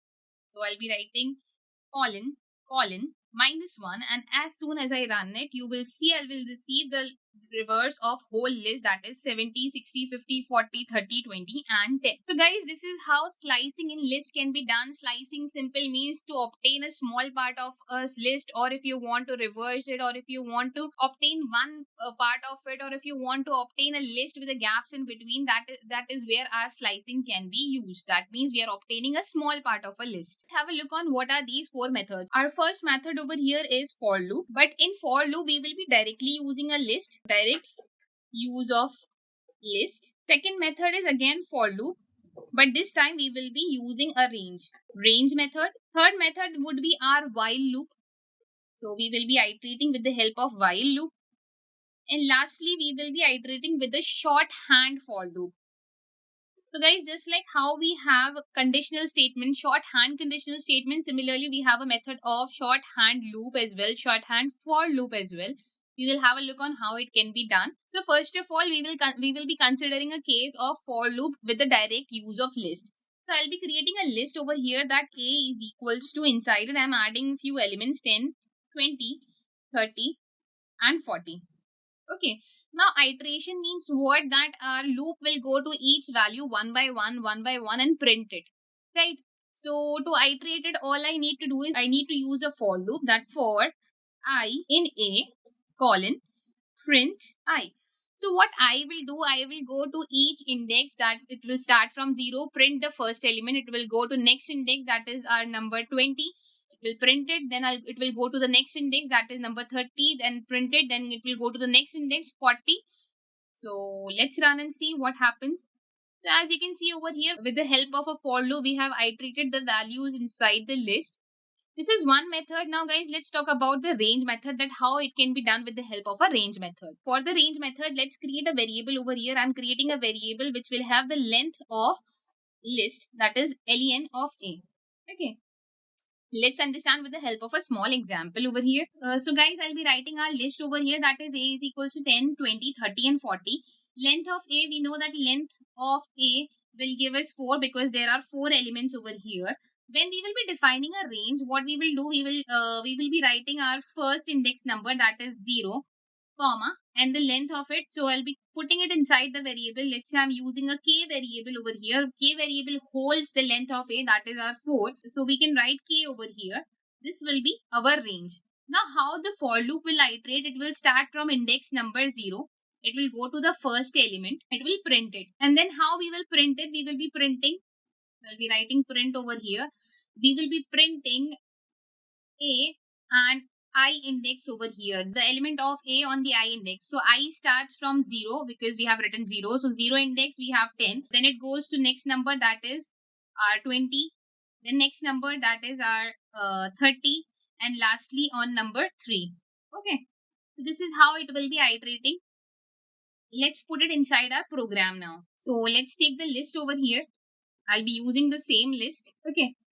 After this, what I'm going to do, I'm going to use a for loop, that for I in range. Now this time, as we are defining the range, it starts from 0, goes to our k element, that is up to 4. I'll put a colon. I'll print what I'm going to print. I'm going to print each element of A by accessing each value. So A, inside the square bracket, I'll be writing I, that first it will go to 10, then it will go to 20, then it will go to 30, and then it will go to 40. So A of I, that means A of 0 will be 10, A of 1 will be 20, A of 2 will be 30, and A of 3 will be our 40. Let's run and see what do we get. So after running, we are getting the output 10, 20, 30, 40, which is doing the same thing that we have done with the direct use of list. Okay. This was our for loop with the range method. Now we will be iterating the list with the help of the while loop. Let's see how it can be done. And I'll be providing with a condition over here that while I is smaller than the length of this list, that is our A. So length is 4, that while I is less than 4. Less than 4 would be 3. So it will be going 0, 1, 2, 3. Right? So while I is less than length of A, which is 4, in that condition, what we need to do, we need to print. What we need to print? We need to print A, that is the name of this list, with the index number I. And as we know that in while loop, the increment of I or increment of any number is done inside the loop. So I will be incrementing it over here, that I plus is equals to 1. Every time the value of I will be increased by 1. As soon as I run it, you will see we will get the same output 10, 20, 30 and 40. If I would have incremented it with the 2, it would have given me 10 and 30 only. So this is how our while loop iterates a list. Talking about our next method, that is shorthand for loop. Let's see how shorthand for loop can be used for the iteration of a list. So guys, just like how in conditional statements, we first write our print statement, we write the statement that needs to be executed, then we write the condition. Similarly, here also inside the square bracket, we will be writing our print statement, that print I will be the loop, I will be the variable that I will be using inside the for loop. So for I in the name of our list is A. As soon as I run it, I get the same output over here 10, 20, 30 and 40. So guys, this is how iteration can be done with the help of 4 methods that we have discussed over here. First is for loop with the direct method. Second is for loop with the range. Third is with the while loop. And fourth one is with the shorthand for some list functions. So we have many list functions which has a vast application in Python. We will be discussing all of them one by one. So let's get started. So guys, in this session, we will be discussing about 6 list functions. First is length, second is count, third is append, fourth is insert, fifth is remove, and sixth is pop. We will be discussing each of them with the help of an example. So I'm considering a list over here that A is equals to, inside the square bracket, I'll be writing 10, 20, 30, 40, 50. So I'm adding 5 items to it. Our first method says to find the length of the list. To find the length of the list, just like how we have done it in the strings, we will be doing the same thing over here. We will be writing print len of A. So if I run this program, I get that there are 5 elements inside this list. So this is the length method. Talking about the count method allows us to count the number of times any element is occurring inside the list. So let's say I'm increasing the occurrence of any element. Let's say I'm writing 10 again and 20 and again I'm writing 10. Okay. Now what count method will do? Count method will check how many times number 10 is occurring inside the list. So all we need to do is write print A, that is the name of our list, dot count, or we need to count how many times number 10 is occurring inside the list. As soon as we run it, it tells us that the 3 times it's occurring.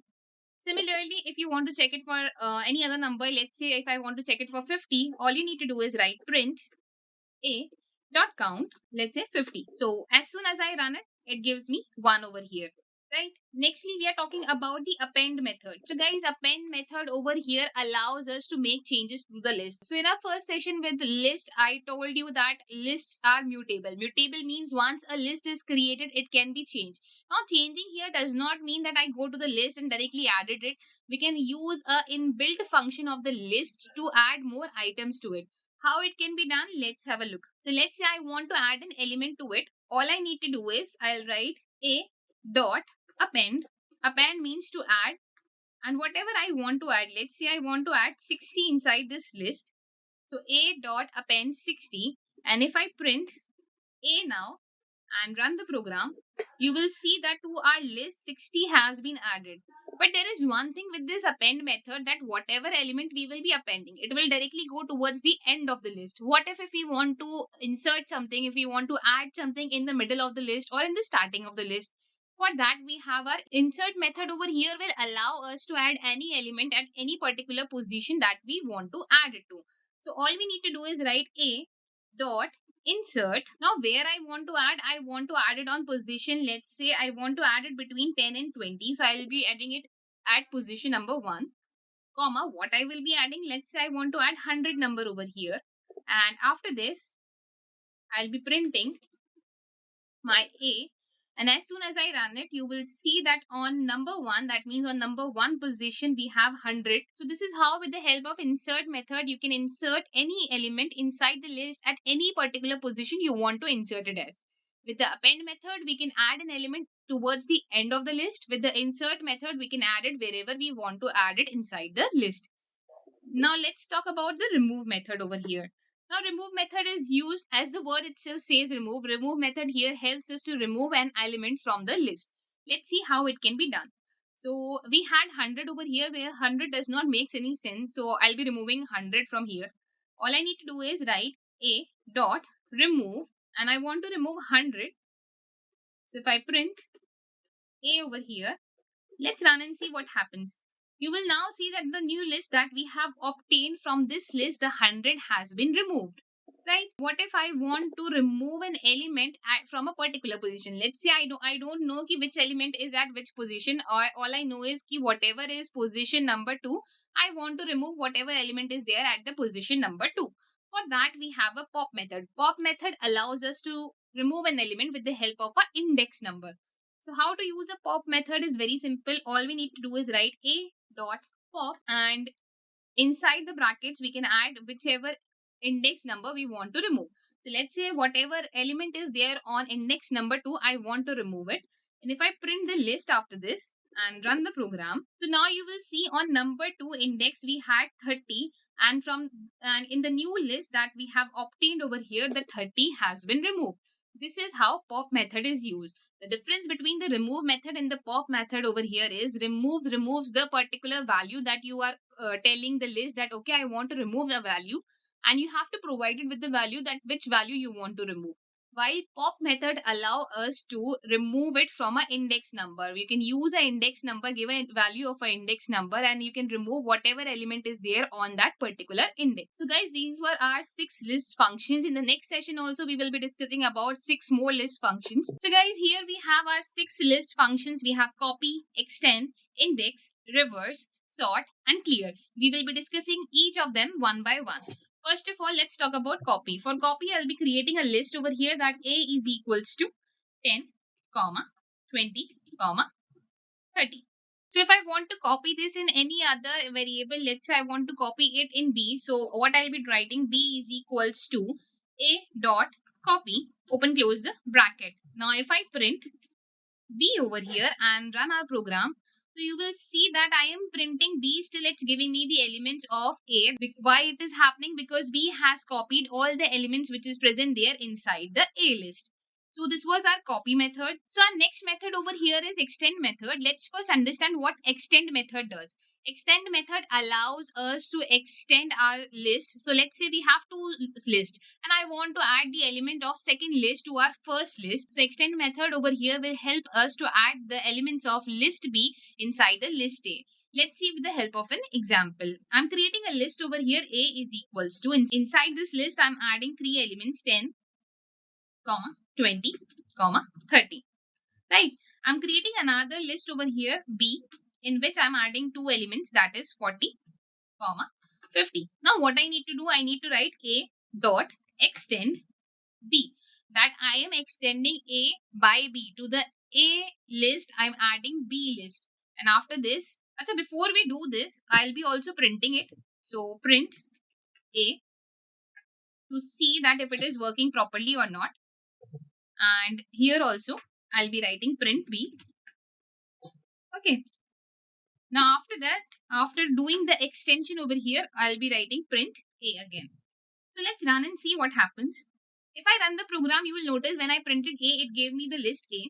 When I printed b, it gave me the list b. And when after we have used our extend method over here, that a dot extend b, it has increased the size of the list. It has added the b list inside the list a, and it has written 10, 20, 30, 40, 50. It has provided with a new list, that is a. So it has added more elements to a. Now our next method is index method.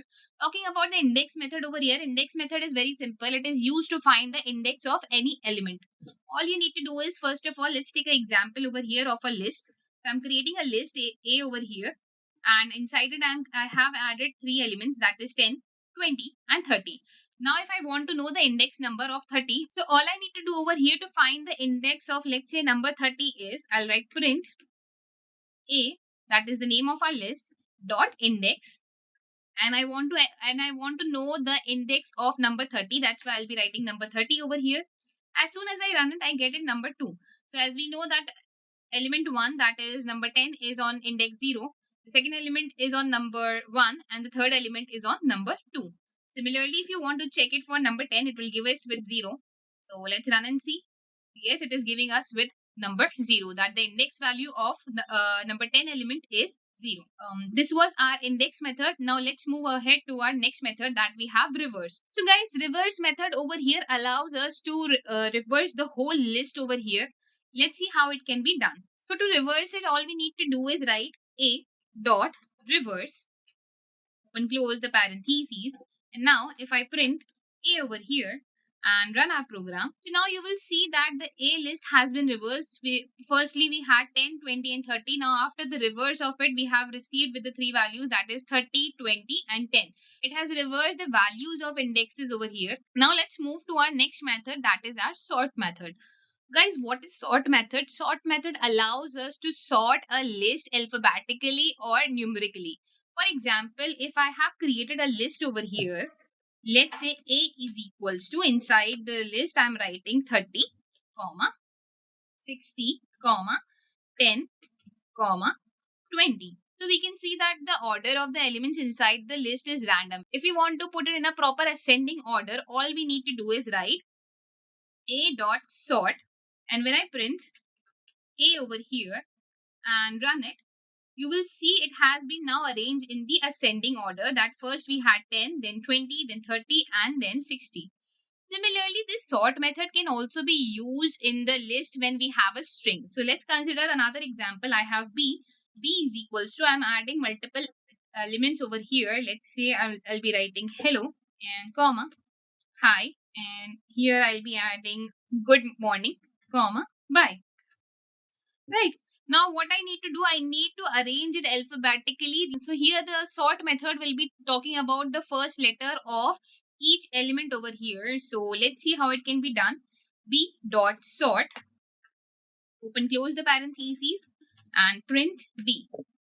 Let's run and see what happens. So you can see that it is arranging them alphabetically. We know that in our 26 alphabet, B occurs first, then G and H. So Y is first over here. Then G comes. That's why good morning. And then we have hello and hi. Both of have H over here, but because both of them are same, it will be talking about the second element that we have over here. So here it has I, which comes late, and E comes first. That's why first we have got over here hello, and next we have got over here hi. So guys, this is how our sort method works in the list. Now we will be talking about our last method, that is the clear method. So guys, for clear method, again I'm taking an example of a list over here, that a list has 10, 20 and 30 elements. Clear method allows us to remove all the elements from the list.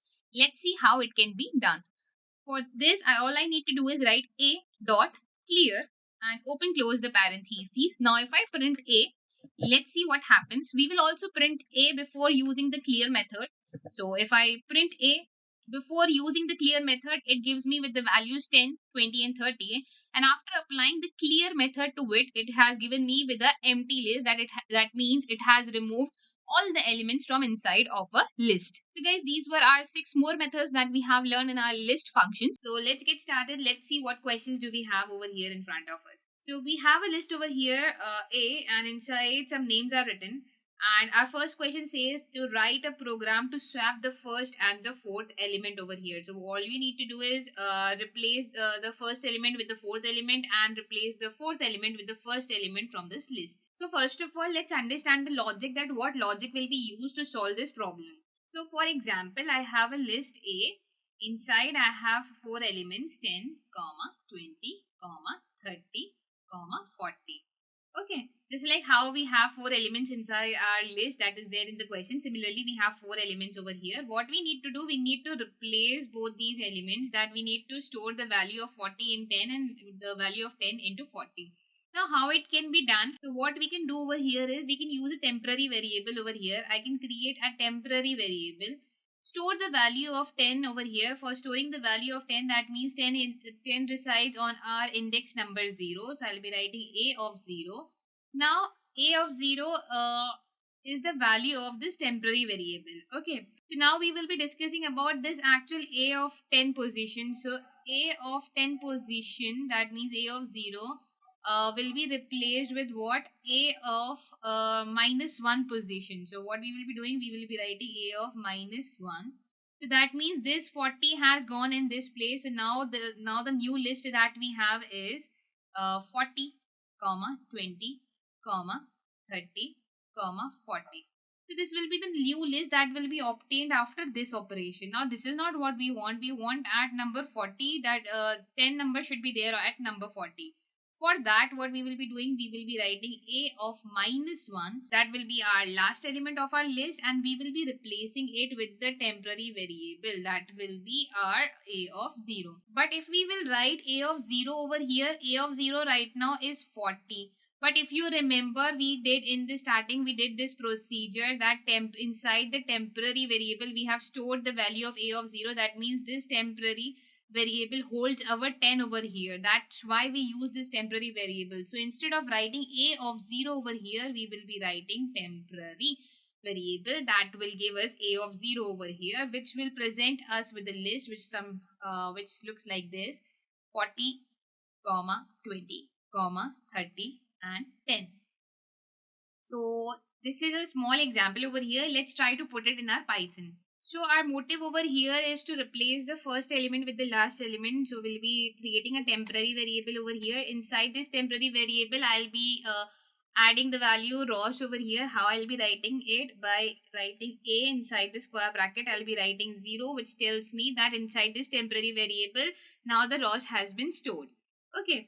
Now what we need to do, we at the place of rows, we need to add Joey over here. So we will be writing a. Inside this, we will be writing 0. That on the 0th position inside the list, that means on the first position inside the list, what we will be storing, we will be storing the value which is there on the last position. That would be a of minus 1. So I'll be writing a of minus 1. That would be our Joey. And if I print it right now, so I'll be printing list at every point. So I'll be printing a over here, and I'll print a over here as well. So initially my list looked like this, which had Ross, Rachel, Monica, Joey. After making the changes, that after replacing the 0th value, that means the first value, with our last index, we got a list like this: Joey, Rachel, Monica, Joey. Right now what we want, that at the place of this last value, it should be Ross over there. So for that, what we will be doing, we will be writing, so what we will be doing over here, we will be writing a of minus 1.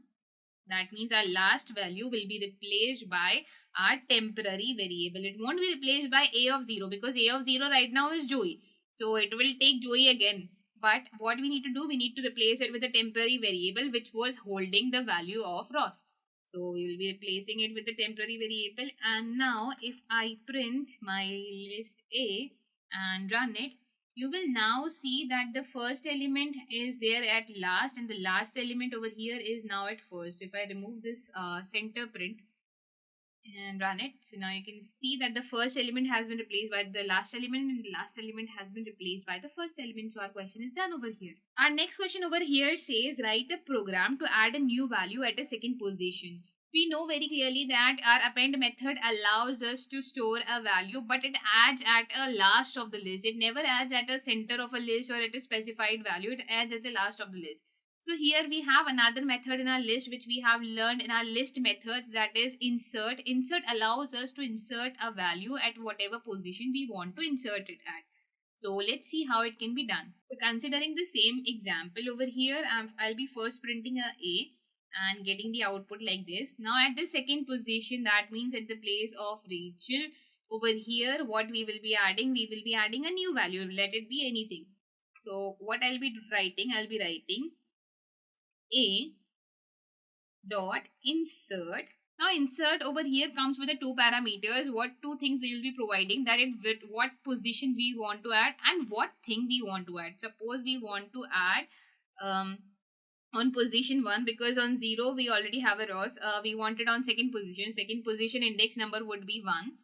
At position number 1 we want to add Phoebe, and after this if I print A and run it, so now you can see at number second position we have Phoebe over here with us. So this is how our insert method works. So remember guys, append will add something in the end of the list and insert will allow us to add it at whatever position we want to add it to. Moving ahead with the next part of this question. So here it says that write a program to delete a value from third position. So let's see how to delete a value from a third position. Now here we clearly know that our pop method allows us to remove something from the list. But with the help of the pop method, we can only remove the last element from the list. What if we want to eliminate a value which is in the middle of the list or which is at a defined position? So for that we will be using a delete function over here. For that I'll be writing delete, and what I want to delete a of so number third element would be our Monica, which is on 0 1 2.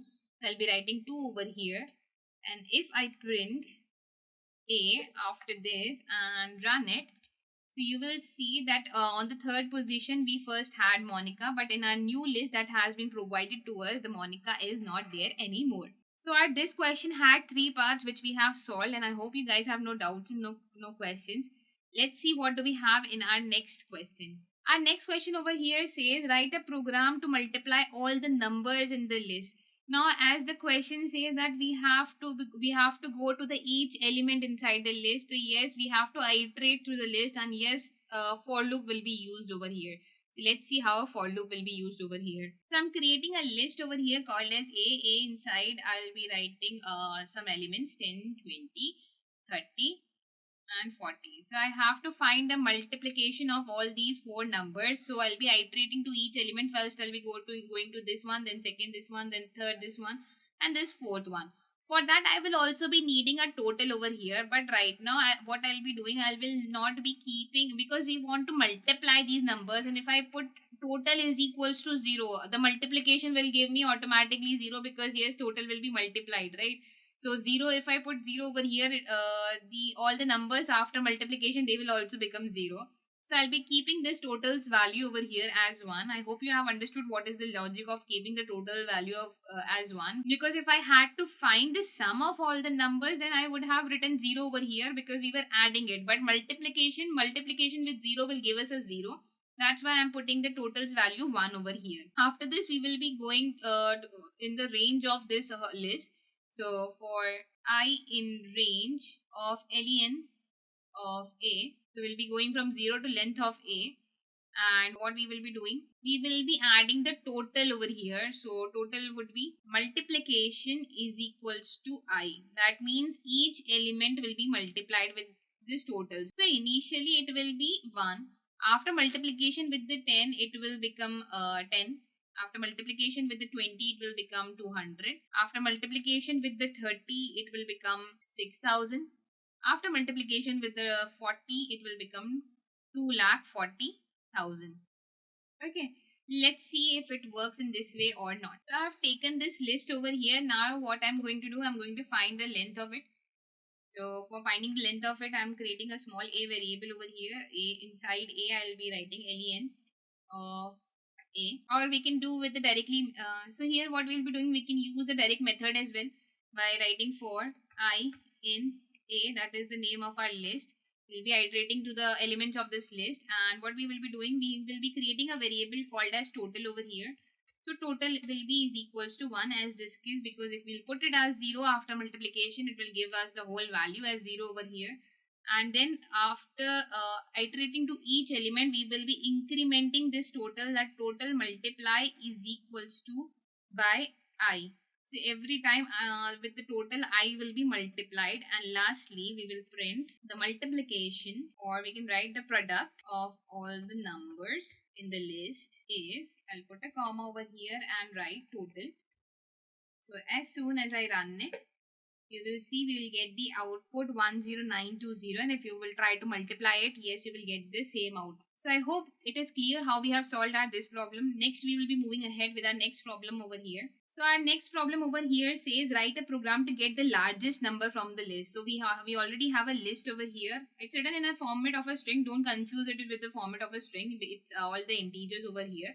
So we'll be writing a program to get the largest number from this list. Now to obtain the largest number of the list, there is a very simple method. We know that we have a sort method which arranges everything inside the list in the ascending order. So I'll be considering an example of a list over here which has elements like this. Okay. Now what I will be doing, if I go to each value and compare each value, that would be a very long task. That's why list has provided us with a method over here. In our list functions, we learned a method that is called as sort method. Now here what we will be doing, we will be using our sort method. Sort method allows us to arrange everything in the ascending order. So I'll be writing a dot sort, and if I print the list after this, it will give me a list something like this: 9, 10, 13, 32. So we know that after arranging it to a ascending order, it will obviously give us the last element as the largest number. The ascending order means that it starts from the smallest number and ends at the largest number. We know that whatever the last element will be there inside the list, that would be the largest number, that would be the greatest number. And to obtain that, we can directly print a, and inside the square bracket we can write -1. -1 will give us the largest number from the list. So let's try it with the Python program as well. Here I will be writing a dot sort, and after this I'll be printing my a. If I print a over here and run it, it will give me with an output of a list which looks like this. So it has been arranged into an ascending order. Now we clearly know that the last element would be our largest number over here, the greatest number over here, and to fetch the greatest number, all we need to do is write a, and inside the square bracket we will be writing -1, and also over here in the starting we can add the largest or the greatest number in the provided list is, I'll put a comma over here and write a of -1. That would be our 13, which is very clear that 13 is the largest number over here. Similarly, it is asking for our smallest number as well, that what is this, how to find the smallest number inside the list. So the same method will be used over here. We will be sorting it into ascending order, but this time we will be fetching for the first element. So all you need to do is write print the smallest number in the provided list is, I'll put a comma and write a of 0. That means the first element, we need to fetch the first element. So here if now I run it, I over here have the greatest number as 13, and over here I have the smallest number as 7. This is how you can get the smallest and the largest number from a list. If you want to become a successful data analyst with WsCube's premium data analytics mentorship program, then its cohort 2 is launching in September. The applications for this cohort has started already. So if you want to be a part of this journey, which is led by top industry experts coming from Amazon, Rapido, KPMG, Microsoft and WsCube Tech itself, where we will be training you for entire 5 months covering more than 20 projects to help you get placed easily. And don't worry about the placement because WsCube Tech has got you covered with that. So to join us in this program, apply now. With our new topic, that is tuples, let's see what is tuples. So guys, tuples here are a collection of ordered and unmutable data. Now guys, ordered, we know ordered means that they are arranged with a proper index, but here unmutable means that once a tuple is created, it cannot be changed. In the list, lists are mutable. Lists once created can be changed, but tuples here are unmutable. That means once a tuple is created, it cannot be changed with the help of our inbuilt function. Okay guys, so there are a few things about the tuples, that for tuples, when we create a tuples, no bracket is required, and even if you want to put a bracket, you can use parentheses, but nothing is mandatory over there.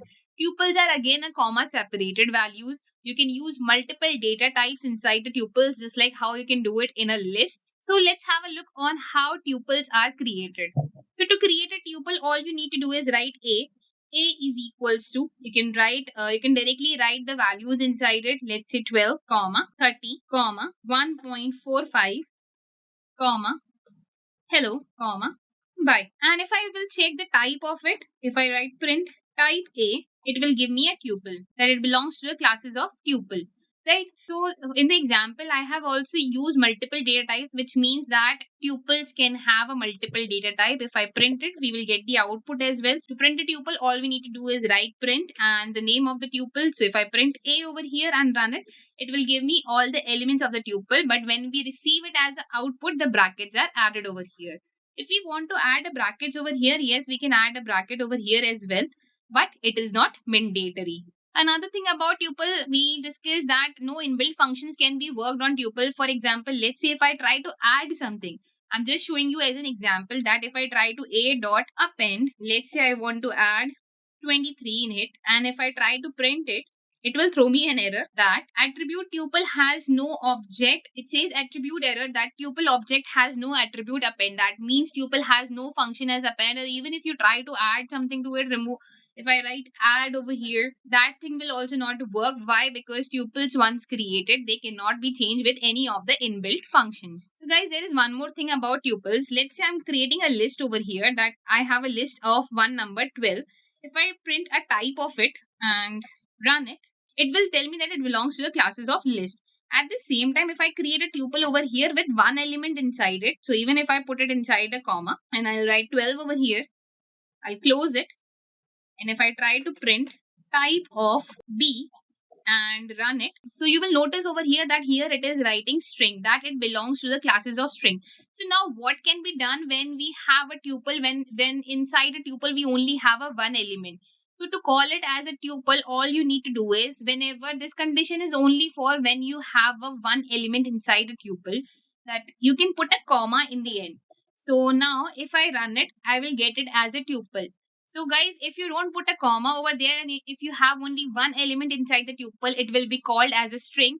But if you want to convert it to a tuple, if you want to call it a tuple, all you need to do is after writing the one element, put a comma in the end. So guys, this was about tuples. In our next session, we will be discussing more on tuples, how slicing and iteration inside the tuples can be done. So let's understand it with the help of an examples over here. So guys, just like how we have done slicing in lists, similarly slicing in tuples can also be done. So guys, let's say I'm considering a case over here where I'm creating a tuple. Inside it, I'm adding 3 to 4 values. Let's say I'm adding Iron Man, comma, Thor, comma, Vision, and Captain America, right? Now what I need to do, I need to do the slicing of this. I need to slice elements from this tuple. So for slicing, we already know that we use the index numbers over here. So let's see how it can be done over here. So first of all, what I will be doing, I will be slicing the two center elements over here. For that, all I need to do is, I need to take a starting value, that A. Starting value would be our 1, that we know that our Thor is on number 1 index. Colon, we will be going to up to Vision. So Vision, we know that it is on number 2 index, but because we use +1 over here, we will be writing it up to 3. Okay, let's run and see what we get. We get Thor and Vision, right? Similarly, if you want to take first 3 elements, first 2 elements, all you need to do is write print A. As we want to go for the first 3 elements, I don't need to define the starting value. So for starting value, I'll directly put a colon over here. But I do have to define that where our slicing is going to end. So our slicing is going to end on, let's say, Vision over here. So Vision is on 1, 2 number. And because it's on number 2, we will be writing number 3 over here, that we will be going from 1 to 3. And let's run and see. Yes, we get Iron Man, Thor, and Vision over here. Similarly, if you're talking about the last 2 elements over here, so I'll be writing print. My last second element is Vision. So for Vision, I can write -2. A inside the square bracket, I'll be writing -2. And I don't need to define the end of it because I know I want to go all the way towards the end. So if I run it, let's see what do we get. We get Vision and Captain America. Right. Now what if I want to write Iron Man and Vision and skip the Thor and Captain America over here? So here we will be using the gaps of our slicing. For that, all I need to do is write print A. I will not be defining the starting and the ending value because I know I need to go all the way through the tuple. I'll be not defining the starting value, I'll be not defining the ending value, but I will be saying that there should be a gap of 2. It should skip one element in between. So all I need to write is 2 over here, and as soon as I run it, I'll get Iron Man. It will skip Thor over here and give me Vision. Similarly, if you want to receive a reverse of the tuple, all you need to do is how we have done it in the list and the strings as well. We will not be defining the starting value, not be defining the ending value, but we will be telling them that we want a reverse of it, reverse of the whole tuple. So for that, we will be writing print A. Inside the square bracket, I'm not defining it, and I'll be writing -1 as we have been doing. So we will receive the reverse of this tuple, that is Captain America, then Vision, then Thor, and then Iron Man. Similarly, if you want a reverse in a particular range also, all you need to do is, let's say I'll write A, and I want to reverse a small part of it. So let's say I want to reverse Iron Man, Thor, and Vision. So I'll be providing it with index number over here. So Vision is on -2, and I'll be going towards the end, and then I will be writing our gap value. So that would be, or let's say -1. So if I run it, I'll be getting Vision, Thor, and Iron Man. That I have started from Vision, and I'm going all the way towards the starting. That's why I have written -2. I have not defined the ending value, but I'm going -1. That's why I got Vision, Thor, and Iron Man. So guys, this was slicing in tuples. Next topic that we have over here is iteration in tuples. Just like how we have iterated the elements of the list, we will be learning how to iterate the elements of the tuples. So guys, for iterating the elements of the tuples, all we need to do is use a for loop directly. The first method that we will be discussing is using for using for loop directly, all I need to do is write for I, and I'll be writing the name of our tuple, that is A, print I. Let's run and see what we get. So once we run, it will iterate all the values. That means iteration over here means that for loop is going to each index and providing us the value of each index that is there inside the tuple. So we have got Iron Man, Thor, Vision, and Captain America in 4 different lines using the for loop. Similarly, if you want to do it with the help of the range method, what we need to do is, I'll be considering the same example over here. I'll be defining a range. Let's say k is equals to len of a. So guys, why I'm writing k over here and taking the length of it? Because length will define that how long our tuple is. So we don't have to write the 4 elements are there. All we can do is we can write the length of it. So if I write for I in range, so starting value would be 0. That first it will start from 0 index, that is our Iron Man, comma, and then it will keep going up to the end. So end would be the length of this tuple, that is 4. Or we can directly write k over here because we have provided with the length of it inside the k variable. I'll put a colon over here. What I will be printing is inside it, I'll be writing I. So I'll be writing the list with each index number in each line. So first of all, A of I, that means A of 0 will provide me with Iron Man. A of 1 will provide me with Thor. A of 2 will provide me with Vision. And A of 3 will provide me with Captain America. Let's run and see what happens. So when I run this program, I receive Iron Man, Thor, Vision, and Captain America. So guys, in this method, we learned how we can iterate using a for loop and a range method together. So guys, here we have learned how we can use for loop to iterate tuples with a range. Now talking about the while loop over here. So guys, iteration in the tuples can also be done by using the while loop. So I'm considering the same example over here. So I have a similar tuple over here. All I need to do is use while loop to iterate it. First of all, what I will be doing, I'll be creating a variable, let's say I, whose value is 0 because it starts from the 0 index. Then I'll be providing it with a condition over here that while I is smaller than length of this tuple, that is A, in that condition, what we need to do, we need to print the tuple, that is A, and inside the brackets, I'll be writing I will be the index number starting from the 0, and it will go all the way towards the end of the length of the list. So till the time the I is smaller than the length of the list. So length of the list is 4, and till the time the I will be smaller than the length of the list, that means first it will go for 0, then 1, then 2, then 3, and as soon as the 4 will come, it will stop executing. We'll be printing it. Now, in the while loop, we all know that the increment is done inside the loop. So here, I'll be increasing I by 1. So I plus is equals to 1 over here. Now let's run and see what do we get. So if I run this program, we get Iron Man, Thor, Vision, and Captain America, just like how we got it before while using the for loop, just like how we got it before while using the for loop. So guys, iteration in the tuples can also be done with the help of the while loop over here. First of all, what is conversion of tuples? So conversion of tuples means what if we want to add something to the tuple? We know that the tuples are unmutable. Unmutable means once a tuple is created, it cannot be changed. So now to change it, suppose there is a need to change a tuple, there is a need to add something, there is a need to remove something, how it can be converted into a list and then converted back to tuple after making the changes. Let's have a look on how it can be done. So guys, here I'm considering an example. Here I'm creating a tuple over here with the 3 elements inside it. Let's say I'm taking 10, 20 and 30. Now what I need to do, I'll print it first of all. That print A. I'll be also printing the type of it, that print type A. So as soon as I run it, we get the output that we have 10, 20 and 30 and it belongs to the classes of tuples.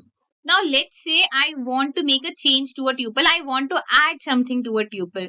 So what can be done to make a change to a tuple or add or remove something from a tuple? We can convert it into a list and then do the list functions to it and then convert it back to tuple. How it can be done? Let's have a look. So I'm creating a variable b over here, that b is equals to list a, right? Now if I print b, so now I'm considering the same tuple over here, that a is equals to list a. If I print it and also print the type of it, let's run and see what do we get. So previously it was a tuple. After doing the conversion of tuple into a list, we have got it in a list inside the square bracket and it tells us that it belongs to the classes of list. Now what we can do, we can now provide it with any method that we have inside our list. Suppose if I want to add an element to it, let's say I want to add 40 to it. So all I need to do is write a dot append 40, and if I print a and run this program, so now you can see we have received with a list which has 10, 20, 30, 40, 4 elements over here. 40 has been added to a list. Now to convert it back, all we need to do is write a is equals to tuple a, and we will print it as well and check the type of it as well. So print type a. Now let's run and see what output do we get over here. So we can see that now it has been converted back to a tuple. We can clearly see that there is a parenthesis over here and it says that it belongs to the classes of tuple. So initially we had a tuple over here A which had 3 elements, and if we wanted to add an element to it, all we did is we converted to a list, used the functions of list to it and then converted back to a tuple. This is how we can do. We can use any method to it. We can provide it with any list method by converting it to a list and converting it back to a tuple. So I hope guys conversion of tuples is very clear to you. Now moving ahead, our next topic here is that what tuple methods we have over here in Python. So we have very simple tuple methods that we have had in our list, that is the length and the count. We can count how many times any element is occurring inside the tuple, and we can also count how many what is the length of the tuple. We cannot use any other inbuilt functions inside it because as tuple is an unmutable data type, as tuple is the unmutable data types, no changes can be made to it. That's why only length and count function can be used on it. So let's see how it can be done. If I want to find the length of it, all I need to do is write print length of a. So if I write len of a and run the program, so I will get 3 over here, that there are 3 elements. Suppose at the same time if I have 10, 20 and again 10 over here, and I want to count how many times any element is occurring over here, all I need to do is write print a dot count. What I want to count how many times number 10 is occurring over here. So if I run it, I get that I get the count over here 3, that number 10 is occurring 3 times. Similarly, if I want to check it for any other number, let's say I want to check it for 30. If I run the program, it will tell me that it is occurring 1 time inside the tuple. So these were 2 basic functions that we have inside the tuples. Our first question over here says write a program to take a user input and add it to a tuple. So all we need to do is take a user input and add it to a tuple. No, that's not going to be easy. Why? It's not going to be a very simple method because tuples are immutable. That means once a tuple is created, it cannot be changed.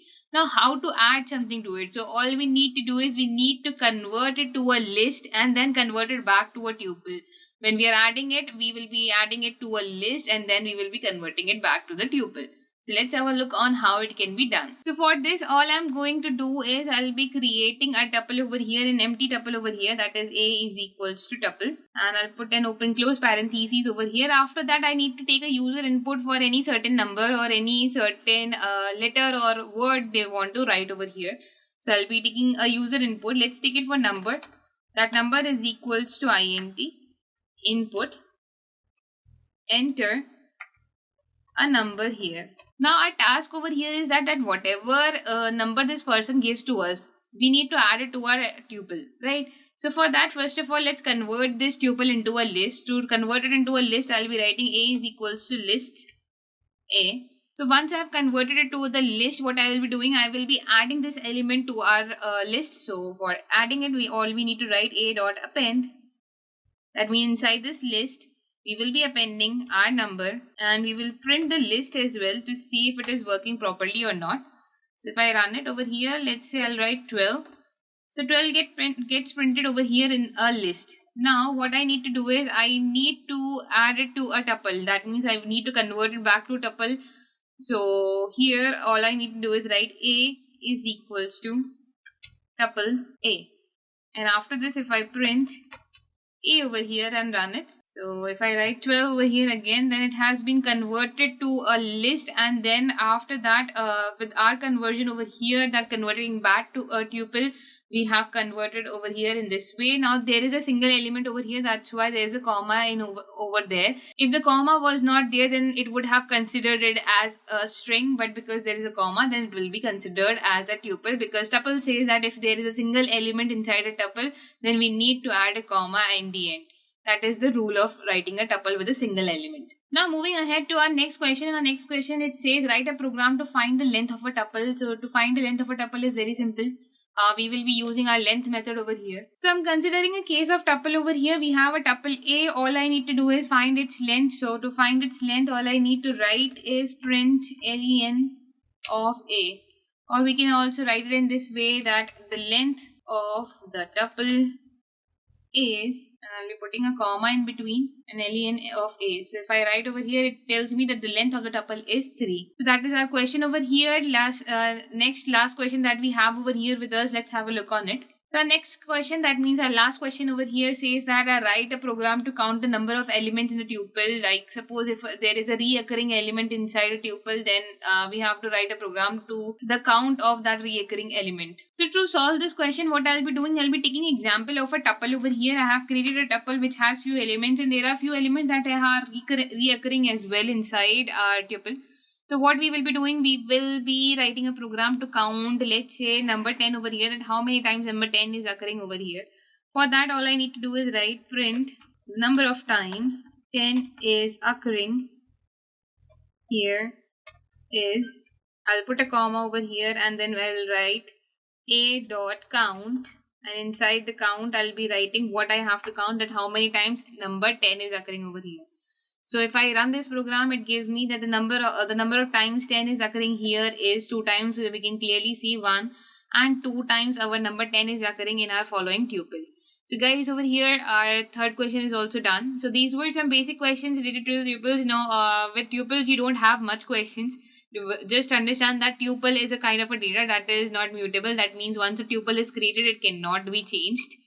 And it is ordered. Yes, we can use multiple data types inside it, and no square brackets are mandatory in tuples. In tuples you can put parentheses, and if you don't want to put any parentheses, then yes, it can go normally without brackets as well.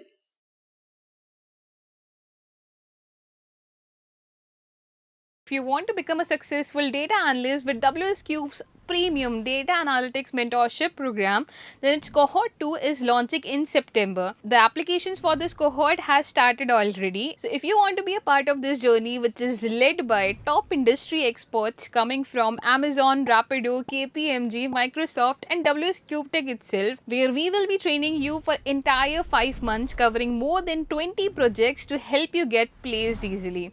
And don't worry about the placement, because WsCube Tech has got you covered with that. So to join us in this program, apply now. Hello everyone, welcome back to WsCube. In our today's session, we will be discussing about dictionaries. Tuples, that what are tuples? We applied some functions to it. We learned how we can convert a tuple into a list and convert it back to tuples after applying the list methods to it. We also solved some problems related to the tuples. So guys, dictionary allows us to write the data in the form of keys and values. So guys, how to write a dictionary is very simple. There are certain rules that we need to follow. First rule is, let's say I'm creating a dictionary A. So guys, dictionary is created inside a curly brackets. Whenever we write a dictionary, we write them inside the curly brackets. Now, as I said, the dictionary allows us to write the data, to provide the data in the form of keys and values. Let's see what are keys and values. Basically, inside the dictionary, we can write the data in two parts, that is in the form of a keys and values. Let's see how it can be done. So, let's say I'm creating a key over here, that is name, and a value of it as, let's say, John. Right? So, here, name over here is a key, and it is separated by a colon in between, and here John here is a value. What if I want to write more keys and values to it? All I need to do is I'll put a comma and provide it with a pair of a next key value. So let's say I'll write age. The age of John is 23. Okay. If I want another key value pair over here, let's say gender. The gender of John is male. And here I will be closing my curly brackets. So this is how a dictionary is written down. Here name, age and gender are the keys, and John, 23 and male are the values. Each key and value is separated with the help of a colon, and every pair of a key value is separated with the help of a comma over here.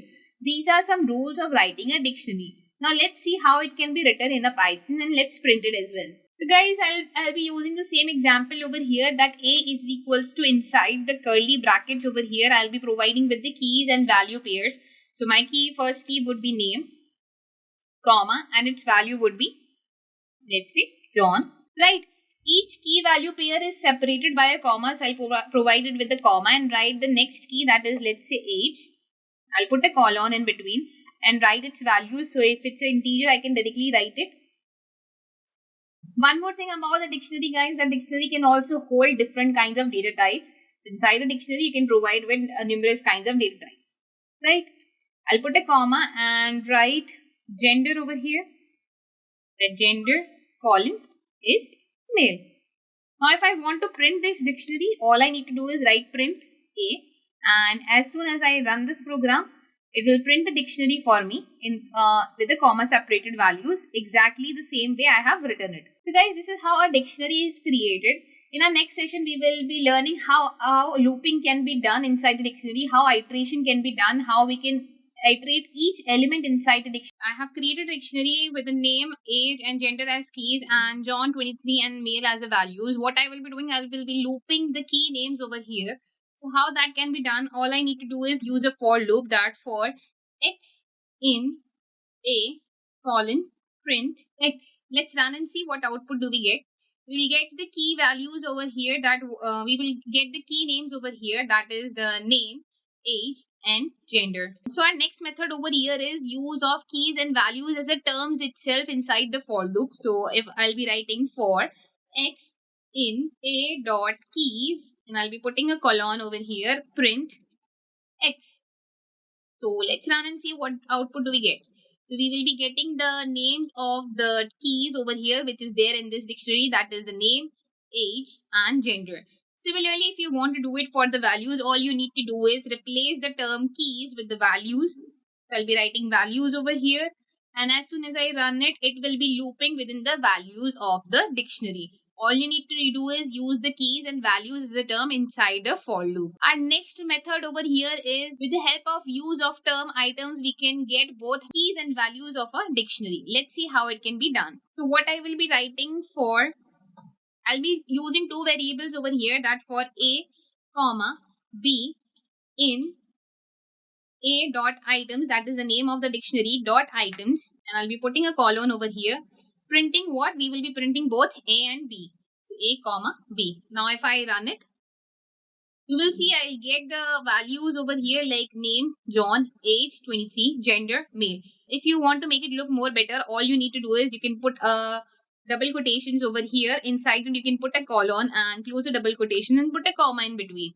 Now if I run it, I'll be getting name John, age 23, gender male. So this is how you can obtain the keys and the values by using the items method over here. So guys, these were 4 methods by the help of which we can loop inside the about some in which helps us to provide with different applications that can be performed with the dictionaries. Here I have enlisted the 6 dictionary functions. We will be discussing about dictionary functions in the 2 parts. So in this part I have enlisted 6 functions over here, that is clear, keys, values, items, get, and copy. Let's see how these functions can be performed on a dictionary. So guys, I'm considering a case of a dictionary over here where I have a dictionary. A is equals to name John, age 23, gender male. What I need to do, if I want to clear the elements of this dictionary, all I need to do is write A dot clear, open close the bracket.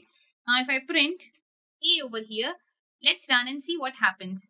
You will see I have been provided with an empty dictionary. Let me put print over here as well, that if I print A, previously I had the whole dictionary, and as soon as I have applied the clear method to it, it has removed all the elements from the dictionary. So clear method allows us to remove all the elements, both keys and values, from a dictionary and provides us with an empty dictionary. So next we will be talking about keys over here. With the help of keys method, we can obtain all the keys from a dictionary. How it can be done? All I need to write print a dot keys and open close the parentheses. Let's run and see. So you can see over here I have been provided with a tuple which contains a list of dictionary keys over here, and all the names are here, that all the key values are here, that name, age and gender, all the key values are provided over here. Similarly, the values work over here, that for printing the values of a dictionary, all I need to write is a dot values and open close the parentheses. If I run this program, I will be provided with all the values that are there inside a dictionary. Next, we will be talking about the items. Items returns us with the keys and values in the form of a tuple inside a list. Let's see how items can be used.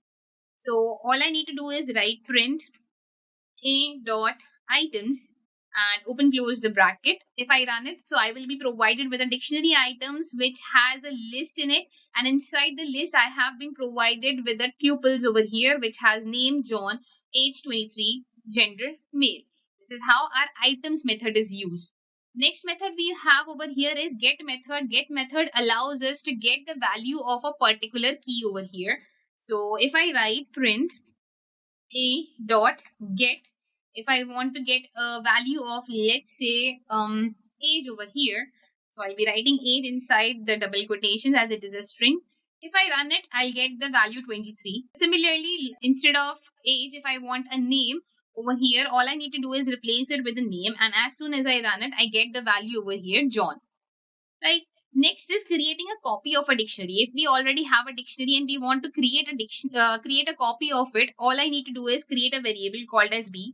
B is equals to a dot copy, and if I print b over here and run it, so you will see that it will provide me with a dictionary itself, which is a copy of a dictionary A. So guys, these were some simple inbuilt dictionary functions that we have used. First was clear, which cleared all the elements inside the dictionary. Then we had keys. Keys provide us with all the keys that are there inside the dictionary. Third is values. Values provides us with all the values that are there inside the dictionary. Items provides us with a list of all the key value pairs in the form of a tuple. So guys, over here I have enlisted 5 more methods related to the dictionary. First is pop, second is pop item, third is set default, fourth is update, and fifth one is from keys. We will be discussing each of them one by one with the help of the examples. First of all, pop. Pop method is generally used to remove, to delete an item. So here also in our dictionary, it removes a whole key value pair from it. Let's see how it can be done. All I need to do is write a dot pop, and let's say I want to remove age from here, and if I print a right after this and run it, let's see what do we get. So we have received a dictionary over here in which the age is not there. Both key and values has been removed with the help of our pop method. Similarly, the pop item. Now, what is pop item? Pop here removes a particular value, while pop item removes the last value that has been inserted in a dictionary. So let's see how it can be done. If I write a dot pop item, open close the bracket, and if I print a now, so the last value that was added over here was gender male. Now our dictionary is left with only one item. So next over here guys, we will be talking about our set default method. Now what is set default method? Set default method will return us the value of a particular key, and if there is no value, there is no such key inside our dictionary, then it will provide it with the key and value of it. And if there is no such key inside the dictionary, then it will add that key and value over there inside the dictionary. Now let's see how to use a set default method. Okay, so first of all, I will be creating a variable over here. Let's say I'm creating a variable called as b. B is equals to the name of our dictionary, that is a dot set default. And what we want to set default, for example, let's say I just want to get the value of gender over here. So if I write gender, comma, I say it is female. Okay. But if I print it, like if I write print B over here and run my program. So guys, it gave us female over here. Why it gave us female? Because I have removed the items from here. So all I'll do is I'll just put it inside our comments, and yes, now we get the value male over here, that b is equals to a dot set default. And even though I have written inside it gender female, but it is not getting me the new value that I have provided. It is providing me the existing value. Now, let's say if there is any key that is not there inside our dictionary, how it will do it. So, how the set default will update it, how the set default will add it to our dictionary, let's see that. So, I'm creating another variable c is equals to a dot set default. In the set default, I'm going to add the employee ID, comma, and let's say employee ID is 1, 2, 3, 4, 5. Now, if I print it, that print C and run it, you will see over here that it has automatically added the employee ID to the dictionary, and it is showing us that 1, 2, 3, 4, 5 is the value of that particular key, right? Previously, because the gender is already existing over here, that's why it didn't change the value and provided us with the previous value. But because there is no employee ID kind of key inside our dictionary, it added the employee ID key to the dictionary and it's along with its value, and then provided us with its value. So this is our set default method. Now let's talk about the update method. So guys, update method. The update method adds a new key value pair to a dictionary, and if there is a already existing key over there, then it provides the dictionary with the new value that we have given right now. So default was not giving it with a new value, it was giving us the value that was already existing. But here our update method will update its value, update its new value that we will be providing. Let's see how it can be done. So let's try it guys. So I'll be writing a dot update, and over here in our brackets, in the format of a dictionary, I'll be writing my key and the value pair over here. So let's say I'm changing the age. So I'm updating the age basically. So previously the age was 23. Now let's update it to 24. Okay. After this, I'll write print A. As soon as I run the program, now you will see that our dictionary has been updated and the new value that has been provided to the age is 24. If you don't want to use a update method, another method to update a value would be, this is not the update method, just a simple method over here, that I'll write A. In this square bracket, we write age is equals to, let's say 25.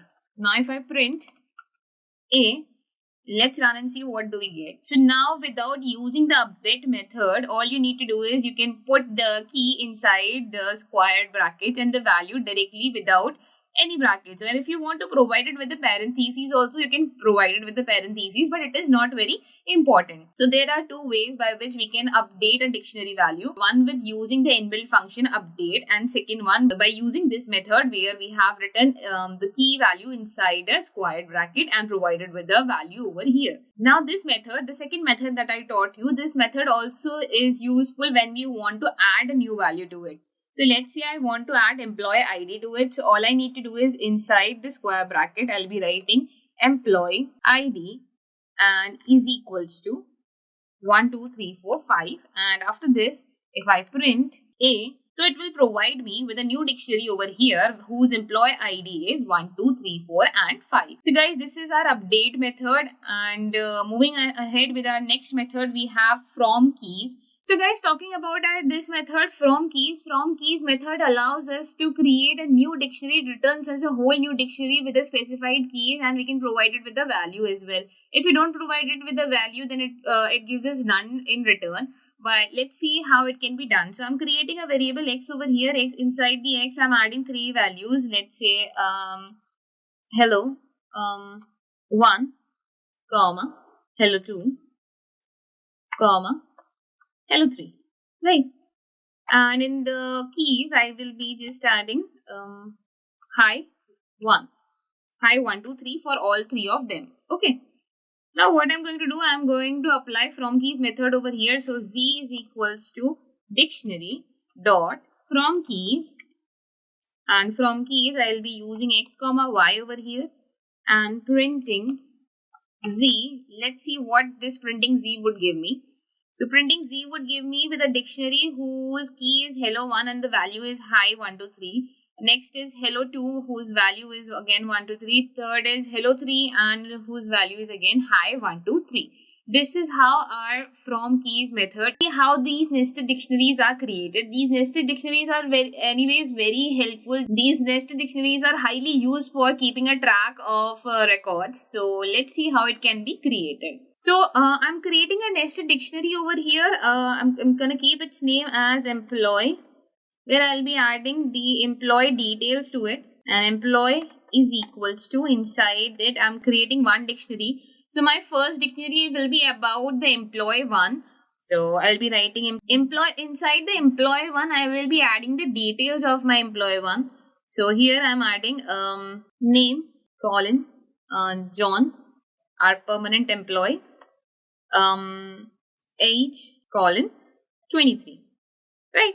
Now I'll be coming out of this inner dictionary, not the outer dictionary, and I'll putting a comma over here and write our employee 2 over here.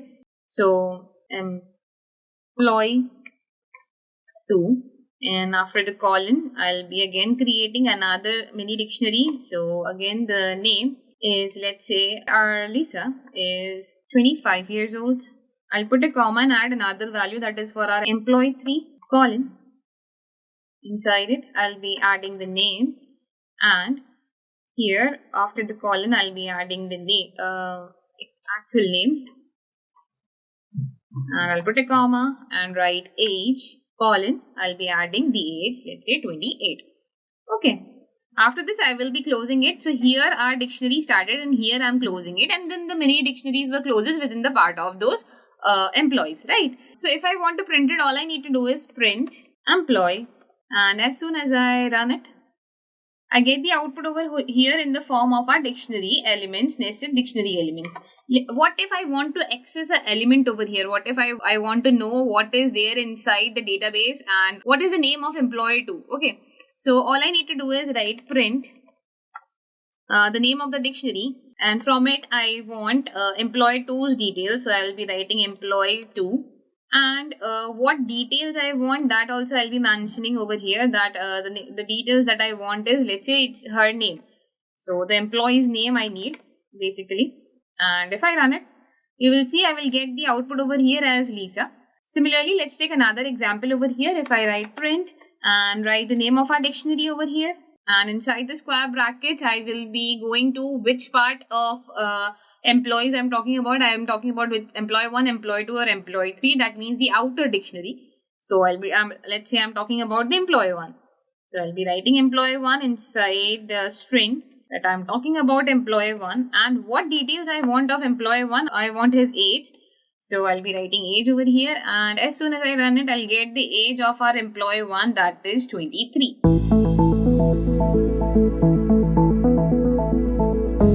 Over here says write a Python program to merge two Python dictionaries, which is very simple. We have done it before. We know that we have a update method which adds one dictionary to another dictionary.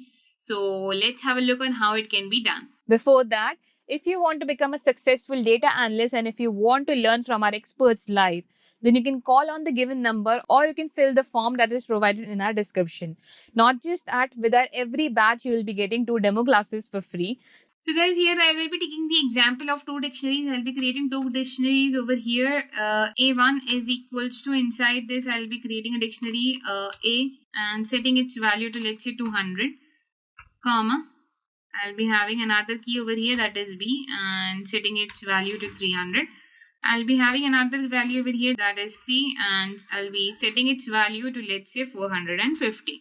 Similarly, I'll be creating another dictionary over here, that is our A2. So inside A2, I'll be creating a D.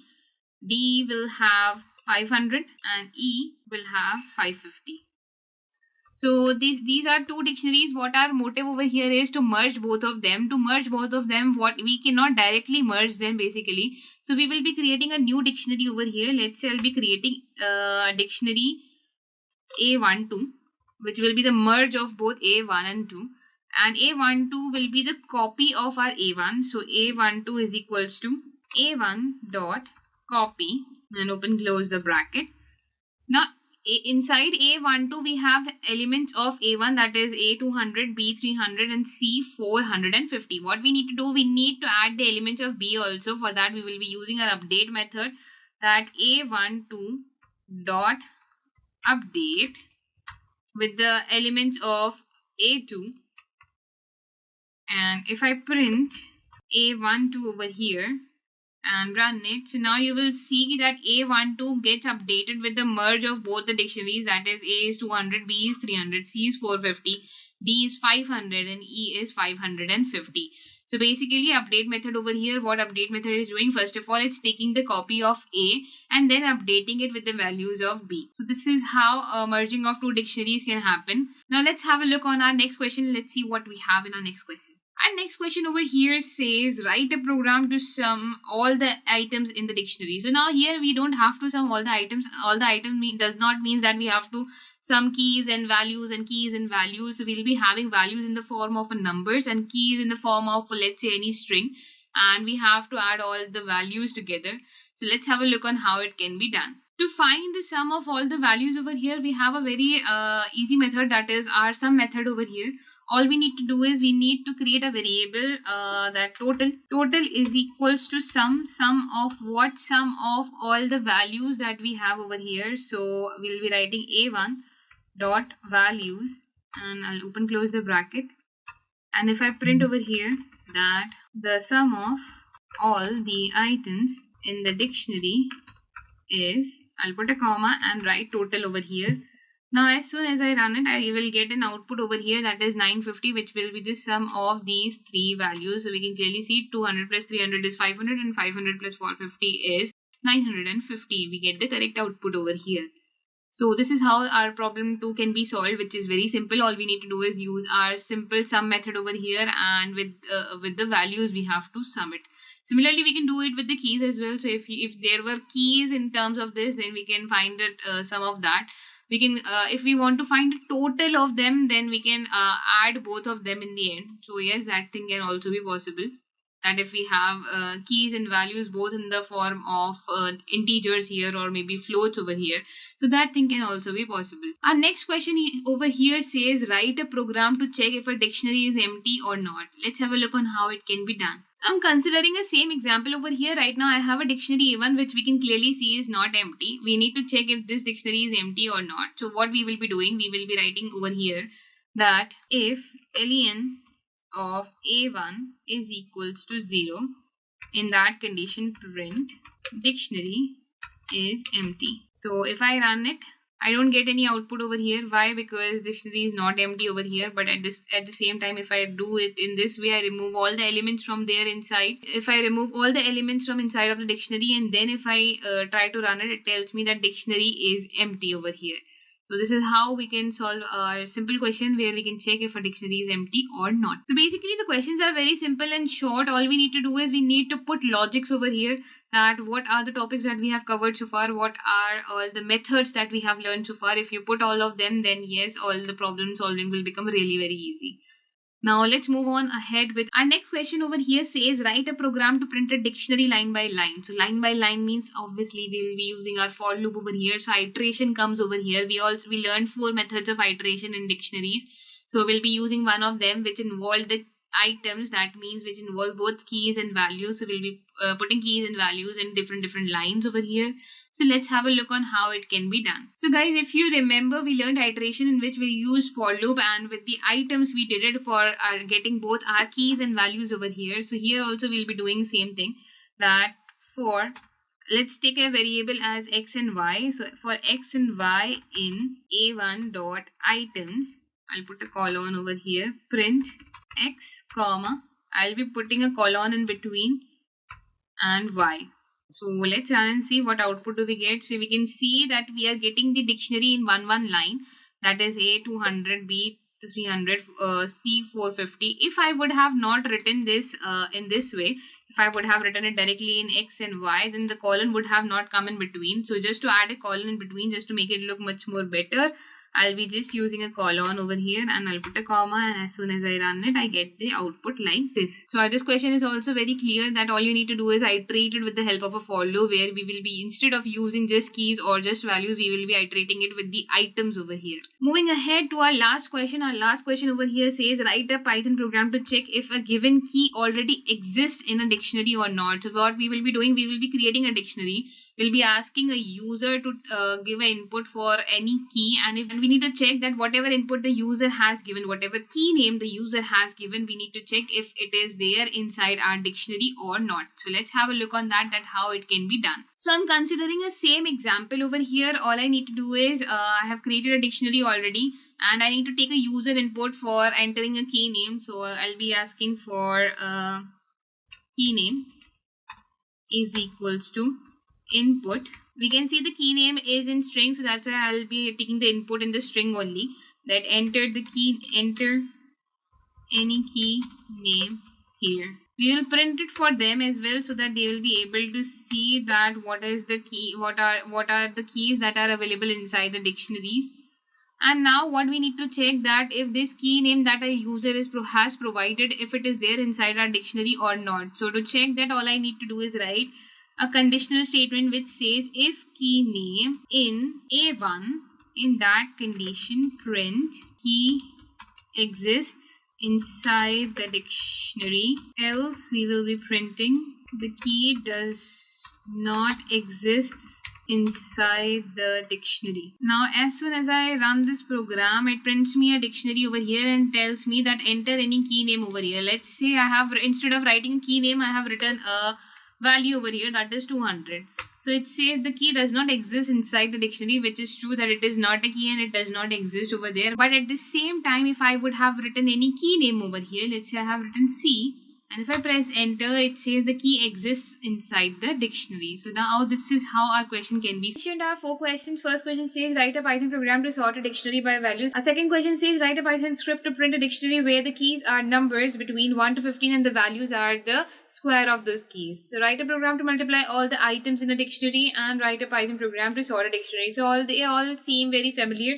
They all seem very easy, so let's get started with them. First of all, we will be writing a Python program to sort a dictionary by its value. I'll be considering an example over here. I'll be creating a dictionary and we'll be adding numbers to its values, and what we will be doing, sorting means to arrange them in an ascending order. So we'll be sorting the values in the form of a ascending order over here and print those values inside a list. Okay. So first of all, let's create a dictionary. So I'll be creating a dictionary with different values over here, that A, there's a string A, whose value is, let's say, 56, comma, there is another string B, that is the key B, and whose value is, let's say, 45, comma, we have C, whose value is, let's say, 27, and lastly D, whose value is 67. So what I need to do, I need to arrange it, I need to sort it in this way that it should show me its values in ascending order and should store it in a list.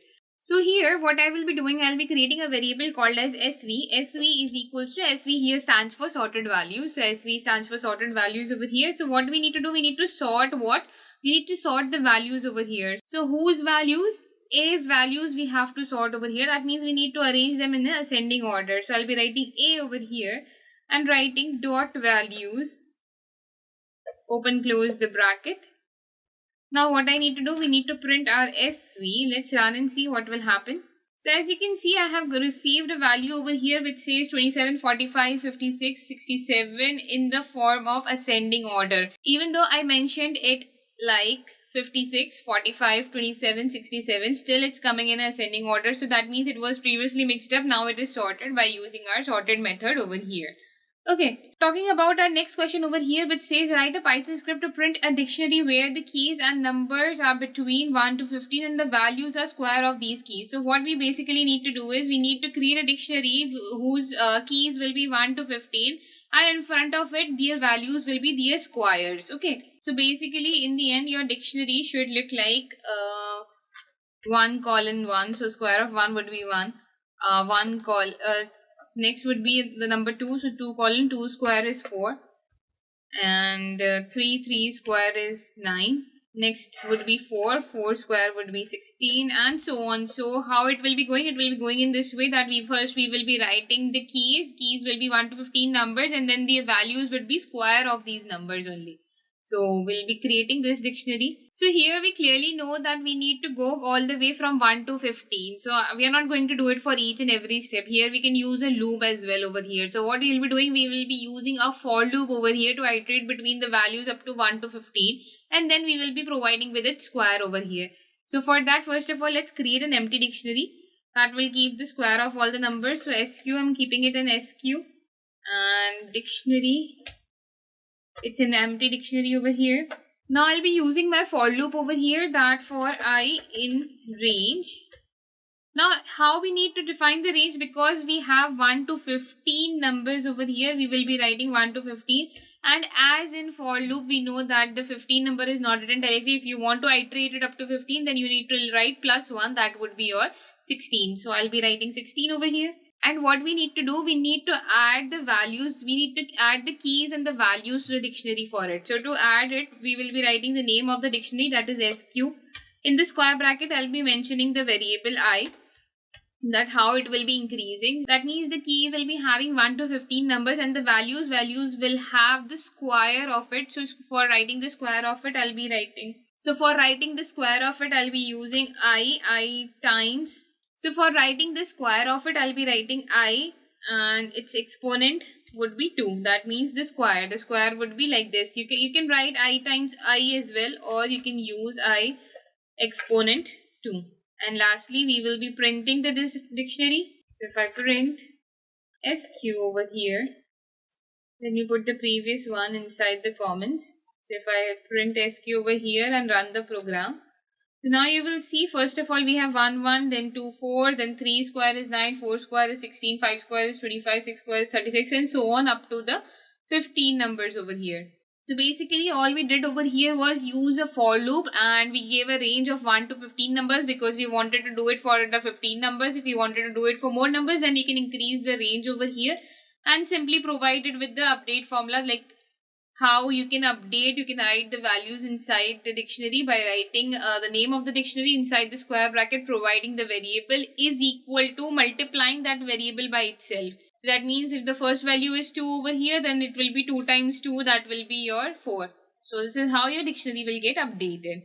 Moving ahead, we have write a program to multiply all the items in a dictionary. So all the items that we have inside a dictionary, we need to multiply them. That means the items will be inside the values, not inside the keys. So first of all, I'll be creating a dictionary over here. So here we will be creating a variable. Here I have written down a dictionary. Now I'll be creating a variable called as answer, which will be storing 1. Remember not to keep the value 0 over here, because in multiplication, if a number is multiplied with any number over here, because in multiplication, if we multiply a number with a 0, then it will automatically in the end give us the output 0 over here. So better you keep it 1 over here.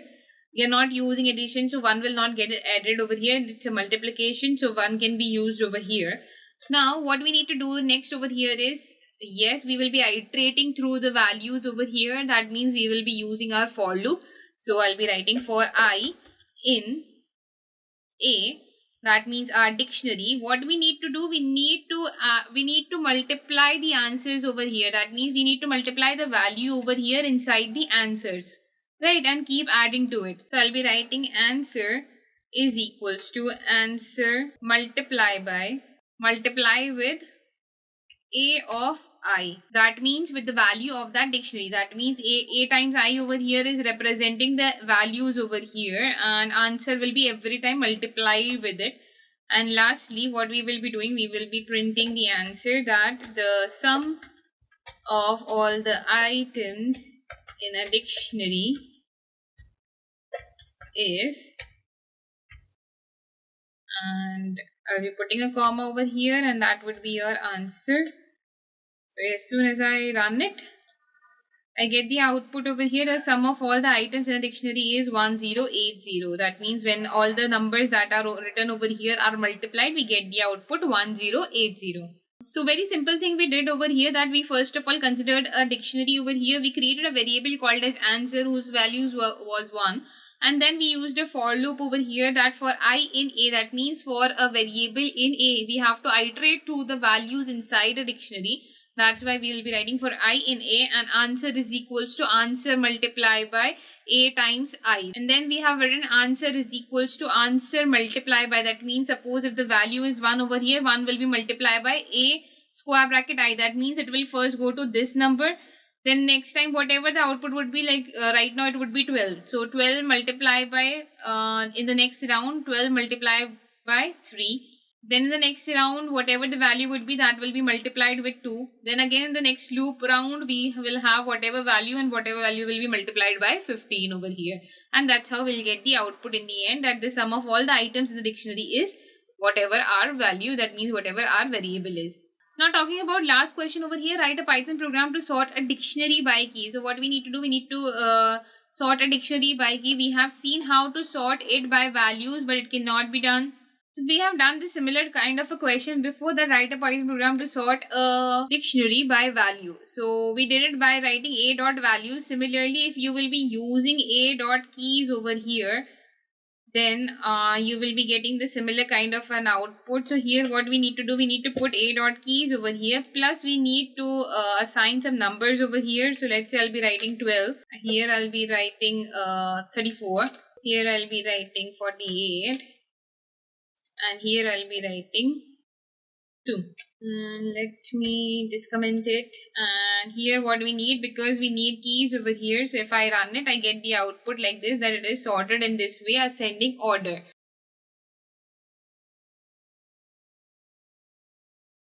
If you want to become a successful data analyst with WsCube's premium data analytics mentorship program, then its cohort 2 is launching in September. The applications for this cohort has started already. So if you want to be a part of this journey, which is led by top industry experts coming from Amazon, Rapido, KPMG, Microsoft and WsCube Tech itself, where we will be training you for entire 5 months, covering more than 20 projects to help you get placed easily. And don't worry about the placement, because WsCube Tech has got you covered with that. So to join us in this program, apply now. So guys, इस session में हम start करने वाले हैं completely new topic, that is sets. जानते हैं sets क्या होता है, इसकी definition हम सबसे पहले देख लेते हैं. तो यहाँ पे लिखा हुआ है sets are unordered collection of data. अब unordered का यहाँ पे क्या मतलब हुआ, कि unordered मतलब कि कोई भी जो element होते हैं sets के अंदर, उनकी कोई proper indexing नहीं हुई होती है, वो कैसे भी randomly हमें मिल जाते हैं. तो जैसे कि हमने लिस्ट्स में देखा, टपल्स में देखा, डिक्शनरीज में देखा कि सब चीज़ें काफ़ी ऑर्डर्ड में रहती है, एंड जिस भी ऑर्डर में हम उसको जमाते हैं लिस्ट के अंदर या फिर टपल के अंदर या फिर डिक्शनरीज के अंदर, वो उसी ऑर्डर में हमें दोबारा मिलता है.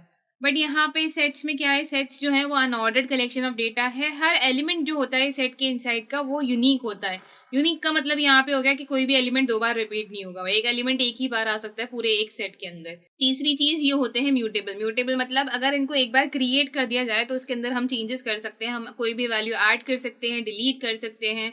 सो हम यहाँ पे कोई भी वैल्यू ऐड कर सकते हैं, डिलीट कर सकते हैं. यही हो गया हमारा म्यूटेबल का मतलब. अब बात करते हैं सेट्स यहाँ पे कैसे क्रिएट किए जाते हैं. तो सेट्स के यहाँ पे लिखा है कि इनको कर्ली ब्रैकेट्स में रखा जाता है. तो अगर मेरे पास एक ए सेट है तो उसको मैं रख दूंगी कर्ली ब्रैकेट्स के अंदर. दूसरी चीज है, the value inside a set is separated by a comma. मतलब मैंने अगर कोई भी वैल्यू लिखी यहाँ पे 1, 2, 3, कॉमा 4। तो सेट ऐसे क्रिएट किया जाएगा कि बीच में जो है वैल्यूज को सेपरेट करने के लिए यहाँ पे कॉमास का यूज किया जाएगा। तो काफी हद तक सिमिलर है हमारे लिस्ट और टपल से। अभी तक तो फिलहाल ये डिफरेंस दिखा है कि ये अनऑर्डर्ड होते हैं, यूनिक होते हैं, और तीसरा कि इनको कर्ली ब्रैकेट्स में रखा जाता है। अब बात करते हैं म्यूटेबल की। म्यूटेबल मतलब अगर एक बार इनको क्रिएट कर दिया जाए तो इसके अंदर चेंजेस किए जा सकते हैं।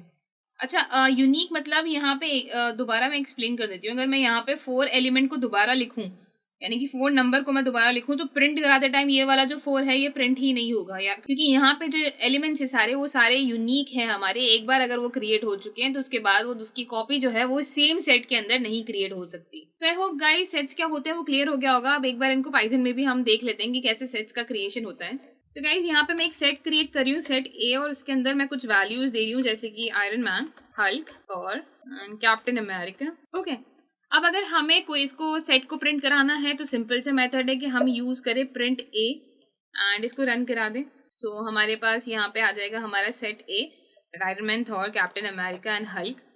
सो अब यहाँ पे नोटिस करेंगे कि इसको मैंने कर्ली ब्रैकेट्स के अंदर रखा है, सारी वैल्यूज जो है कॉमा सेपरेटेड वैल्यूज हैं। और तीसरी चीज कि यहाँ पे अनऑर्डर्ड है। अनऑर्डर्ड मतलब यहाँ पे मैंने लिखा था iron man, Hulk, Thor, Captain America, पर मुझे आउटपुट में आ रहा है iron Man, Thor, Captain America and Hulk. तो यहाँ पे कोई ऑर्डर नहीं है कि हर बार जब भी मैं इसको रन करने वाली हूँ ये मुझे अलग अलग आउटपुट देने वाला है। तो क्योंकि ये ऐसा क्यों है, क्योंकि यहाँ पे इंडेक्सिंग नहीं होती है, यहाँ पे कोई भी जो एलिमेंट है वो ऑर्डर्ड है ही नहीं। नेक्स्ट अगर आपको इसका टाइप चेक करना है तो हम उसके लिए टाइप फंक्शन का यूज कर लेंगे कि यहाँ पे अगर मैं टाइप लिखूंगी टाइप ऑफ ए एंड इसको रन कराते हैं तो हमारे पास आउटपुट आ जाएगा कि ये बिलोंग करते हैं क्लासेस ऑफ सेट्स में।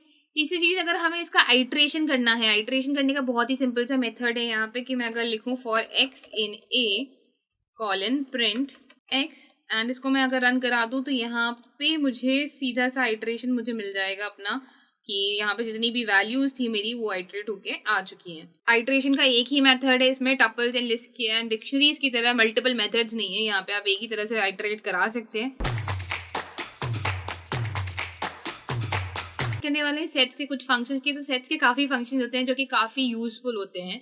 सो उनको हम डिस्कस करेंगे। So let's get started. देखते हैं कि हमारे पास पहले क्या 5 फंक्शन। सो गाइस यहाँ पे मैंने ऑलरेडी एक सेट क्रिएट किया हुआ है। मेरे पास यहाँ पे 5 फंक्शन है, add, pop, remove, discard, copy. ये काफी सिमिलर फंक्शंस है जो कि हम लिस्ट के अंदर, टपल्स के अंदर, डिक्शनरीज के अंदर कुछ इनके वर्जन्स जो है देखते आ रहे हैं। तो ये सब वही है।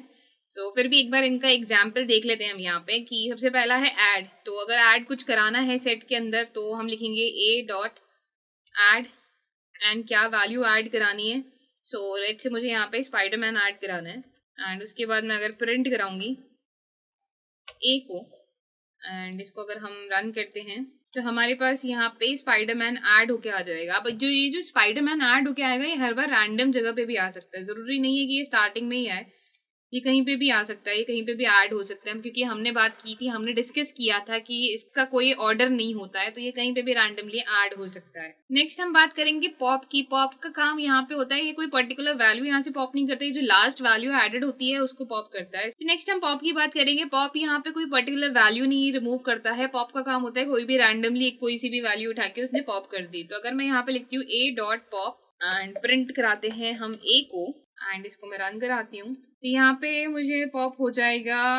क्या नहीं है यहाँ पे है आयरन मैन, नहीं आयरन मैन है, यहाँ पे थॉर नहीं है। सो थॉर यहाँ से जा चुका है एंड इस बार यहाँ से गया है कैप्टन अमेरिका। तो हर बार कोई भी रैंडम वैल्यू यहाँ पे पॉप हो रही है, बट आपको रैंडमली कोई वैल्यू नहीं पॉप करानी है, आपको कोई पर्टिकुलर एक वैल्यू पॉप करानी है। सो उसके लिए यहाँ पे हमारे पास एक सिंपल सा मेथड है, वो है रिमूव का। सो ए डॉट रिमूव, जब कोई वैल्यू हमें रिमूव करानी है तब हम रिमूव करेंगे, और कोई रैंडमली हमें कुछ भी रिमूव कराना है तो हम पॉप का यूज करेंगे। सो अगर मुझे यहाँ से थॉर रिमूव करवाना है तो मैं थॉर रिमूव करा के प्रिंट करा दूंगी ए को एंड अब अगर हम इसे रन करते हैं तो हमारे पास जो सेट ऑब्टेन होगा यहाँ पे उसमें थॉर नहीं होगा। So, ये होता है रिमूव, जब आपको कोई पर्टिकुलर वैल्यू के साथ रिमूव कराना है। डिस्कार्ड की अगर हम नेक्स्ट बात करें तो डिस्कार्ड और रिमूव ऑलमोस्ट सिमिलर ही है। जैसे हमने अगर यहाँ पे रिमूव की जगह डिस्कार्ड भी यूज किया तो यहाँ पे अगर मैं यूज करती हूँ हल्क, कि मुझे हल्क रिमूव करवाना है एंड प्रिंट कराते हैं ए को। सो यहाँ पे हमारे पास जो नया सेट ऑब्टेन होगा ना उसमें हल्क है ना उसमें थॉर है, तो दोनों यहाँ पे सेम ही काम कर रहे हैं, बस यहाँ पे टर्म्स अलग अलग हैं। नेक्स्ट बात करते हैं कॉपी की, कि अगर हमें इसको कॉपी करना है किसी और सेट के अंदर तो हम क्या करेंगे, तो हम यहाँ पे लिख देंगे b is equals to a dot copy and उसको प्रिंट करा देंगे। सो प्रिंट में कराऊंगी b को, यहाँ पे a को नहीं, b को प्रिंट कराना है। तो b को अगर हम प्रिंट कराते हैं तो हमारे पास सेम वैल्यूज आ जाती है जो हमारे पास ए के अंदर है। लास्टली हमारे पास ए के अंदर 3 वैल्यूज थी जो कि कैप्टन अमेरिका, स्पाइडरमैन और आयरन मैन थी। वही वैल्यूज अब बी के अंदर आ चुकी है, यानी कि Spiderman, iron man and captain America. So I hope guys ये जो 5 फंक्शन है क्लियर हो गए होंगे, कोई डाउट से क्वेश्चन नहीं रहा होगा। 5 फंक्शन काफी सिंपल से थे, that is add, pop, remove, discard, copy. Add का काम होता है कोई भी एलिमेंट ऐड करना, पॉप का मतलब होता है रैंडमली कुछ भी रिमूव कर देना, रिमूव का मतलब होता है कोई भी स्पेसिफिक वैल्यू रिमूव करना, एंड डिस्कार्ड भी यही करता है कि कोई भी स्पेसिफाइड वैल्यू जो हमने यूजर ने कोई भी स्पेसिफाइड वैल्यू बताई है वो उसको रिमूव करता है। लास्टली कॉपी, कॉपी का मतलब एक सेट की जो वैल्यूज हैं वो कॉपी कर सकते हैं दूसरे के अंदर। More functions on the sets. In our previous session we covered 6 set functions. So I hope you guys have no doubts and no questions from our previous session. So let's get started with what functions we have in our this session. So guys, here again I'm considering an example of a set. We have Iron Man, Thor and Hulk in set A, and I'm creating another set over here. Let's say set B has 3 more superheroes, but this time I'm going with Superman, Batman, and let's add one Avenger also. So maybe I'm adding Thor over here, right? So these are the 2 sets that I have. Okay. So guys, what we will be doing, we will be applying these 6 functions to these 2 sets. Let's see how it can be done. First of all, talking about the difference over here, difference returns us the difference of the 2 sets. Let's see how it can be done. For example, if I write z is equals to a dot difference b, and if I print z, let's run and see what do we get. We get over here Hulk and Iron Man. So Hulk and Iron Man are the ones which are there in set A but not in set B. Thor is a value which is there in our set A and also it is there in our set B. That's why it has removed Thor from here, because it provides us with the difference of it. So when we did the difference, the Thor has removed the Thor from here, and we are only left with Iron Man and Hulk in our set Z. So guys, next over here we will be talking about the difference update. Let's see what is difference update. So difference update gives us a set that only has the value which has not been removed. That means the duplicate values that is there in A and B, it will be removing that, and it will only be keeping that values that are not in our set B. So let's see how difference update works over here. I'll be writing A dot difference update B, and after this I'll be printing my A over here. So if I run it, so it basically provides us with the value of Iron Man and Hulk. The Thor has been removed from here because Thor is there in our set A and it is also there in our set B. So guys, these were our 2 methods, difference and difference update. Moving ahead, we have intersection and intersection update. Let's discuss what is intersection and intersection update. So guys, talking about our intersection method over here, intersection provides us with the elements that is present in both A and B. So let's see how intersection works over here. So I'll be writing print over here and I'll be writing A dot intersection. I want the intersection from B, that I want to check that what elements are there in A which is also present in set B, and as soon as I run it, I'll get the output Thor. That Thor is the element which is there in our set A and also it is there in our set B. Talking about the intersection update over here, let's see what is intersection update. So guys, intersection update removes the item of the set which are not present in our set B. Okay, let's see how it can be done. If I write A dot intersection update B, and then if I print A over here, so you will now see it will again provide me with this Thor, that it will provide me with the value that is there in our A and removes all the other values. It basically removes the Iron Man. So you will now notice over here that it removes the other values which are there in A but not in B. So this is what our intersection update will do.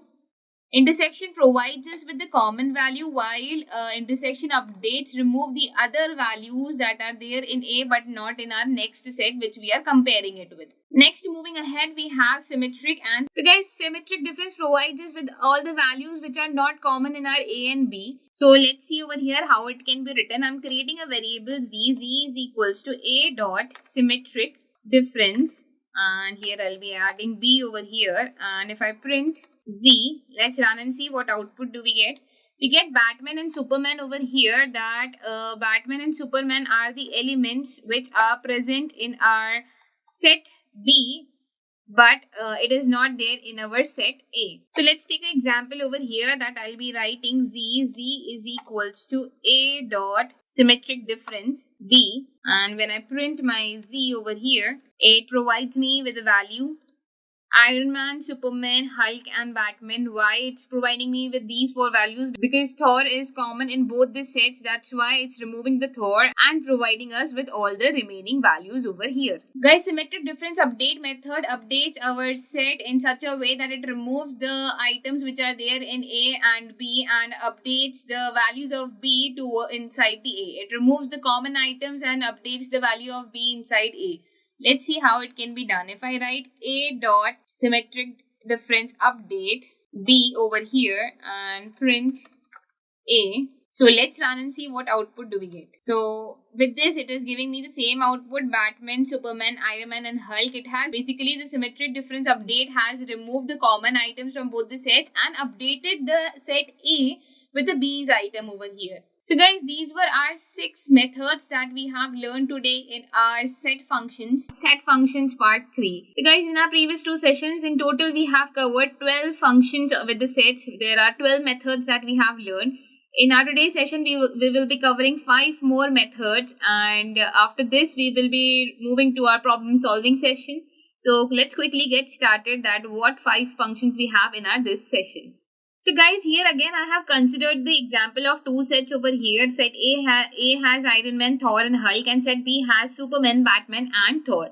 So here union. So guys, first of all we have union method. Union method provides us with all the values that are there in set A and set B, and if there are duplicate values also, it provides us with that one value. It converts it into a one value and provides us to it. So if I write print A dot union B over here and run my program, so let's see what do we get. We get over here Thor, Batman, Hulk, Superman, Iron Man. We know that the Thor has been used twice over here. It's once used in our set A and it's second time used in our set B. Still it's keeping it only one time because the set can never contain duplicate items.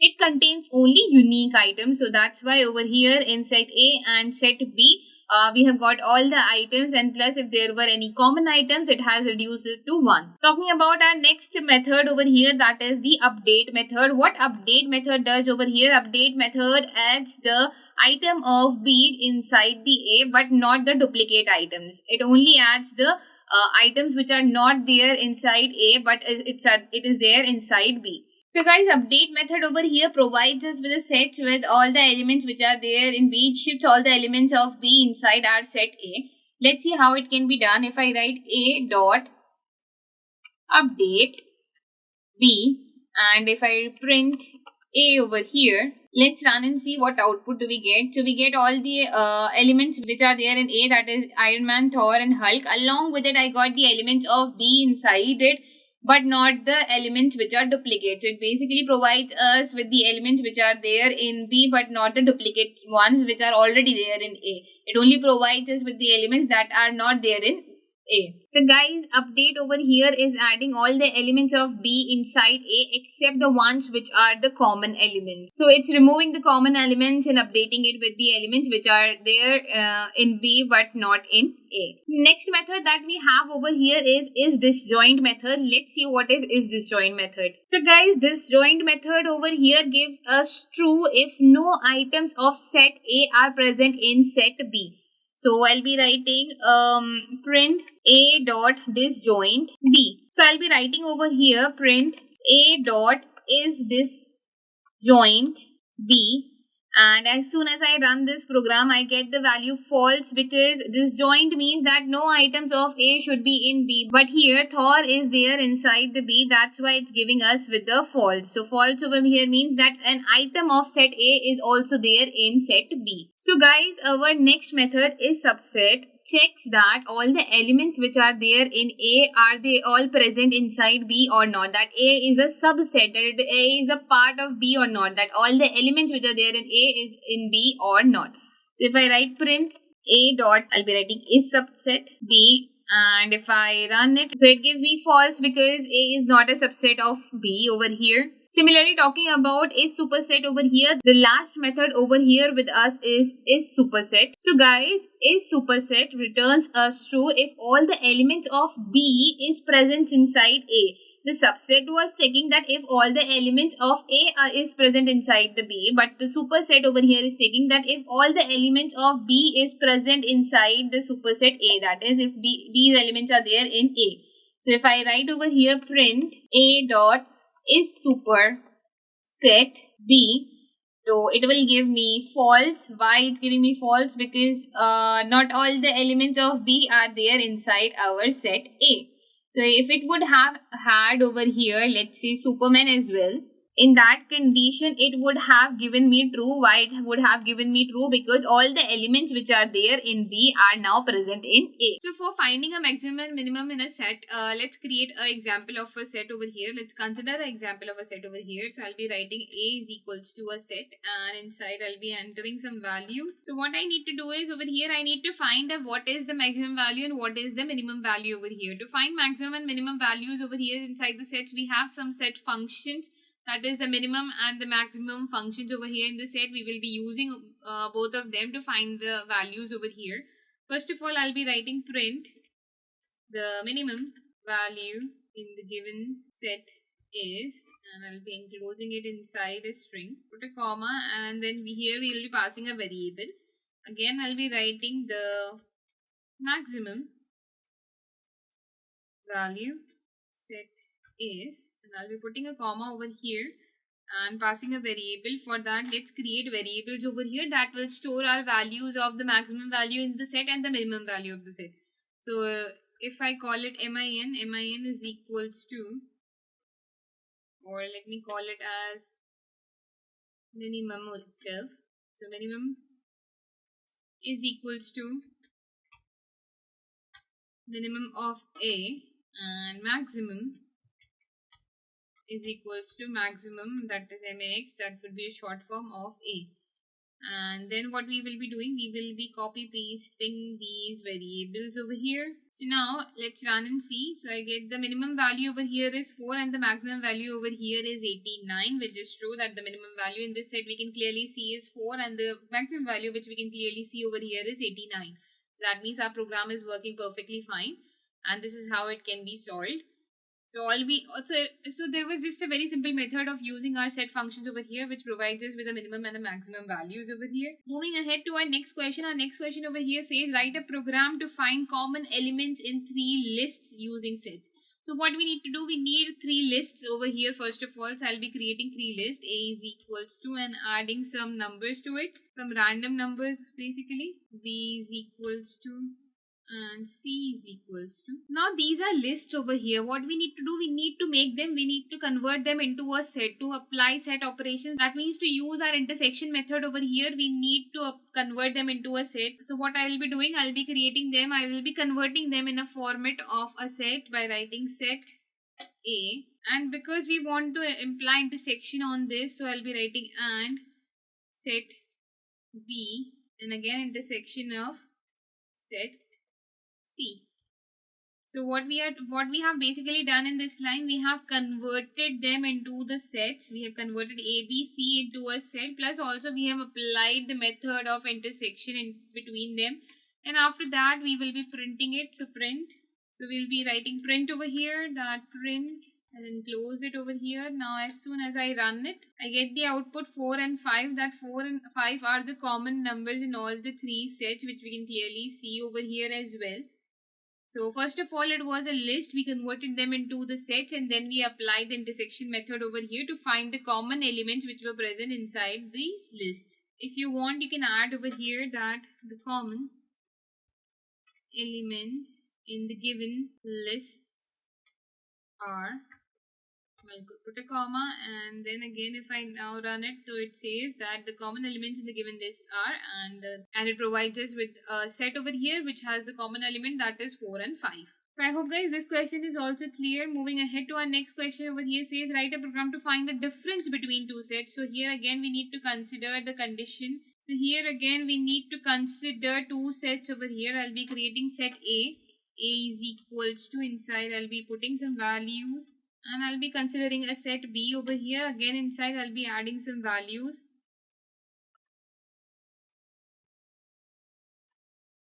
Now because I want to find the difference over here, what I need to do, I'll be writing print A dot difference B.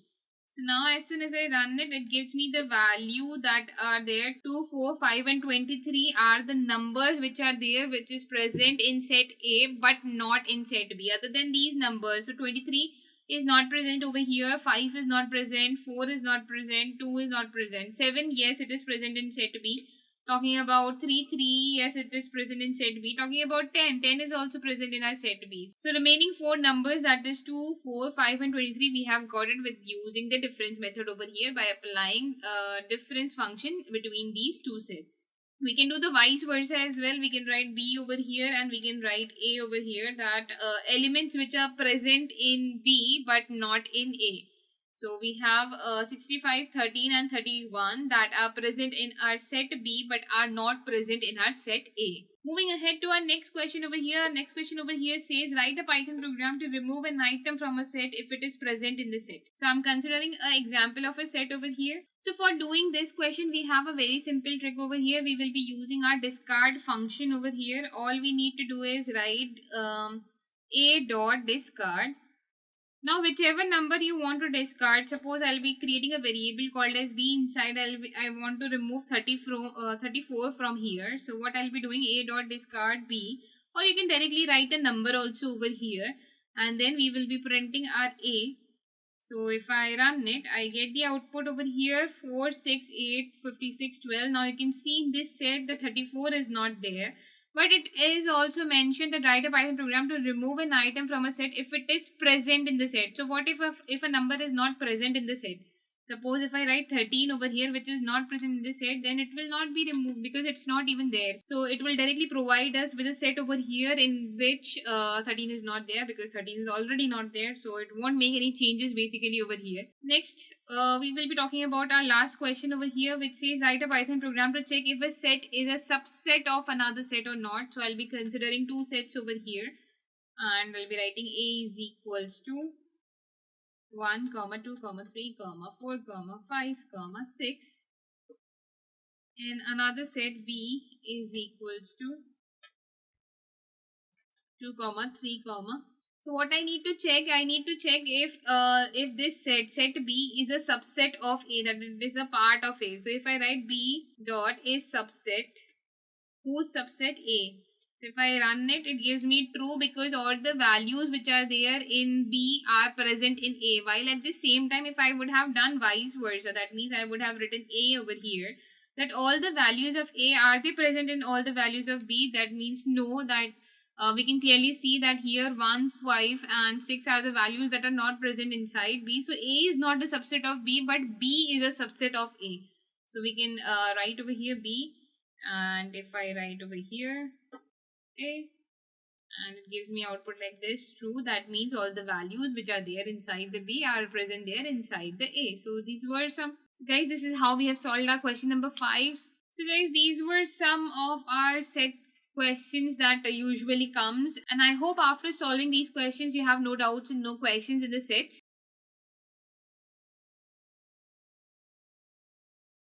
So today onwards, we are starting with a new topic, that is the functions. So we will be discussing briefly what are functions. First of all, let's understand what are functions. Functions are nothing that they are set of codes which we only need to write once, which we once create. It can be used inside the program as many times as we want. Now what is the advantage of a function over here is that functions helps break our program into smaller parts and helps it look more organized and manageable. So when we are creating a huge program and if we are using functions inside it, it would be very easy for us to debug it Plus, it looks very manageable and aesthetic as well. So, we will be first discussing how a function can be created. So, guys, when we create a function is divided into two parts. First is defining the function and second is calling the function. So, I'll be writing over here. Function is divided into two parts. First is definition of function and second is calling the function. So guys, this part defining a function, define the function means that what our function is supposed to do, it comes in a category of this part, that what our function is supposed to do.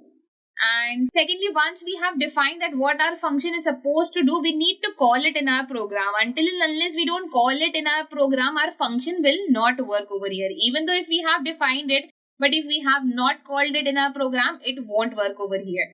So let's see how a function can be created. For example, if you want to first create a definition of a function that we are defining a simple function over here. So guys, defining a function is very simple over here. All you need to do is write DEF. DEF is the short form for definition, that we are defining a function over here.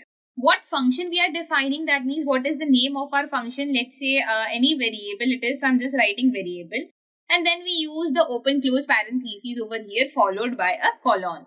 Inside the colon, we write the body of the function, that what is there inside our function, what our function is supposed to do. So this is the body of function. Once we have written the body of the function, the next part would be calling the function. To call the function, all you need to do is write the name of the function. Let's say the name of the function is variable and open close the parentheses. This is how your function will work inside the program. Even though if you have created this part but you have not written this part, your function will not work. Now let's see how it can be created inside Python. So guys, as I told you that there are two parts over here. First is defining a function and second is calling a function. So first of all, let's define the function.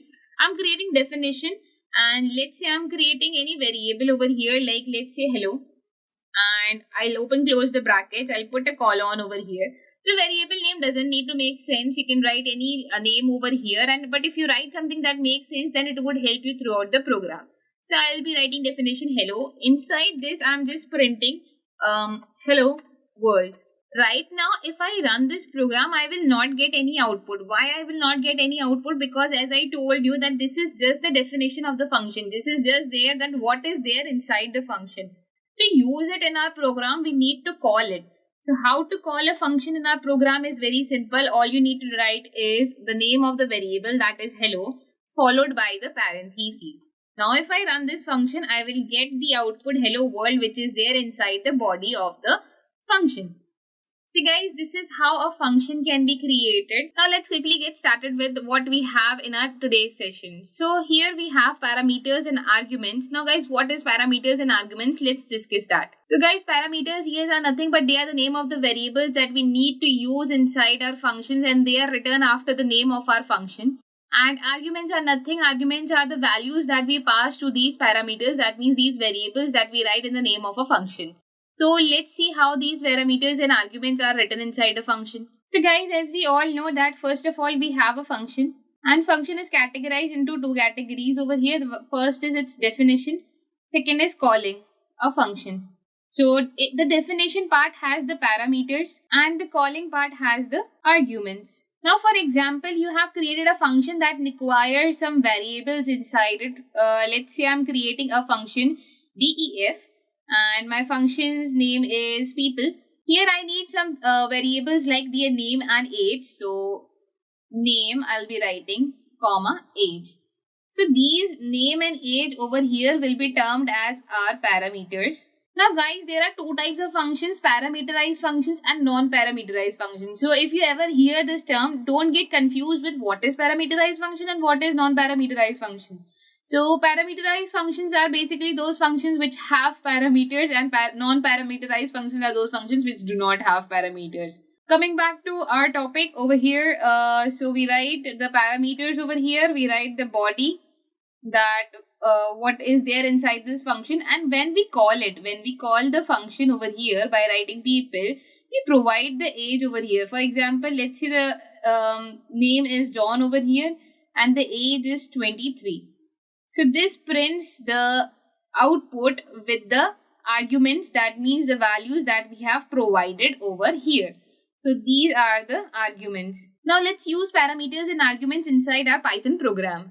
So guys, I'm creating a function over here, that definition people, and I'm creating the two parameters over here. My first parameter is name and the second parameter is age over here. I'll put a colon and I'll write print my name is comma name and I am comma age years old. Now what I will be doing, I will be providing it with the argument. So if I write over here, so when I call my function and along with calling the function, if I pass the values as the argument, that is, let's say the first one is John and comma, the second argument, that means the value of the second argument will be returned over here. So I'll be writing 23. As soon as I run my program, you can see it writes my name is John and I am 23 years old. Guys, we also said that function needs to be created only once and then you can use it in your program as many times as you want. So here arguments allows us to use a function with the different values as well. Suppose if I write people over here and provide it with the different values. Let's say my first name is Lisa and her age is 24. And if I run it, it will again give me with the output. But here this time the name has been replaced with Lisa and the age here has been replaced with 24. So guys, this is how our parameters and arguments work inside the function. So let's consider another example. I'm creating another function over here. We will be applying a mathematical function to it maybe. So I'll be creating it for the area of rectangle. So I'll be writing RECT. And here I'm taking two parameters, that is the length of it and width of it. Right.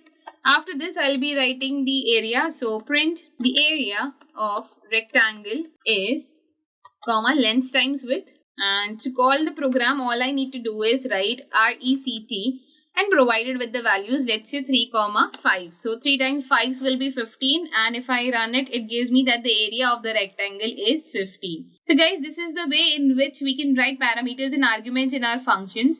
Here in the first function, the name and age is the parameter and the values that we have provided to it while calling the function, that was the argument. In the second one over here, the length and width is the parameters and the value that we are providing it while calling a program, that means 3 and 5 over here are arguments. So guys, here I will be taking an example of a function. I'll be writing definition and just like how we write hello, and I'm calling this function's name as a hello, and inside I'm not keeping any parameter, just writing it in this way. Inside I want to write print hello world, and if I want to call it, all I need to do is write hello and open close the parentheses. This is how we generally do. Now how to use a return statement to get this hello world over here, all I need to do is write over here return hello world, and then I can write in the end to call the function print hello, and if I run it, yes, it will do the same thing that our normal function would do, but this is how return stores a value inside it, and then whenever we want to get it, we can use the print statement to get that value. If you want to see another example over here for, let's say I'm gonna take an example to add two numbers over here. So definition add, and let's say these two variables are x comma y, and I'm gonna write return x plus y, and whenever I want to get the output, all I need to do is write print a and pass the values to these parameters. So let's say I have 3 comma 8.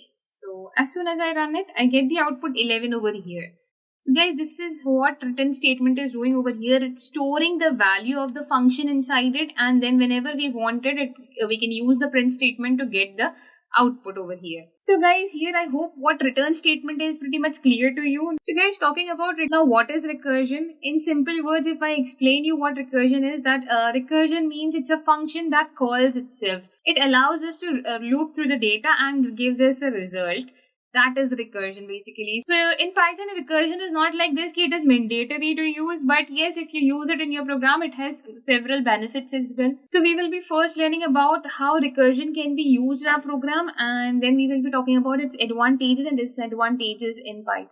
So let's see first what is recursion. So guys, if I take a example of a simple function over here, if I write definition hello, and I'll open close the parentheses, put a colon, and inside we write print hello world, Okay. And if I want to call this function, all I need to do is write hello and open close the parentheses. If I run it, I get the output hello world. Okay, what if I want so many hello worlds over here? What if I don't want only one single hello? I want many hello worlds over here. All I need to do is you're right. We can use a loop over here. Any kind of loop we can use to get multiple hello worlds. But we are learning about the recursion, so let's understand how we can use recursion over here to get multiple hello worlds at the same time. So guys, recursion means looping through a data. Recursion means when a function calls itself. Python allows us to perform this function when a function can call itself. So here, if I want to call this function itself, all I need to do is write hello and open close the bracket. So here what will happen if I run this program? If I'll scroll up, you can see there are so many hello worlds, and in the end, it's throwing me an error because of the limit that got exceeded. So it says previous line repeated 993 more times. So there must be some limits over here that, okay, this much times only this thing will loop. So, okay, basically let's understand first what is going on over here. So what happened basically over here, I created a function in which I wrote hello world, and inside it I'm also calling it. So I called it outside, and when I'm calling it inside it also there is hello world. So it's repeating and inside. So when I'm calling this, it's printing this hello world, but it is also calling this function again itself. So again it's printing hello world. Again it's calling itself, and again it's printing hello world over here. So this is what basically is going on over here. This is what recursion is. That means when a function calls itself. So now guys, you must be thinking that where this recursion can be used. So let's take another example over here where I will be finding a factorial of 8 by using recursion. Now let's understand what is factorial of 8. Factorial of 8 would be 8 multiplied by 7 multiplied by 6 multiplied by 5 multiplied by 4 multiplied by 3 multiplied by 2 multiplied by 1. Right? This will be our factorial of 8. Okay. Which will give us a result 40320. Okay. Now, what we need to do over here is, with the help of the recursion, we need to find the factorial of 8. So factorial of 8 can also be written as 8 multiplied by 7 factorial. Then factorial of 7 can also be written as 7 multiplied by 6 factorial. Factorial of 6 can also be written as 6 multiplied by 5 factorial, and so on, right? Okay, we will be keeping this thing in our mind. So talking about the function over here, how this recursion will happen inside a function. Yes, you're right. You can, if you think about using a for loop over here, yes, for loop can be used where we can provide it with a value. We can create a variable, let's say 1, and then we can loop through it and multiply all the numbers. Let's say if you want to find factorial of 8, you can take the starting value as 1, ending value is 9, and you can multiply with all the numbers. Right, that can be done, but here we are using recursion. So let's understand how recursion can be done. Every time we know that our value is increasing by 1. So let's consider value a. A is equals to, initially a is 8. In this method, what is happening? A is there, a multiplied by a minus 1 factorial is happening, right? In the next time, if it is 7, so for 7 also again we have a multiplied by a minus 1, that is 6 factorial over here, right? And it keeps going on, so on. So we will be using this formula over here inside our function, that a multiplied by a minus 1, that every time its factorial is decreased by 1, but so till when it will be decreased? When we reach 0 over there. Suppose if our value is 0, when a becomes 0, in that condition, what will happen? We will return the statement by 1, that we will be putting 1 over there. We will be multiplying it with 1. So let's put it inside our Python program and see how it can be done. So guys, what we will be doing over here, we will be creating a function definition factorial. So for factorial, I'll be just writing FAC, and I'll be giving our parameter a over here, right? Okay. We know that we want a value over here. We will be using our formula that I explained to you previously. So to get it, all I need to do is write return. And what I want to return a. Every time a will be multiplied by factorial of our previous number. So I'll be writing FACT, and previous number would be a minus 1. Right? This will be our formula that we will be using to fetch the factorial of a number. So till when it will be using? Till the time our A's value is equal to 0. So as soon as our A value is equal to 0, in that condition we will return 1. Now let's write it over here. Let's print it. That print FAC of 8. If I run this program, I get the output 40320. And if you remember, here also we have written 40320 as a factorial of 8. So guys, this is how you can find a factorial of any number. If you write over here, let's say 4, you get the factorial of 4, that is 24. Similarly, you can change the numbers and get the factorial of any number. This is how recursion can be used. Recursion can be a bit tricky. It is difficult to use recursion in a function, but with the practice, it can be of very much of use. So coming to the part about how recursion can be useful to us, what are the advantages of the recursion, what are the disadvantages of the recursion, let's talk about that. First of all, it makes our code look organized. Yes, in a very small 3 to 4 lines of code, we created a factorial of any number. So yes, it makes it look elegant. It makes it look more organized. We know that what is going on over there. Second thing is, by the use of recursive function, a complex task. So this was a complex task to find a factorial of any number, but we broke it into a simple problem. We created a small formula to find it, and we got it, right, with the help of the recursion. Third thing over here is sequence generation becomes easier. So when you are working on any mathematical sequences, you can use recursion. Recursion can be very useful at that time, but you just have to be careful about the formulas. Next is talking about the disadvantages, that what disadvantages we have of using recursion. Recursive function can take a lot of memory. So sometimes what happens when you're using recursion, recursion means it's looping the whole data, right? It's looping through the data. So it's storing all the data inside the memory while creating a complex program, while creating a huge program. If you use recursion, it takes up a lot of memory. So that is one disadvantage. Second disadvantage we have of recursion is sometimes the logic become hard to follow. We can see over here also that yes, we took a factorial which was a very easy logic, but sometimes it becomes really difficult to follow the logic, and it becomes very hard for us to use logic in recursion. While if you do it simply by using any other method, maybe using loops or any other things, that would be much more easier than the recursion. But yes, at the same time, recursion, if you understand recursion, then it can help you a lot. It can make our complex problems very simple. Third thing over here is it is difficult to debug the recursive functions. Yes, recursive functions are very, very difficult to be debugged. So these are few advantages and disadvantages that I have enlisted about the recursive function. In our today's session, we will be discussing about the lambda function that is used in Python. Now let's see what is the lambda function over here.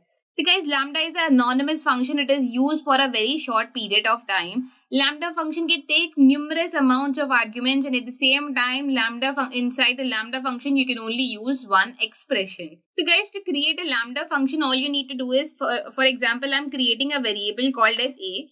A is equals to, I'm going to write lambda B colon. Now what I'm going to do is I'm going to put a value of B. I'm going to use an anonymous value of B over here, that B when multiplied by 5, what output does it gives us. So I'll be writing print A, that is the name over here of our variable, and inside it I'll be providing with the value of B. So I'll be writing 12 over here.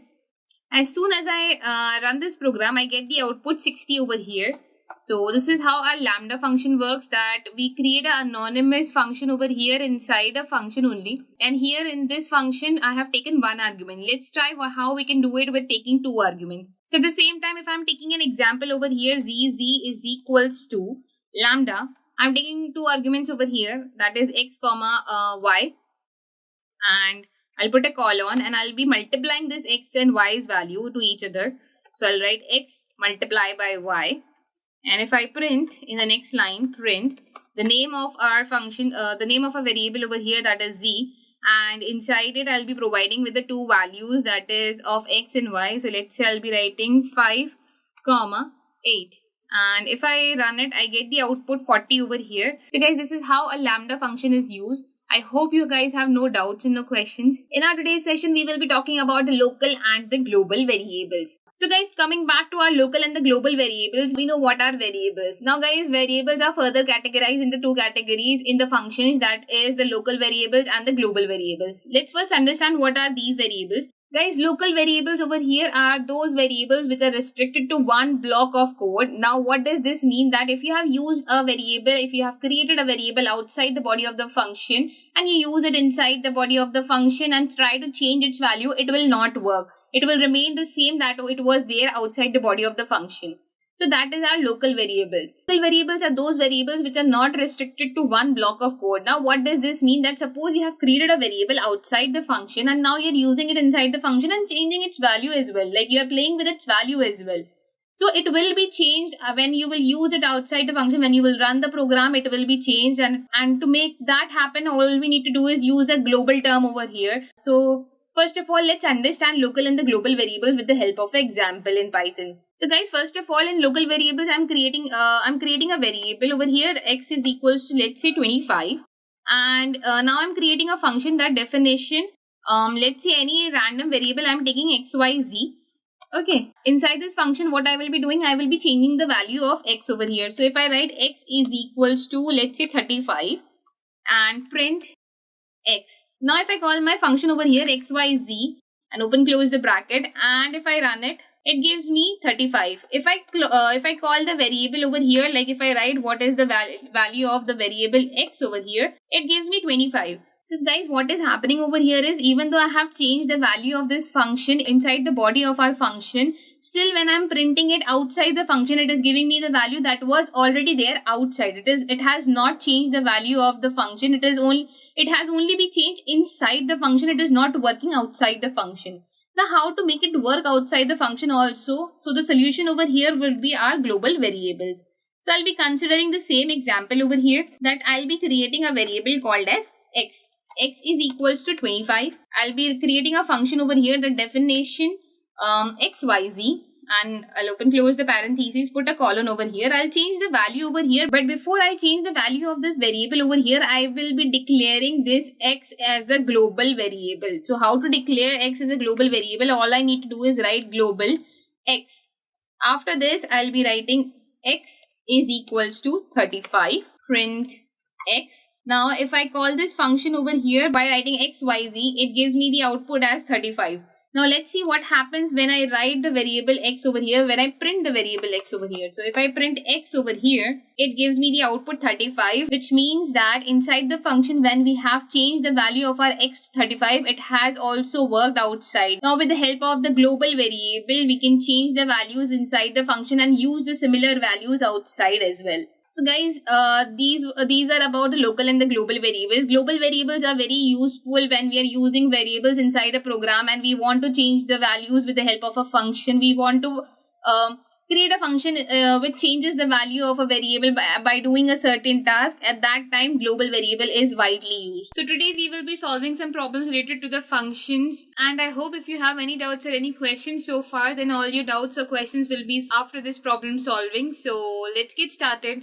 So here I have mentioned 5 problems over here. First one says write a function to find the maximum of 3 numbers in Python. Write a function to create and print a list where the values are square of numbers between 1 and 30. Write a Python function that takes a number as a parameter, and then we have to check if that number that is there in the parameter, that means when we pass the value to that parameter, if that number is a prime number or not.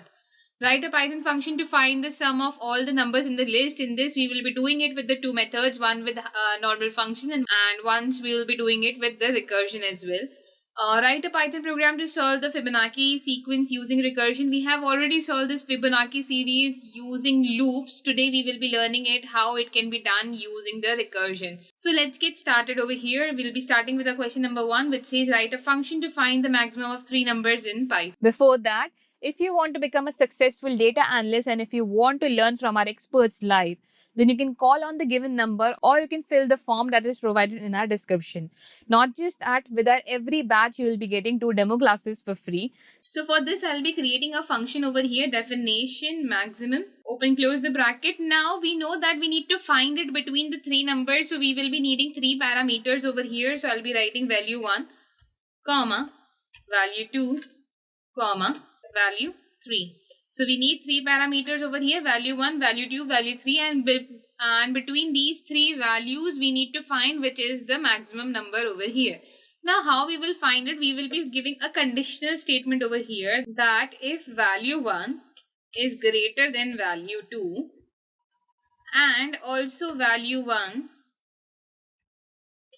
is greater than value 3, in that condition, what we will do, we will be writing that we will be creating a variable basically, and we will be writing. So in this condition, what we will be doing, we will be creating a variable called as maximum value is equals to value 1. So when value 1 will be a maximum value when it is greater than 2 and also it is greater than 3. In that condition, our value 1 will be the greatest. And if value 2, now we will be doing this for our value 2, that value 2 is greater than value 1 and value 2 is also greater than value 3. In that condition, the maximum value, that the same variable maximum value will be set to value 2. And lastly, if not 1, not 2, that means if 1 is also not the greatest, 2 is also not the greatest, then definitely our 3 is the greatest over here. So we will be writing else maximum value will be set to value 3. And lastly, what we need to do, we need to return this over here. So we will be returning this variable maximum value over here. So return maximum value in our output screen when we call the function. Now to call the function, what we need to do, we need to provide the values over here. We will be writing maximum and let's give any value 12, 56, 34. Let's print it as well. As soon as I run it, I'll get the output over here that my 56 is the maximum value over here. Similarly, you can add a statement over here that the largest or the maximum value between the given three numbers is, and you can close it over here, put a comma, and let's run and see. So it gives me the output in this way. The maximum values between the given three numbers is 56. If you want to change it to any other number, suppose if I put 98 over here, then if I run it, I will get the output as 98. That 98 is now the maximum number. That means it's the maximum value over here. So basically, simple thing we did, we created a function over here called as maximum. We provided with the three parameters, value 1, value 2 and value 3. Then using the conditional statements, we found out which value was greater, that value 1. If the value 1 is greater than value 2 and also value 1 is also greater than value 3, in that case, we have created a variable called as largest. Inside that variable, we have set the value 1. Now, if value 2 is greater than value 1 and value 2 is also greater than value 3, in that condition, the variable maximum value will be set to value 2. That means the value which is greatest over here would be value 2. And else, if it is not 1, not 2, then definitely it's value 3. So maximum value has been set to value 3. After this, we have returned the maximum value because from this function, what we want the maximum value over here. So we inside the return statement, we have written maximum value and then we have printed it down. So basically, this is how it can be done over here.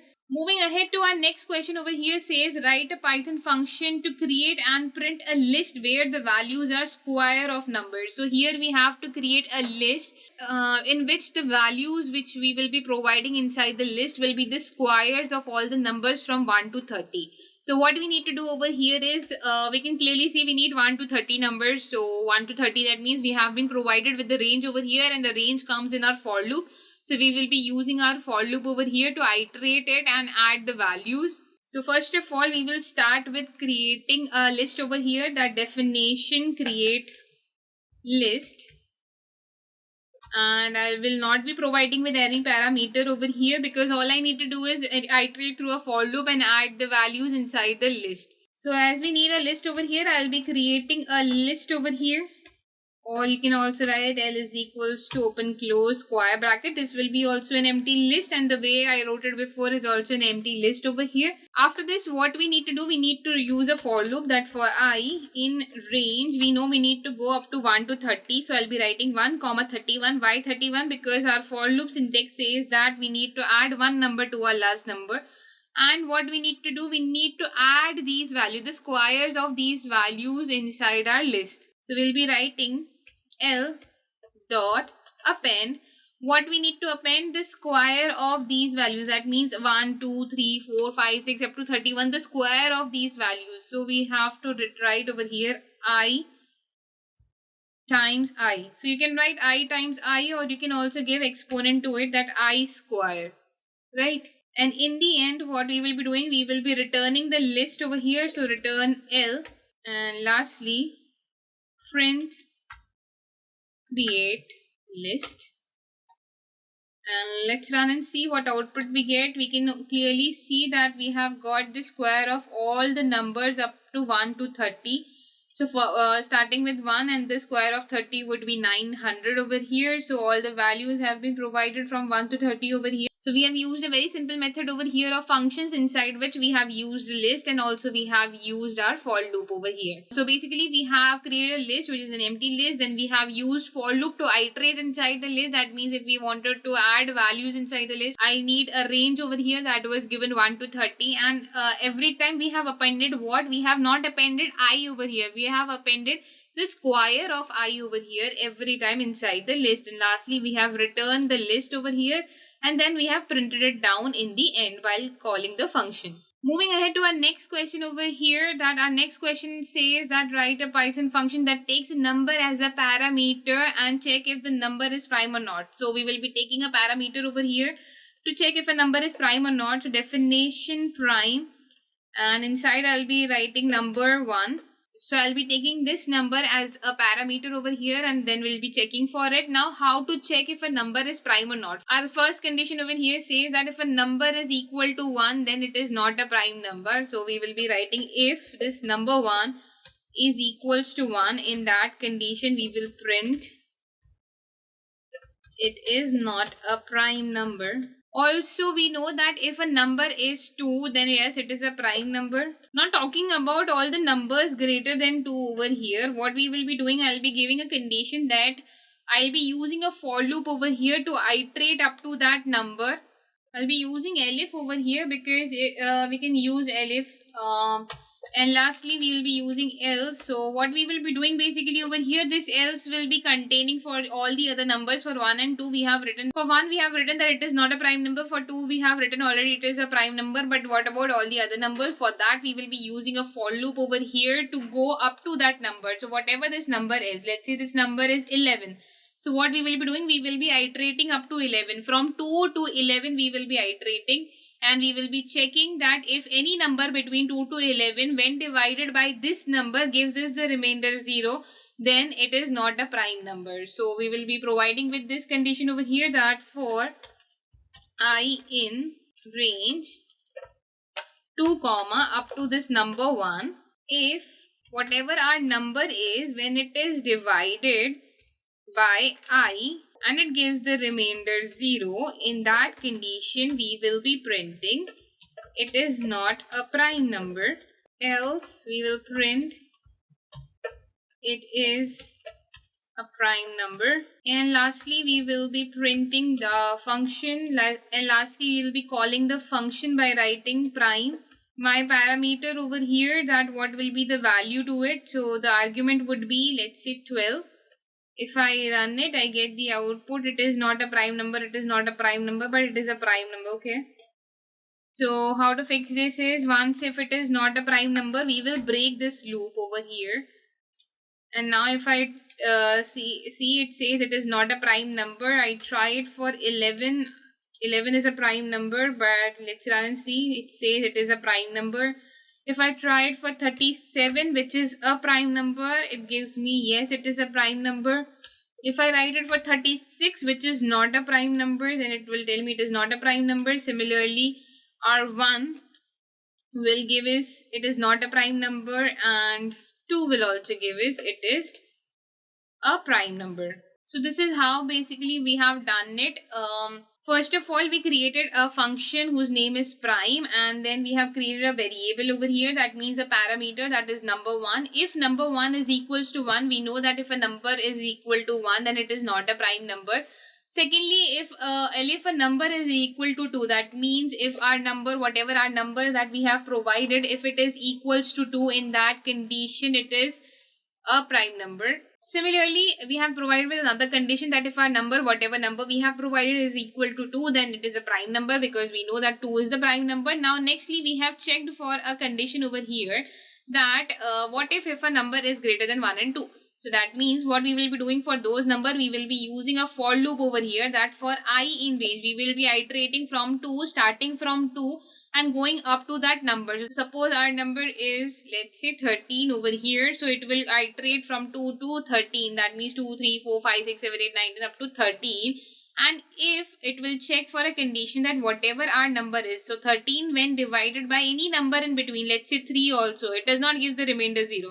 For 4 also it will check, 5, 6, 7, 8, 9, 10, up to 12 it is going to check, because here 13 will come, no, so 13 automatically gives us 12. So up to 12 it will be checking over here that if it is dividing it and giving the remainder 0 or not. So if it is giving the remainder 0, then it is not a prime number. And here we have break the statement, because what it was doing, it was continuously checking for the other numbers as well. So as soon as one time it tells us it is a prime number, we need to break it over there. Else if it is not giving the remainder 0, in that condition we have printed that it is a prime number. And lastly, we have called the function by providing the value to it as an argument. So this is how this question can be done. Moving ahead to our next question over here. Our next question over here says that write a Python function to find sum of all the numbers in the list. So guys, this can be done in two ways. We have two solutions to this.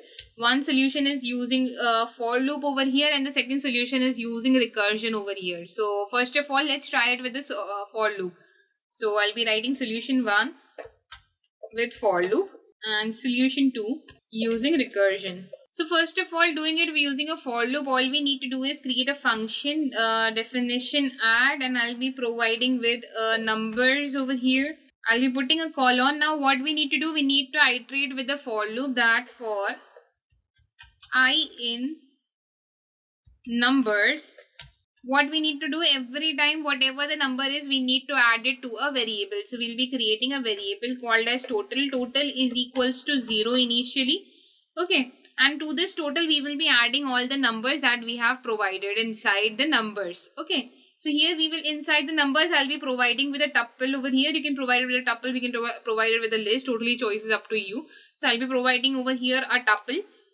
And here we will be writing total plus is equals to I. That every time to the total, I will be added. Lastly, we will return the value, that return what? Total.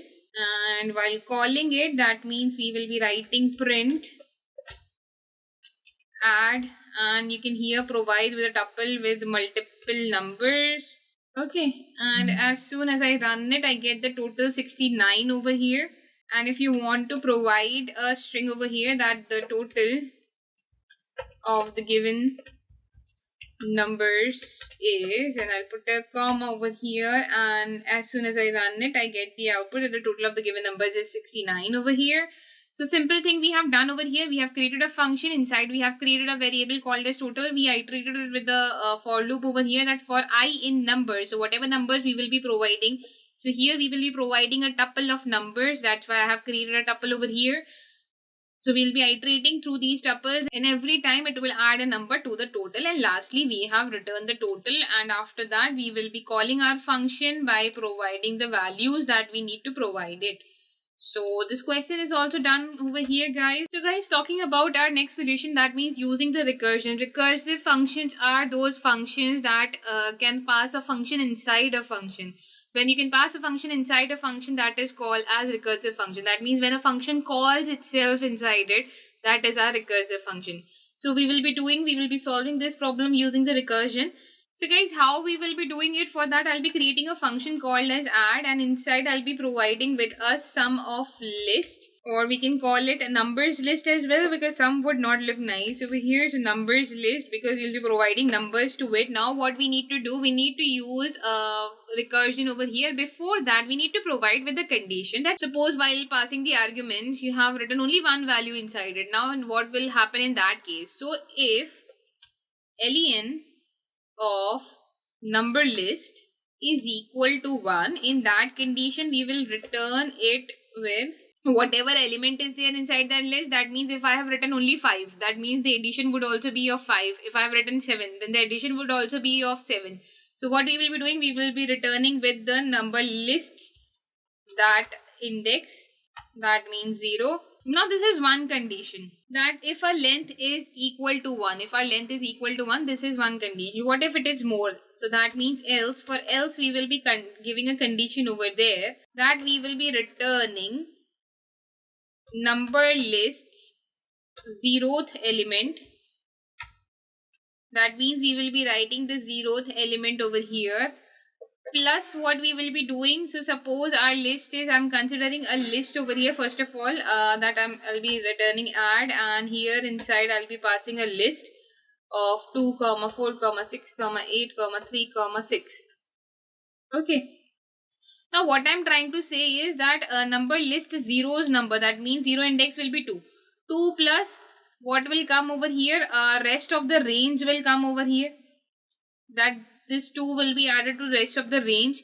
So rest of the range could be defined as number lists, and we'll be doing the slicing over here, that 1 up to the end. And because we are calling the whole list and it's a recursive function over here, so we will be writing this add over here. So add, that means we will be calling this for a recursion of number list from these elements. So first of all, what will come? 2 will come plus all the elements over here. So now our next list would be from 4 to 6. Then again after this, if our next number is 4, that means our new list is this one, right? So now our new first number would be 4, and then rest of the list will be added to it. Next is our whole list would be from here 6 to 6, and our first number would be 6, and our whole list will be added to it. So this is how it will keep happening up to the end every time inside the function. So now if I run it, so now if I print it and run it, I get the output 29 over here, that the addition of these numbers that I have provided over here is 29. If I would have written this similar number which I had written previously, it should have given me 69. Let's see if it works with this method as well. So if I write the same numbers over here, it gives me 69. That means it is correct over here. That means both the methods are working properly. In this method, try to understand it again, that what I have done, basically I have created a function called as add. I have created a list over here of numbers that I'll be passing in the end. Next, I have created a conditional statement that if the length of this number list is 1, that means suppose over here I would have written only 5. It would have given me with 5 only. Why? Because what I have given, that if the length of this number list is equals to 1, in that case, whatever is there on the index 0, return with it. No matter which number it is, just whichever number is there inside it, return with it. Because if there is only one number inside the list, that means if there is only 5, then the sum of all the numbers will also be 5 over here. Next, we have written if it is not 1, it is more than that. That means in the else condition, what we will be doing, we will be returning it with this formula, that our number list on number 0, that means 0th element is right now 12th. And 12 plus what we will be doing, we will be calling this whole function again with the new list. What will be the new list? Starting from 1 up to the end. That means we will be doing our slicing, that starting from the 1 value and up to the end. Now what will happen, this 12 will be there with us inside the total. Okay. After this, our new list is 4 to 10. That means again we will be providing a recursion on this. That means 4th will become our number over here. So 12 plus 4 will become 16. So 12 plus 4 will become 16 over here, and a new list that will be added to it would be this for our recursion. Then again a new number will be added, that means 5, and this whole list will be provided for the recursion. So this will keep So this will keep happening up to the end, and as soon as it stops, it provides us with the return in total. That means whatever whatever the addition is. So I hope guys these two methods are clear to you. Moving ahead to our next question over here. So guys, our fifth question over here says write a Python program to solve the Fibonacci sequence using recursion. Let's have a look with the help of an example over here. So what we need to do, first of all we know what is Fibonacci series. It starts with 0 and 1. So 0 plus 1 will become 1. Fibonacci series means the addition of preceding two numbers will be our next number. So 1 plus 1 will become 2 over here. These two numbers, that means if I add these two, it would give me 3. If I add these two, it would give me 5. If I add 3 plus 5, it would give me 8, and it keeps on going on, so on like this, right? So to solve Fibonacci series means what? We need to find the addition of these two numbers. If I have provided Fibonacci series up to 7 numbers, so I have written 1, 2, 3, 4, 5, 6, 7. So what I need to do, basically I need to find the addition of these two numbers, that what these two numbers will give up to the range of 7. If I have a Fibonacci series, what the last two numbers, that means what will be our next number over here. I need to find that over here. Okay, how I will be finding that? First of all, talking about n is equals to 1. Suppose a person has provided that the value of n is equals to 1. In that case, the first value would be 0, right? So we will be returning it with 0. Similarly, if a person has provided with 2, that means they need two values over here, then we will simply return it with 1. Now what if a person has provided with 3, that means n is equals to 3, that means 3, this one will be what? This one will be the addition of this and this. So this value lies so addition of this and this would be what? N is 3 minus 1, that would be our 2, plus n minus 2, that means 3 minus 1 gives us 2, so that means n minus 2 over here, that means this value would be what? N minus 2, which will give us what? N is equals to 3, that means 0 plus 1 will give us 1, right? Similarly, if I consider a case over here, that if my n is equals to 7, right? So n of 7 would be what? N of 7 would be, according to our formula, n minus 1, that would be our n of 6, whatever our sixth value is, plus n minus 2, that whatever our fifth values is. So sixth value over here is 1, 2, 3, 4, 5, 6, 5, and our seventh value plus 3. So that means here 5 plus 3 will become 8, which will give us our value, or that up to the 7th number, till 7 number over here, we will get the output 8. So now what we will be doing, we will be applying this same formula in our Python. So I'll be writing over here definition Fibonacci series. For Fibonacci series, I'll be writing fs. In fs, I'll be not passing any function, but in fs, I will be passing a parameter over here. That would be our n. I'll put a colon over here. Now we will be providing with our first condition, that if n is equals to 0, in that condition we will return with 0. If I talk about 0 over here, if I talk about 2 over here, that if n is equals to 2, that means two numbers. So the addition of so the two numbers over here would be what? 1. That means the addition of these two numbers would be 1. So we will be returning it with 1. Now talking about else, that means if it is not 0, not 1, then what it would be, we will be talking about that. For that we will be using our recursion method over here, that return with what? We will be returning with the Fibonacci series up to n minus 1, that would be plus Fibonacci series up to n minus 2. According to our formula, this is how it should be done. And I'll be enclosing the whole inside a bracket. Now to call this function, I'll be writing fs, and fs of up to 7 numbers. So this thing should give me 8 over here, because we know we can clearly see the last two numbers. That means up to 7.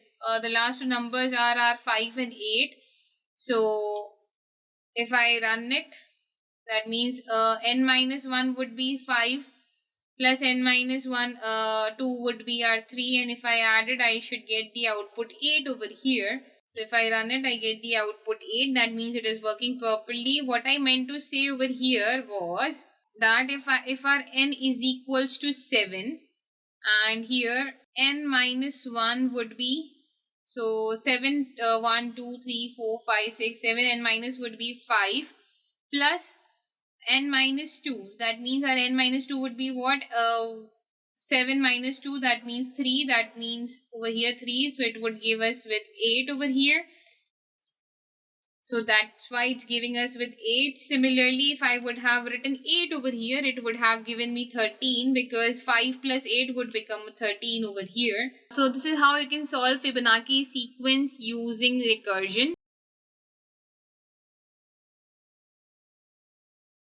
If you want to become a successful data analyst with WsCube's premium data analytics mentorship program, then its cohort 2 is launching in September. The applications for this cohort has started already. So if you want to be a part of this journey, which is led by top industry experts coming from Amazon, Rapido, KPMG, Microsoft and WsCube Tech itself, where we will be training you for entire 5 months covering more than 20 projects to help you get placed easily. And don't worry about the placement, cause WsCube Tech has got you covered with that. So to join us in this program, apply now. Inbuilt modules in Python. So guys, there are many inbuilt, there are hundreds of inbuilt modules in Python. We will be discussing few of them which we generally use in our programs. So we have over here date, time, random, math. Guys, date time allow us to access the to know the date and time of any time zone or of any area or of any year. If you're going to, let's say if you want to check the details of any date which is from the past or from the future, you can check the details of that date, like regarding the day, regarding the time, regarding the year and everything. Random, over here random allows us to randomly get the values from the numbers or from the values that we have provided to it. Math over here provides us with so many applications in Python. First of all guys, to call any module in our program, all you need to do is use this term called as import. Import allows us to import that module inside our program. So first of all we are talking about date time, so I'll be writing date time, that import date time. So nextly, if I want to know a date time of right now, like what is today's date, what is the time right now. So all I need to do is create a variable a is equals to date time dot date time and dot now. So I want to know what's the date and time now. So I'll write it in this way, and if I print it and run my program, you will see we will be getting so many parameters over here. First of all, we are getting the year, that it's 2022. The month is March and the date is 22. The time right now is 12 in the afternoon, 12:38, 51, 38 over here are the minutes, 51 is the seconds, and 0.358330 are the microseconds over here. So this is how the date time module provides us with the output.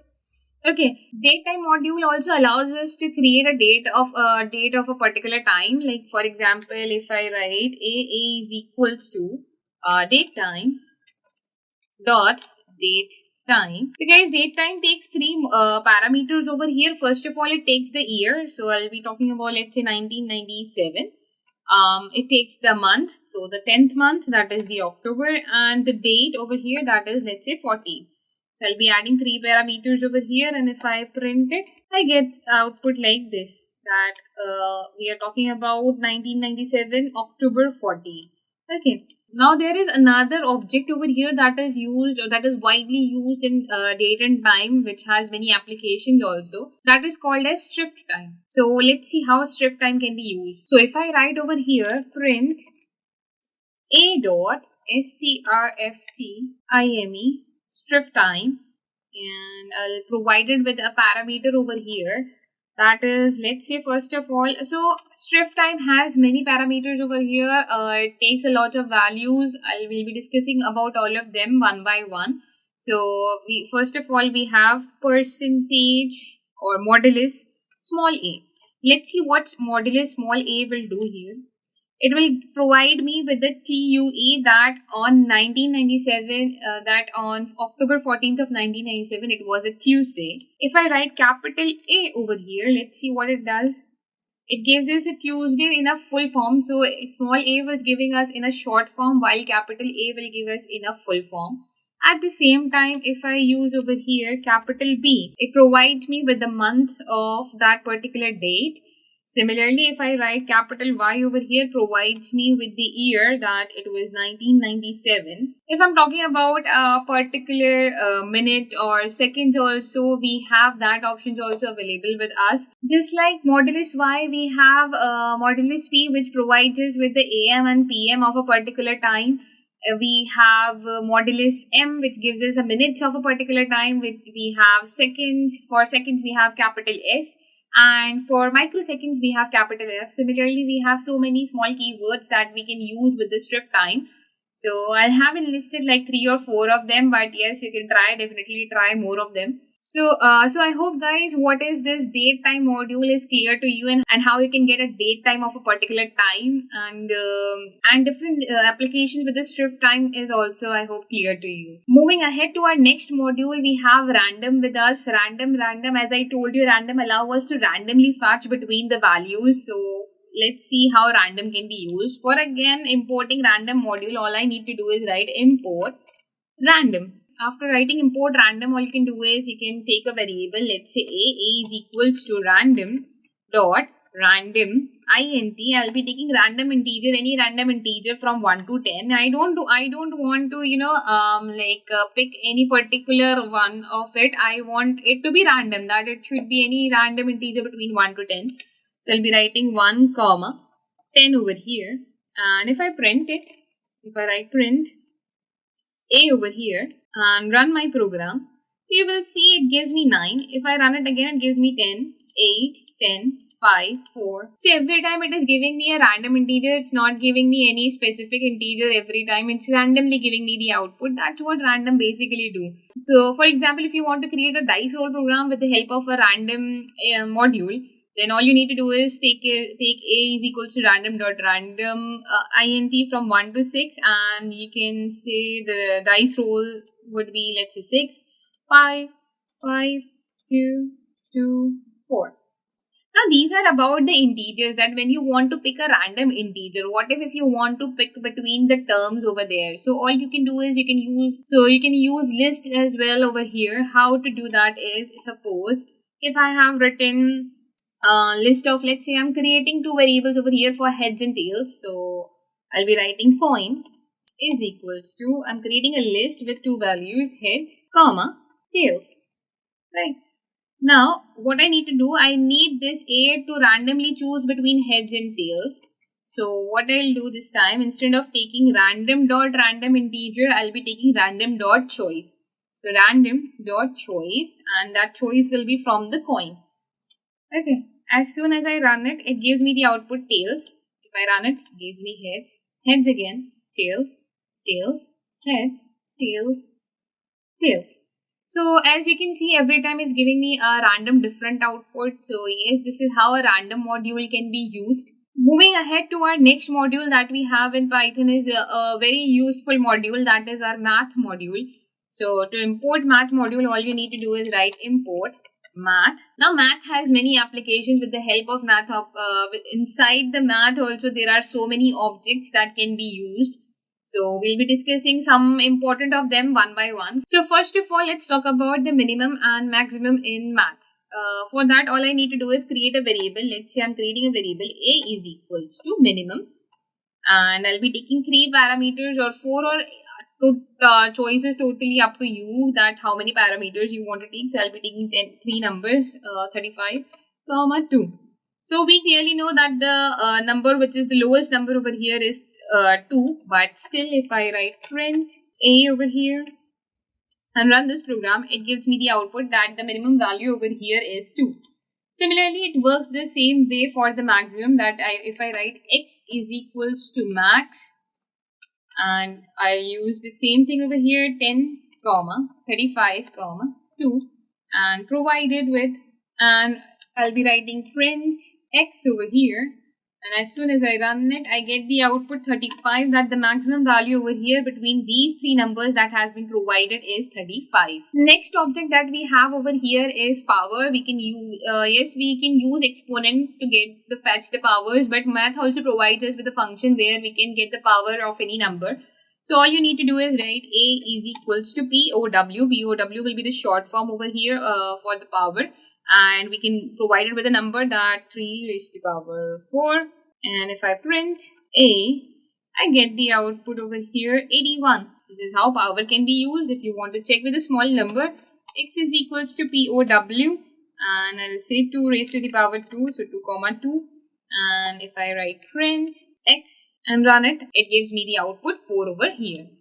Right? Moving ahead, next we have absolute. Absolute provides us with absolute positive of any number. For example, if I write A is equals to minus 12, and in front if I write absolute of it, and then if I print A and run it, it gives me a positive of 12. At the same time, if it was a decimal number, let's say 12.12, I would have written it and would have get the output in positive, that is 12.12. So absolute here does nothing but gives us a positive of any expression that we have provided. Moving ahead, next we have in our math module is square root. So yes, square root we can also find a square root of a number by using a small word over here, that is sqrt. All you need to do is write a variable A is equals to math.sqrt. And here square root of whose square root you want to find out. Let's say I want to find the square root of number 49, and if I print it, I get the output 7 over here. That 7 is the square root of 49. Similarly, if I go with 64 over here, it gives me 8. If I go with 125 over here, it gives me 11.180 or something. So you can basically get the square root of any number by using this small trick over here, that you import math, use math.sqrt, and then followed by a number whose square root you want to find out. Next we have with pi. So math also allows us to find the values with the pi. So all you need to do is write a.mathpi. And if I run it, it gives me the value that 3.14. Generally, when we do it with our hands, we take 3.1. Here for the proper calculation, it gives us the whole number. So yes, math.pi also works over here, and you can write any expression after this. Suppose if you want to find the area of circle, so math.pi times, let's say, radius square. So let's say radius is 5, and 5 square I'll be writing over here. So I'll get it as 78.53 and so on. So this will give us the actual multiplication because it takes the actual value of pi over here. So guys, to understand our next method in math, I'll be just taking one small example. So let's say I'm taking two numbers over here, 8 when divided by 3. So we know that twice of it gives us 6 and the remainder comes 2. Then we need to add a decimal over here, which gives us 20, and here it becomes 18, and it becomes 20 again, and it keeps going on in this way, right? So division gives us this quotient, that 2.66, but if we talk about the floor division, it gives us a previous closest value, that is, let's say 2 over here, right? So what if I want to receive a greater value? Suppose if for 2.66 over here, if I want to receive 3, we have a method here in math module with which we can receive 3. Let's see how it can be done. So if I create a variable over here, a is equals to math.seal of let's say 2.66, and at the same time if I write b is equals to math.floor of 2.66 again. Let's print them. Print A and print B, and now let's run and see what happens if we run this program.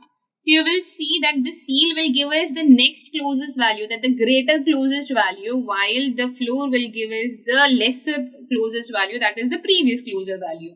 So for 2.6, seal is providing us with the 3, while at the same time floor is providing us with the previous closest value. So guys, this was our seal and floor, and these were some of the main methods that we have learned in the math module of Python. So guys, these were the three inbuilt modules that we have discussed briefly. First is datetime, second is random. So guys, to create a module, there is a very simple method that we have to create a file with the extension of .py. Inside the file, we can add the functions that we want our module to perform, and lastly, we can import it in our program and use it, like how we have used in our previous session. So let's get started. First of all, let's understand briefly that how a creation of a module can be done. So guys, I'm taking an example over here that first of all, we will have two files. One is the .py file. Let's say it's called as demo.py, which will have our module, and our main file, main.py, right? These are the two files. This file will be our module basically, and we will be importing it over here. So to import it, we will be writing import demo. Right. Now inside the demo file, whatever function we want our demo file to perform, we can write it over there. For example, if I want it to perform only a simple addition of two numbers, so all I need to do is write a function, the definition add. I'll be taking two parameters over here, x and y. Inside it, I'll be adding it. So let's say I'll be writing print x plus y, right? I will be not calling this function over here. I will be using it inside my program. So that's why what I will be doing, I'll be creating any variable, let's say in our main file. When we want to use this function over here, all I need to do is create a variable a. So a is equals to the name of our file, that is demo, dot the name of our function, that is add, and the two values that we have passed as an argument. So let's say I'll be taking 3, 4. So guys, when I print a, it should provide me with the output 7. Let's use it in our Python program. Let's see if this thing works or not. So, but just this method should be clear that first thing that we write over there is the name of our file. Second thing that we write over here should be the name of our function or anything that we have created inside it. Now, it is not limited to function only. You can write lists also, you can write dictionaries also. Whatever data type you want to add over there, you can use it over there, and then you can call for it from here. And by passing if you have used the parameters over here, you can pass the values over here. If you have not used it, you can directly use the open close parentheses, and it will work simply like that. Right, so let's shift to Python and have a look on how it can be done. So guys, I already have my main file over here. For creating a module, I'll be needing one .py file, one file with the extension of .py.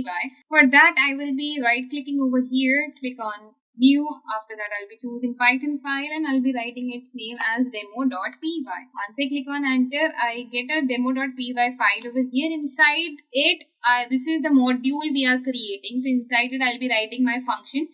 So definition, and I'm taking two parameters over here, x comma y. So x comma y, and if I put a colon in the end and write print x plus y, I'm not calling the function over here. What I'll do, I'll go back to my main file. When I go back to main, if I want to call my module over here, all I need to do is write import, and the name of my module is demo. So import demo. After importing demo, I'll be creating a variable, let's say a. A is equals to the name of my file, first of all, demo, dot, next thing would be the name of my function. So here if we go, we know that the name of our function is add. So we'll be coming back over here, dot, add, and inside the brackets, we will be providing with the values. So I'll be providing with the same values, 3 and 4. And if I print a, it should give me the output 7, and yes, it is working. It's giving me the output 7 over here. So guys, this is how our modules work. This is how we can create a module. Now inside a module, inside one module, you can create multiple functions as well. So if I go to demo.py and if I create it for subtract, that definition, subtract, and I'll be taking another two parameters over here, x comma y, and print x minus y. If I come back to my main.file, if I create another variable b is equal to name of my file is demo dot, and the name of my next function is subtract. So I'll be writing subtract over here and providing with the two values, let's say 9, 3. So 9 minus 3 would be 6. And if I print B over here and run the program, it gives me the output 6 over here. Guys, this is how it works. And now, as I said that inside it you can use list, you can use dictionaries. I'll give you one example of a dictionary also. So let's say I'm creating one dictionary, employee. Employee is equals to, inside it I'm creating the name, age and the gender of that person. So I'll be writing name, let's say John, comma, age 23, comma, gender male. So guys, to access any particular element over here, what I will be doing, I'll be creating another variable c. C is equals to name of my file demo dot the name of my dictionary over here. So the name of my dictionary is employee. We're writing employee, and over here inside the squared bracket, to access a particular element I'll be using a squared bracket, and inside it I'll be writing age. If I print C over here, it should provide me with 23. Let's see. Yes, it provides me with 23. So this is how it works. In here, if I write name, it provides me with the John over here. So this is how you can create a module, import it and use the small parts of it, sub parts of it as well. So inside a module, it's not limited to any data type. You can use functions, you can use lists, you can use dictionaries, and you can use it in your program as per your convenience. If you want to become a successful data analyst with WsCube's premium data analytics mentorship program, then its cohort 2 is launching in September. The applications for this cohort has started already. So if you want to be a part of this journey, which is led by top industry experts coming from Amazon, Rapido, KPMG, Microsoft and WsCube Tech itself, where we will be training you for entire 5 months covering more than 20 projects to help you get placed easily. And don't worry about the placement, because WsCube Tech has got you covered with that. So to join us in this program, apply now. Today we will be discussing about file handling. What is file handling? Let's first understand that. So basically what happens whenever we create any program in Python, we run it, we give it output about certain things. Suppose it's related to a sign-in form, or it's related to any data, anything, any program that is taking input from us, input from us users about anything, regarding to anything. Right, whenever we write that data over there, we give any output over there and we close the program, that data is gone. That data is not saved with us anymore. So there is a method, there is a way in Python in which we can store the data inside the files, inside the text files, that is called as file handling.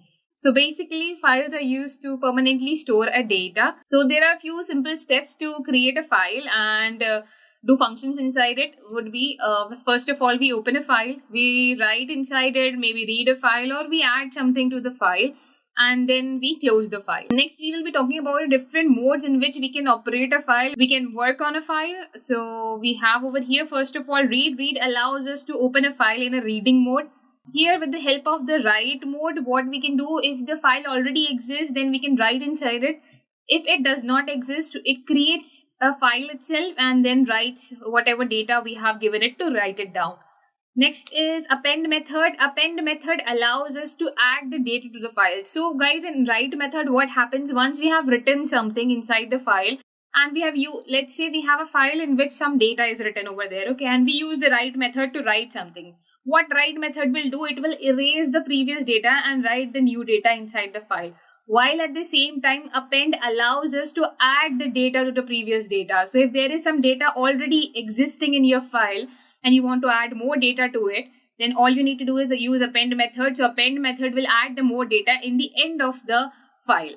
So this is what append method is, and both our writing method and appending method allows to create a new file if a file does not exist. Next is X method. X method is a create method where we can create a specified file, and if that file is already there, then it returns with an error. Next is our text. Text allows us to open a file in a text mode. And lastly, we have a binary. B stands for binary over here. Binary allows us to open a file in a binary mode. So we will be discussing three methods over here, that is read, write and append. These are the major methods that we will be discussing in our upcoming session. So we will be discussing what is the reading mode in file. So let's get started. So to understand reading mode, I'll be taking an example over here. I'll be creating a file. I will be basically creating a text file over here. So I'll right click over here, choose file, and maybe I'll give it a name as demo.txt. Okay. When I created, it's a text file over here. It's not a py file. It's a text file.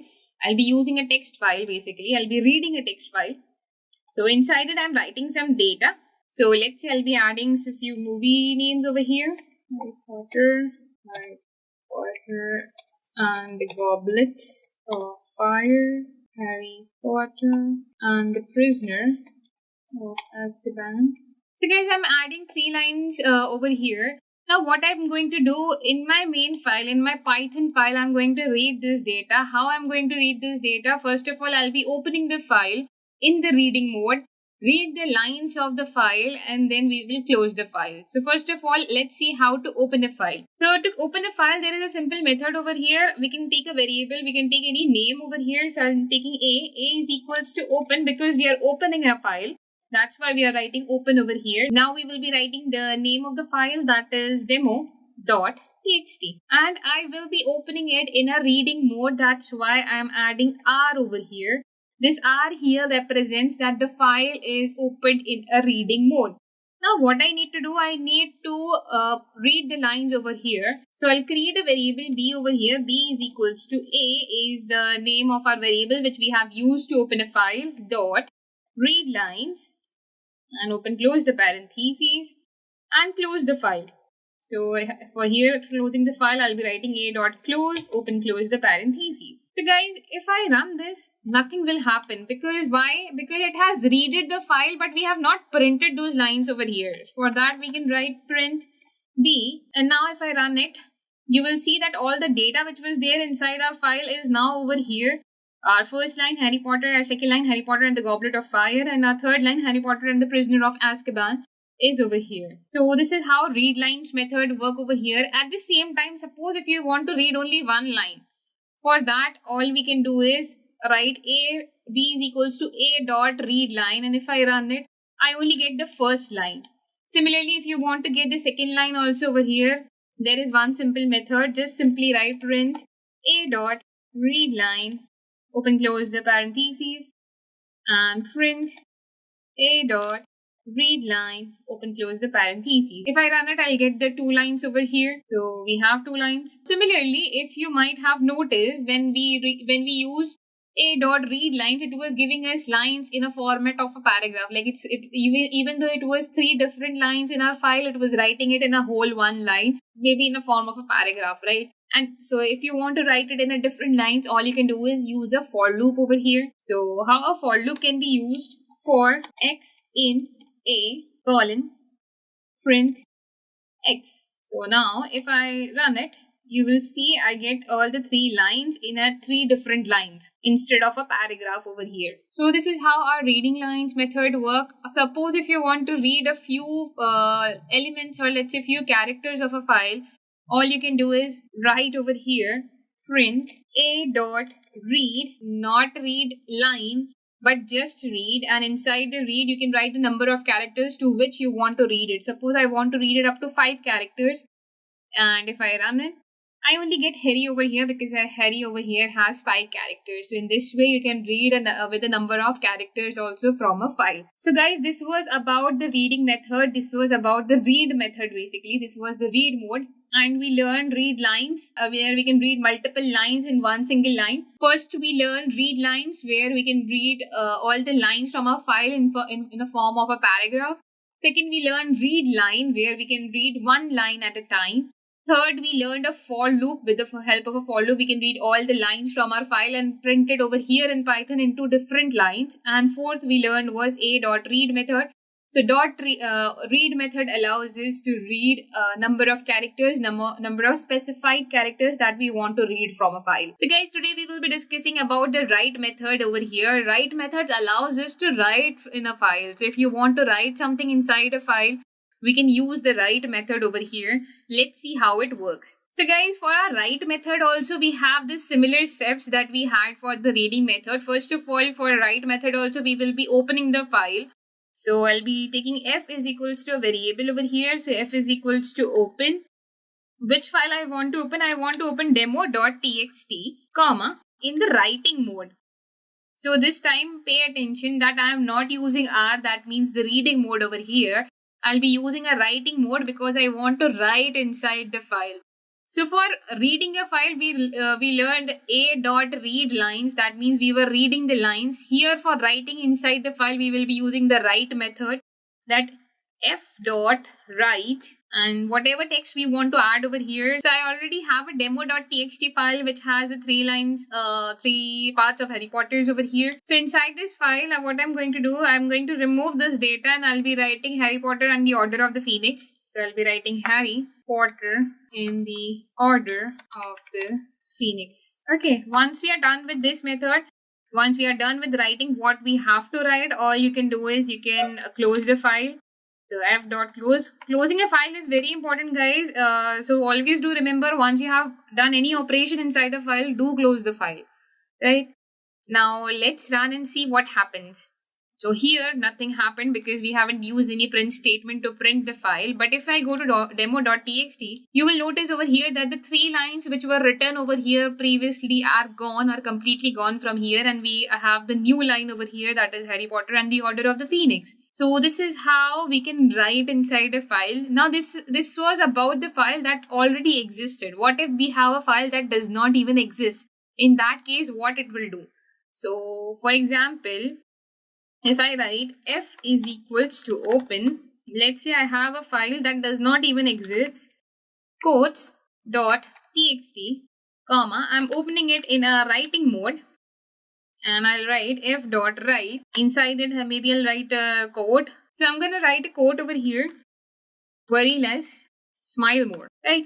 So after this, I will be closing my file by writing f dot close and open close the brackets over here. Let's see what happens when there is a file which does not exist is written over here. So when I run it, you will notice that over here a new file has been created, that is coach.txt. This file was not there previously. If I double click on this, I get a text over here, worry less, smile more. So guys, if you don't have a file, already existing file over here, this writing mode will also create a file for you and write the data inside it.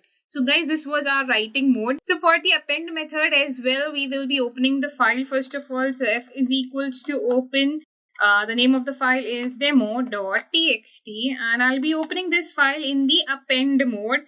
So guys, so far we have covered 2 modes before this, that is the reading mode and the writing mode. Third, today we are discussing the appending mode. In the append mode, again, we will be writing, so it's appending, but still it's writing the data, right? So we will be using same thing, f dot write, and whatever we want to write. So inside the demo.txt, suppose if I want to add Harry Potter and the Goblet of Fire, then I'll be writing it over here, and after this I'll be closing the file. As I keep saying again and again, that closing the file is really very important. So always you remember to close the file when you end the program, or when you're done doing any method related to the file handling, just close the file as soon as you're done with that method.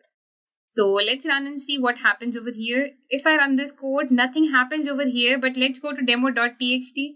You will notice over here that Harry Potter and the Order of Phoenix was already written over here, but it also added the next text, that is the Harry Potter and the Goblet of Fire.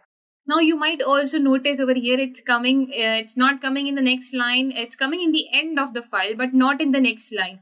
So to add it into the next line, what you can do is, I'll just remove this single line from here. I'll come back over here. And here I'll write backslash and n. Backslash n allows us to go to the next line. This method we have already learned before.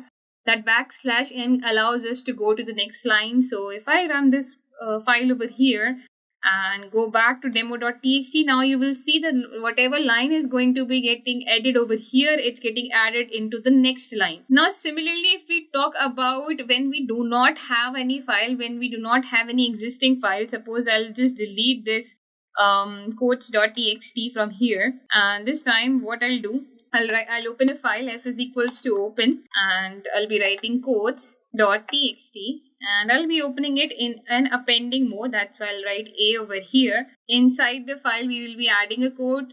So what I'll be doing, I'll be writing f.write, and I'll be writing worry less, comma, smile more. And f.close, open close the parentheses. So right now, as you remember, I have deleted that file. So this file does not exist over here. Here also you will see this file does not exist, quotes.txt, but as soon as I run it, a new file, quotes.txt, has been created, and as soon as we open it, the data is again inside over here. So that's why in the starting I said that if we do not have an already existing file, the reading and the writing mode allows us to create a file and write the data inside it. So guys, this was about the appending mode. Let's take one more example where we take a user input and we will be adding that user input to the file. So I'll go to demo.txt and remove the data from here, and I'll also come back to main.py and remove the data from here, right? So what I'm going to do, I'm going to open the file, f is equals to open and demo.txt in the appending mode, and I'll be taking the user inputs over here regarding the name and age maybe. So name is equals to input, enter your name here, and age is equals to input, enter your age here, right?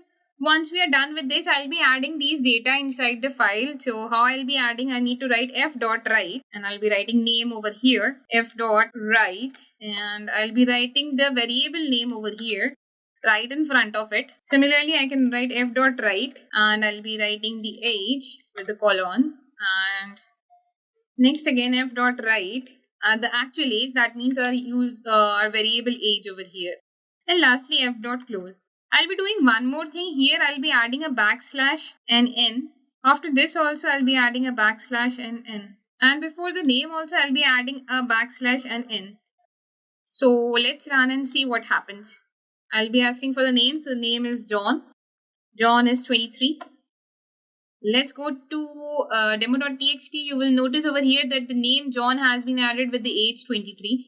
If I run the program again and provide it with another age and name, that is Lisa. Lisa is 25.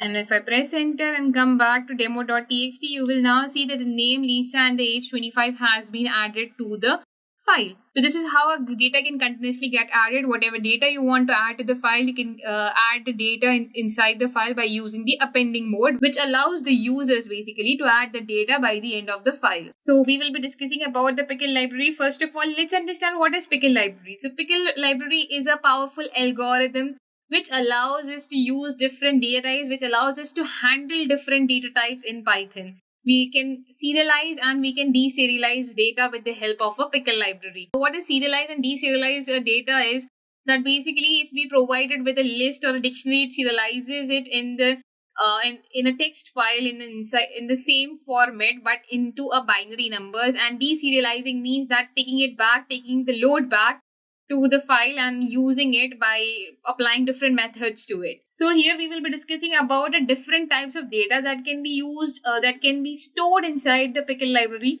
Here we have booleans, integers, floats. We can add complex numbers as well to our pickle library. Strings, yes, strings can be added to the pickle library.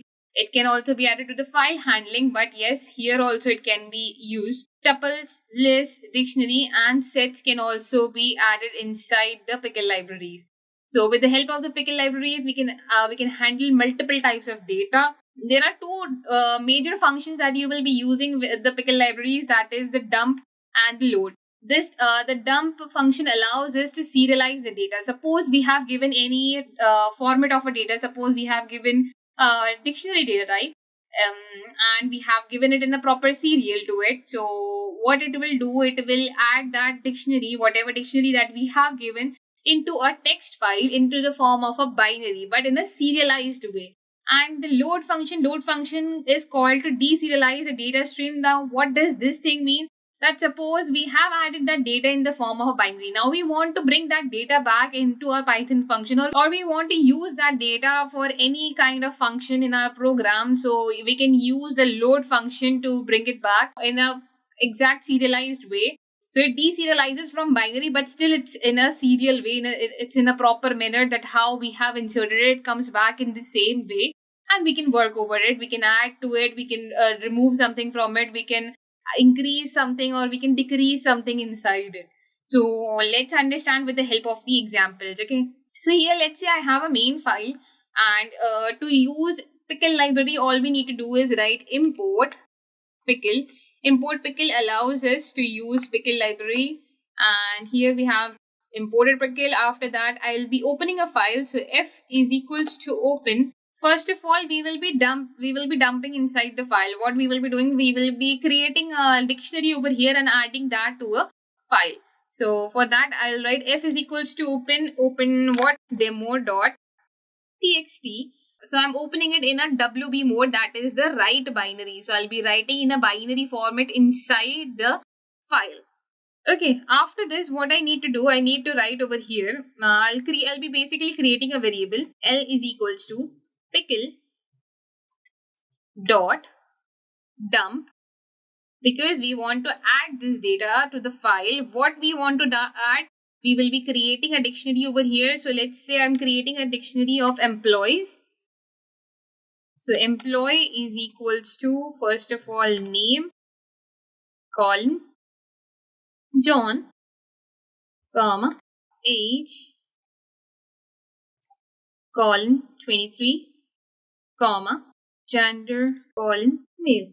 I'll be closing this over here right after the male. Right. Once we are done with this, what I'm going to do, I'm gonna add a parameter over here that what I want to dump and where. So I want to dump employee dictionary, and I want to dump it in F. After this, I'll close the file. So F dot close. So here also in the pickle library, it is very important to close the file. Once we have dumped the data, if I run it, nothing will happen over here. But what if I open demo.txt? Inside the demo.txt, you can see some data is written over here. With this data over here, it looks a little different because it's in a form of a dictionary. It's form of a binary over here. But when we will take it back, when we will load it over here, we'll see that it is written in a proper format only. So what I'm going to do to load this data over here is I'll be opening the file in the writing mode. So I'll be using RB over here and closing the brackets over here. After that, because I want to load the data, so I'll be creating a variable over here. LL is equals to pickle dot load, because load means I want to take that data over here. I want to deserialize. So it has been serialized in the form of a binary. I want to deserialize and bring it back to a form of a dictionary over here. So I'll be using pickle.load and the name over here. So F I'll be writing, and after that I'll be printing it over here. So print L, and I'll close the file by writing F.close, open close the brackets. Now let's run and see what happens. So if I run it, you can see that here it's writing it in the form of the dictionary that we have provided it earlier. Even if I open demo.txt, it will still be in a binary format over here. But when I take it back, when I take the load back to my main file, it shows me that it is in a form of a dictionary in the way that we have provided to it. So guys, this was the load and the dump method in our pickle library. We will be using it more in our problem solving section. So guys, today we will be doing problem solving based on the topics that we have covered so far. So here I have enlisted 4 questions that will help us solve our problems, and if you have any doubts or any questions, it will help you clear your doubts as well. So let's get started. Our first question over here says, write a program to, first of all, read 5 characters in a file, read a single line in a file, and display number of lines in a file. This is our first question. Our second question says that write a program to search and replace a text in a file in Python. Third question here says write a Python program to open 2 files together in Python. And our fourth question here says write a Python program to copy contents of one file to another file.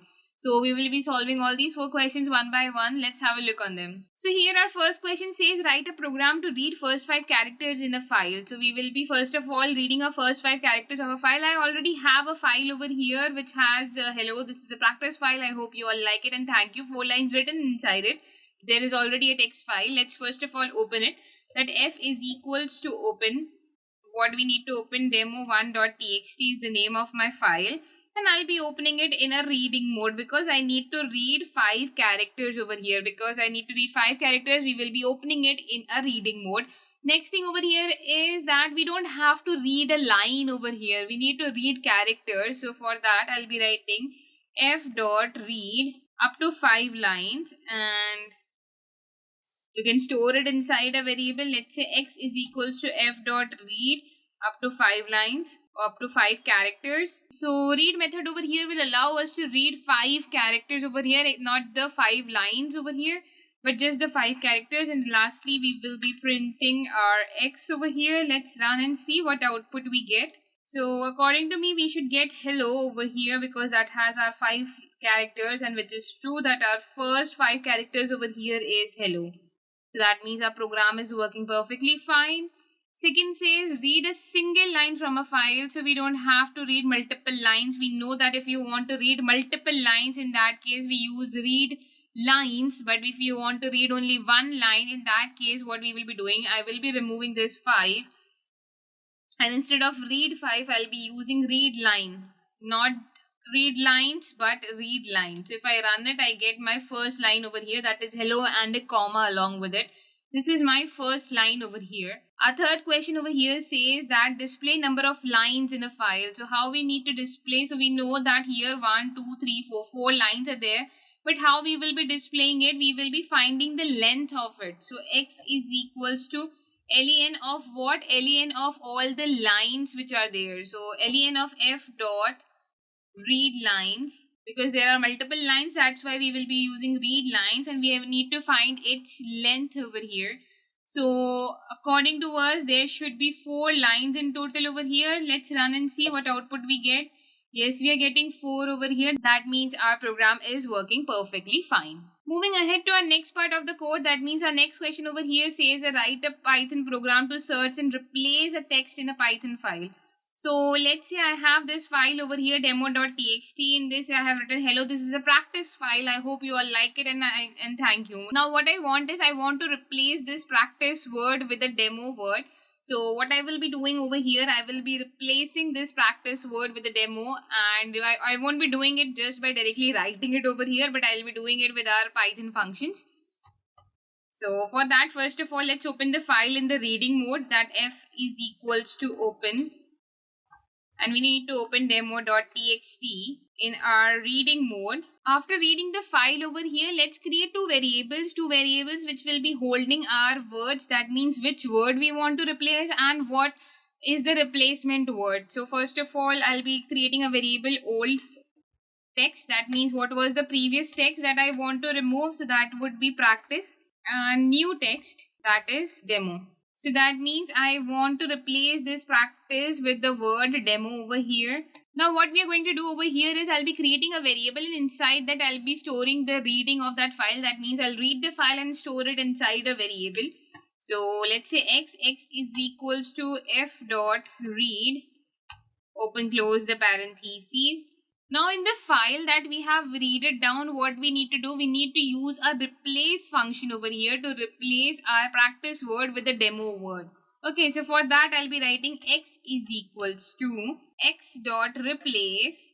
So the file that we have read, in which we will be replacing, what we will be replacing? We will be replacing old text, comma, with new text. So in this line, basically what we are doing, inside our x we are replacing this value old text to the new value that we have provided, and after that I'll write this down inside the file. So as I need to write this down inside the file, what we will be doing, we will be again opening the file in the writing mode this time, but f is equals to open demo 1.txt, and we will be opening it in the writing mode over here.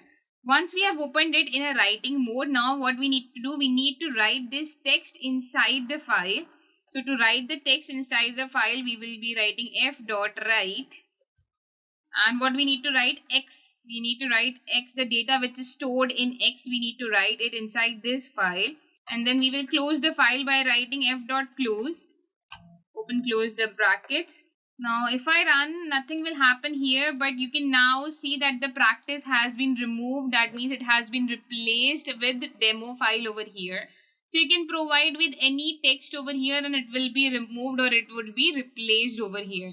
So this is how replacing of text is done. All you need to do is open the file in the reading mode, create two variables, the old text, that means the text which you want to replace, and the new text, that with which text you want to replace it with. Read the file and store it inside the variable. After reading the file and storing it inside the variable, in the same variable, make the changes by using the replace method, replace function over here.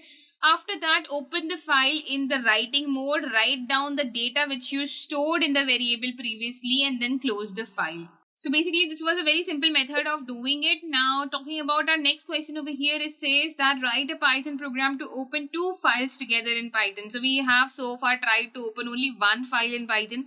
But what if we want to work on two files over here? So I have created another file over here. Inside, I'll be writing the same text, but instead of demo, I'll be just writing the practice word over here so that it might look a little different.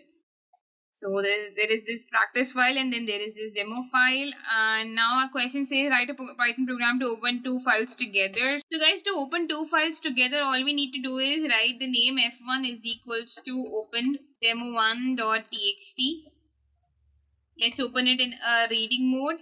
And at the same time, I'm creating f2 is equals to open demo2.txt in the reading mode. So I'm opening both the files in the reading mode over here. Now what we need to do next is we need to read the lines over here. So I'll be creating a variable a is equals to f1 dot read lines. Same time b is equals to f2 dot read lines. Now if I print a comma b, let's see what do we get, because we have opened the two files, but are we getting the output as well? So if I run this, we can see over here we are getting two outputs over here, that hello, this is a demo file, I hope you all like it, thank you, and hello, this is a practice file and I hope you all like it. That means it is reading both the files at the same time. You can use a for loop also over here. But just to show you the example that, okay, this actually works, that if we can open two files together and work on both the files at the same time as well. So this is how it can be done. Now moving ahead to our next question over here. Our next question over here says write a Python program to copy contents of one file to another file. So what we need to do, that whatever is there in one file, I need to copy it to another file. So let's say that I have nothing written in demo2.txt, but I do have some lines written in demo1.txt. What I need to do is I need to copy this content and paste it over here in demo.txt. So let's have a look on how it can be done. So first of all, let's open both the files over here. So I'll be writing f is equals to open demo1.txt, and I'll be opening it in the reading mode. At the same time, f1 is equals to open demo2.txt, and I'll be opening it in the appending mode, or we can use the writing mode as well, totally up to you, that whichever mode you want to open it with. Now after this, what we need to do, we need to read all the lines from here and write it over here. If we will use the read lines method over here, what will happen, it will come in this pattern over here. It will be writing it this pattern. So I don't want this pattern over here. I want that one line should get stored over here. For storing one lines, we know that we can use for loop over here. So we will be doing that only, that we will be using a for loop over here for storing the lines which are there in demo1.txt to demo2.txt. So I'll be writing for line in f colon print f1 dot write line. So basically what I have done over here, that for line in f, that means I'm taking the lines from the f, I'm reading it, and at the same time I'm appending it to our file f1 over here. So let's run and see what output we get over here. Nothing would happen over here, but if I open my demo1.txt, nothing happens here. But in demo.txt, whatever lines were written in demo1 is now also there in demo2.txt, which means that our program is working perfectly fine. All we need to do over here was for line in f. That means for line is any variable that I have taken over here in f. That means we will be iterating through each line in f. Next is f1 dot write. That means where we will be writing these lines. So we are reading the lines from f, and now we are writing it inside the f1. So f1 dot write. What we are writing? Lines, because our line is storing this variable. So this data is getting stored inside the line, and we will be writing that inside our F1. That's how our program will work. So here we will be taking an example. I'm considering a case that our word is computer. How this game will show us? This game will show us these dashes. and it will give us a chance that guess a letter. Here we have to make a guess. Suppose we have guessed T over here. So what it will do, it will check for each position. So that means we know that the for loop is definitely going to be used over here. So it checks for the each position, and whenever there is a T, what it will do, it will replace this dash with a T over here. Similarly, it will give us another chance then. Again, we will be asked to guess a letter. Now, let's say this time we have guessed A. What it will do, it will go check each of these blank spaces and check for A. So if A is not there, in that case, our chances. So suppose if our chances are 7. So our chances will be reduced by -1, and now our chances will become 6. So this will happen when you have given an incorrect guess over here. Okay. Let's say again you have guessed in this time by after let's say 4 to 5 guesses you have got the whole word over here. As soon as we will guess the whole word, it will give us that you have won the game. Or if all our 7 chances are exhausted, it becomes 0 over here. In that case, it will tell us that we have lost the game and the game will be over for us at that moment. So now about this word. Now how this word is coming over here. There are several methods to get this word. First one, you can have a customized word over here, one single word. Okay, but who will be okay with having only one word every time to guess? So what we can do, we can give a list over here of random words, and then we can use our random module to choose any word over here from our given list. Also, we can do one thing. We can create a file over here. We can create a file which has several words, and and by reading that file, we can import any word. We can use a random module, and with the help of the random module, we can fetch any word from there and use it over here.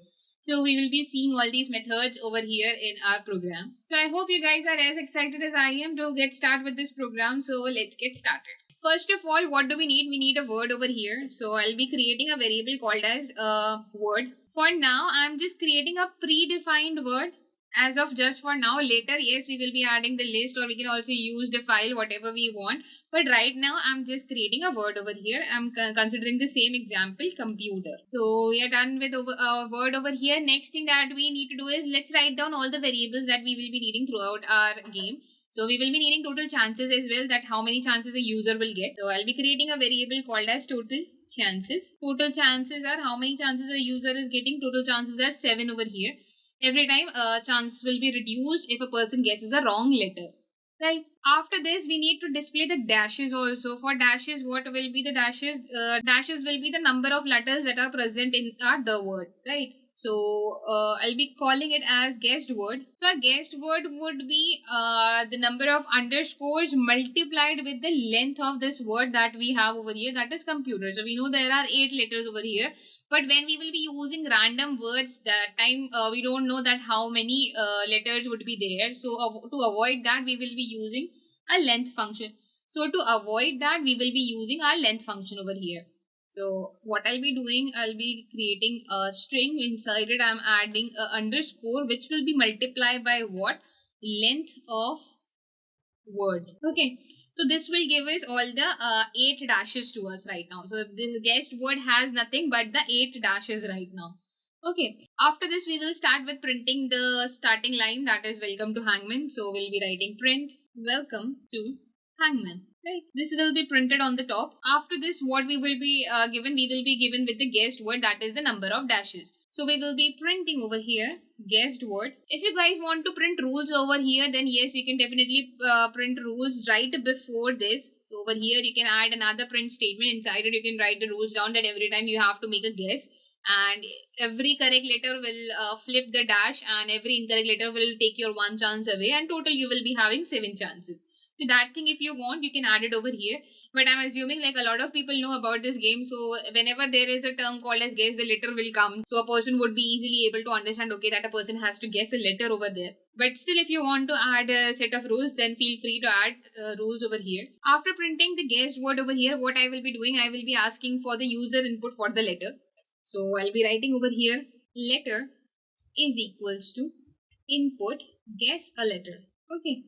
Now guess a letter. A person might write this letter in a lowercase, or they might also write it in a uppercase. That is totally upon the person. We cannot do anything about it, right? So what we can do over here, we can use our dot upper method over here, which will convert whatever letter the user has given into upper. So if it is upper, it will stay upper, but if it is a lowercase letter, then it will convert it into a uppercase. Now you guys might be thinking that total chances are 7. This whole thing should be repeated till our chances don't get exhausted.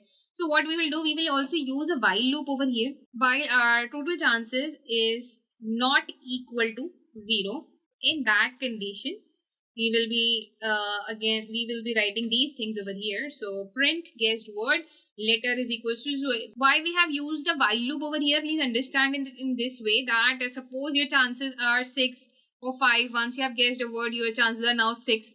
Okay, maybe it's correct, incorrect, doesn't matter. You still have 6 or 7 chances, right? So till your chances are not exhausted, this part of the code will keep repeating where you have to guess a letter. Till your chances are not equal to 0, this part will continue. As soon as your chances are 0, we will come out of this loop and we will declare that a person has lost this game. Also inside the loop, we will be declaring that part when all the letters have been guessed correctly, then a person wins the game. That will come inside the loop, but outside the loop will be the losing part. Now once a person has guessed a letter, what we need to do, we need to check if this letter is present in our word or not.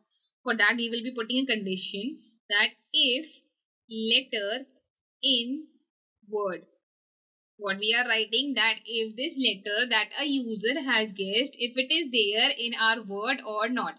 If it is there, then in that condition, what we will do, we will be iterating through the indexes of this length of the word. What we will be doing, we will be iterating for index in range of len of this word. So what we will be doing, we will be iterating over here. We will be checking for each letter in this word, that is computer. Here index, I have taken this as a variable. You can take whatever name you want to take, but here I have taken it as an index, that for index in range length of the word. That means I will be iterating through the whole word, through each letter of this word. And what I will be checking, that if this letter that we have guessed is present inside our word or not. So for that we will be giving a condition over here, that if words index at any index is equal to letter. So any of the index of the word is equal to the letter, whatever letter we have guessed. Suppose we have guessed E over here. So it will check for each letter inside computer and check if E is present at any place or not. If it is present at 2 times, it will check for 2 times also. But it will check for it. Now if it is there, now let's say that we have guessed alphabet E. E is there inside computer. In that condition, what will happen? This guessed word that we have, that means the dashes we have, in that dashes, wherever there is that letter, wherever at whichever position that letter is there, that position will be replaced by what? This letter that we have guessed. So here we will be writing guessed word inside the square bracket colon index, that up to the index we will be going all the way up to that index number where our letter is. At that particular position, we will be adding our letter. After that, again, if there are any dashes behind it, if there are any underscore behind it, that will again remain the same over there.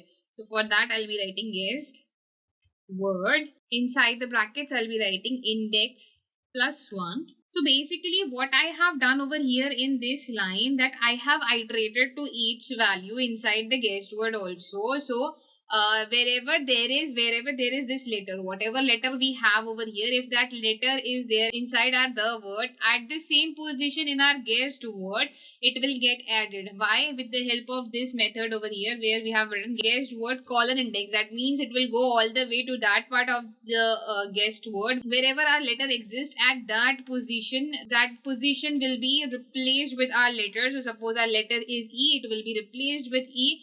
After that, again, it will be followed by the dashes which were there inside the guessed word. This is what this single line of code will do.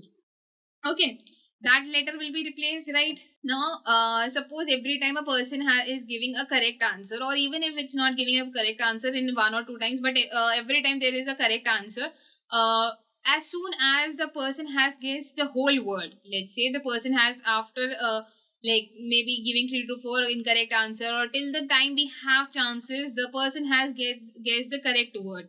For that we will provide with a condition that if guessed word is equal to word, in that condition print congratulations, you won the game. This is when a person has guessed the word correctly. What if a person has not guessed the correctly? That means if letter in the word, we have written over here that if letter was there in word, for that we have given this whole condition. But what if the letter is not there in the word?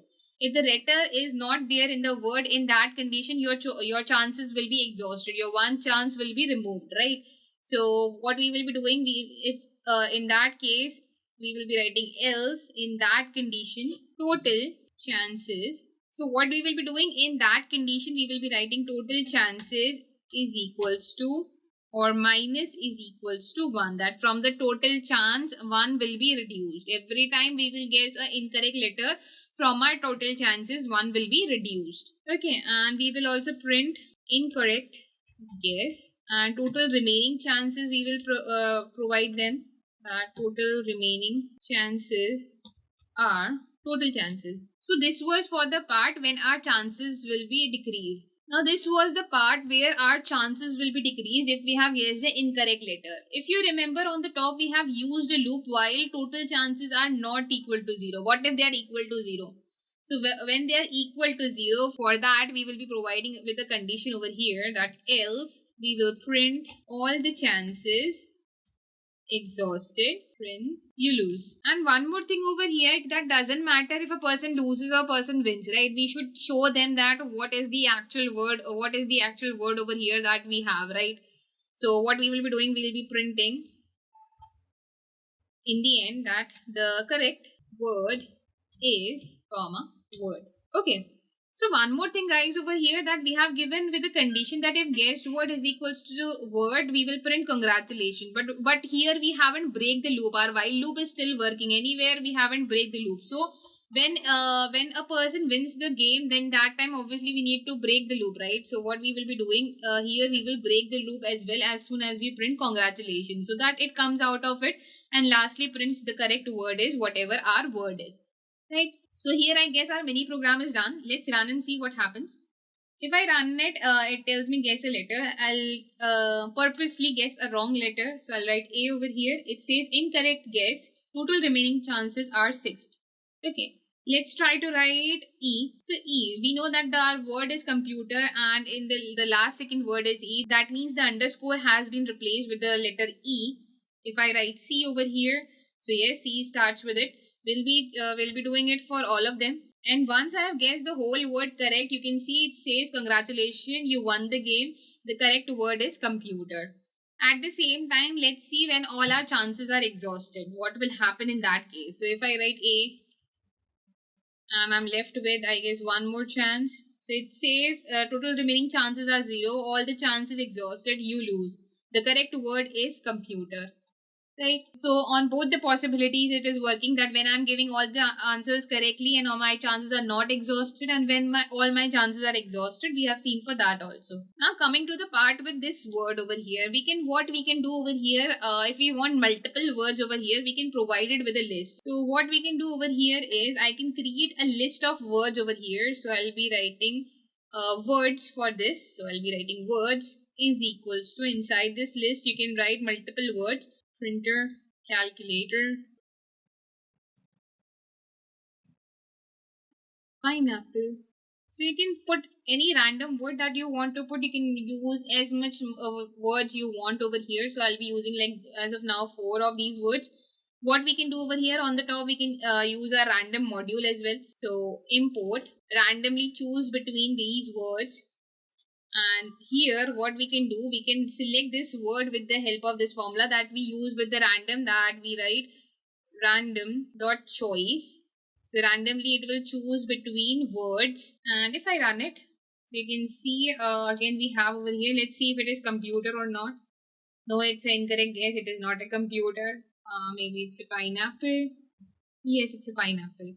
So this is how you can put as many words as you want in a list, or you can do the same with the files also. You can create a file over here add the number of words that you want, hundreds, thousands of words you want, and you can import it over here, and with the help of our read method you can use the file as well over here. So guys, this was our mini project on Hangman. I hope you guys understood what is the logic behind it, how we have created it, and everything must be clear to you, and you might have find it interesting as well. So first of all, we will start with the print statement. Print welcome to rock, paper, and scissors. Or we can add welcome to the game of rock, papers, and scissors. Right? After this, I'll be asking for the name of the user, that okay, who is there, who is here to play with us. So what is the name of the user? So I'll be adding name is equals to input. Enter your name here. Once a user has entered their name over there, we will be giving them with the set of instructions, that what are the instructions to play this what are the rules maybe. So the next thing that I will be doing over here is I will be adding the winning rules of the game, that what are the rules, what are how a person can win over here. For that, I'll be writing print statement. Inside the print statement, I'll be passing triple double quotes, and inside it, I'll be writing the winning rules of the game are, first of all, between rock and paper, paper wins. Between rock and scissors, rock wins. And lastly, between paper and scissors, scissors win. Right? These are our winning rules, at how a person can win this game. After we have told them how a person can win this game, we will be asking for their user input, that they has to choose between 1, 2 and 3, and where 1, 2 and 3 will be rock, paper and scissors. So what we will be doing, I'll be putting it inside a while loop over here. Why I'm using a infinite while true loop over here is because, let's say after a person has played one round, now they want to play again. So why I'm using a while true or an infinite loop over here, because after every round it should be asking us that do you want to play another game, because yes, I will not be satisfied with playing just one round. I want more rounds of it. So we'll be asking, so basically our game would be asking for it, that do you want to play again, and if the user says yes to it, then the whole procedure will be repeated. So from here I'm starting a while true loop over here. Okay, inside it I'm asking for the user choice. So user choice would be UC. UC as in user choice.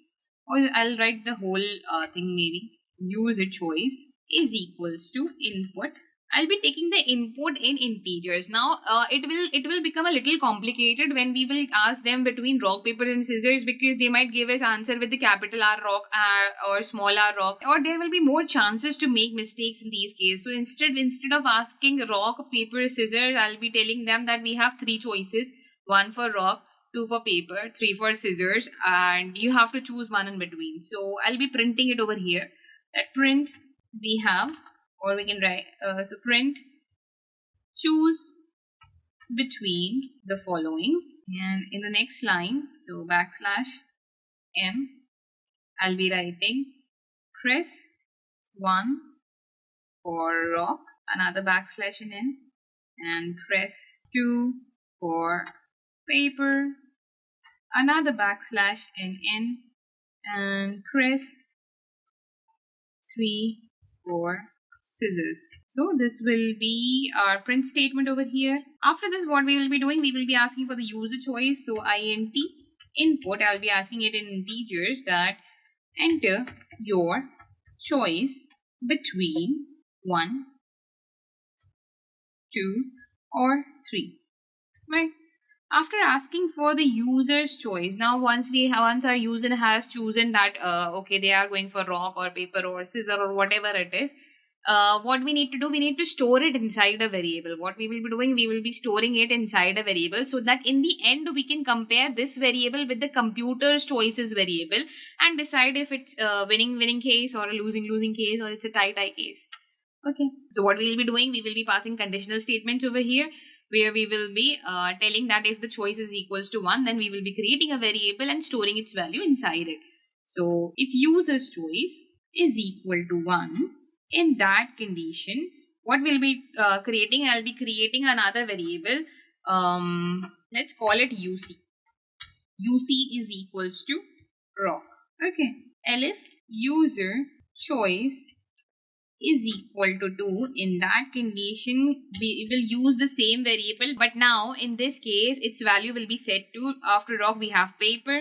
And similarly for third one, we don't need to give a condition. If it's not 1, not 2, then definitely it's 3. So UC will be scissors. So now what will happen if a person chooses any other number other than 1, 2, 3 or writes any string over there?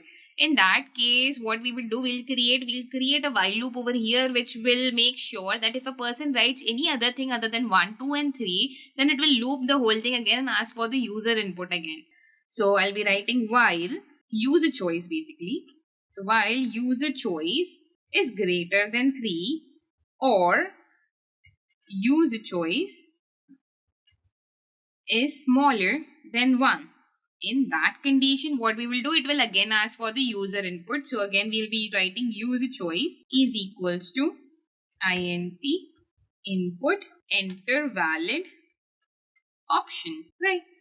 So what this small thing over here will do, this will loop the data that every time if a person is giving a wrong choice, this option will appear, that it will ask for the valid option every time if they are writing any other number other than 1, 2 and 3. We are writing 4, 5, 6 or 0 or maybe negative numbers, or they are writing strings also. This loop will help us to stay inside the program and ask for the correct data. Now after once we have stored these values inside the variables, we will be printing it.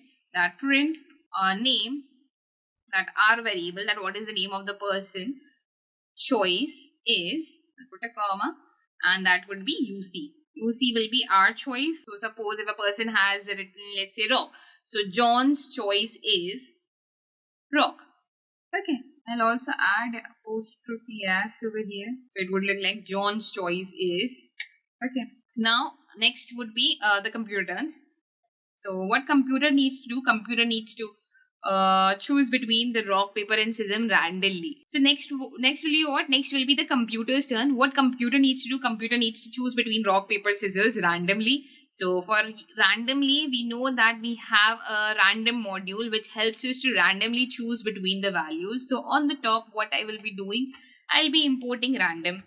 That import random. Now import random, why random is here, so that our computer can randomly choose between the rock, paper and scissors. We don't have to define that in which chance what it will choose. It will randomly choose with the help of our random module over here. Right?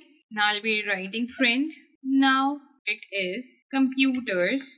Also I'll give a space in between. So I'll just write print and open close the parentheses to give a space in between, so that when printing the output, it looks nice.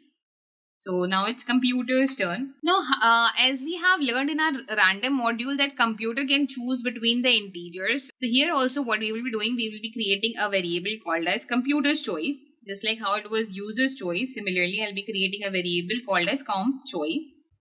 Comp choice is our computer's choice. Computer has to randomly choose between 1, 2 and 3. So random dot random integer. So random dot randint. And it has to choose between 1, 2 and 3. So I'll write 1, 3. Right? Okay. So here our computer has also chosen a number between 1, 2 and 3. Now what we need to do, just like how when we chose 1, 2 and 3 and we stored it inside the variables, similarly when the computer also chooses between 1, 2 and 3, we need to store it inside a variable. Okay. So for that I'll be creating a conditional statement over here, that if computer's choice is equal to 1, in that condition I'm creating a variable cc over here. Cc is computer's choice, uc was user's choice, cc is computer's choice.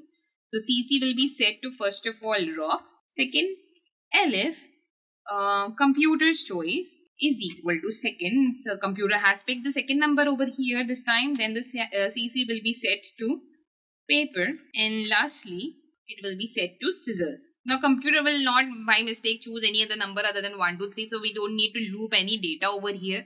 So it was only required for the user, because yes, users can make mistakes, but here computer will not make any mistakes, and will make sure that computer will not make any mistake. So third one over here would be scissors. After writing 1, 2 and 3 that has been assigned to the particular variables, what we will be doing, we will be printing the computer's choice also. Just like how we have printed over here that print name's choice is UC. Similarly, we will be writing print computer's choice is comma, CC.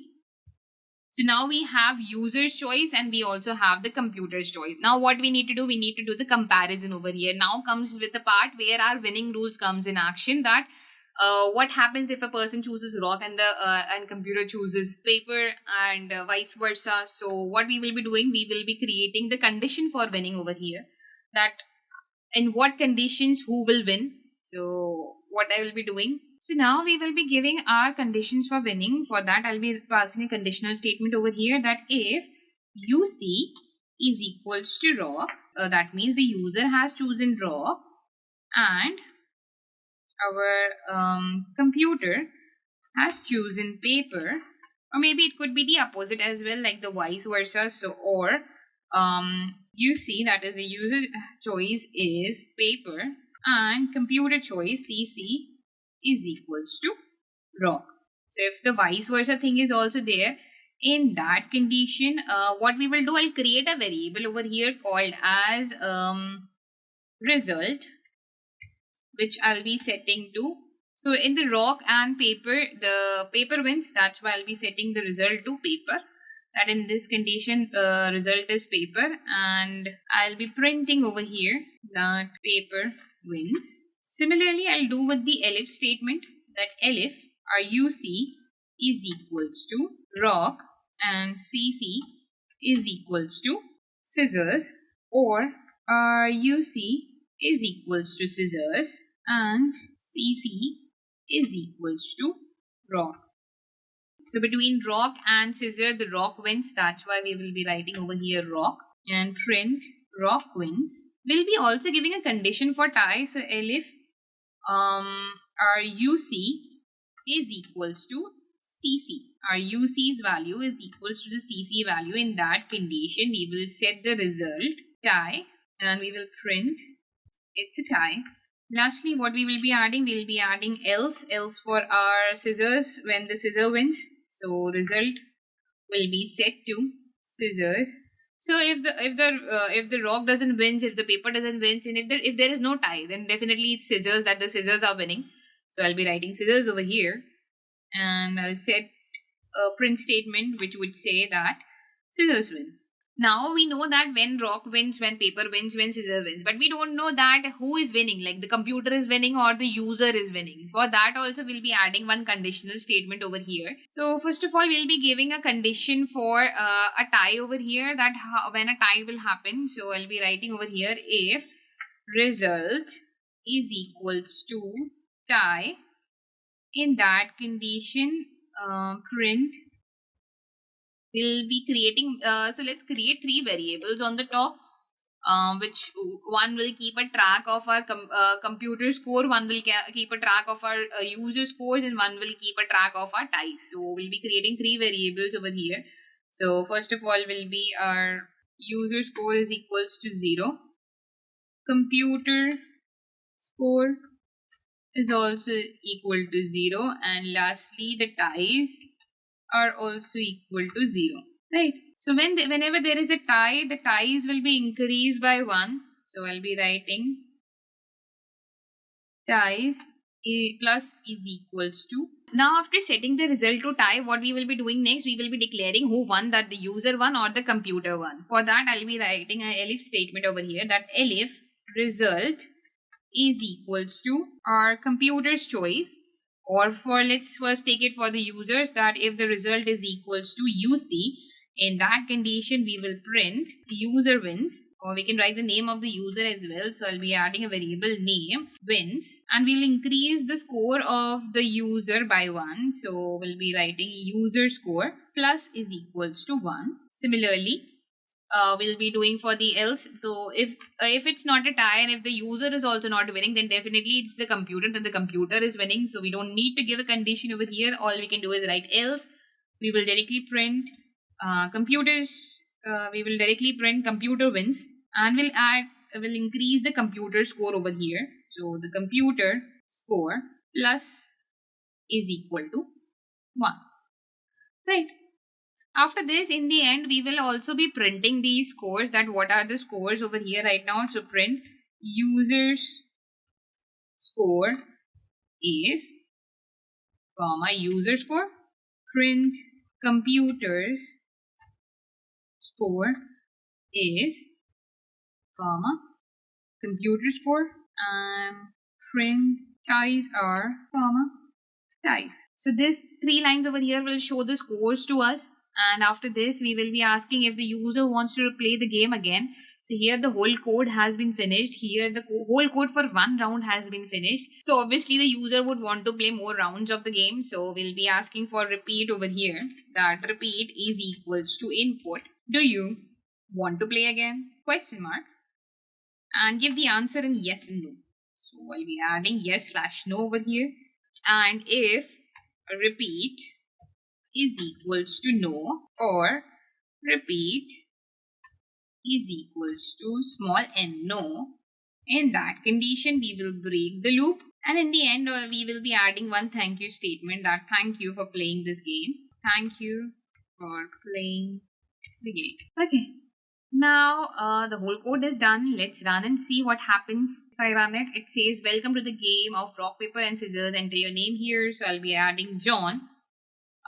It's telling me the rules. That the winning rules of the game are between rock and paper, paper wins. Between rock and scissors, rock wins. Between paper and scissors, scissor wins. Choose between the following. Press 1 for rock, 2 for paper, 3 for scissors. So let's go for rock.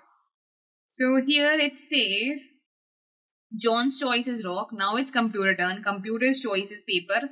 Between rock and paper, paper wins. Computer wins over here. User score is 0. Computer score is 1. Ties are 0. Do you want to play again? Yes, I do want to play again because computer won this time and I want to win. I'll go for 3 maybe this time. This time it's a tie between me and the computer. That it's computer turn and computer's choice is scissors. My choice is also scissors. That's why it's a tie. And user score is 0. Computer score is 1. Ties are 1. And I have still not won the game. So maybe it's not a good day. So yeah, our code is done. That is a good thing. That we have learned how to create a rock, paper, scissor game using the random module, using the loops, using the conditional statements and some logic over here. So I hope guys, you guys have no doubts and no questions.